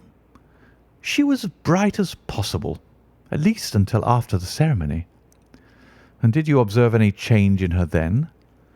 Well, to tell the truth, I saw then the first signs that I had ever seen that her temper was just a little sharp. The incident, however, was too trivial to relate, and can have no possible bearing upon the case. Pray let us have it, for all that. Oh, it is childish. She dropped her bouquet as we went towards the vestry. She was passing the front pew at the time, and it fell over into the pew. There was a moment's delay, but the gentleman in the pew handed it up to her again, and it did not appear to be the worse for the fall. Yet when I spoke to her of the matter, she answered me abruptly, and in the carriage on our way home she seemed absurdly agitated over this trifling cause. Indeed. You say that there was a gentleman in the pew. Some of the general public were present then? Oh, yes. It is impossible to exclude them when the church is open. This gentleman was not one of your wife's friends? No, no. I call him a gentleman by courtesy, but he was quite a common-looking person. I hardly noticed his appearance. But really, I think that we are wandering rather far from the point. Lady St. Simon, then, returned from the wedding in a less cheerful frame of mind than she had gone to it. What did she do on re-entering her father's house? I saw her in conversation with her maid. And who is her maid? Alice is her name. She is an American, and came from California with her. A confidential servant? A little too much so. It seemed to me that her mistress allowed her to take great liberties. Still, of course, in America they look upon these things in a different way. How long did she speak to this Alice? Oh, a few minutes. I had something else to think of. You did not overhear what they said? Lady St. Simon said something about jumping a claim. She was accustomed to use slang of the kind. I have no idea what she meant. American slang is very expressive sometimes. And what did your wife do when she finished speaking to her maid? She walked into the breakfast room. On your arm? No, alone. She was very independent in little matters like that. Then, after we had sat down for 10 minutes or so, she rose hurriedly, muttered some words of apology, and left the room. She never came back.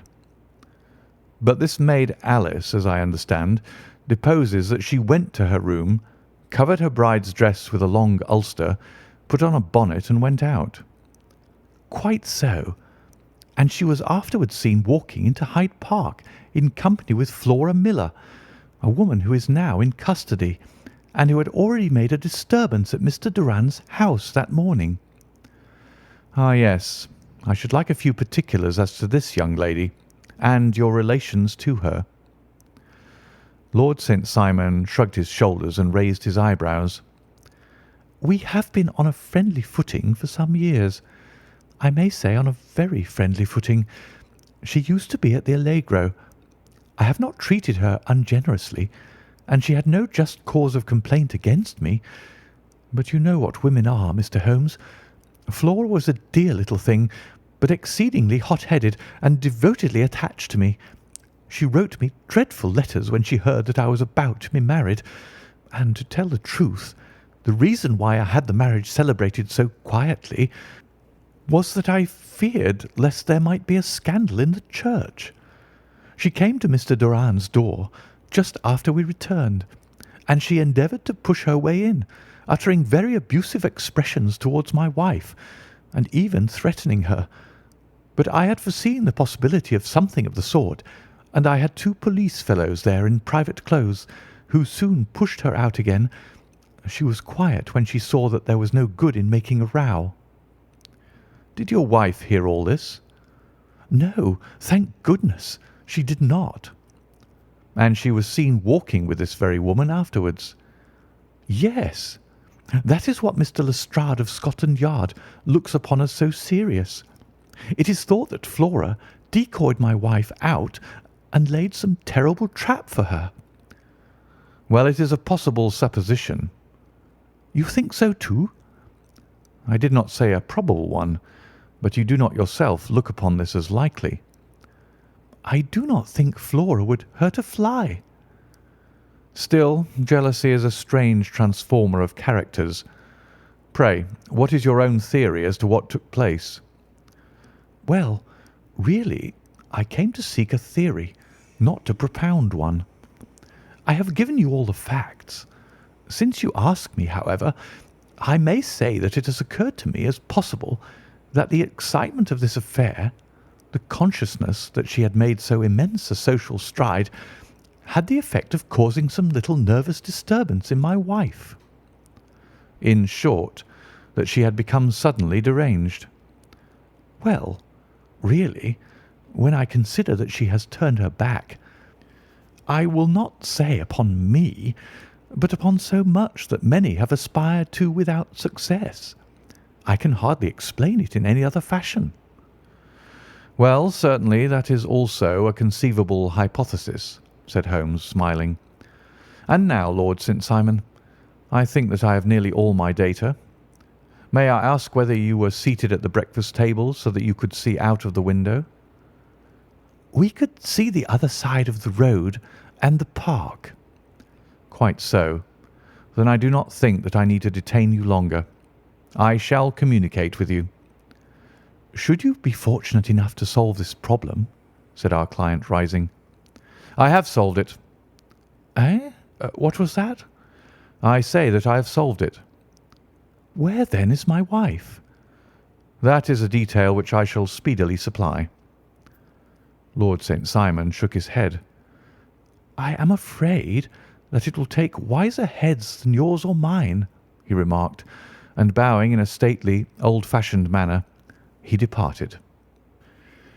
"It is very good of Lord St. Simon to honour my head by putting it on a level with his own," said Sherlock Holmes, laughing. "I think that I shall have a whisky and soda and a cigar after all this cross-questioning. I had formed my conclusions as to the case before our client came into the room. My dear Holmes, I have notes of several similar cases, though none, as I remarked before, which were quite as prompt. My whole examination served to turn my conjecture into a certainty. Circumstantial evidence is occasionally very convincing, as when you find a trout in the milk, to quote Thoreau's example. But I've heard all that you've heard. Without, however, the knowledge of pre-existing cases, which serves me so well. There was a parallel instance in Aberdeen some years back, and something on very much the same lines at Munich the year after the Franco-Prussian War. It is one of these cases. But hello, here is Lestrade. Good afternoon, Lestrade. You will find an extra tumbler upon the sideboard, and there are cigars in the box." The official detective was attired in a pea jacket and cravat, which gave him a decidedly nautical appearance, and he carried a black canvas bag in his hand. With a short greeting, he seated himself and lit the cigar which had been offered to him. "What's up, then?" asked Holmes with a twinkle in his eye. "You look dissatisfied." "And I feel dissatisfied. It's this infernal St. Simon marriage case. I can make neither head nor tail of the business." "Really? You surprise me." "Who ever heard of such a mixed affair? Every clue seems to slip through my fingers. I've been at work upon it all day." "And very wet it seems to have made you," said Holmes, laying his hand upon the arm of the pea jacket. "Yes, I've been dragging the Serpentine." "In heaven's name, what for?" "In search of the body of the Lady St. Simon." Sherlock Holmes leaned back in his chair and laughed heartily. "Have you dragged the basin of Trafalgar Square fountain?" he asked. "Why? What do you mean?" "Because you have just as good a chance of finding this lady in the one as in the other." Lestrade shot an angry glance at my companion. "I suppose you know all about it," he snarled. "Well, I have only just heard the facts, but my mind is made up." "Oh, indeed. Then you think that the Serpentine plays no part in the matter?" "I think it very unlikely." "Then perhaps you will kindly explain how it is that we found this in it." He opened his bag as he spoke, and tumbled onto the floor a wedding dress of watered silk, a pair of white satin shoes, and a bride's wreath and veil, all discoloured and soaked in water. "There," said he, putting a new wedding ring upon the top of the pile. "There is a little nut for you to crack, Mr. Holmes." "Oh, indeed," said my friend, blowing blue rings into the air. "You dragged them from the Serpentine?" "No, they were found floating near the margin by a park keeper. They had been identified as her clothes, and it seemed to me that if the clothes were there, the body would not be far off." "By the same brilliant reasoning, every man's body is to be found in the neighbourhood of his wardrobe. And pray, what did you hope to arrive at through this?" "At some evidence implicating Flora Miller in the disappearance." "I am afraid that you will find it difficult." "Are you indeed now?" cried Lestrade with some bitterness.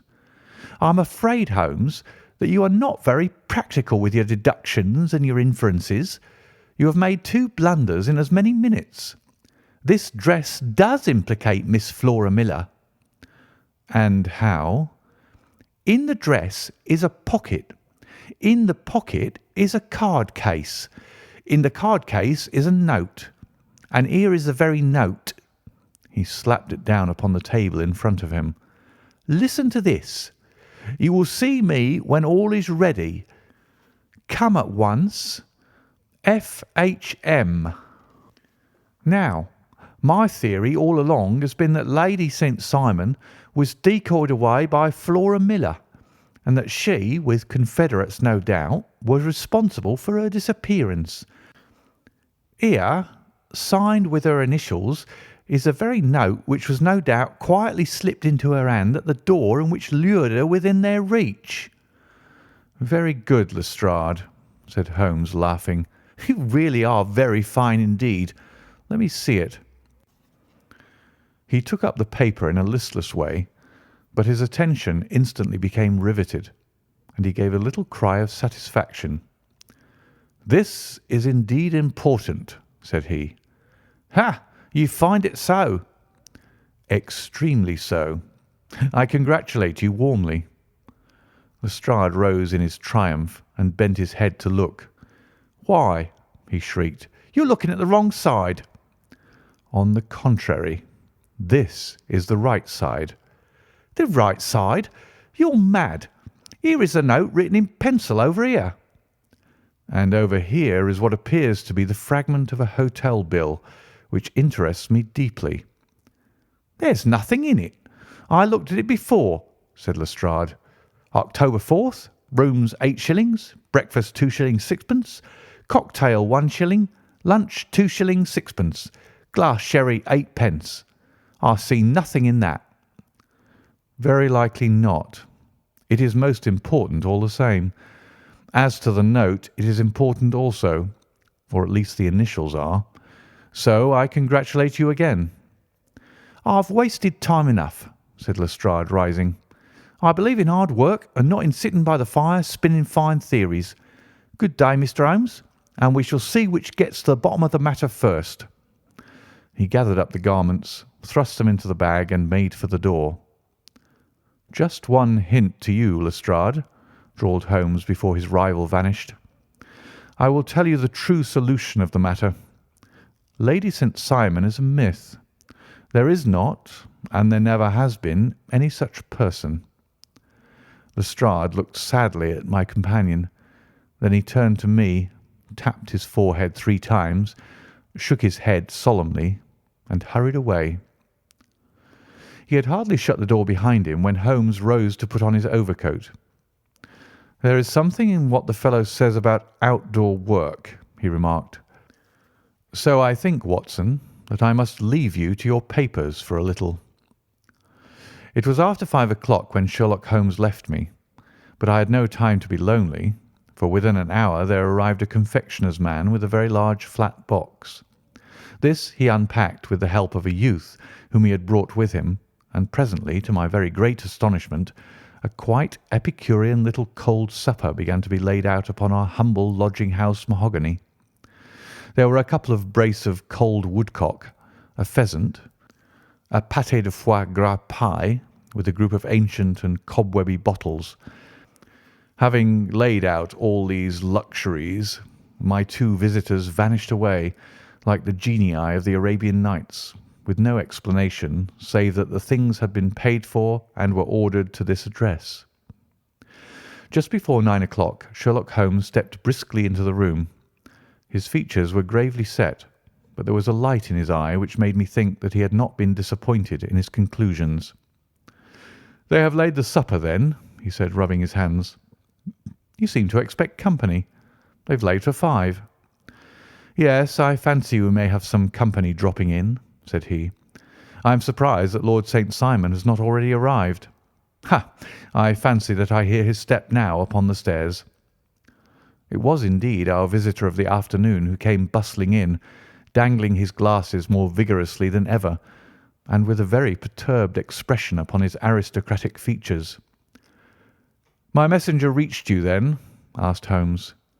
"Yes, and I confess that the contents startled me beyond measure. Have you good authority for what you say?" "The best possible." Lord St. Simon sank into a chair and passed his hand over his forehead. "What will the Duke say," he murmured, "when he hears that one of the family has been subjected to such humiliation?" "It is the pure accident. I cannot allow that there is any humiliation." "Ah, you look on these things from another standpoint." I fail to see that anyone is to blame. I can hardly see how the lady could have acted otherwise, though her abrupt method of doing it was undoubtedly to be regretted. Having no mother, she had no one to advise her at such a crisis. "It was a slight, sir, a public slight," said Lord St. Simon, tapping his fingers upon the table. "You must make allowance for this poor girl, placed in so unprecedented a position." "I will make no allowance. I am very angry indeed, and I have been shamefully used." "I think that I heard a ring," said Holmes. "Yes, there are steps on the landing. If I cannot persuade you to take a lenient view of the matter, Lord St. Simon, I have brought an advocate here who may be more successful." He opened the door and ushered in a lady and gentleman. "Lord St. Simon," said he, "allow me to introduce you to Mr. and Mrs. Francis Hay Moulton. The lady, I think, you have already met." At the sight of these newcomers our client had sprung from his seat and stood very erect, with his eyes cast down and his hand thrust into the breast of his frock-coat, a picture of offended dignity. The lady had taken a quick step forward and had held out her hand to him, but he still refused to raise his eyes. It was as well for his resolution, perhaps, for her pleading face was one which it is hard to resist. "You're angry, Robert," said she. "Well, I guess you have every cause to be." "Pray make no apology to me," said Lord Simon bitterly. "Oh, yes, I know that I have treated you real bad, and that I should have spoken to you before I went, but I was kind of rattled, and from the time when I saw Frank here again, I just didn't know what I was doing or saying. I only wonder I didn't fall down and do a faint right there before the altar." "Perhaps, Mrs. Moulton, you would like my friend and me to leave the room while you explain this matter." "If I may give an opinion," remarked the strange gentleman, "we've had just a little too much secrecy over this business already. For my part, I should like all Europe and America to hear the rights of it." He was a small, wiry, sunburnt man, clean-shaven, with a sharp face and alert manner. "Then I'll tell our story right away," said the lady. "Frank here and I met in '84 in Maguire's camp near the Rockies, where Pa was working a claim. We were engaged to each other, Frank and I, but then one day Father struck a rich pocket and made a pile, while poor Frank here had a claim that petered out and came to nothing. The richer Pa grew, the poorer was Frank. So at last Pa wouldn't hear of our engagement lasting any longer, and he took me away to Frisco. Frank wouldn't throw up his hand, though, so he followed me there, and he saw me without Pa knowing anything about it. It would only have made him mad to know, so we just fixed it all up for ourselves. Frank said that he would go and make his pile too, and never come back to claim me until he had as much as Pa. So then I promised to wait for him to the end of time and pledged myself not to marry anyone else while he lived. 'Why wouldn't we be married right away then?' said he, 'and then I will feel sure of you, and I won't claim to be your husband until I come back.' Well, we talked it over, and he had fixed it all up so nicely with a clergyman all ready and waiting that we just did it right there and then. Frank went off to seek his fortune, and I went back to Pa. The next I heard of Frank was that he was in Montana, and then he went prospecting in Arizona, and then I heard of him from New Mexico. After that came a long newspaper story about how a miners' camp had been attacked by Apache Indians, and there was my Frank's name among the killed. I fainted dead away, and I was very sick for months after. Pa thought I had a decline and took me to half the doctors in Frisco. Not a word of news came for a year and more, so that I never doubted that Frank was really dead.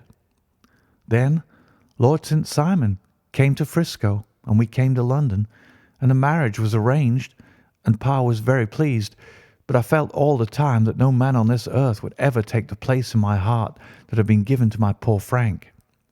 Still, if I had married Lord St. Simon, of course I'd have done my duty by him. We can't command our love, but we can our actions. I went to the altar with him with the intention to make him just as good a wife as it was in me to be.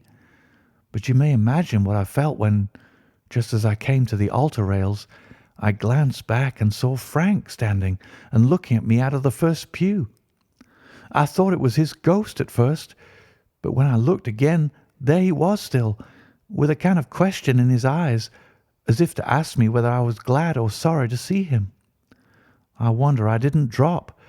I know that everything was turning round, and the words of the clergyman were just like the buzz of a bee in my ear. I didn't know what to do. Should I stop the service and make a scene in the church?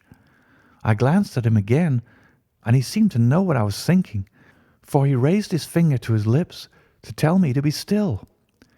Then I saw him scribble on a piece of paper, and I knew that he was writing me a note.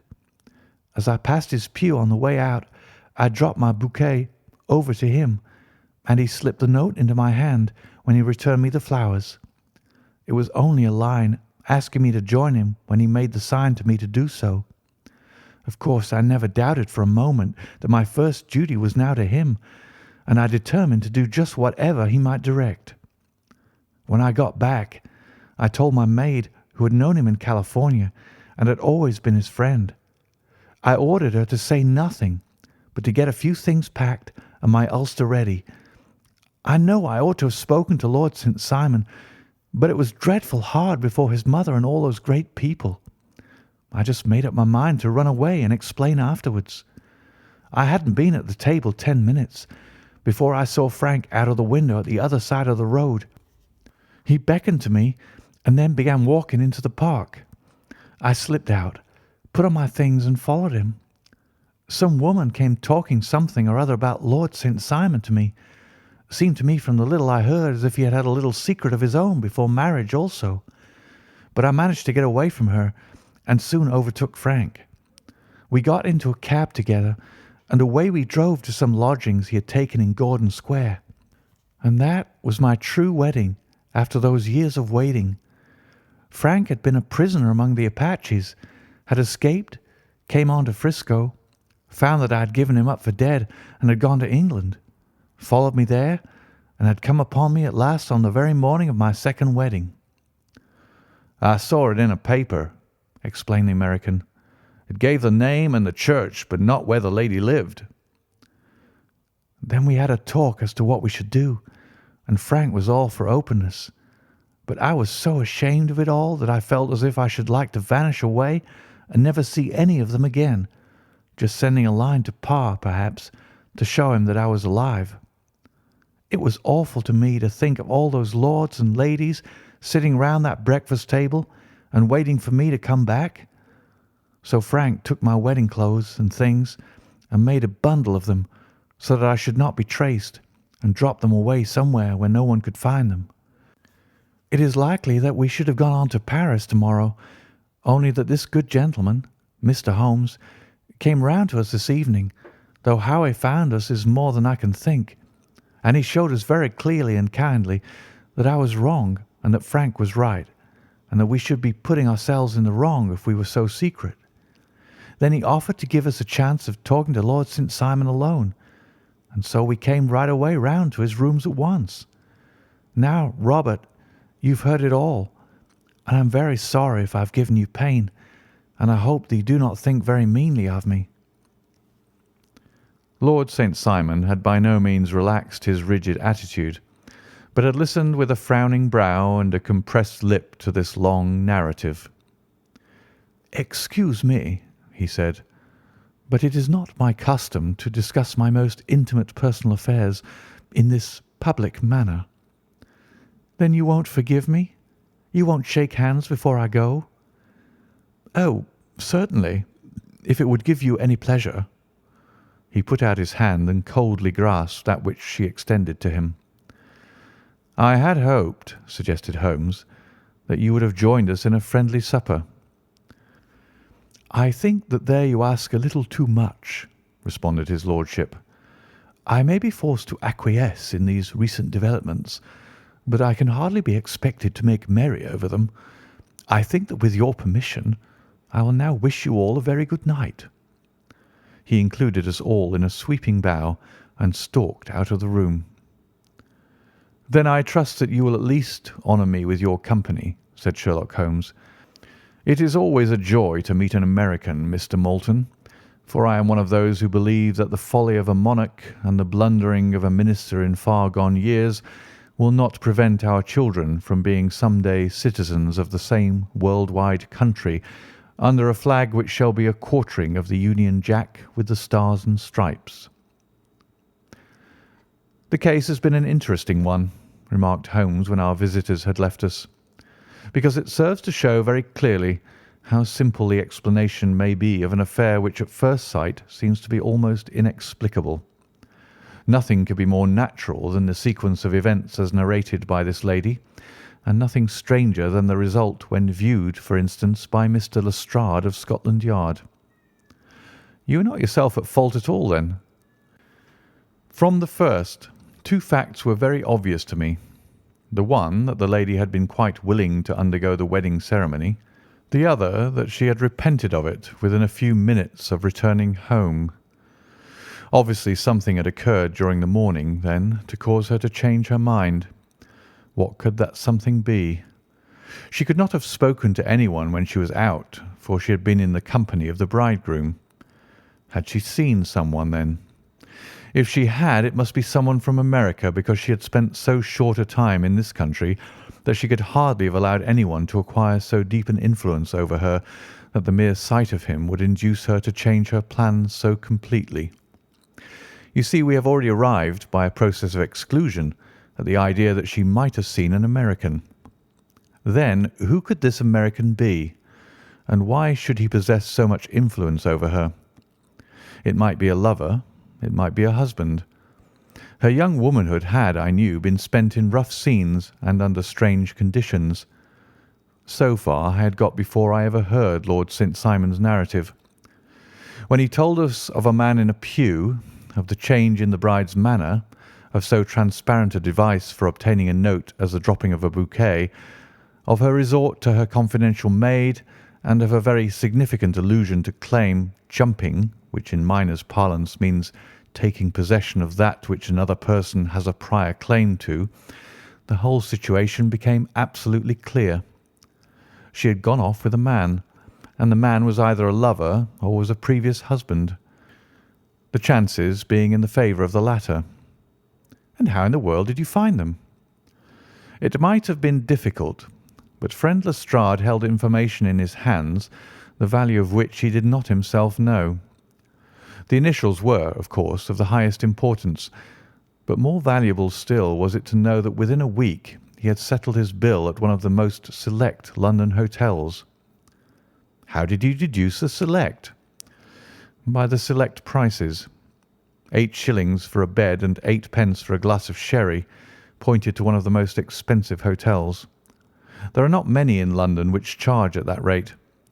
In the second one, which I visited in Northumberland Avenue, I learned by an inspection of the book that Francis H. Moulton, an American gentleman, had left only the day before, and on looking over the entries against him, I came upon the very items which I had seen in the duplicate bill. His letters were to be forwarded to 226 Gordon Square. So thither I travelled, and being fortunate enough to find the loving couple at home, I ventured to give them some paternal advice, and to point out to them that it would be better in every way that they should make their position a little clearer both to the general public and to Lord St. Simon in particular.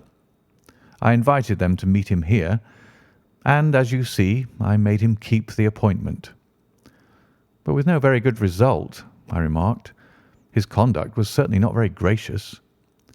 "Ah, Watson," said Holmes, smiling, "perhaps you would not be very gracious either, if, after all the trouble of wooing and wedding, you found yourself deprived in an instant of wife and of fortune. I think that we may judge Lord St. Simon very mercifully, and thank our stars that we are never likely to find ourselves in the same position.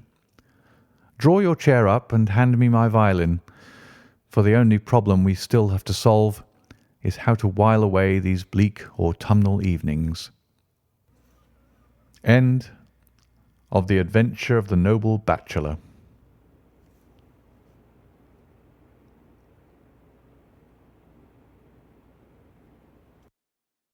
Story 11. The Adventure of the Beryl Coronet. "Holmes," said I, as I stood one morning in our bow window looking down the street, "here is a madman coming along. It seems rather sad that his relatives should allow him to come out alone."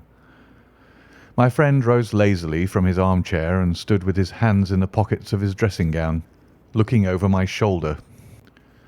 It was a bright, crisp February morning, and the snow of the day before still lay deep upon the ground, shimmering brightly in the wintry sun. Down the centre of Baker Street it had been ploughed into a brown, crumbly band by the traffic, but at either side and on the heaped-up edges of the footpaths it still lay as white as when it fell. The grey pavement had been cleaned and scraped, but was still dangerously slippery, so that there were fewer passengers than usual. Indeed, from the direction of the Metropolitan Station, no one was coming save the single gentleman whose eccentric conduct had drawn my attention. He was a man of about 50, tall, portly, and imposing, with a massive, strongly marked face and a commanding figure. He was dressed in a sombre yet rich style, in black frock coat, shining hat, neat brown gaiters, and well-cut pearl-grey trousers. Yet his actions were in absurd contrast to the dignity of his dress and features, for he was running hard, with occasional little springs, such as weary man gives who is little accustomed to set any tax upon his legs. As he ran he jerked his hands up and down, waggled his head, and writhed his face into the most extraordinary contortions. "What on earth can be the matter with him?" I asked. "He's looking up at the numbers of the houses." "I believe that he's coming here," said Holmes, rubbing his hands. "Here?" "Yes. I rather think he is coming to consult me professionally. I think that I recognise the symptoms." "Ha! Did I not tell you?" As he spoke, the man, puffing and blowing, rushed at our door and pulled at our bell until the whole house resounded with the clanging. A few moments later he was in our room, still puffing, still gesticulating, but with so fixed a look of grief and despair in his eyes that our smiles were turned in an instant to horror and pity. For a while he could not get his words out, but swayed his body and plucked at his hair like one who has been driven to the extreme limits of his reason. Then, suddenly springing to his feet, he beat his head against the wall with such force that we both rushed upon him and tore him away to the centre of the room. Sherlock Holmes pushed him down into the easy-chair, and, sitting beside him, patted his hand and chatted with him in the easy, soothing tones which he knew so well how to employ. "You have come to me to tell your story, have you not?" said he. "You are fatigued with your haste. Pray wait until you have recovered yourself, and then I shall be most happy to look into any little problem which you may submit to me." The man sat for a minute or more with a heaving chest, fighting against his emotion. Then he passed his handkerchief over his brow, set his lips tight, and turned his face towards us. "No doubt you think me mad," said he. "I see that you've had some great trouble," responded Holmes. "God knows I have. A trouble which is enough to unseat my reason. So sudden and so terrible is it. Public disgrace I might have faced, although I am a man whose character has never yet borne a stain. Private affliction also is the lot of every man, but the two coming together, and in so frightful a form, have been enough to shake my very soul. Besides, it is not I alone. The very noblest in the land may suffer unless some way be found out of this horrible affair." "Pray compose yourself, sir," said Holmes, "and let me have a clear account of who you are and what it is that has befallen you." "My name," answered our visitor, "is probably familiar to your ears. I am Alexander Holder, of the banking firm of Holder and Stevenson, of Threadneedle Street." The name was indeed well known to us, as belonging to the senior partner in the second largest private banking concern in the City of London. What could have happened, then, to bring one of the foremost citizens of London to this most pitiable pass? We waited, all curiosity, until with another effort he braced himself to tell his story. "I feel that time is of value," said he, That is why I hastened here when the police inspector suggested that I should secure your cooperation. I came to Baker Street by the Underground and hurried from there on foot, for the cabs go slowly through the snow. That is why I was so out of breath, for I am a man who takes very little exercise. I feel better now, and I will put the facts before you as shortly and yet as clearly as I can. It is, of course, well known to you that in a successful banking business as much depends upon our being able to find remunerative investments for our funds as upon our increasing our connection and the number of our depositors. One of our most lucrative means of laying out money is in the shape of loans, where the security is unimpeachable.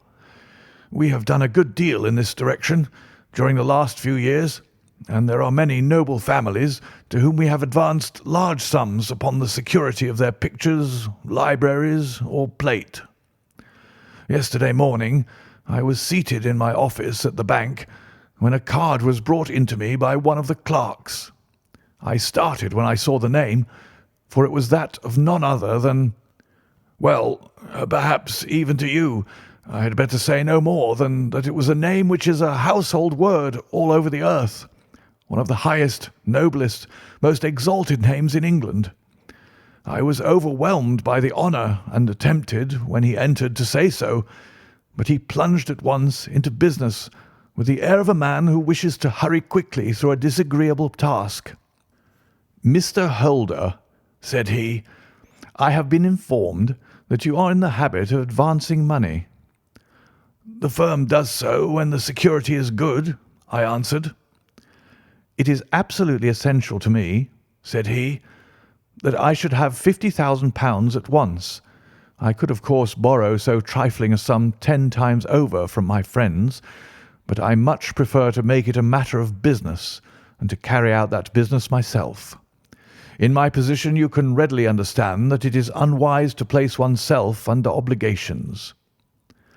"For how long, may I ask, do you want this sum?" I asked. "Next Monday I have a large sum due to me, and I shall then most certainly repay what you advance, with whatever interest you think it right to charge. But it is very essential to me that the money should be paid at once." "I shall be happy to advance it without further parley from my own private purse," said I, "were it not that the strain would be rather more than it could bear. If, on the other hand, I am to do it in the name of the firm, then in justice to my partner I must insist that, even in your case, every business-like precaution should be taken." "I should prefer to have it so," said he, raising up a square black morocco case which he had laid beside his chair. "You have doubtless heard of the Beryl Coronet." "One of the most precious public possessions of the Empire," said I. "Precisely." He opened the case, and there, embedded in soft flesh-coloured velvet, lay the magnificent piece of jewellery which he had named. "There are 39 enormous beryls," said he, "and the price of the gold chasing is incalculable. The lowest estimate would put the worth of the coronet at double the sum which I have asked. I am prepared to leave it with you as my security." I took the precious case into my hands and looked in some perplexity from it to my illustrious client. "You doubt its value?" he asked. "Not at all. I only doubt—" "The propriety of my leaving it. You may set your mind at rest about that. I should not dream of doing so were it not absolutely certain that I should be able in 4 days to reclaim it. It is a pure matter of form. Is the security sufficient?" "Ample." "You understand, Mr. Holder, that I am giving you a strong proof of the confidence which I have in you, founded upon all that I have heard of you. I rely upon you not only to be discreet and to refrain from all gossip upon the matter, but, above all, to preserve this coronet with every possible precaution, because I need not say that a great public scandal would be caused if any harm were to befall it. Any injury to it would be almost as serious as its complete loss, for there are no Beryls in the world to match these, and it would be impossible to replace them. I leave it with you, however, with every confidence, and I shall call for it in person on Monday morning."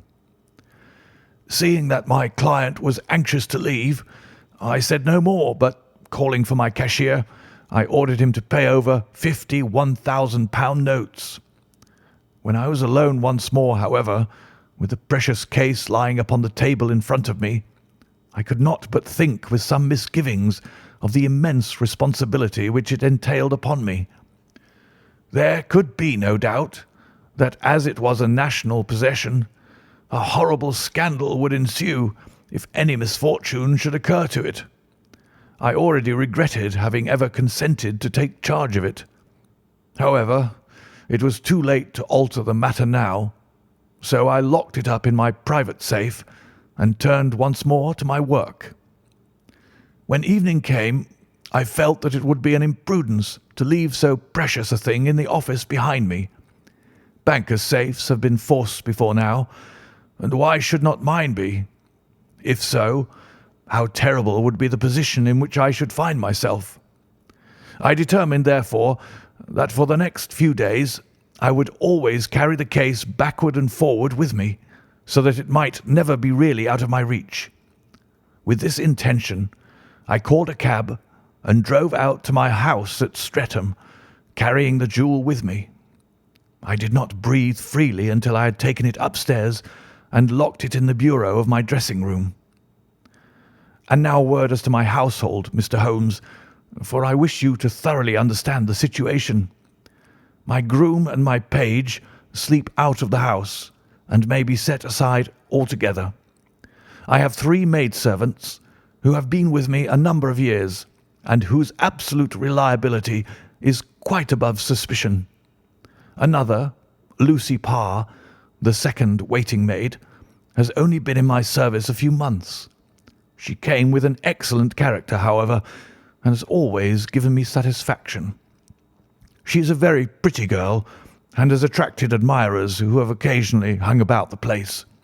That is the only drawback which we have found to her, but we believe her to be a thoroughly good girl in every way.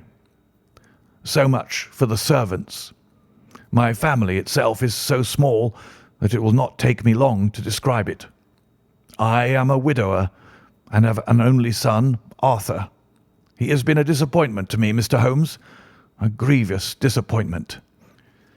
I have no doubt that I am myself to blame. People tell me that I have spoiled him. Very likely I have. When my dear wife died, I felt that he was all I had to love. I could not bear to see the smile fade even for a moment from his face. I have never denied him a wish. Perhaps it would have been better for both of us had I been sterner, but I meant it for the best.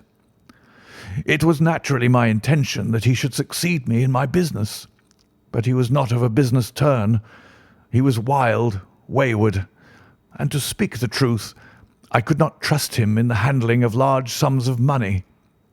When he was young, he became a member of an aristocratic club, and there, having charmed manners, he was soon the intimate of a number of men with long purses and expensive habits.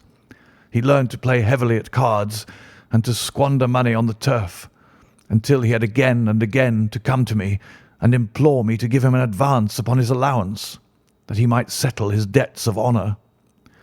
He tried more than once to break away from the dangerous company which he was keeping, but each time the influence of his friend, Sir George Burnwell, was enough to draw him back again.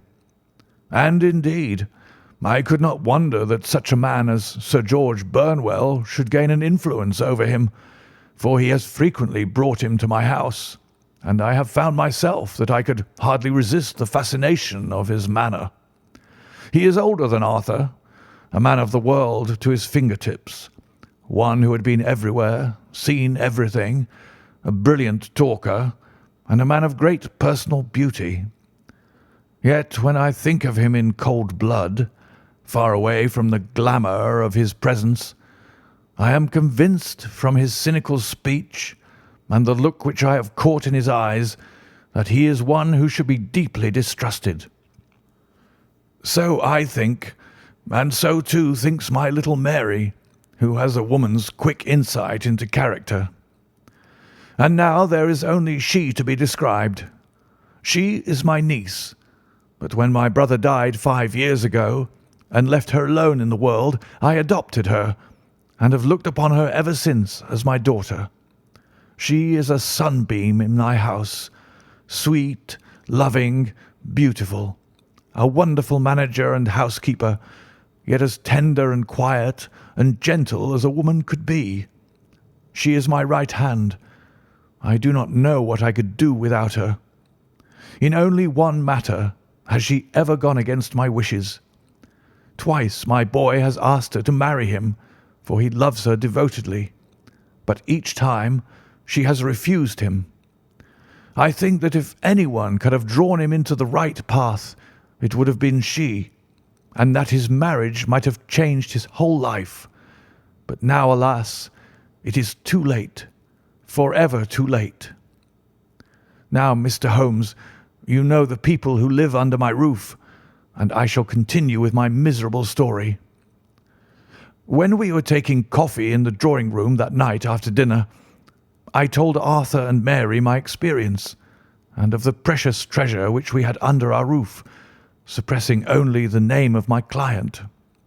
Lucy Parr, who had brought in the coffee, had, I am sure, left the room, but I cannot swear that the door was closed. Mary and Arthur were much interested and wished to see the famous coronet, but I thought it better not to disturb it. "Where have you put it?" asked Arthur. "In my own bureau." "Well, I hope to goodness the house won't be burgled during the night," said he. "It is locked up," I answered. "Oh, any old key will fit that bureau. When I was a youngster I have opened it myself with the key of the box-room cupboard." He often had a wild way of talking, so that I thought little of what he said. He followed me to my room, however, that night, with a very grave face. "Look here, Dad," said he, with his eyes cast down. "Can you let me have £200? "No, I cannot," I answered sharply. "I have been far too generous with you in money matters." "You have been very kind," said he. "but I must have this money, or else I can never show my face inside the club again." "And a very good thing, too," I cried. "Yes, but you would not have me leave it a dishonoured man," said he. "I could not bear the disgrace. I must raise the money in some way, and if you will not let me have it, then I must try other means." I was very angry, for this was the third demand during the month. "You shall not have a farthing from me," I cried, on which he bowed and left the room without another word. When he was gone, I unlocked my bureau, made sure that my treasure was safe, and locked it again. Then I started to go round the house to see that all was secure, a duty which I usually leave to Mary, but which I thought it well to perform myself that night. As I came down the stairs, I saw Mary herself at the side window of the hall, which she closed and fastened as I approached. "Tell me, Dad," said she, looking, I thought, a little disturbed. "Did you give Lucy, the maid, leave to go out tonight?" "Certainly not." "She came in just now by the back door. I have no doubt that she has only been to the side gate to see someone, but I think that it is hardly safe and should be stopped."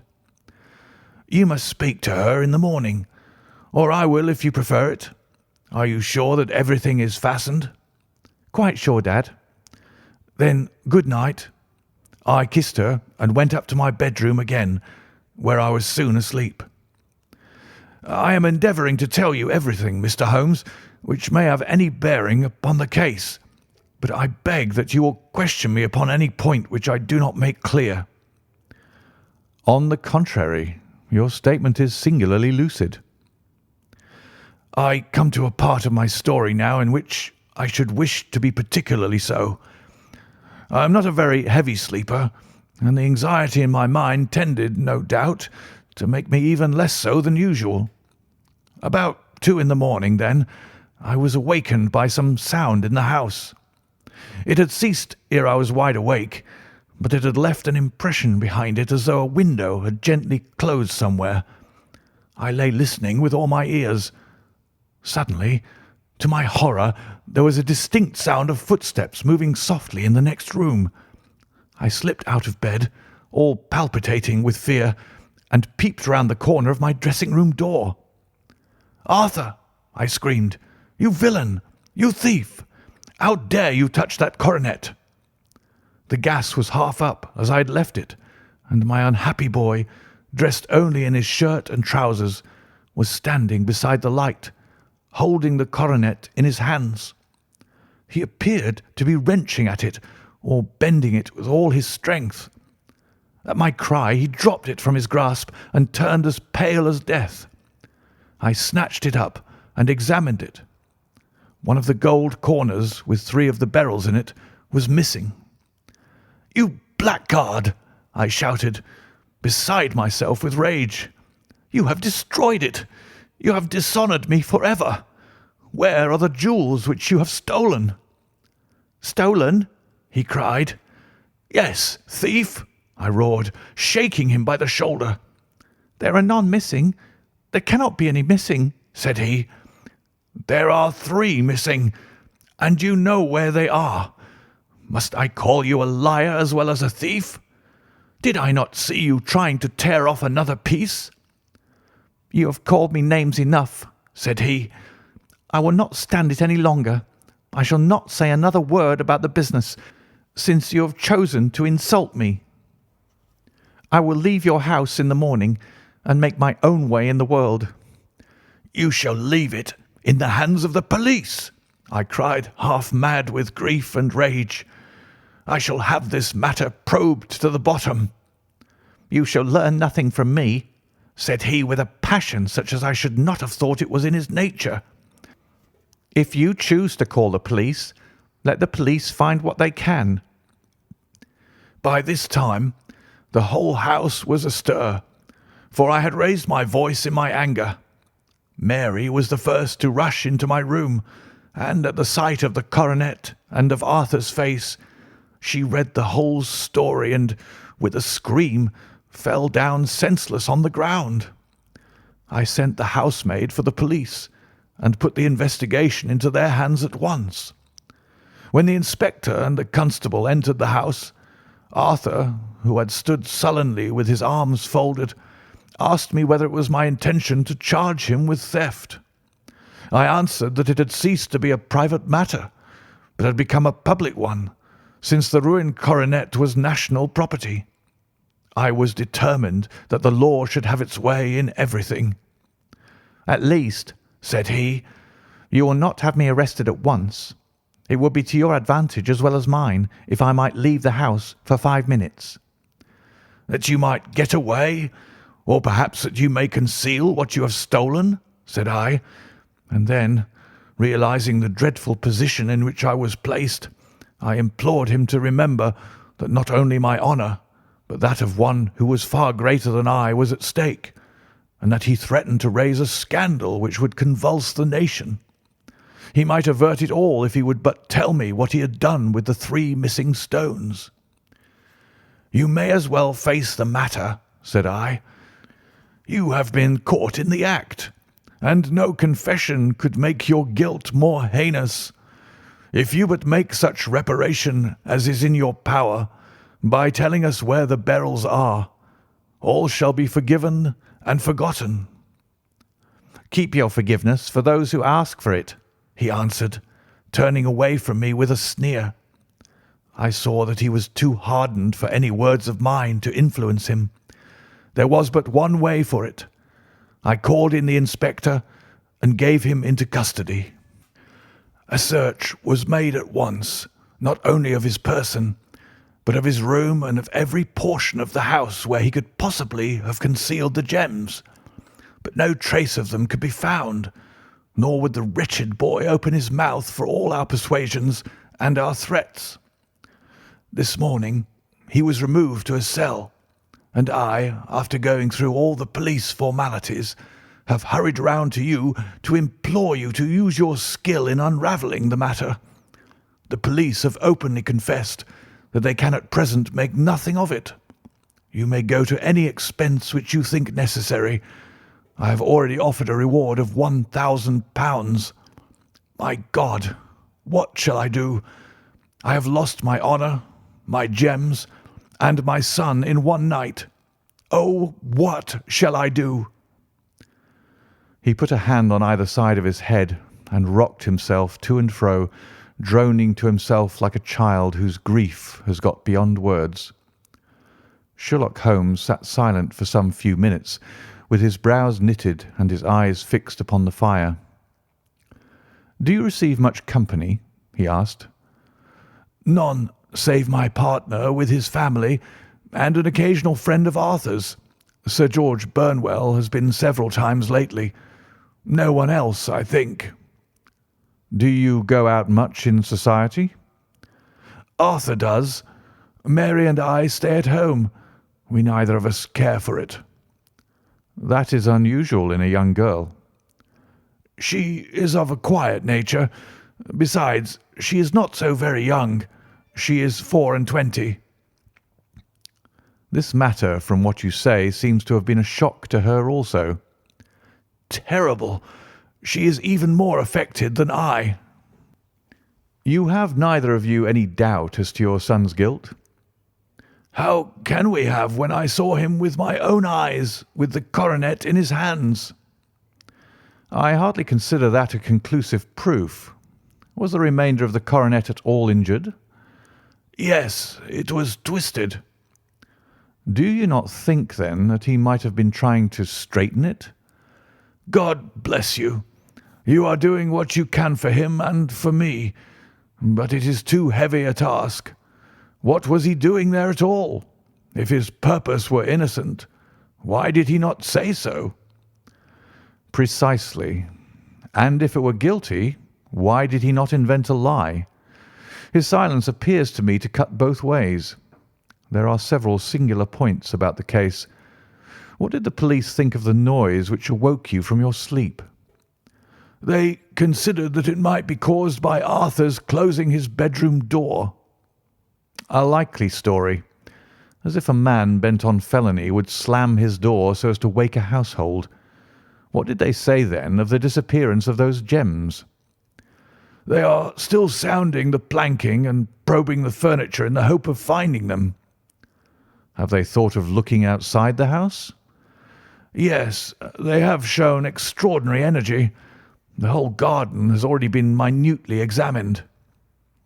"Now, my dear sir," said Holmes, "is it not obvious to you now that this matter really strikes very much deeper than either you or the police were at first inclined to think?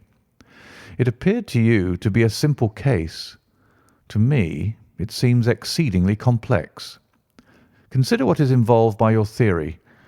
You suppose that your son came down from his bed, went at great risk to your dressing-room, opened your bureau, took out your coronet, broke off by main force a small portion of it, went off to some other place, concealed 3 gems out of the 39, with such skill that nobody can find them, and then returned with the other 36 into the room in which he exposed himself to the greatest danger of being discovered. I ask you now, is such a theory tenable?" "But what other is there?" cried the banker with a gesture of despair. "If his motives were innocent, why does he not explain them?" "It is our task to find that out," replied Holmes.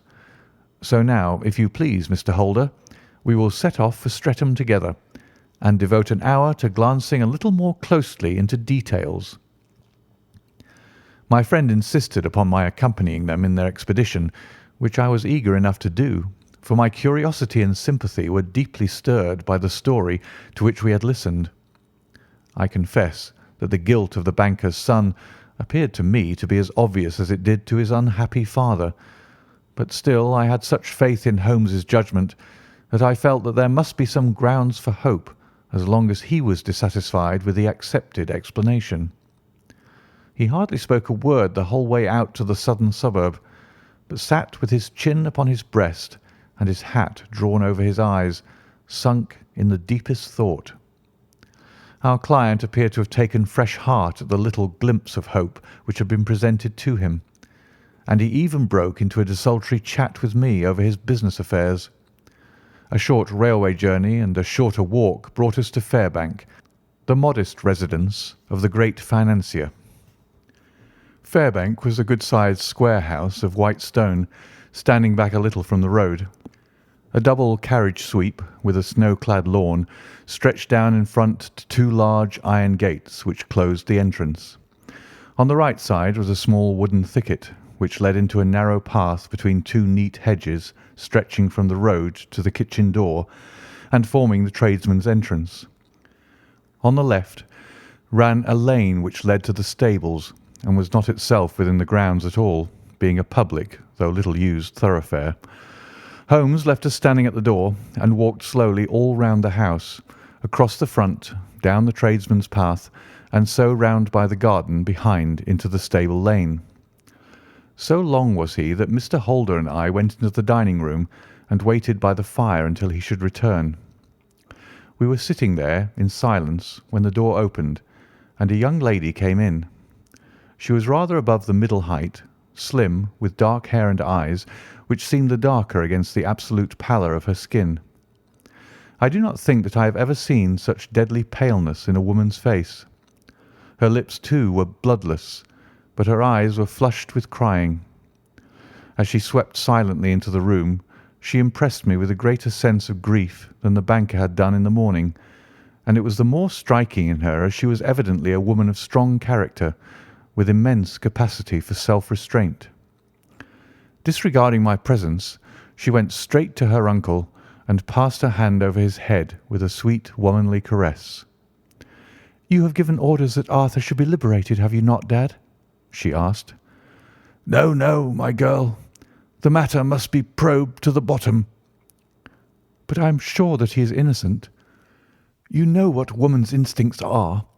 I know that he has done no harm, and that you will be sorry for having acted so harshly." "Why is he silent, then, if he is innocent?" "Who knows? Perhaps because he was so angry that you should suspect him." "How could I help suspecting him when I actually saw him with the coronet in his hand?" "Oh, but he had only picked it up to look at it. Oh, do take my word for it that he is innocent. Let the matter drop and say no more. It is so dreadful to think of our dear Arthur in prison." "I shall never let it drop until the gems are found. Never, Mary. Your affection for Arthur blinds you as to the awful consequences to me. Far from hushing the thing up, I have brought a gentleman down from London to inquire more deeply into it." "This gentleman?" she asked, facing round to me. "No, his friend. He wished us to leave him alone. He is round in the stable lane now." "The stable lane?" She raised her dark eyebrows. "What can he hope to find there? Ah, this, I suppose, is he. I trust, sir, that you will succeed in proving what I feel sure is the truth, that my cousin Arthur is innocent of this crime."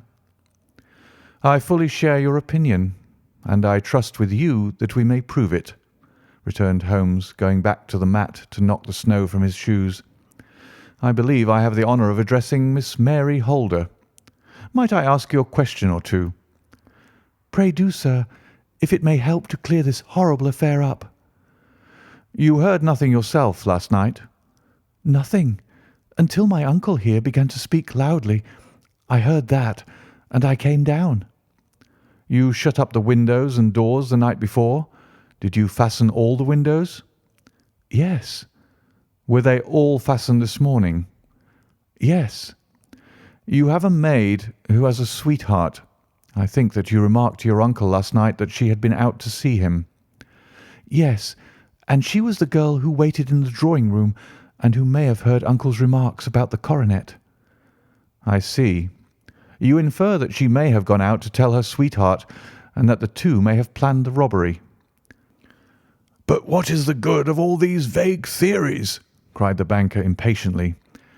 when I have told you that I saw Arthur with the coronet in his hands?" "Wait a little, Mr. Holder. We must come back to that. About this girl, Miss Holder. You saw her return by the kitchen door, I presume?" "Yes. When I went to see if the door was fastened for the night, I met her slipping in. I saw the man, too, in the gloom." "Do you know him?" "Oh, yes. He is the greengrocer who brings our vegetables round. His name is Francis Prosper." "He stood," said Holmes, "to the left of the door. That is to say, farther up the path than is necessary to reach the door." "Yes, he did." "And he is a man with a wooden leg." Something like fear sprang up in the young lady's expressive black eyes. "Why, you are like a magician," said she. "How do you know that?" She smiled, but there was no answering smile in Holmes' thin, eager face. "I shall be very glad now to go upstairs," said he. "I shall probably wish to go over the outside of the house again. Perhaps I had better take a look at the lower windows before I go up." He walked swiftly round from one to the other, pausing only at the large one which looked from the hall onto the stable lane. This he opened and made a very careful examination of the sill with his powerful magnifying lens. "Now we shall go upstairs," said he at last. The banker's dressing-room was a plainly furnished little chamber with a grey carpet, a large bureau, and a long mirror. Holmes went to the bureau first and looked hard at the lock.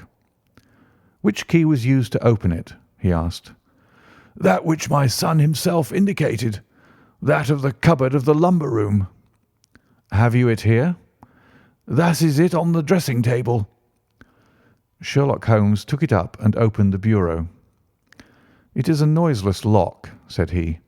"It is no wonder that it did not wake you. This case, I presume, contains the coronet. We must have a look at it." He opened the case, and taking out the diadem, he laid it upon the table. It was a magnificent specimen of the jeweller's art, and the 36 stones were the finest that I have ever seen. At one side of the coronet was a cracked edge, where a corner holding 3 gems had been torn away. "Now, Mr. Holder," said Holmes, "here is the corner which corresponds to that which has been so unfortunately lost.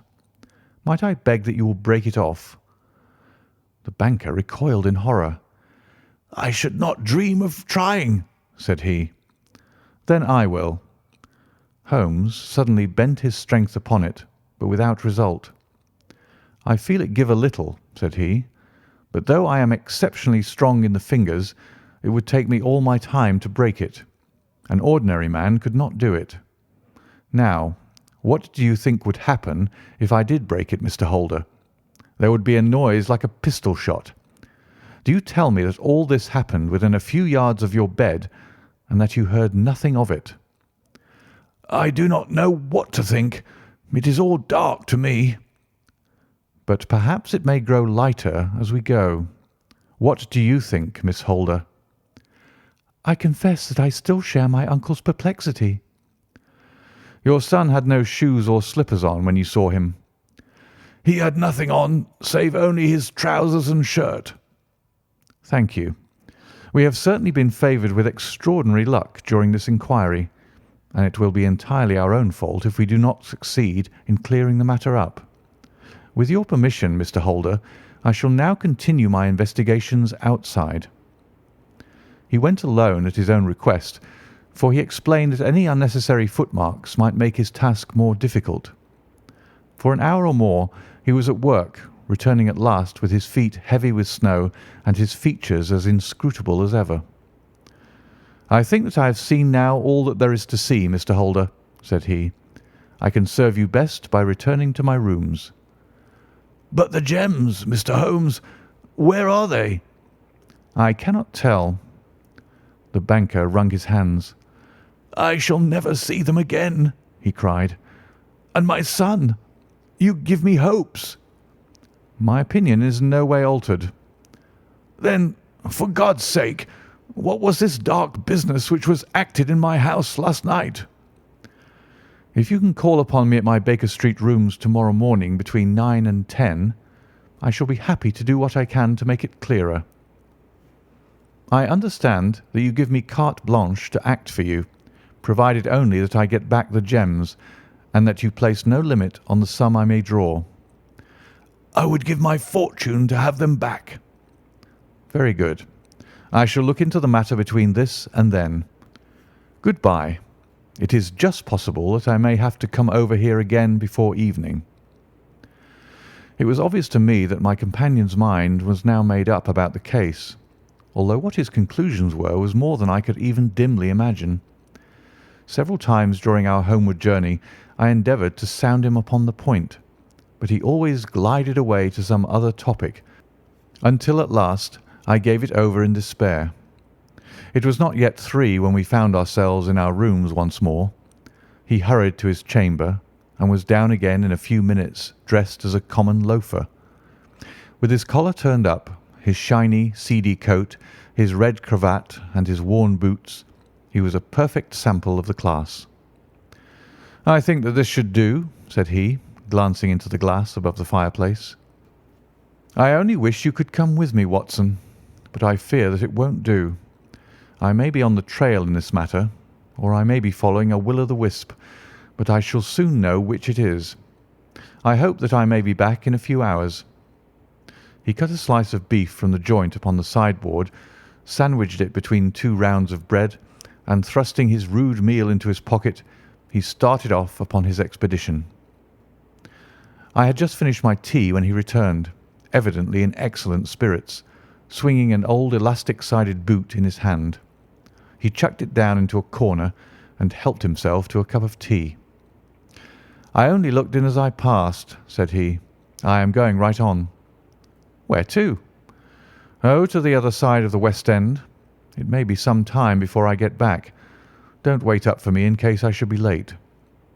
"How are you getting on?" "Oh, so.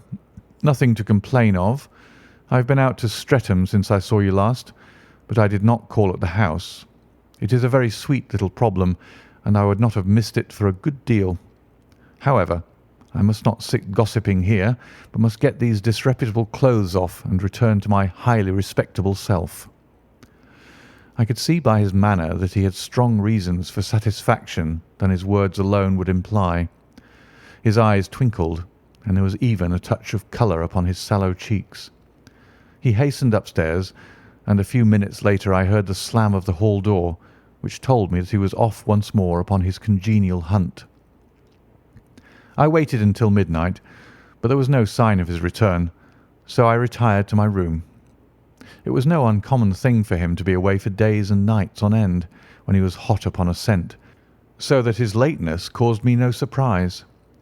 I do not know at what hour he came in, but when I came down to breakfast in the morning, there he was with a cup of coffee in one hand and the paper in the other, as fresh and trim as possible. "You will excuse my beginning without you, Watson," said he, "but you remember that our client has rather an early appointment this morning." "Why, it is after 9 now," I answered. "I should not be surprised if that were he. I thought I heard a ring." It was indeed our friend the financier. I was shocked by the change which had come over him, for his face, which was naturally of a broad and massive mould, was now pinched and fallen in, while his hair seemed to me at least a shade whiter.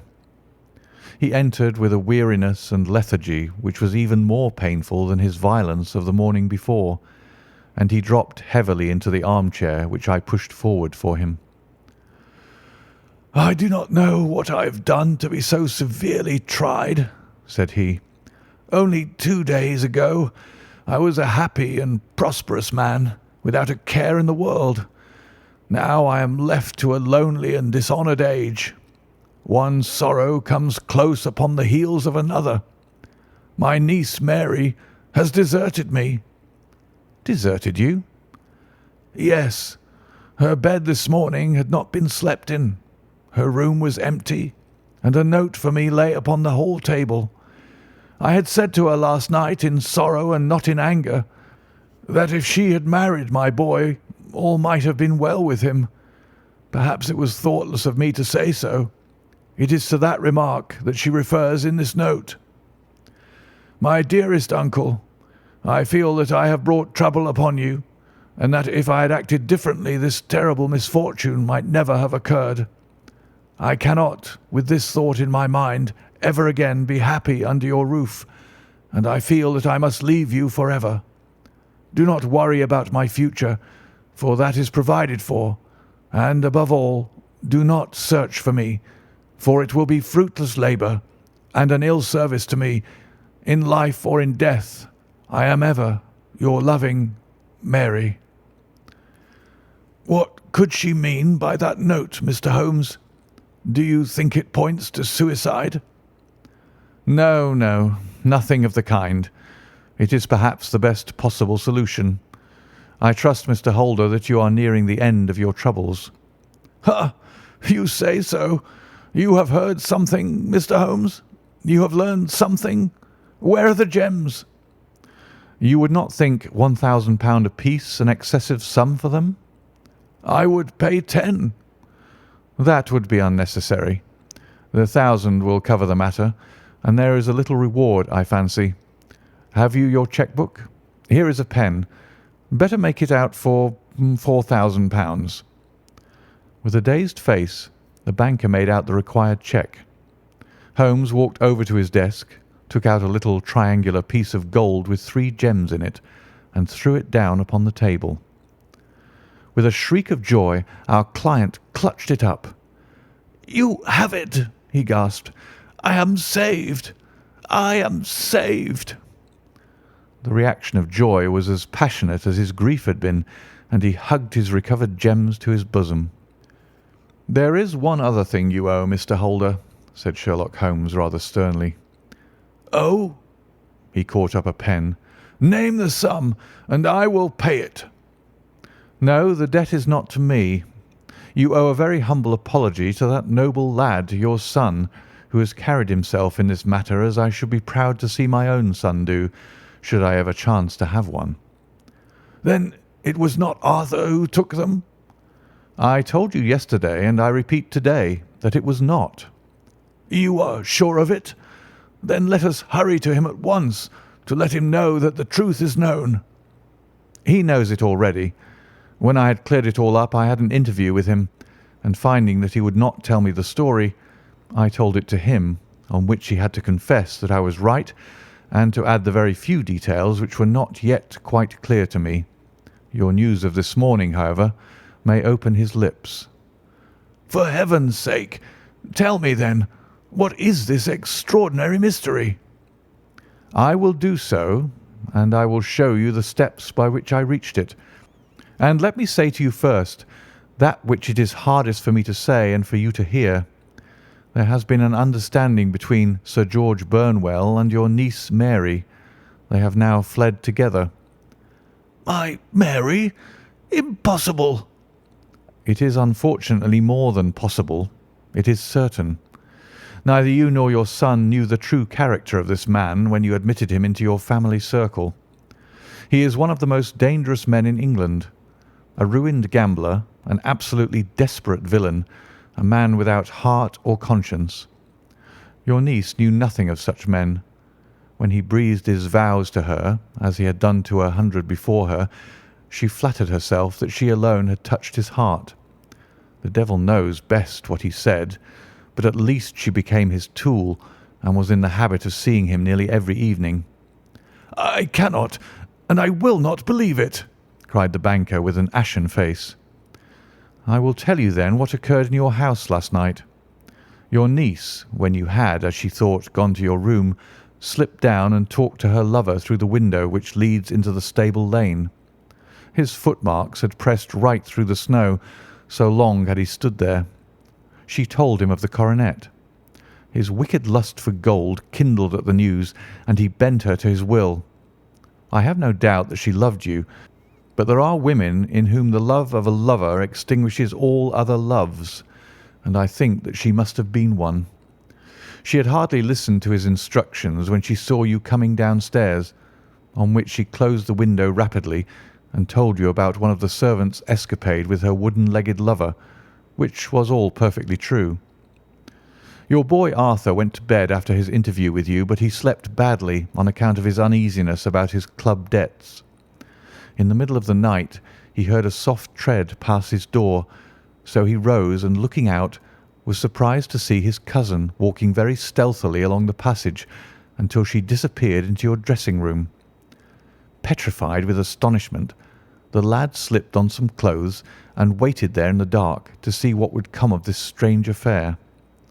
Presently she emerged from the room again, and in the light of the passage lamp your son saw that she carried the precious coronet in her hands. She passed down the stairs, and he, thrilling with horror, ran along and slipped behind the curtain near your door, whence he could see what passed in the hall beneath. He saw her stealthily open the window, hand out the coronet to someone in the gloom, and then, closing it once more, hurry back to her room, passing quite close to where he stood hid behind the curtain. As long as she was on the scene, he could not take any action without a horrible exposure of the woman whom he loved. But the instant that she was gone, he realized how crushing a misfortune this would be for you, and how all-important it was to set it right. He rushed down, just as he was, in his bare feet, opened the window, sprang out into the snow, and ran down the lane, where he could see a dark figure in the moonlight. Sir George Burnwell tried to get away, but Arthur caught him, and there was a struggle between them, your lad tugging at one side of the coronet, and his opponent at the other. In the scuffle, your son struck Sir George and cut him over the eye. Then something suddenly snapped, and your son, finding that he had the coronet in his hands, rushed back, closed the window, ascended to your room, and had just observed that the coronet had been twisted in the struggle, and was endeavouring to straighten it, when you appeared upon the scene. "Is it possible?" gasped the banker. You then roused his anger by calling him names at a moment when he felt that he had deserved your warmest thanks. He could not explain the true state of affairs without betraying one who certainly deserved little enough consideration at his hands. He took the more chivalrous view, however, and preserved her secret. "And that was why she shrieked and fainted when she saw the coronet," cried Mr. Holder. "Oh, my God, what a blind fool I have been! And his asking to be allowed to go out for 5 minutes. The dear fellow wanted to see if the missing piece were at the scene of the struggle. How cruelly I have misjudged him!" "When I arrived at the house," continued Holmes, "I at once went very carefully round it to observe if there were any traces in the snow which might help me. I knew that none had fallen since the evening before, and also that there had been a strong frost to preserve impressions. I passed along the tradesman's path, but found it all trampled down and indistinguishable. Just beyond it, however, at the far side of the kitchen door, a woman had stood and talked with a man, whose round impressions on one side showed that he had a wooden leg. I could even tell that they had been disturbed, for the woman had run back swiftly to the door, as was shown by the deep toe and light heel marks, while Wooden Leg had waited a little and then had gone away. I thought at the time that this might be the maid and her sweetheart, of whom you had already spoken to me, and inquiry showed it was so. I passed round the garden without seeing anything more than random tracks, which I took to be the police. But when I got into the stable lane, a very long and complex story was written in the snow in front of me. There was a double line of tracks of a booted man, and a second double line, which I saw with delight belonged to a man with naked feet. I was at once convinced from what you had told me that the latter was your son. The first had walked both ways, but the other had run swiftly, and as his tread was marked in places over the depression of the boot, it was obvious that he had passed after the other. I followed them up and found they led to the hall window, where Boots had worn all the snow away while waiting. Then I walked to the other end, which was 100 yards or more down the lane. I saw where Boots had faced round, where the snow was cut up as though there had been a struggle, and finally where a few drops of blood had fallen, to show me that I was not mistaken. Boots had then run down the lane, and another little smudge of blood showed that it was he who had been hurt.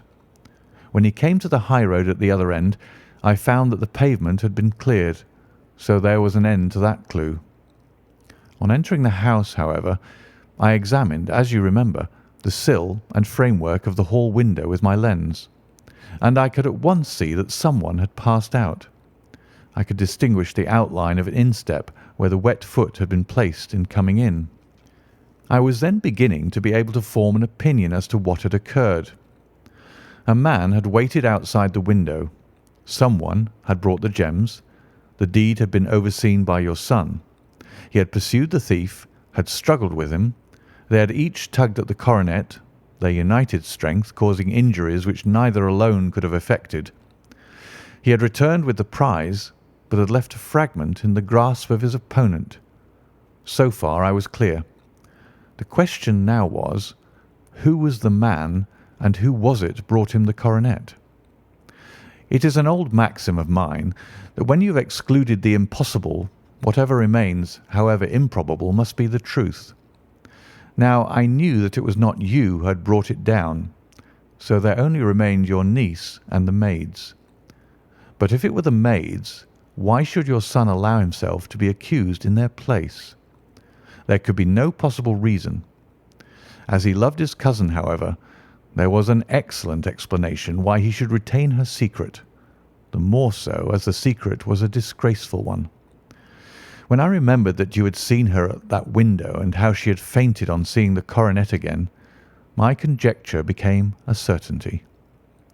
And who could it be who was her confederate? A lover, evidently, for who else could outweigh the love and gratitude which she must feel to you? I knew that you went out little, and that your circle of friends was a very limited one, but among them was Sir George Burnwell. I had heard of him before as being a man of evil reputation among women. It must have been he who wore those boots and retained the missing gems. Even though he knew that Arthur had discovered him, he might still flatter himself that he was safe, for the lad could not say a word without compromising his own family. Well, your own good sense will suggest what measures I took next. I went in the shape of a loafer to Sir George's house, managed to pick up an acquaintance with his valet, learned that his master had cut his head the night before, and finally, at the expense of 6 shillings, made all sure by buying a pair of his cast-off shoes. With these I journeyed down to Streatham and saw that they exactly fitted the tracks. "I saw an ill-dressed vagabond in the lane yesterday evening," said Mr. Holder. Precisely. It was I. I found that I had my man, so I came home and changed my clothes. It was a delicate part which I had to play then, for I saw that a prosecution must be avoided to avert scandal, and I knew that so astute a villain would see that our hands were tied in the matter. I went and saw him. At first, of course, he denied everything, but when I gave him every particular that had occurred, he tried to bluster and took down a life-preserver from the wall. I knew my man, however, and I clapped a pistol to his head before he could strike. Then he became a little more reasonable. I told him that we would give him a price for the stones he held, £1,000 apiece. That brought out the first signs of grief that he had shown. "Why, dash it all," said he, "I've let them go at 600 for the 3. I soon managed to get the address of the receiver who had them, on promising him that there would be no prosecution. Off I set to him, and after much chaffering, I got our stones at £1,000 apiece. Then I looked in upon your son, told him that all was right, and eventually got to my bed about 2 o'clock, after what I may recall a really hard day's work. "A day which has saved England from a great public scandal," said the banker, rising. "Sir, I cannot find words to thank you, but you shall not find me ungrateful for what you have done. Your skill has indeed exceeded all that I have heard of it, and now I must fly to my dear boy to apologize to him for the wrong which I have done him. As to what you tell me of poor Mary, it goes to my very heart. Not even your skill can inform me where she is now." "I think that we may safely say," returned Holmes, "that she is wherever Sir George Burnwell is. It is equally certain, too, that whatever her sins are, they will soon receive a more than sufficient punishment." End of the Adventure of the Beryl Coronet.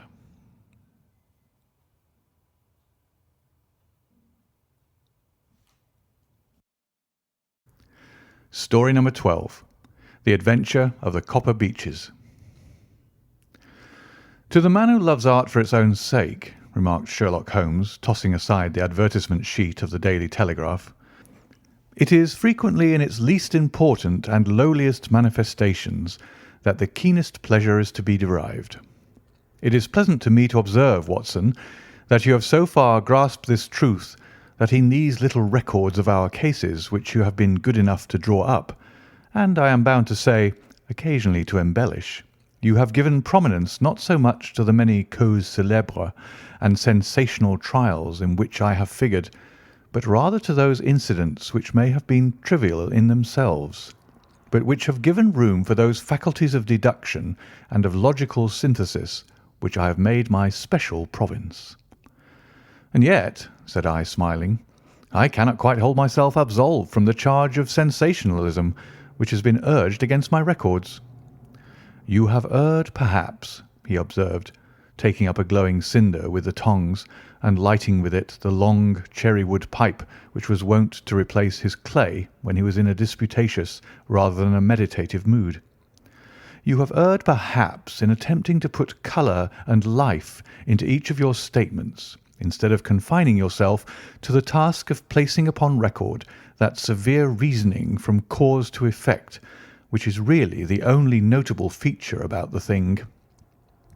It seems to me that I have done you full justice in the matter, I remarked with some coldness, for I was repelled by the egotism which I had more than once observed to be a strong factor in my friend's singular character. No, it is not selfishness or conceit, said he, answering, as was his wont, my thoughts rather than my words. If I claim full justice for my art, it is because it is an impersonal thing, a thing beyond myself. Crime is common, logic is rare. Therefore it is upon the logic rather than upon the crime that you should dwell. You have degraded what should have been a course of lectures into a series of tales. It was a cold morning of the early spring, and we sat after breakfast on either side of a cheery fire in the old room at Baker Street. A thick fog rolled down between the lines of dun-coloured houses, and the opposing windows loomed like dark, shapeless blurs through the heavy yellow wreaths. Our gas was lit and shone on the white cloth and glimmer of china and metal, for the table had not been cleared yet. Sherlock Holmes had been silent all the morning, dipping continuously into the advertisement columns of a succession of papers, until at last, having apparently given up his search, he had emerged in no very sweet temper to lecture me upon my literary shortcomings. At the same time, he remarked after a pause, during which he had sat puffing at his long pipe and gazing down into the fire, you can hardly be open to a charge of sensationalism, for out of these cases which you have been so kind as to interest yourself in, a fair proportion do not treat of crime in its legal sense at all. The small matter in which I endeavoured to help the King of Bohemia, the singular experience of Miss Mary Sutherland, the problem connected with the man with the twisted lip, and the incident of the noble Bachelor, were all matters which are outside the pale of the law. But in avoiding the sensational, I fear that you may have bordered on the trivial. The end may have been so, I answered, but the methods I hold to have been novel and of interest. Pshaw, my dear fellow, what do the public, the great unobservant public, who could hardly tell a weaver by his tooth or a compositor by his left thumb, care about the finer shades of analysis and deduction? But indeed, if you are trivial, I cannot blame you, for the days of the great cases are past. Man, or at least criminal man, has lost all enterprise and originality. As to my own little practice, it seems to be degenerating into an agency for recovering lost lead pencils and giving advice to young ladies from boarding schools. I think that I have touched bottom at last, however. This note I had this morning marks my 0 point, I fancy. Read it. He tossed a crumpled letter across to me. It was dated from Montague Place upon the preceding evening, and ran thus: Dear Mr. Holmes, I am very anxious to consult you as to whether I should or should not accept a situation which has been offered to me as governess. I shall call at 10:30 tomorrow, if I do not inconvenience you. Yours faithfully, Violet Hunter. Do you know the young lady? I asked. Not I. It is 10:30 now. Yes, and I have no doubt that is her ring. It may turn out to be of more interest than you think. You remember that the affair of the blue carbuncle, which appeared to be a mere whim at first, developed into a serious investigation. It may be so in this case also. Well, let's hope so, but our doubts will very soon be solved, for here, unless I am much mistaken, is the person in question. As he spoke, the door opened, and a young lady entered the room. She was plainly but neatly dressed, with a bright, quick face, freckled like a plover's egg, and with the brisk manner of a woman who has had her own way to make in the world. "You will excuse me for troubling you, I am sure," said she, as my companion rose to greet her. "But I have had a very strange experience, and as I have no parents or relations of any sort from whom I could ask advice, I thought that perhaps you would be kind enough to tell me what I should do." "Pray take a seat, Miss Hunter. I shall be happy to do anything that I can to serve you." I could see that Holmes was favourably impressed by the manner and the speech of his new client.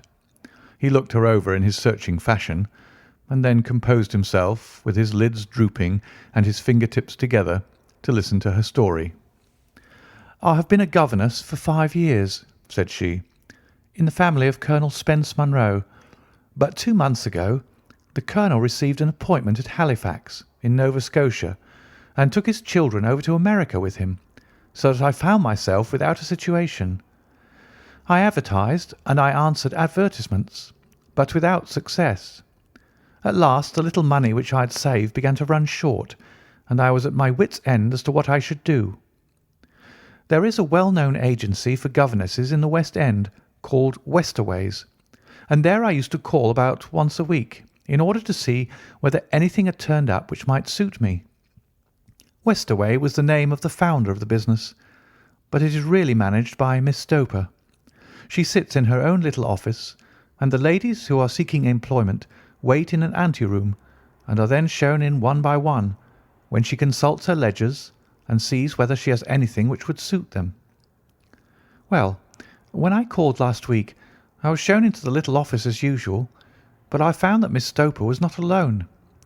A prodigiously stout man, with a very smiling face and a great heavy chin which rolled down in fold upon fold over his throat, sat at her elbow with a pair of glasses on his nose, looking very earnestly at the ladies who entered.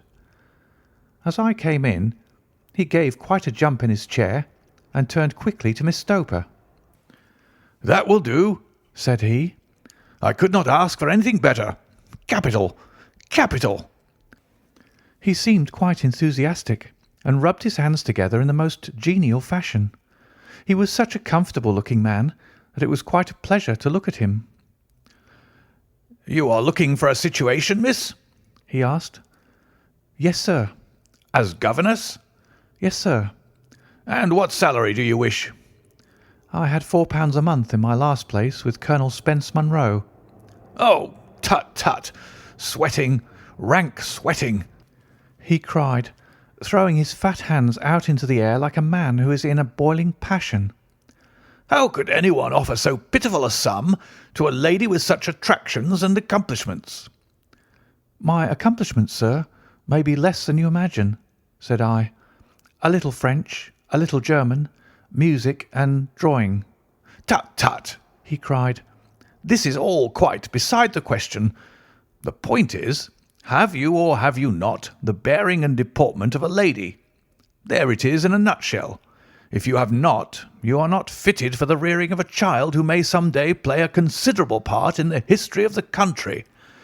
But if you have, why, then how could any gentleman ask you to condescend to accept anything under the 3 figures? Your salary with me, madam, would commence at £100 a year." You may imagine, Mr. Holmes, that to me, destitute as I was, such an offer seemed almost too good to be true. The gentleman, however, seeing perhaps the look of incredulity upon my face, opened a pocket-book and took out a note. "It is also my custom," said he, smiling in the most pleasant fashion, until his eyes were just two little shining slits amid the white creases of his face, "to advance to my young ladies half their salary beforehand, so that they may meet any little expenses of their journey and their wardrobe." It seemed to me that I had never met so fascinating and so thoughtful a man. As I was already in debt to my tradesmen, the advance was a great convenience. And yet there was something unnatural about the whole transaction, which made me wish to know a little more before I quite committed myself. "May I ask you where you live, sir?" said I. "Hampshire, charming rural place. The Copper Beeches, 5 miles on the far side of Winchester. It is the most lovely country, my dear young lady, and the dearest old country house." "And my duties, sir? I should be glad to know what they would be." "One child, one dear little romper, just 6 years old. Oh, if you could see him killing cockroaches with a slipper. Smack, smack, smack. 3 gone before you could wink." He leaned back in his chair and laughed his eyes into his head again. I was a little startled at the nature of the child's amusement, but the father's laughter made me think that perhaps he was joking. "My sole duties, then," I asked, "are to take charge of a single child?" "No, no, not the soul, not the soul, my dear young lady," he cried. "Your duty would be, as I am sure your good sense would suggest, to obey any little commands my wife might give, provided always that they were such commands as a lady might with propriety obey. You see no difficulty, eh?" "I should be happy to make myself useful." "Quite so. In dress now, for example. We are faddy people, you know. Faddy but kind-hearted. If you were asked to wear any dress which we might give you, you would not object to our little whim, eh?" "No," said I, considerably astonished at his words. "Or to sit here or sit there, that would not be offensive to you?" "Oh, no." "Or to cut your hair quite short before you come to us?" I could hardly believe my ears. As you may observe, Mr. Holmes, my hair is somewhat luxuriant, and of a rather peculiar tint of chestnut. It has been considered artistic. I could not dream of sacrificing it in this off-hand fashion. "I am afraid that this is quite impossible," said I. He had been watching me eagerly out of his small eyes, and I could see a shadow pass over his face as I spoke. "I am afraid that it is quite essential," said he. "It is a little fancy of my wife's, and ladies' fancies, you know, madam. Ladies' fancies must be consulted. And so you won't cut your hair?" "No, sir, I really could not," I answered firmly. "Ah, well, very well then. That quite settles the matter. It is a pity, because in other respects you would really have done very nicely. In that case, Miss Stoper, I had best inspect a few more of your young ladies." The manageress had sat all this while busy with her papers, without a word to either of us, but she glanced at me now with so much annoyance upon her face that I could not help suspecting that she had lost a handsome commission through my refusal. "Do you desire your name to be kept upon the books?" she asked. "If you please, Miss Stoper." "Well, really, it seems rather useless, since you refuse the most excellent offers in this fashion," said she sharply. "You can hardly expect us to exert ourselves to find another such opening for you. Good day to you, Miss Hunter." She struck a gong upon the table, and I was shown out by the page. Well, Mr. Holmes, when I got back to my lodgings and found little enough in the cupboard and 2 or 3 bills upon the table, I began to ask myself whether I had not done a very foolish thing. After all, if these people had strange fads and expected obedience on the most extraordinary matters, they were at least ready to pay for their eccentricity. Very few governesses in England are getting £100 a year. Besides, what use was my hair to me? Many people are improved by wearing it short, and perhaps I should be among the number. Next day I was inclined to think that I had made a mistake, and by the day after I was sure of it. I had almost overcome my pride so far as to go back to the agency and inquire whether the place was still open, when I received this letter from the gentleman himself. I have it here, and I will read it to you. The Copper Beeches, near Winchester. Dear Miss Hunter, Miss Stoper has very kindly given me your address, and I write from here to ask you whether you have reconsidered your decision. My wife is very anxious that you should come, for she has been much attracted by my description of you. We are willing to give £30 a quarter, or £120 a year, so as to recompense you for any little inconvenience which our fads may cause you. They are not very exacting after all. My wife is fond of a particular shade of electric blue, and would like you to wear such a dress indoors in the morning. You need not, however, go to the expense of purchasing one, as we have one belonging to my dear daughter Alice, now in Philadelphia, which would, I should think, fit you very well. Then, as to sitting here or there, or amusing yourself in any manner indicated, that need cause you no inconvenience.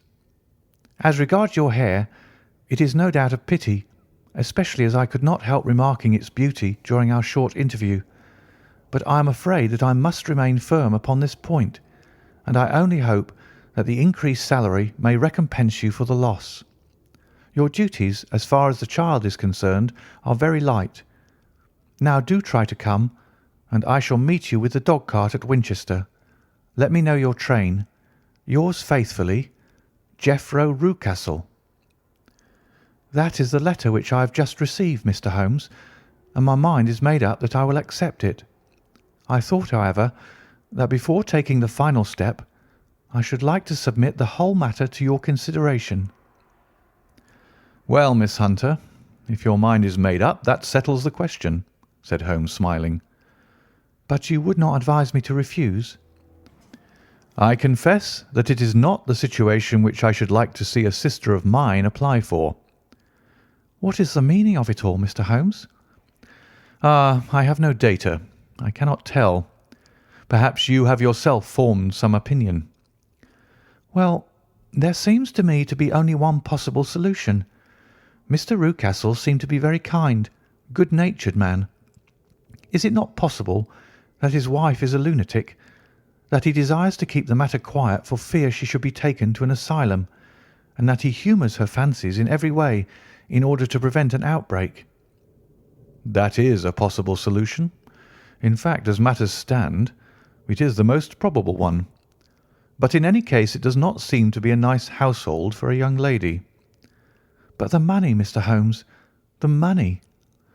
Well, yes, of course, the pay is good. Too good. That is what makes me uneasy. Why should they give you £120 a year when they could have their pick for £40? There must be some strong reason behind. I thought that if I told you the circumstances, you would understand afterwards if I wanted your help. I should feel so much stronger if I felt that you were at the back of me.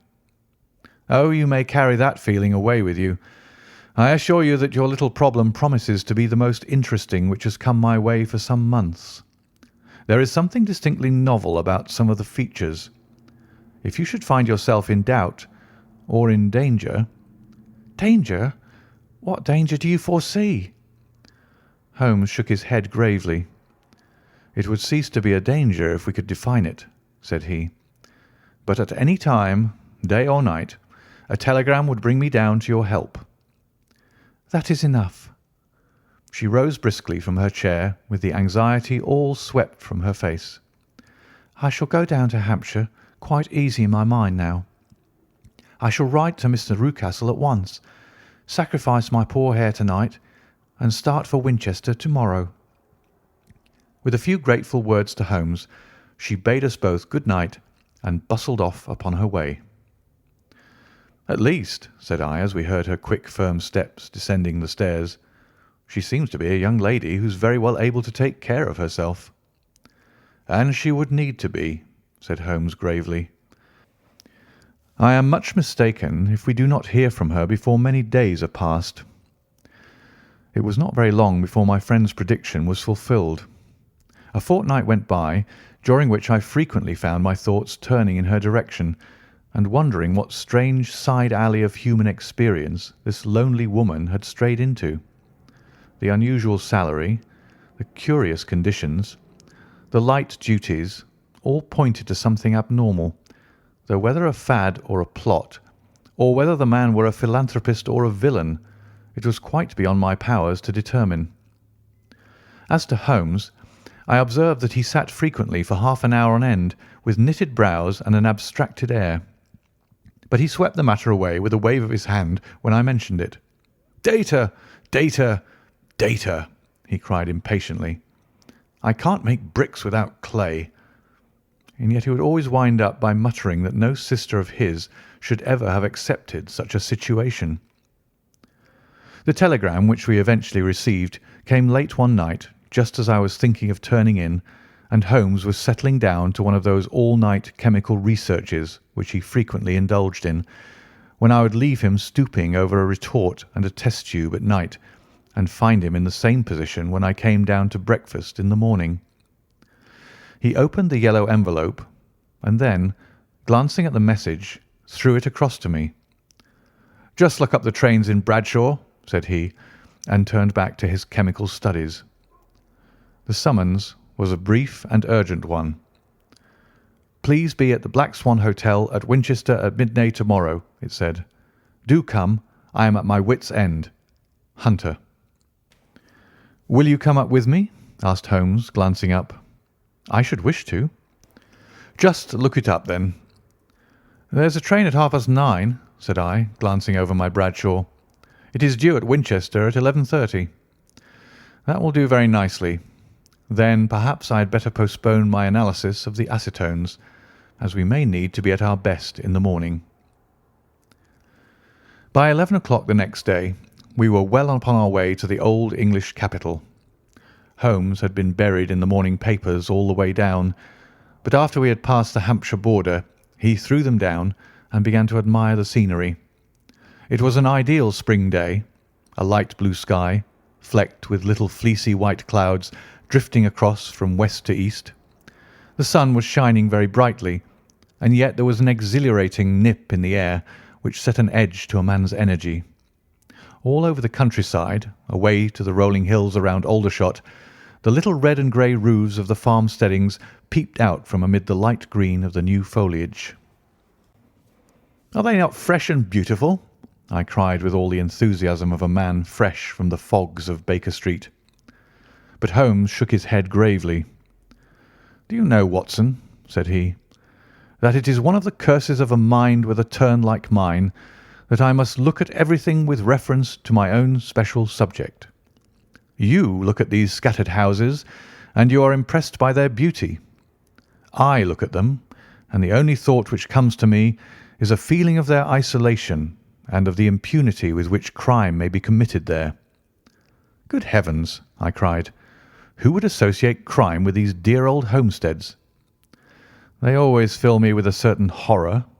It is my belief, Watson, founded upon my experience, that the lowest and vilest alleys in London do not present a more dreadful record of sin than does the smiling and beautiful countryside." "You horrify me." "But the reason is very obvious. The pressure of public opinion can do in the town what the law cannot accomplish. There is no lane so vile that the scream of a tortured child or the thud of a drunkard's blow does not beget sympathy and indignation among the neighbours, and then the whole machinery of justice is ever so close that a word of complaint can set it going, and there is but a step between the crime and the dock. But look at these lonely houses, each in its own fields, filled for the most part with poor ignorant folk who know little of the law. Think of the deeds of hellish cruelty, the hidden wickedness which may go on year in, year out in such places, and none the wiser. Had this lady who appeals to us for help gone to live in Winchester, I should never have had a fear for her. It is the 5 miles of country which makes the danger. Still, it is clear that she is not personally threatened." "No, if she can come to Winchester to meet us, she can get away."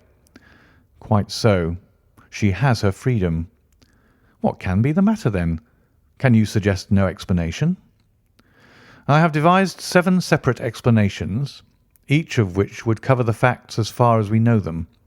But which of these is correct can only be determined by the fresh information which we shall no doubt find waiting for us.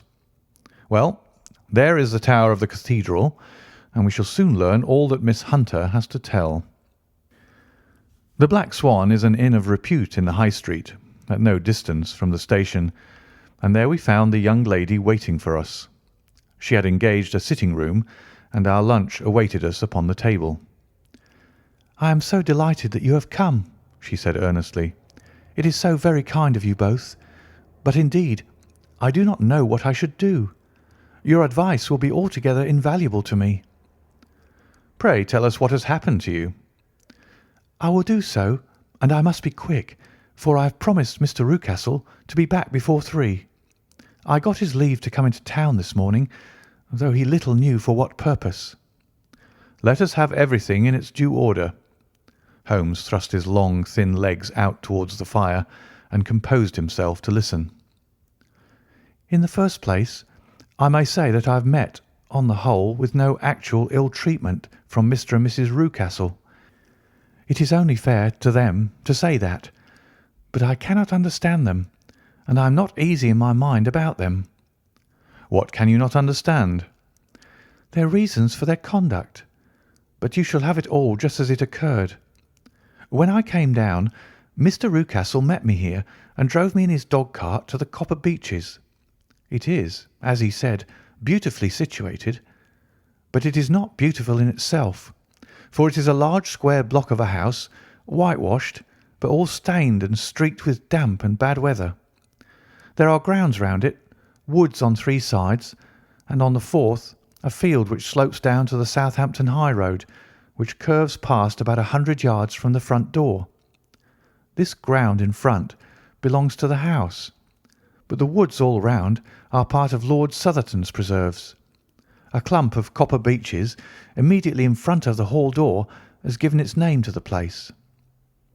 I was driven over by my employer, who was as amiable as ever, and was introduced by him that evening to his wife and the child. There was no truth, Mr. Holmes, in the conjecture which seemed to us to be probable in your rooms at Baker Street. Mrs. Rucastle is not mad. I found her to be a silent, pale-faced woman, much younger than her husband, not more than 30, I should think, while he can hardly be less than 45. From their conversation I have gathered that they have been married about 7 years, that he was a widower, and that his only child, by the first wife, was the daughter who has gone to Philadelphia.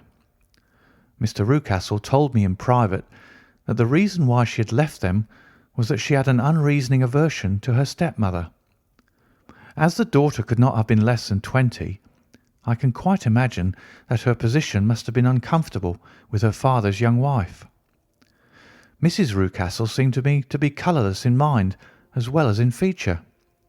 She impressed me neither favourably nor the reverse. She was a nonentity. It was easy to see that she was passionately devoted both to her husband and to her little son. Her light grey eyes wandered continually from one to the other, noting every little want and forestalling it, if possible. He was kind to her also in his bluff, boisterous fashion, and on the whole they seemed to be a happy couple. And yet she had some secret sorrow, this woman. She would often be lost in deep thought, with the saddest look upon her face. More than once I have surprised her in tears. I have thought sometimes that it was the disposition of her child which weighed upon her mind, for I have never met so utterly spoiled and so ill-natured a little creature. He is small for his age, with a head which is quite disproportionately large. His whole life appears to be spent in an alternation between savage fits of passion and gloomy intervals of sulking. Giving pain to any creature weaker than himself seems to be his one idea of amusement, and he shows quite remarkable talent in planning the capture of mice, little birds, and insects. But I would rather not talk about the creature, Mr. Holmes, and indeed he has little to do with my story." "I am glad of all details," remarked my friend. whether they seem to you to be relevant or not." "I shall try not to miss anything of importance. The one unpleasant thing about the house, which struck me at once, was the appearance and conduct of the servants. There are only two, a man and his wife. Toller, for that is his name, is a rough, uncouth man with grizzled hair and whiskers, and a perpetual smell of drink.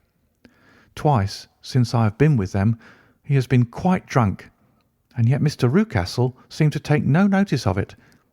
His wife is very tall and a strong woman with a sour face, as silent as Mrs. Rucastle, and much less amiable. They are a most unpleasant couple, but fortunately I spend most of my time in the nursery and my own room, which are next to each other in one corner of the building. For 2 days after my arrival at the Copper Beeches, my life was very quiet. On the third, Mrs. Rucastle came down just after breakfast and whispered something to her husband. "Oh, yes," said he, turning to me. "We are very much obliged to you, Miss Hunter, for falling in with our whims so far as to cut your hair. I assure you that it has not detracted in the tiniest iota from your appearance. We shall now see how the electric blue dress will become you. You'll find it laid out upon the bed in your room, and if you would be so good as to put it on, we should both be extremely obliged." The dress which I found waiting for me was of a peculiar shade of blue. It was of excellent material, a sort of beige, but it bore unmistakable signs of having been worn before. It could not have been a better fit if I had been measured for it.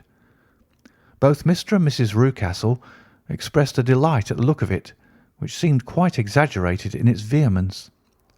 They were waiting for me in the drawing-room, which is a very large room, stretching along the entire front of the house, with 3 long windows reaching down to the floor. A chair had been placed close to the central window, with its back turned towards it. In this I was asked to sit, and then Mr. Rucastle, walking up and down on the other side of the room, began to tell me a series of the funniest stories that I have ever listened to. You cannot imagine how comical he was, and I laughed until I was quite weary. Mrs. Rucastle, however, who has evidently no sense of humour, never so much as smiled, but sat with her hands in her lap and a sad, anxious look upon her face. After an hour or so, Mr. Rucastle suddenly remarked that it was time to commence the duties of the day, and that I might change my dress and go to little Edward in the nursery. 2 days later, this same performance was gone through under exactly similar circumstances. Again I changed my dress, again I sat in the window, and again I laughed very heartily at the funny stories of which my employer had an immense repertoire, and which he told inimitably. Then he handed me a yellow-backed novel, and moving my chair a little sideways, that my own shadow might not fall upon the page, he begged me to read aloud to him. I read for about 10 minutes, beginning in the heart of a chapter, and then suddenly, in the middle of a sentence, he ordered me to cease and to change my dress.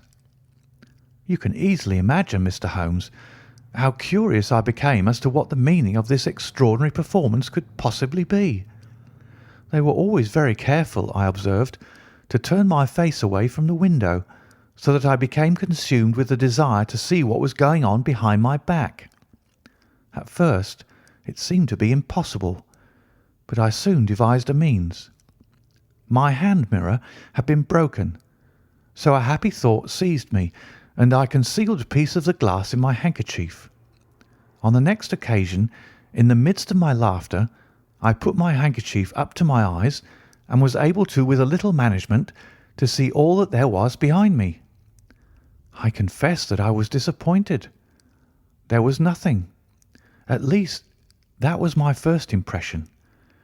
At the second glance, however, I perceived that there was a man standing in the Southampton Road, a small bearded man in a grey suit, who seemed to be looking in my direction.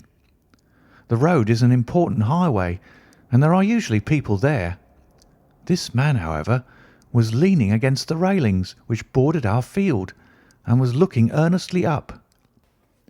I lowered my handkerchief and glanced at Mrs. Rucastle to find her eyes fixed upon me with a most searching gaze.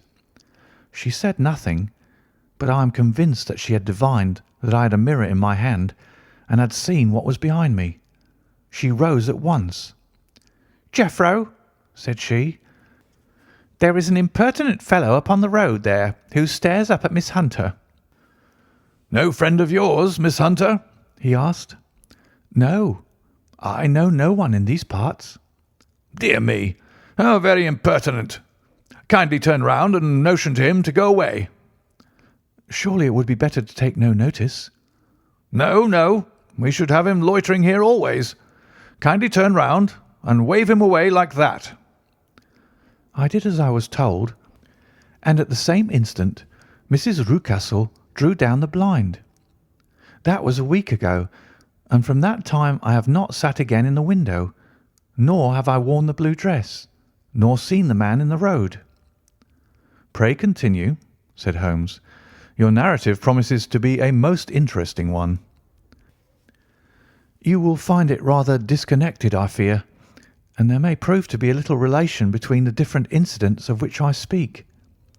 On the very first day that I was at the Copper Beeches, Mr. Rucastle took me to a small outhouse which stands near the kitchen door. As we approached it, I heard the sharp rattling of a chain and the sound as of a large animal moving about. "Look in here," said Mr. Rucastle, showing me a slit between two planks. "Is he not a beauty?" I looked through and was conscious of two glowing eyes and of a vague figure huddled up in the darkness. "Don't be frightened," said my employer, laughing at the start which I had given. "It's only Carlo, my mastiff. I call him mine, but really old Toller, my groom, is the only man who can do anything with him. We feed him once a day, and not too much then, so that he's always as keen as mustard. Toller lets him loose every night, and God help the trespasser whom he lays his fangs upon. For goodness' sake, don't you ever on any pretext set your foot over the threshold at night, for it's as much as your life is worth."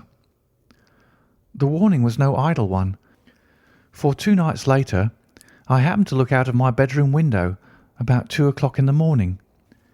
It was a beautiful moonlight night, and the lawn in front of the house was silvered over and almost as bright as day.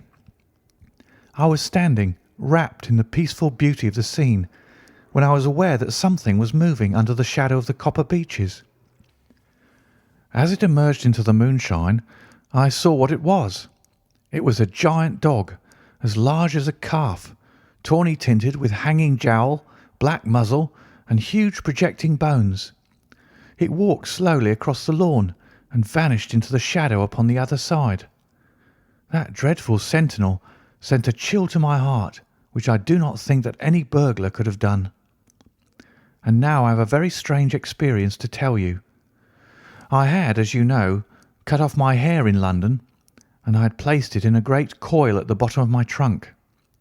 One evening, after the child was in bed, I began to amuse myself by examining the furniture of my room and by rearranging my own little things.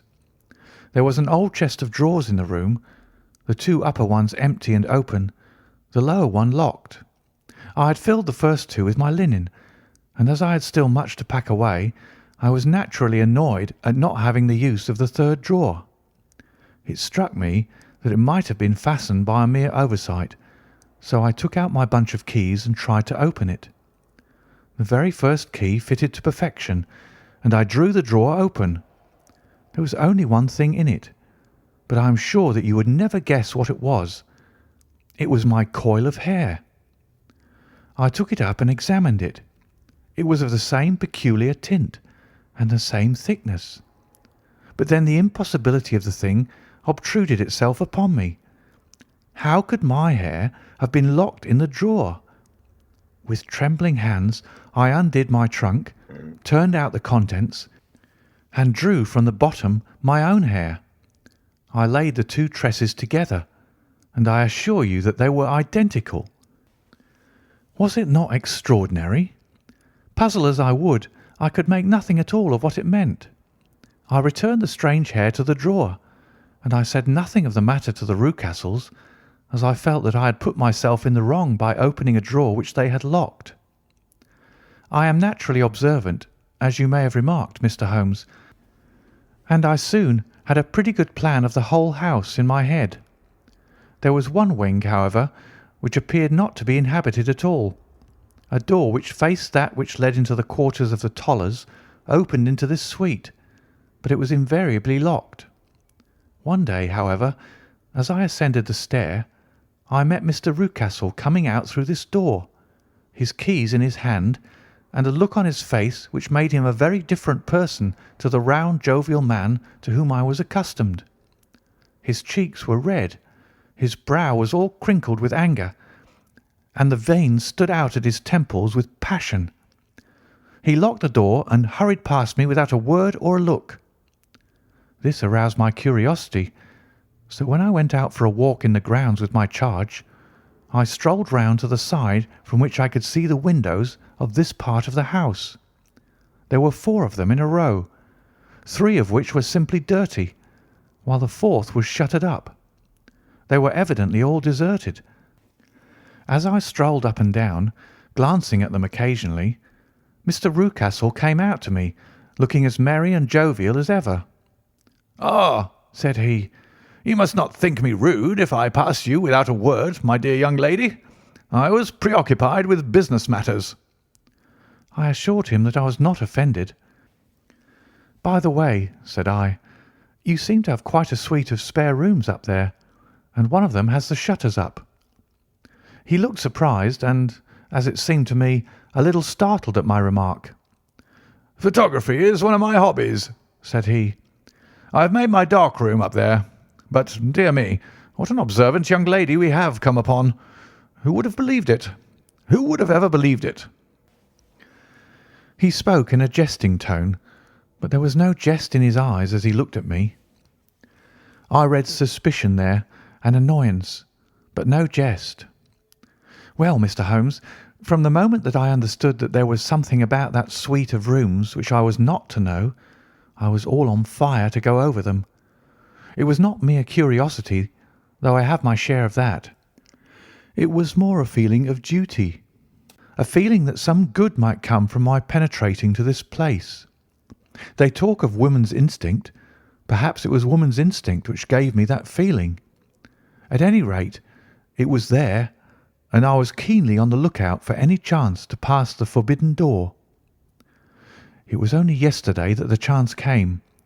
I may tell you that besides Mr. Rucastle, both Toller and his wife find something to do in these deserted rooms, and I once saw him carrying a large black linen bag with him through the door.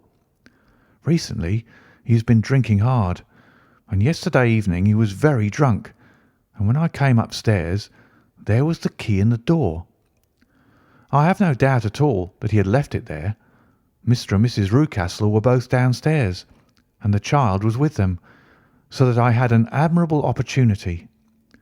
I turned the key gently in the lock, opened the door, and slipped through.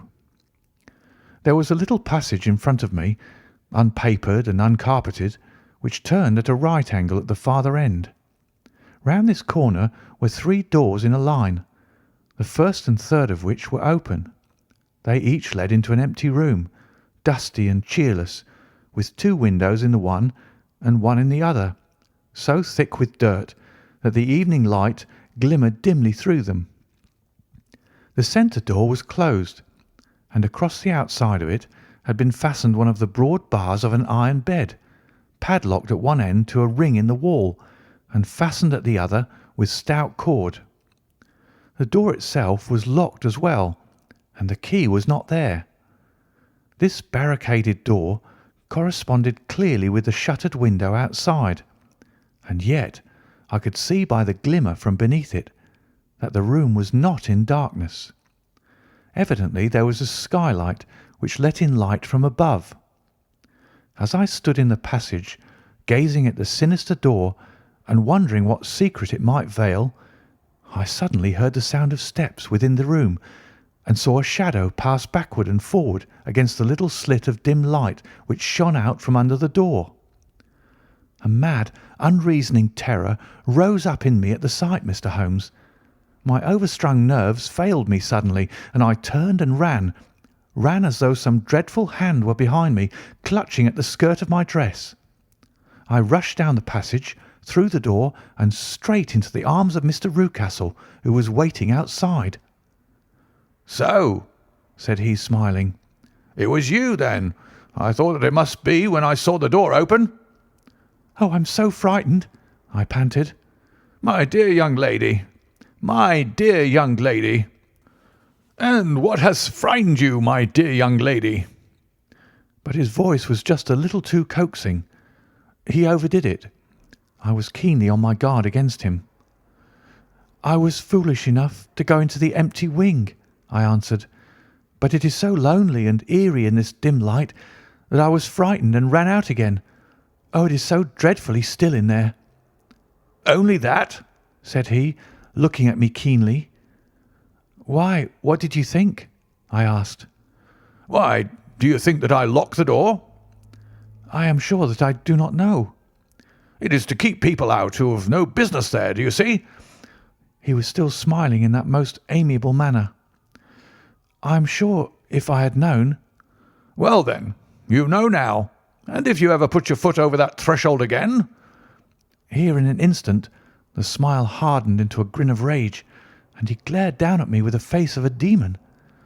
"I'll throw you to the mastiff." I was so terrified that I do not know what I did. I suppose that I must have rushed past him into my room.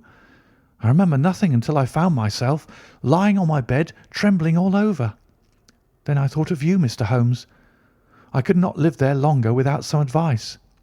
I was frightened of the house, of the man, of the woman, of the servants, even of the child. They were all horrible to me. If I could only bring you down, all would be well. Of course, I might have fled from the house, but my curiosity was almost as strong as my fears.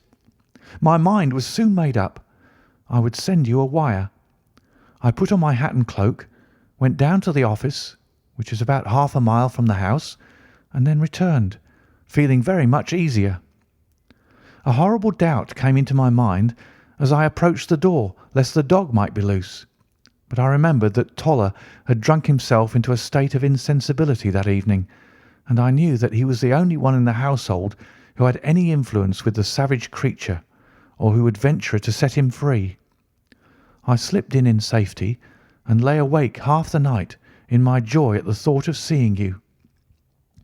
I had no difficulty in getting leave to come into Winchester this morning, but I must be back before 3 o'clock, for Mr. and Mrs. Rucastle are going on a visit, and will be away all the evening, so that I must look after the child. Now, I have told you all my adventures, Mr. Holmes, and I should be very glad if you could tell me what it all means, and above all, what I should do." Holmes and I had listened spellbound to this extraordinary story. My friend rose now and paced up and down the room, his hands in his pockets and an expression of the most profound gravity upon his face. "Is Toller still drunk?" he asked. "Yes. I heard his wife tell Mrs. Rucastle that she could do nothing with him." "That is well. And the Rucastles go out tonight?" "Yes." "Is there a cellar with a good strong lock?" "Yes, the wine cellar." "You seem to me to have acted all through this matter like a very brave and sensible girl, Miss Hunter. Do you think that you could perform one more feat? I should not ask it of you if I did not think you quite an exceptional woman." "I will try. What is it?" "We shall be at the Copper Beeches by 7 o'clock, my friend and I. The Rucastles will be gone by that time, and Toller will, we hope, be incapable. There only remains Mrs. Toller, who might give the alarm. If you could send her into the cellar on some errand, and then turn the key upon her, you would facilitate matters immensely." "I will do it." "Excellent. We shall then look thoroughly into the affair. Of course, there is only one feasible explanation. You have been brought there to personate someone, and the real person is imprisoned in this chamber. That is obvious. As to who this prisoner is, I have no doubt that it is the daughter Miss Alice Rucastle, if I remember right, who is said to have gone to America. You were chosen, doubtless, as resembling her in height, figure, and the colour of your hair. Hers have been cut off, very possibly in some illness through which she has passed, and so, of course, yours had to be sacrificed also. By a curious chance you came upon her tresses. The man in the road was undoubtedly some friend of hers, possibly her fiancé, and no doubt as you wore the girl's dress and were so like her, he was convinced from your laughter, whenever he saw you, and afterwards from your gesture, that Miss Rucastle was perfectly happy, and that she no longer desired his attentions. The dog is let loose at night to prevent him from endeavouring to communicate with her. So much is fairly clear. The most serious point in this case is the disposition of the child. "What on earth has that to do with it?" I ejaculated. "My dear Watson, you, as a medical man, are continually gaining light as to the tendencies of a child by the study of the parents. Don't you see that the converse is equally valid? I have frequently gained my first real insight into the character of parents by studying their children. This child's disposition is abnormally cruel, merely for cruelty's sake, and whether he derives this from his smiling father, as I should suspect, or from his mother, it bodes evil for the poor girl who is in their power." "I am sure that you are right, Mr. Holmes," cried our client. "A thousand things come back to me which make me certain that you have hit it. Oh, let us lose not an instant in bringing help to this poor creature." "We must be circumspect, for we are dealing with a very cunning man. We can do nothing until 7 o'clock. At that hour we shall be with you, and it will not be long before we solve the mystery." We were as good as our word, for it was just 7 when we reached the Copper Beeches. Having put up our trap at a wayside public house, the group of trees with their dark leaves shining like burnished metal in the light of the setting sun were sufficient to mark the house, even had Miss Hunter not been standing smiling on the doorstep. "Have you managed it?" asked Holmes. A loud thudding noise came from somewhere downstairs. "That is Mrs. Toller in the cellar," said she. "Her husband lies snoring on the kitchen rug. Here are his keys, which are the duplicates of Mr. Rucastle's." "You have done well indeed," cried Holmes with enthusiasm. "Now lead the way, and we shall soon see the end of this black business." We passed up the stair, unlocked the door, followed on down a passage, and found ourselves in front of the barricade which Miss Hunter had described. Holmes cut the cord and removed the transverse bar. Then he tried the various keys in the lock, but without success. No sound came from within, and at the silence Holmes' face clouded over. "I trust that we are not too late," said he. "I think, Miss Hunter, that we had better go in without you. Now, Watson, put your shoulder to it, and we shall see whether we cannot make our way in." It was an old rickety door, and gave at once before our united strength. Together we rushed into the room. It was empty. There was no furniture save a little pallet bed, a small table, and a basketful of linen. The skylight above was open, and the prisoner gone. "There has been some villainy here," said Holmes. "This beauty has guessed Miss Hunter's intentions and has carried his victim off." "But how?" "Through the skylight. We shall soon see how he managed it. He swung himself up onto the roof. Ah, yes," he cried. "Here's the end of a long, light ladder against the eaves. That is how he did it." "But it is impossible," said Miss Hunter. "The ladder was not there when the Rucastles went away." "He has come back and done it. I tell you that he is a clever and dangerous man. I should not be very much surprised if this were he whose step I hear now upon the stair. I think, Watson, that it would be as well for you to have your pistol ready." The words were hardly out of his mouth before a man appeared at the door of the room, a very fat and burly man with a heavy stick in his hand. Miss Hunter screamed and shrunk against the wall at the sight of him, but Sherlock Holmes sprang forward and confronted him. "You villain!" said he. "Where's your daughter?" The fat man cast his eyes around and then up at the open skylight. "It is for me to ask you that," he shrieked. "You thieves! Spies and thieves! I have caught you, have I? You're in my power. I'll serve you." He turned and clattered down the stairs as hard as he could go. "He's gone for the dog," cried Miss Hunter. "I have my revolver," said I. "Better close the front door," cried Holmes, and we all rushed down the stairs together. We had hardly reached the hall when we heard the baying of a hound, and then a scream of agony with a horrible worrying sound which it was dreadful to listen to. An elderly man with a red face and shaking limbs came staggering out at a side door. "My God!" he cried. "Someone has loosed the dog. It's not been fed for 2 days. Quick, quick, or it'll be too late." Holmes and I rushed out and round the angle of the house, with Toller hurrying behind us. There was the huge famished brute, its black muzzle buried in Rucastle's throat, while he writhed and screamed upon the ground. Running up, I blew its brains out, and it fell over with its keen white teeth still meeting in the great creases of his neck. With much labour we separated them and carried him, living but horribly mangled, into the house. We laid him upon the drawing-room sofa, and having dispatched the sober Toller to bear the news to his wife, I did what I could to relieve his pain. We were all assembled round him when the door opened and a tall, gaunt woman entered the room. "Mrs. Toller," cried Miss Hunter. "Yes, miss. Mr. Rucastle let me out when he came back before he went up to you." "Ah, miss, it is a pity you didn't let me know what you were planning, for I would have told you that your pains were wasted." "Ha!" said Holmes, looking keenly at her. "It is clear that Mrs. Toller knows more about this matter than anyone else." "Yes, sir, I do, and I'm ready enough to tell what I know." "Then pray sit down and let us hear it, for there are several points on which I must confess that I am still in the dark." "I will soon make it clear to you," said she, "and I'd have done so before now if I could have got out from my cellar.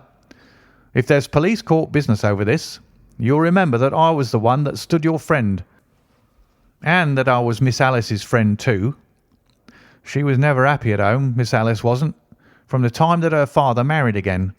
She was slighted like and had no say in anything, but it never really became bad for her until after she met Mr. Fowler at a friend's house. As well as I could learn, Miss Alice had rights of her own by will, but she was so quiet and patient, she was, that she never said a word about them, but just left everything in Mr. Rucastle's hands. He knew he was safe with her, but when there was a chance of a husband coming forward who would ask for all that the law would give him, then her father thought it time to put a stop on it. He wanted her to sign a paper so that whether she married or not, he could use her money. When she wouldn't do it, he kept on worrying her until she got brain fever, and for 6 weeks was at death's door. Then she got better at last, all worn to a shadow, and with her beautiful hair cut off, but that didn't make no change in her young man, and he stuck to her as true as a man could be." "Ah," said Holmes, "I think that what you have been good enough to tell us makes the matter fairly clear, and that I can deduce all that remains. Mr. Rucastle, then, I presume, took to this system of imprisonment." "Yes, sir." "And brought Miss Hunter down from London in order to get rid of the disagreeable persistence of Mr. Fowler." "That was it, sir." "But Mr. Fowler, being a persevering man, as a good seaman should be, blockaded the house, and having met you, succeeded by certain arguments, metallic or otherwise, in convincing you that your interests were the same as his." "Mr. Fowler was a very kind-spoken, free-handed gentleman," said Mrs. Toller serenely. "And in this way he managed that your good man should have no want of drink, and that a ladder should be ready at the moment when your master had gone out." "You have it, sir, just as it happened." "I am sure we owe you an apology, Mrs. Toller," said Holmes, "for you have certainly cleared up everything which puzzled us. And here comes the country surgeon and Mrs. Rucastle, so I think, Watson, that we had best escort Miss Hunter back to Winchester, as it seems to me that our locus standi now is rather a questionable one." And thus was solved the mystery of the sinister house with the copper beeches in front of the door. Mr. Rucastle survived, but was always a broken man, kept alive solely through the care of his devoted wife. They still live with their old servants, who probably know so much of Rucastle's past life that he finds it difficult to part from them. Mr. Fowler and Miss Rucastle were married by special licence in Southampton the day after their flight, and he is now the holder of a government appointment in the island of Mauritius. As to Miss Violet Hunter, my friend Holmes, rather to my disappointment, manifested no further interest in her when once she had ceased to be the centre of one of his problems, and she is now the head of a private school at Walsall, where I believe that she has met with considerable success. End of The Adventure of the Copper Beeches, and the last story in The Adventures of Sherlock Holmes by Sir Arthur Conan Doyle,